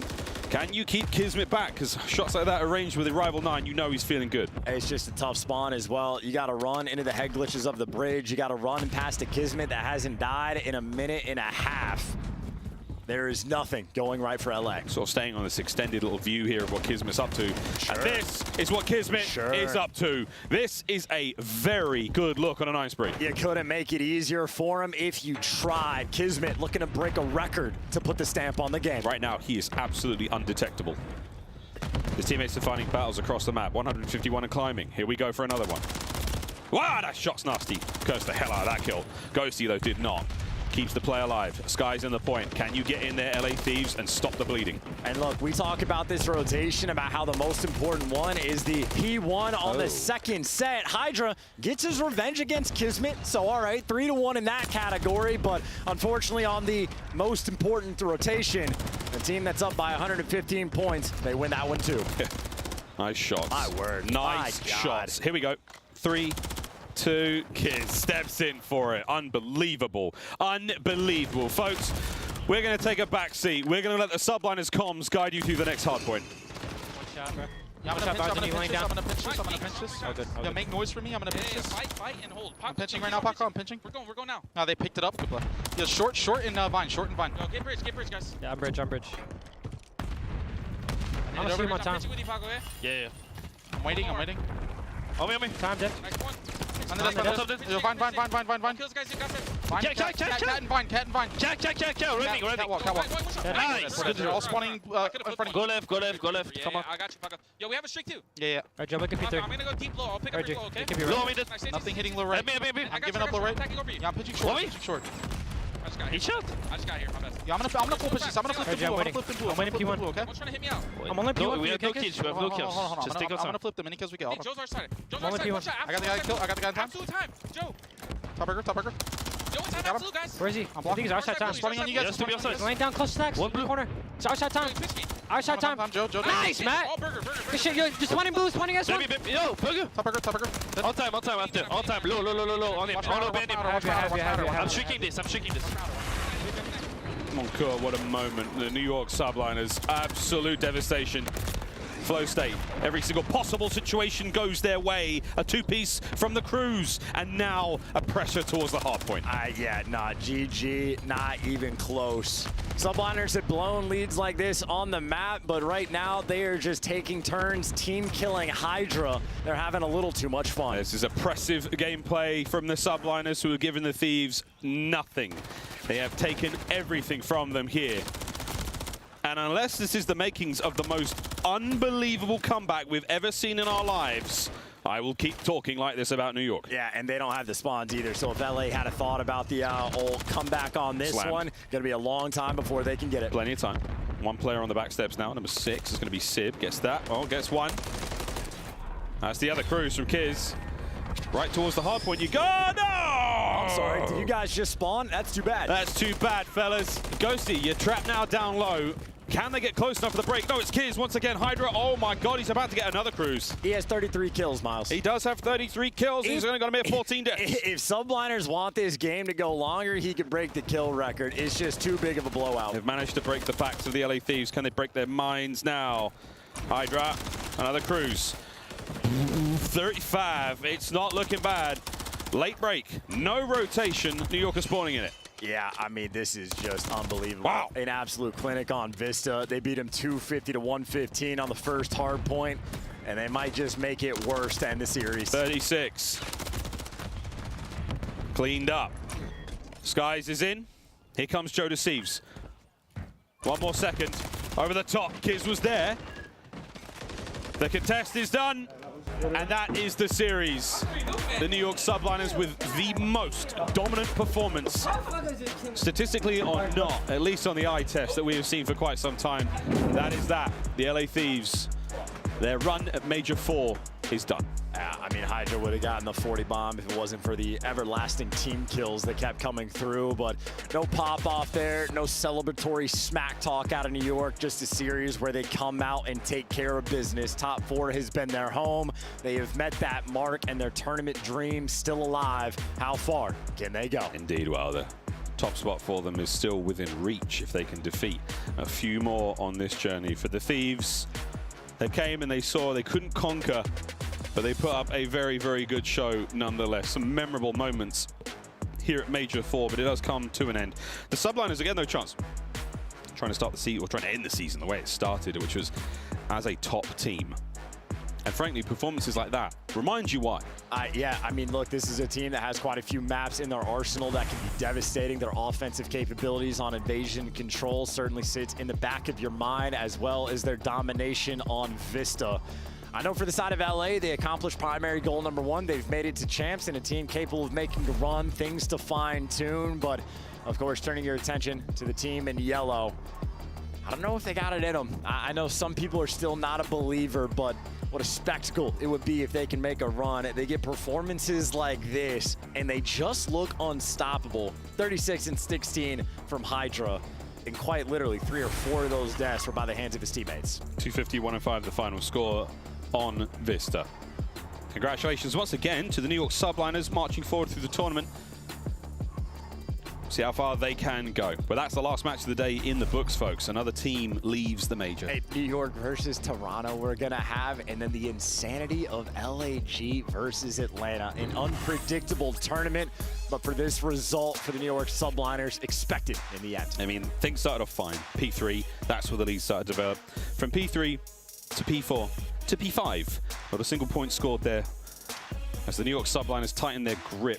They ran Vista with an iron fist, and it was an absolute slaughter. Kills department one thing, but again, just the objective mastery, keeping the Thieves away at all times.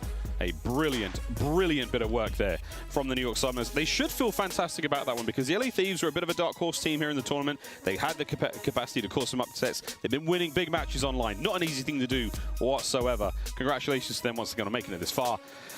The run ends, folks. But for the New York Subliners, man, it feels like they've only just begun, and there he is, that guy right there. How good did he play? He played so good. He's such a cutie. There you go, Blaze, take it away. I got you. Don't worry, Miles and Chance. Appreciate the great cast. New York Subliner fans in the chat, blow it up because your squad has made it to Championship Sunday. I got Hydra with me. You know, he is tired on the main stage after that series. I'm not tired. Man, what's going on here, okay? Talk to me. I just have a migraine. That's fine. Like, I'm not tired. He's not tired. He got all the energy in the world, but the migraine's hurting him. But this series, man, it was a lot of highs and it was a lot of lows. We can go talk about the control right there.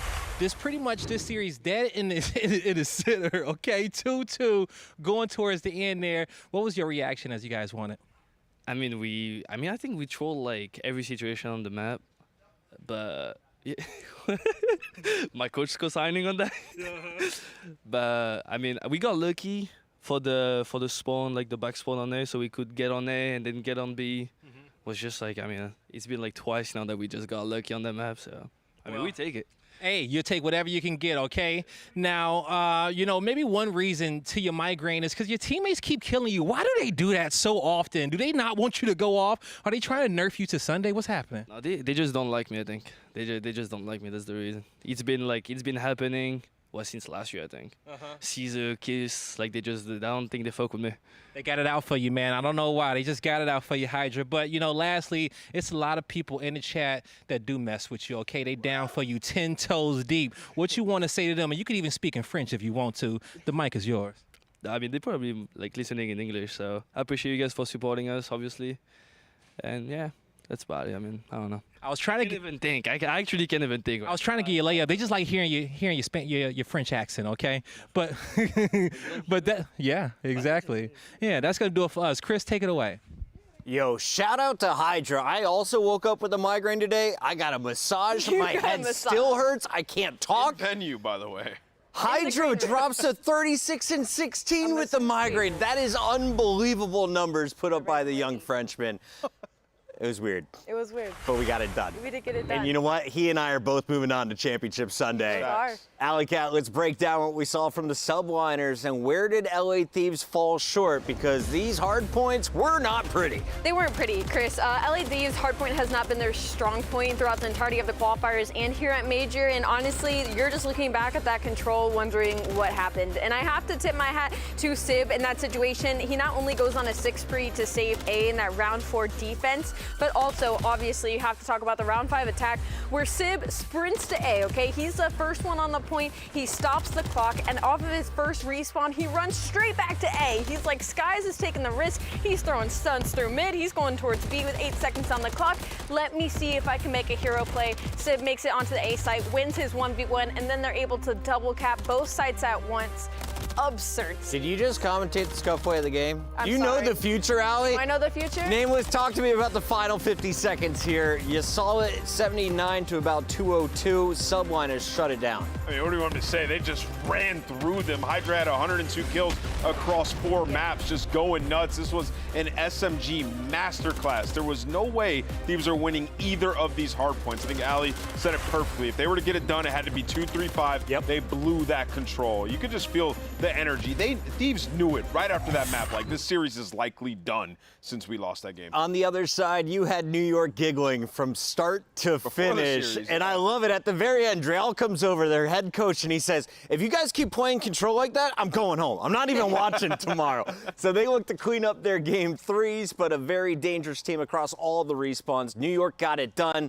Allie, it's our scuff play of the game. Sorry. Let's give some visuals to the big Sorry. clutch that came in control. Okay, so we're a little bit past, okay? All 3 teammates here over on the B side trying to look for this cap, and it's LA Thieves trying to, you know, ease the fire a little bit, but there's the respawn. The respawn, everybody moves over towards this A site. This is the start of it. It's Hydra and Sib. They're gonna be in the first couple of engagements. Sib is going to fall here at some point after calling his streak, and then it's the play he makes after that, Ant. Yeah, you know, a lot of people may have missed it, but Kremp actually pinches around, finds a kill, and what happened is he commits to trying to kill the guys off B and doesn't go for the spawners. The spawners spawn up, they go over towards A, and they get a lot of progression, and then you can see, since they had to revert their attention over towards that A, it becomes sort of a dogfight here at B, which Thieves will then end up losing. Meanwhile, Sib makes that hero play Allie was talking about, wins that 1v1, and it is the worst possible outcome if you're an LA Thieves fan. Did you say dogfight because Kismet was there on B? Yeah. Yeah, I like that, Ant. You're so good at your job. I love you guys, and I love everyone who has stayed tuned throughout all 5 matches today. Back-to-back 5-day series are now going to be wrapped up, and we have one more thing to do on the big board, Nameless. What do we got to do? Well, we're going to X somebody out, first and foremost. Uh-huh. And then we're going to see our bracket. I think we should do it right now, shall we, Alley Cat? Yeah. We started with 12. There it is. Let's make it 4, and a bit of a surprise. We got 3 of the big 4 in LAG. What do you mean? That's another big 4. Guaranteed top 3. Big 3 and me, says Fame. You'll check them out tomorrow. And of course, we got to recap everything that went down today. Let's take it all the way back. Miami versus Toronto. Very exciting matchup. A lot of trash talk on both sides here. And Scrap, well, he took out his frustrations on Miami in that game 4. This should have went to a game 5, Chris. The same could be said about that last series as well, but in that game 4, man, just a great effort by the Toronto Ultra to close it out. I think you heard Toby at the end. He even said, like, I think they just trolled, like they made a massive mistake, in which they did. You know, Heretics haven't been deep that many times this year in a tournament. So for the Miami Heretics, this is good reps versus a top team that's won a championship this year. I expect them to be in the mix at champs. They really are that good. Allie, they fell 3-1 to LA Thieves. Miami then knocked out Texas for 12th before falling to Toronto. How deep can Miami go come champs? I think they can go very deep. I think there's a lot of things that they can take away from VOD review from this event, 100%. You know what? They did what they came here to do. Qualify for champs, solidify their spot, and send home Optic Texas. So you can write the checks on both of those goals for Miami Heretics, and I'm sure they're gonna come back for champs with a whole new look. And that's how Toronto celebrated breaking into the top 8, something their opponent couldn't do in Optic. Let's take a look here at Atlanta Atlanta FaZe taking on Seattle Surge. It's not often I'm going to be able to say that. I got to get it in now. Atlanta taking care of business in a matchup that we thought would be closer. Seattle had opportunities, though. This went to around 11, couldn't get it done. Yeah, unfortunately, it was that search and destroy where we thought was going to be the most opportunity for Seattle Surge, and they almost did it, but it was an Abizi takeover, goes 13-5, and then he continues that effort into that high-rise control, going 38-18. So no map 4 for Seattle Surge, and certainly no map 5. Atlanta FaZe continuing why they are the favorite and the frontrunners for winners. 6-0 run so far, Nameless. If you've been following their road, they 3-0'd New York to open the tournament, then their impressive win over Seattle today. What are your expectations for our top squad on the season? Yeah, to get monkeyed by the LAG Guerrillas tomorrow. I think that's what's going to happen. The community knows the meme. It's happened so many times before. But there was that's who we're going to talk about now. The Guerrillas go big in the battle for LA. I mean, just a 3-0 masterful performance. Once again, like that map 1, Estrio goes crazy alongside Diamond Con to get them back into it. Once they got that momentum, they brought it into the high rise. Yo, does either of you want to put your hair on the line if LAG beat Atlanta tomorrow? Sure. I'll put my beard on the line. There we go. You're going to shave it if they win. You heard it here first, everybody. LAG taking on LA Thieves and making it just a 3-map series as they clutched up in the respawns, and Flames came to life in that game 3. Probably the most impressive performance I've seen from him individually, but you also had Estrio in that game number 1. He was there alongside Fame in the search and destroy, and Diamond Con brought his A game as well. Listen, LAG's Gunny was on point on this matchup versus LA Thieves. It has been all weekend, but I think you touched on Flames. I was watching his point of view a little bit. That guy simply does not miss. Doesn't get the first bullet. It didn't matter. He was racking up the damage. So if LAG can continue this going into tomorrow, man, I don't know. Maybe they just go and win the whole thing at this point. This is what, his second LAN? Flames saying that this was the environment he was hoping for. Yeah. Very comfortable, and it showed. They're in action in your winners final tomorrow in Ultra, making sure that they have a spot on Championship Sunday. They took down Seattle in a much closer series than I thought when we first started it. It went all the way to a Game 5. Seattle once again showing life in the late half of that series. Yeah, I think this is the best series of the day, and that's why I watched it from out here. It was so fun, a lot of banter back and forth, and what was seeming like going to be a 3-0, they just found life on that Karachi, and then also like super unpredictable. If you look at this matchup, like Seattle Surge, they lost their best map, which was 7-0 map 1, and then they beat Toronto on their best map, which was the 16-3 for the map 4. So nobody could predict where this series was going to go other than that Game 5 invasion after the first round scrap with that ace. You just knew they were going to win. I do know though that Toronto Ultra has certainly convinced me with their respawn in the map 1 in this series. If you go back and watch it, Seattle had an ample opportunity to run away with that map number 1, but it was around the second set of rotations in P1 that all of Toronto Ultra literally stopped to make sure they made a push together. That's the communication and the set difference between top 4 teams and some of the bottom 8. Seattle Surge finished in our top 6, and I do want to credit Rambo Ray. He came out, he kept his troops fired up after Game 3, after Game 4, and at the end of the matchup, Scrap wasn't going after one of his players. He was going at the coach. Take that attention, get in their head if you need to. Rambo Ray stirring the pot right before champs, and I love to see it. Did you see what Troy did, though, before that series? He was just being good vibes, so you just look like you're mean, like an asshole if you start yelling at him, right? So I know, he's kind of loud. I don't know. It was kind of like the mental warfare. I think Sender did it right. He was like, I'm not giving them any fuel. Canadian who spent too much time in America, that's our Rambo Ray, but we got the All-American boy in the New York Subliners taking care of business in the last match of the night. Sender and crew will be playing tomorrow once again as our Big 4 stay pretty safe on that left side of your screen. Yeah. Seattle Surge in a dangerous spot. They are now done. Of course, you're going to see New York and Toronto, though, to find out who's playing the loser of LAG in Atlanta, Allie. And the big thing right now is LAG and Seattle Surge are tied in points, so whoever wins tomorrow is going to be able to make a jump for some seeding. Yeah, I'm extremely excited for New York and Toronto matchup. I really want to see how the New York Subliners and how they're performing in Hardpoint versus this Toronto Ultra team. I think it's going to be lit.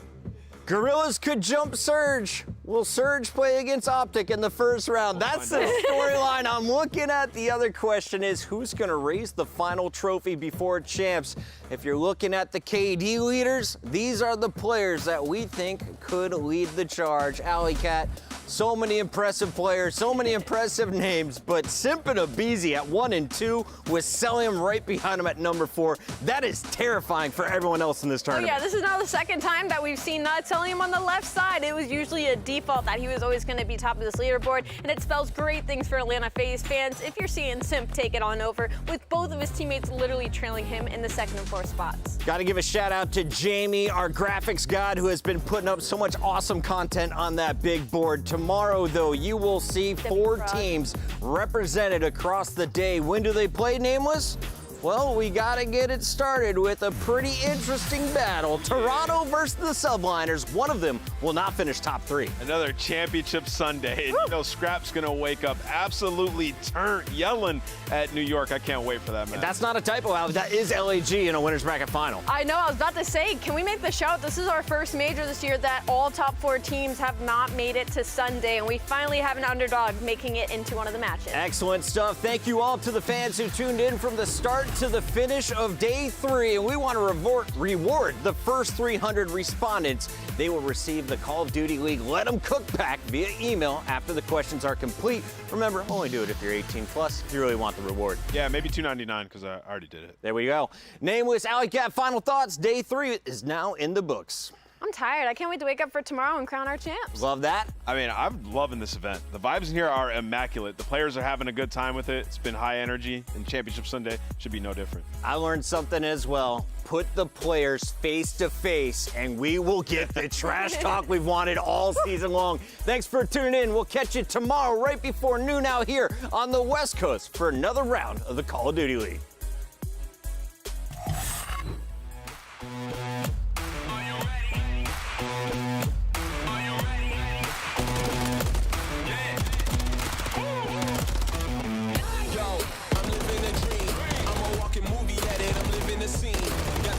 Hands up, I'm pulling the strings. I've been trying to run the game since the age of 17, but I'm here now. Eyes on the prize, my vision is clear now. Popped up on the scene, on the tier now. Hope you're not getting in my way. If so, make the right choice to clear out. Mama told me let my work speak. Then flex on your class like a school on the first week. This grind isn't dirt cheap. Had to pay my dues, now I'm first in the first seat. Yeah, the hunger, yeah, birthed me. Been overlooked for years, so happy it ain't hurt me. Not the type to be thirsty. I'ma get it on my own, I'm not showing any mercy. I don't make a move on the man, like I made a rule with the fans. Sticking to the plan, I'ma make a move with my hands. Going up and don't know when I'ma land. Sticking to the plan, I don't make a move on the man, like I made a rule with the fans. Sticking to the plan, I'ma make a move with my hands. Going up and don't know when I'ma land. Sticking to the plan.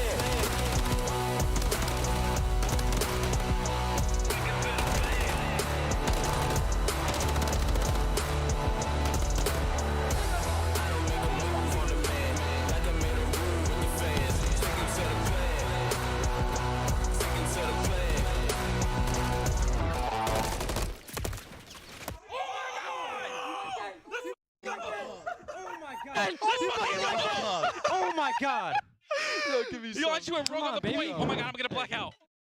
Heard you. Along, okay? There could be mid scrap. Okay. Hey, mid. I don't have a trophy. Mid. You dead. One more. There could be long. Guys. Yeah, long as well. Long as well. You. Last one, you. Yeah, you. Right side. Absolute dead. Nice. I'm long. Shirley, mierda! You're so mierda! Mierda!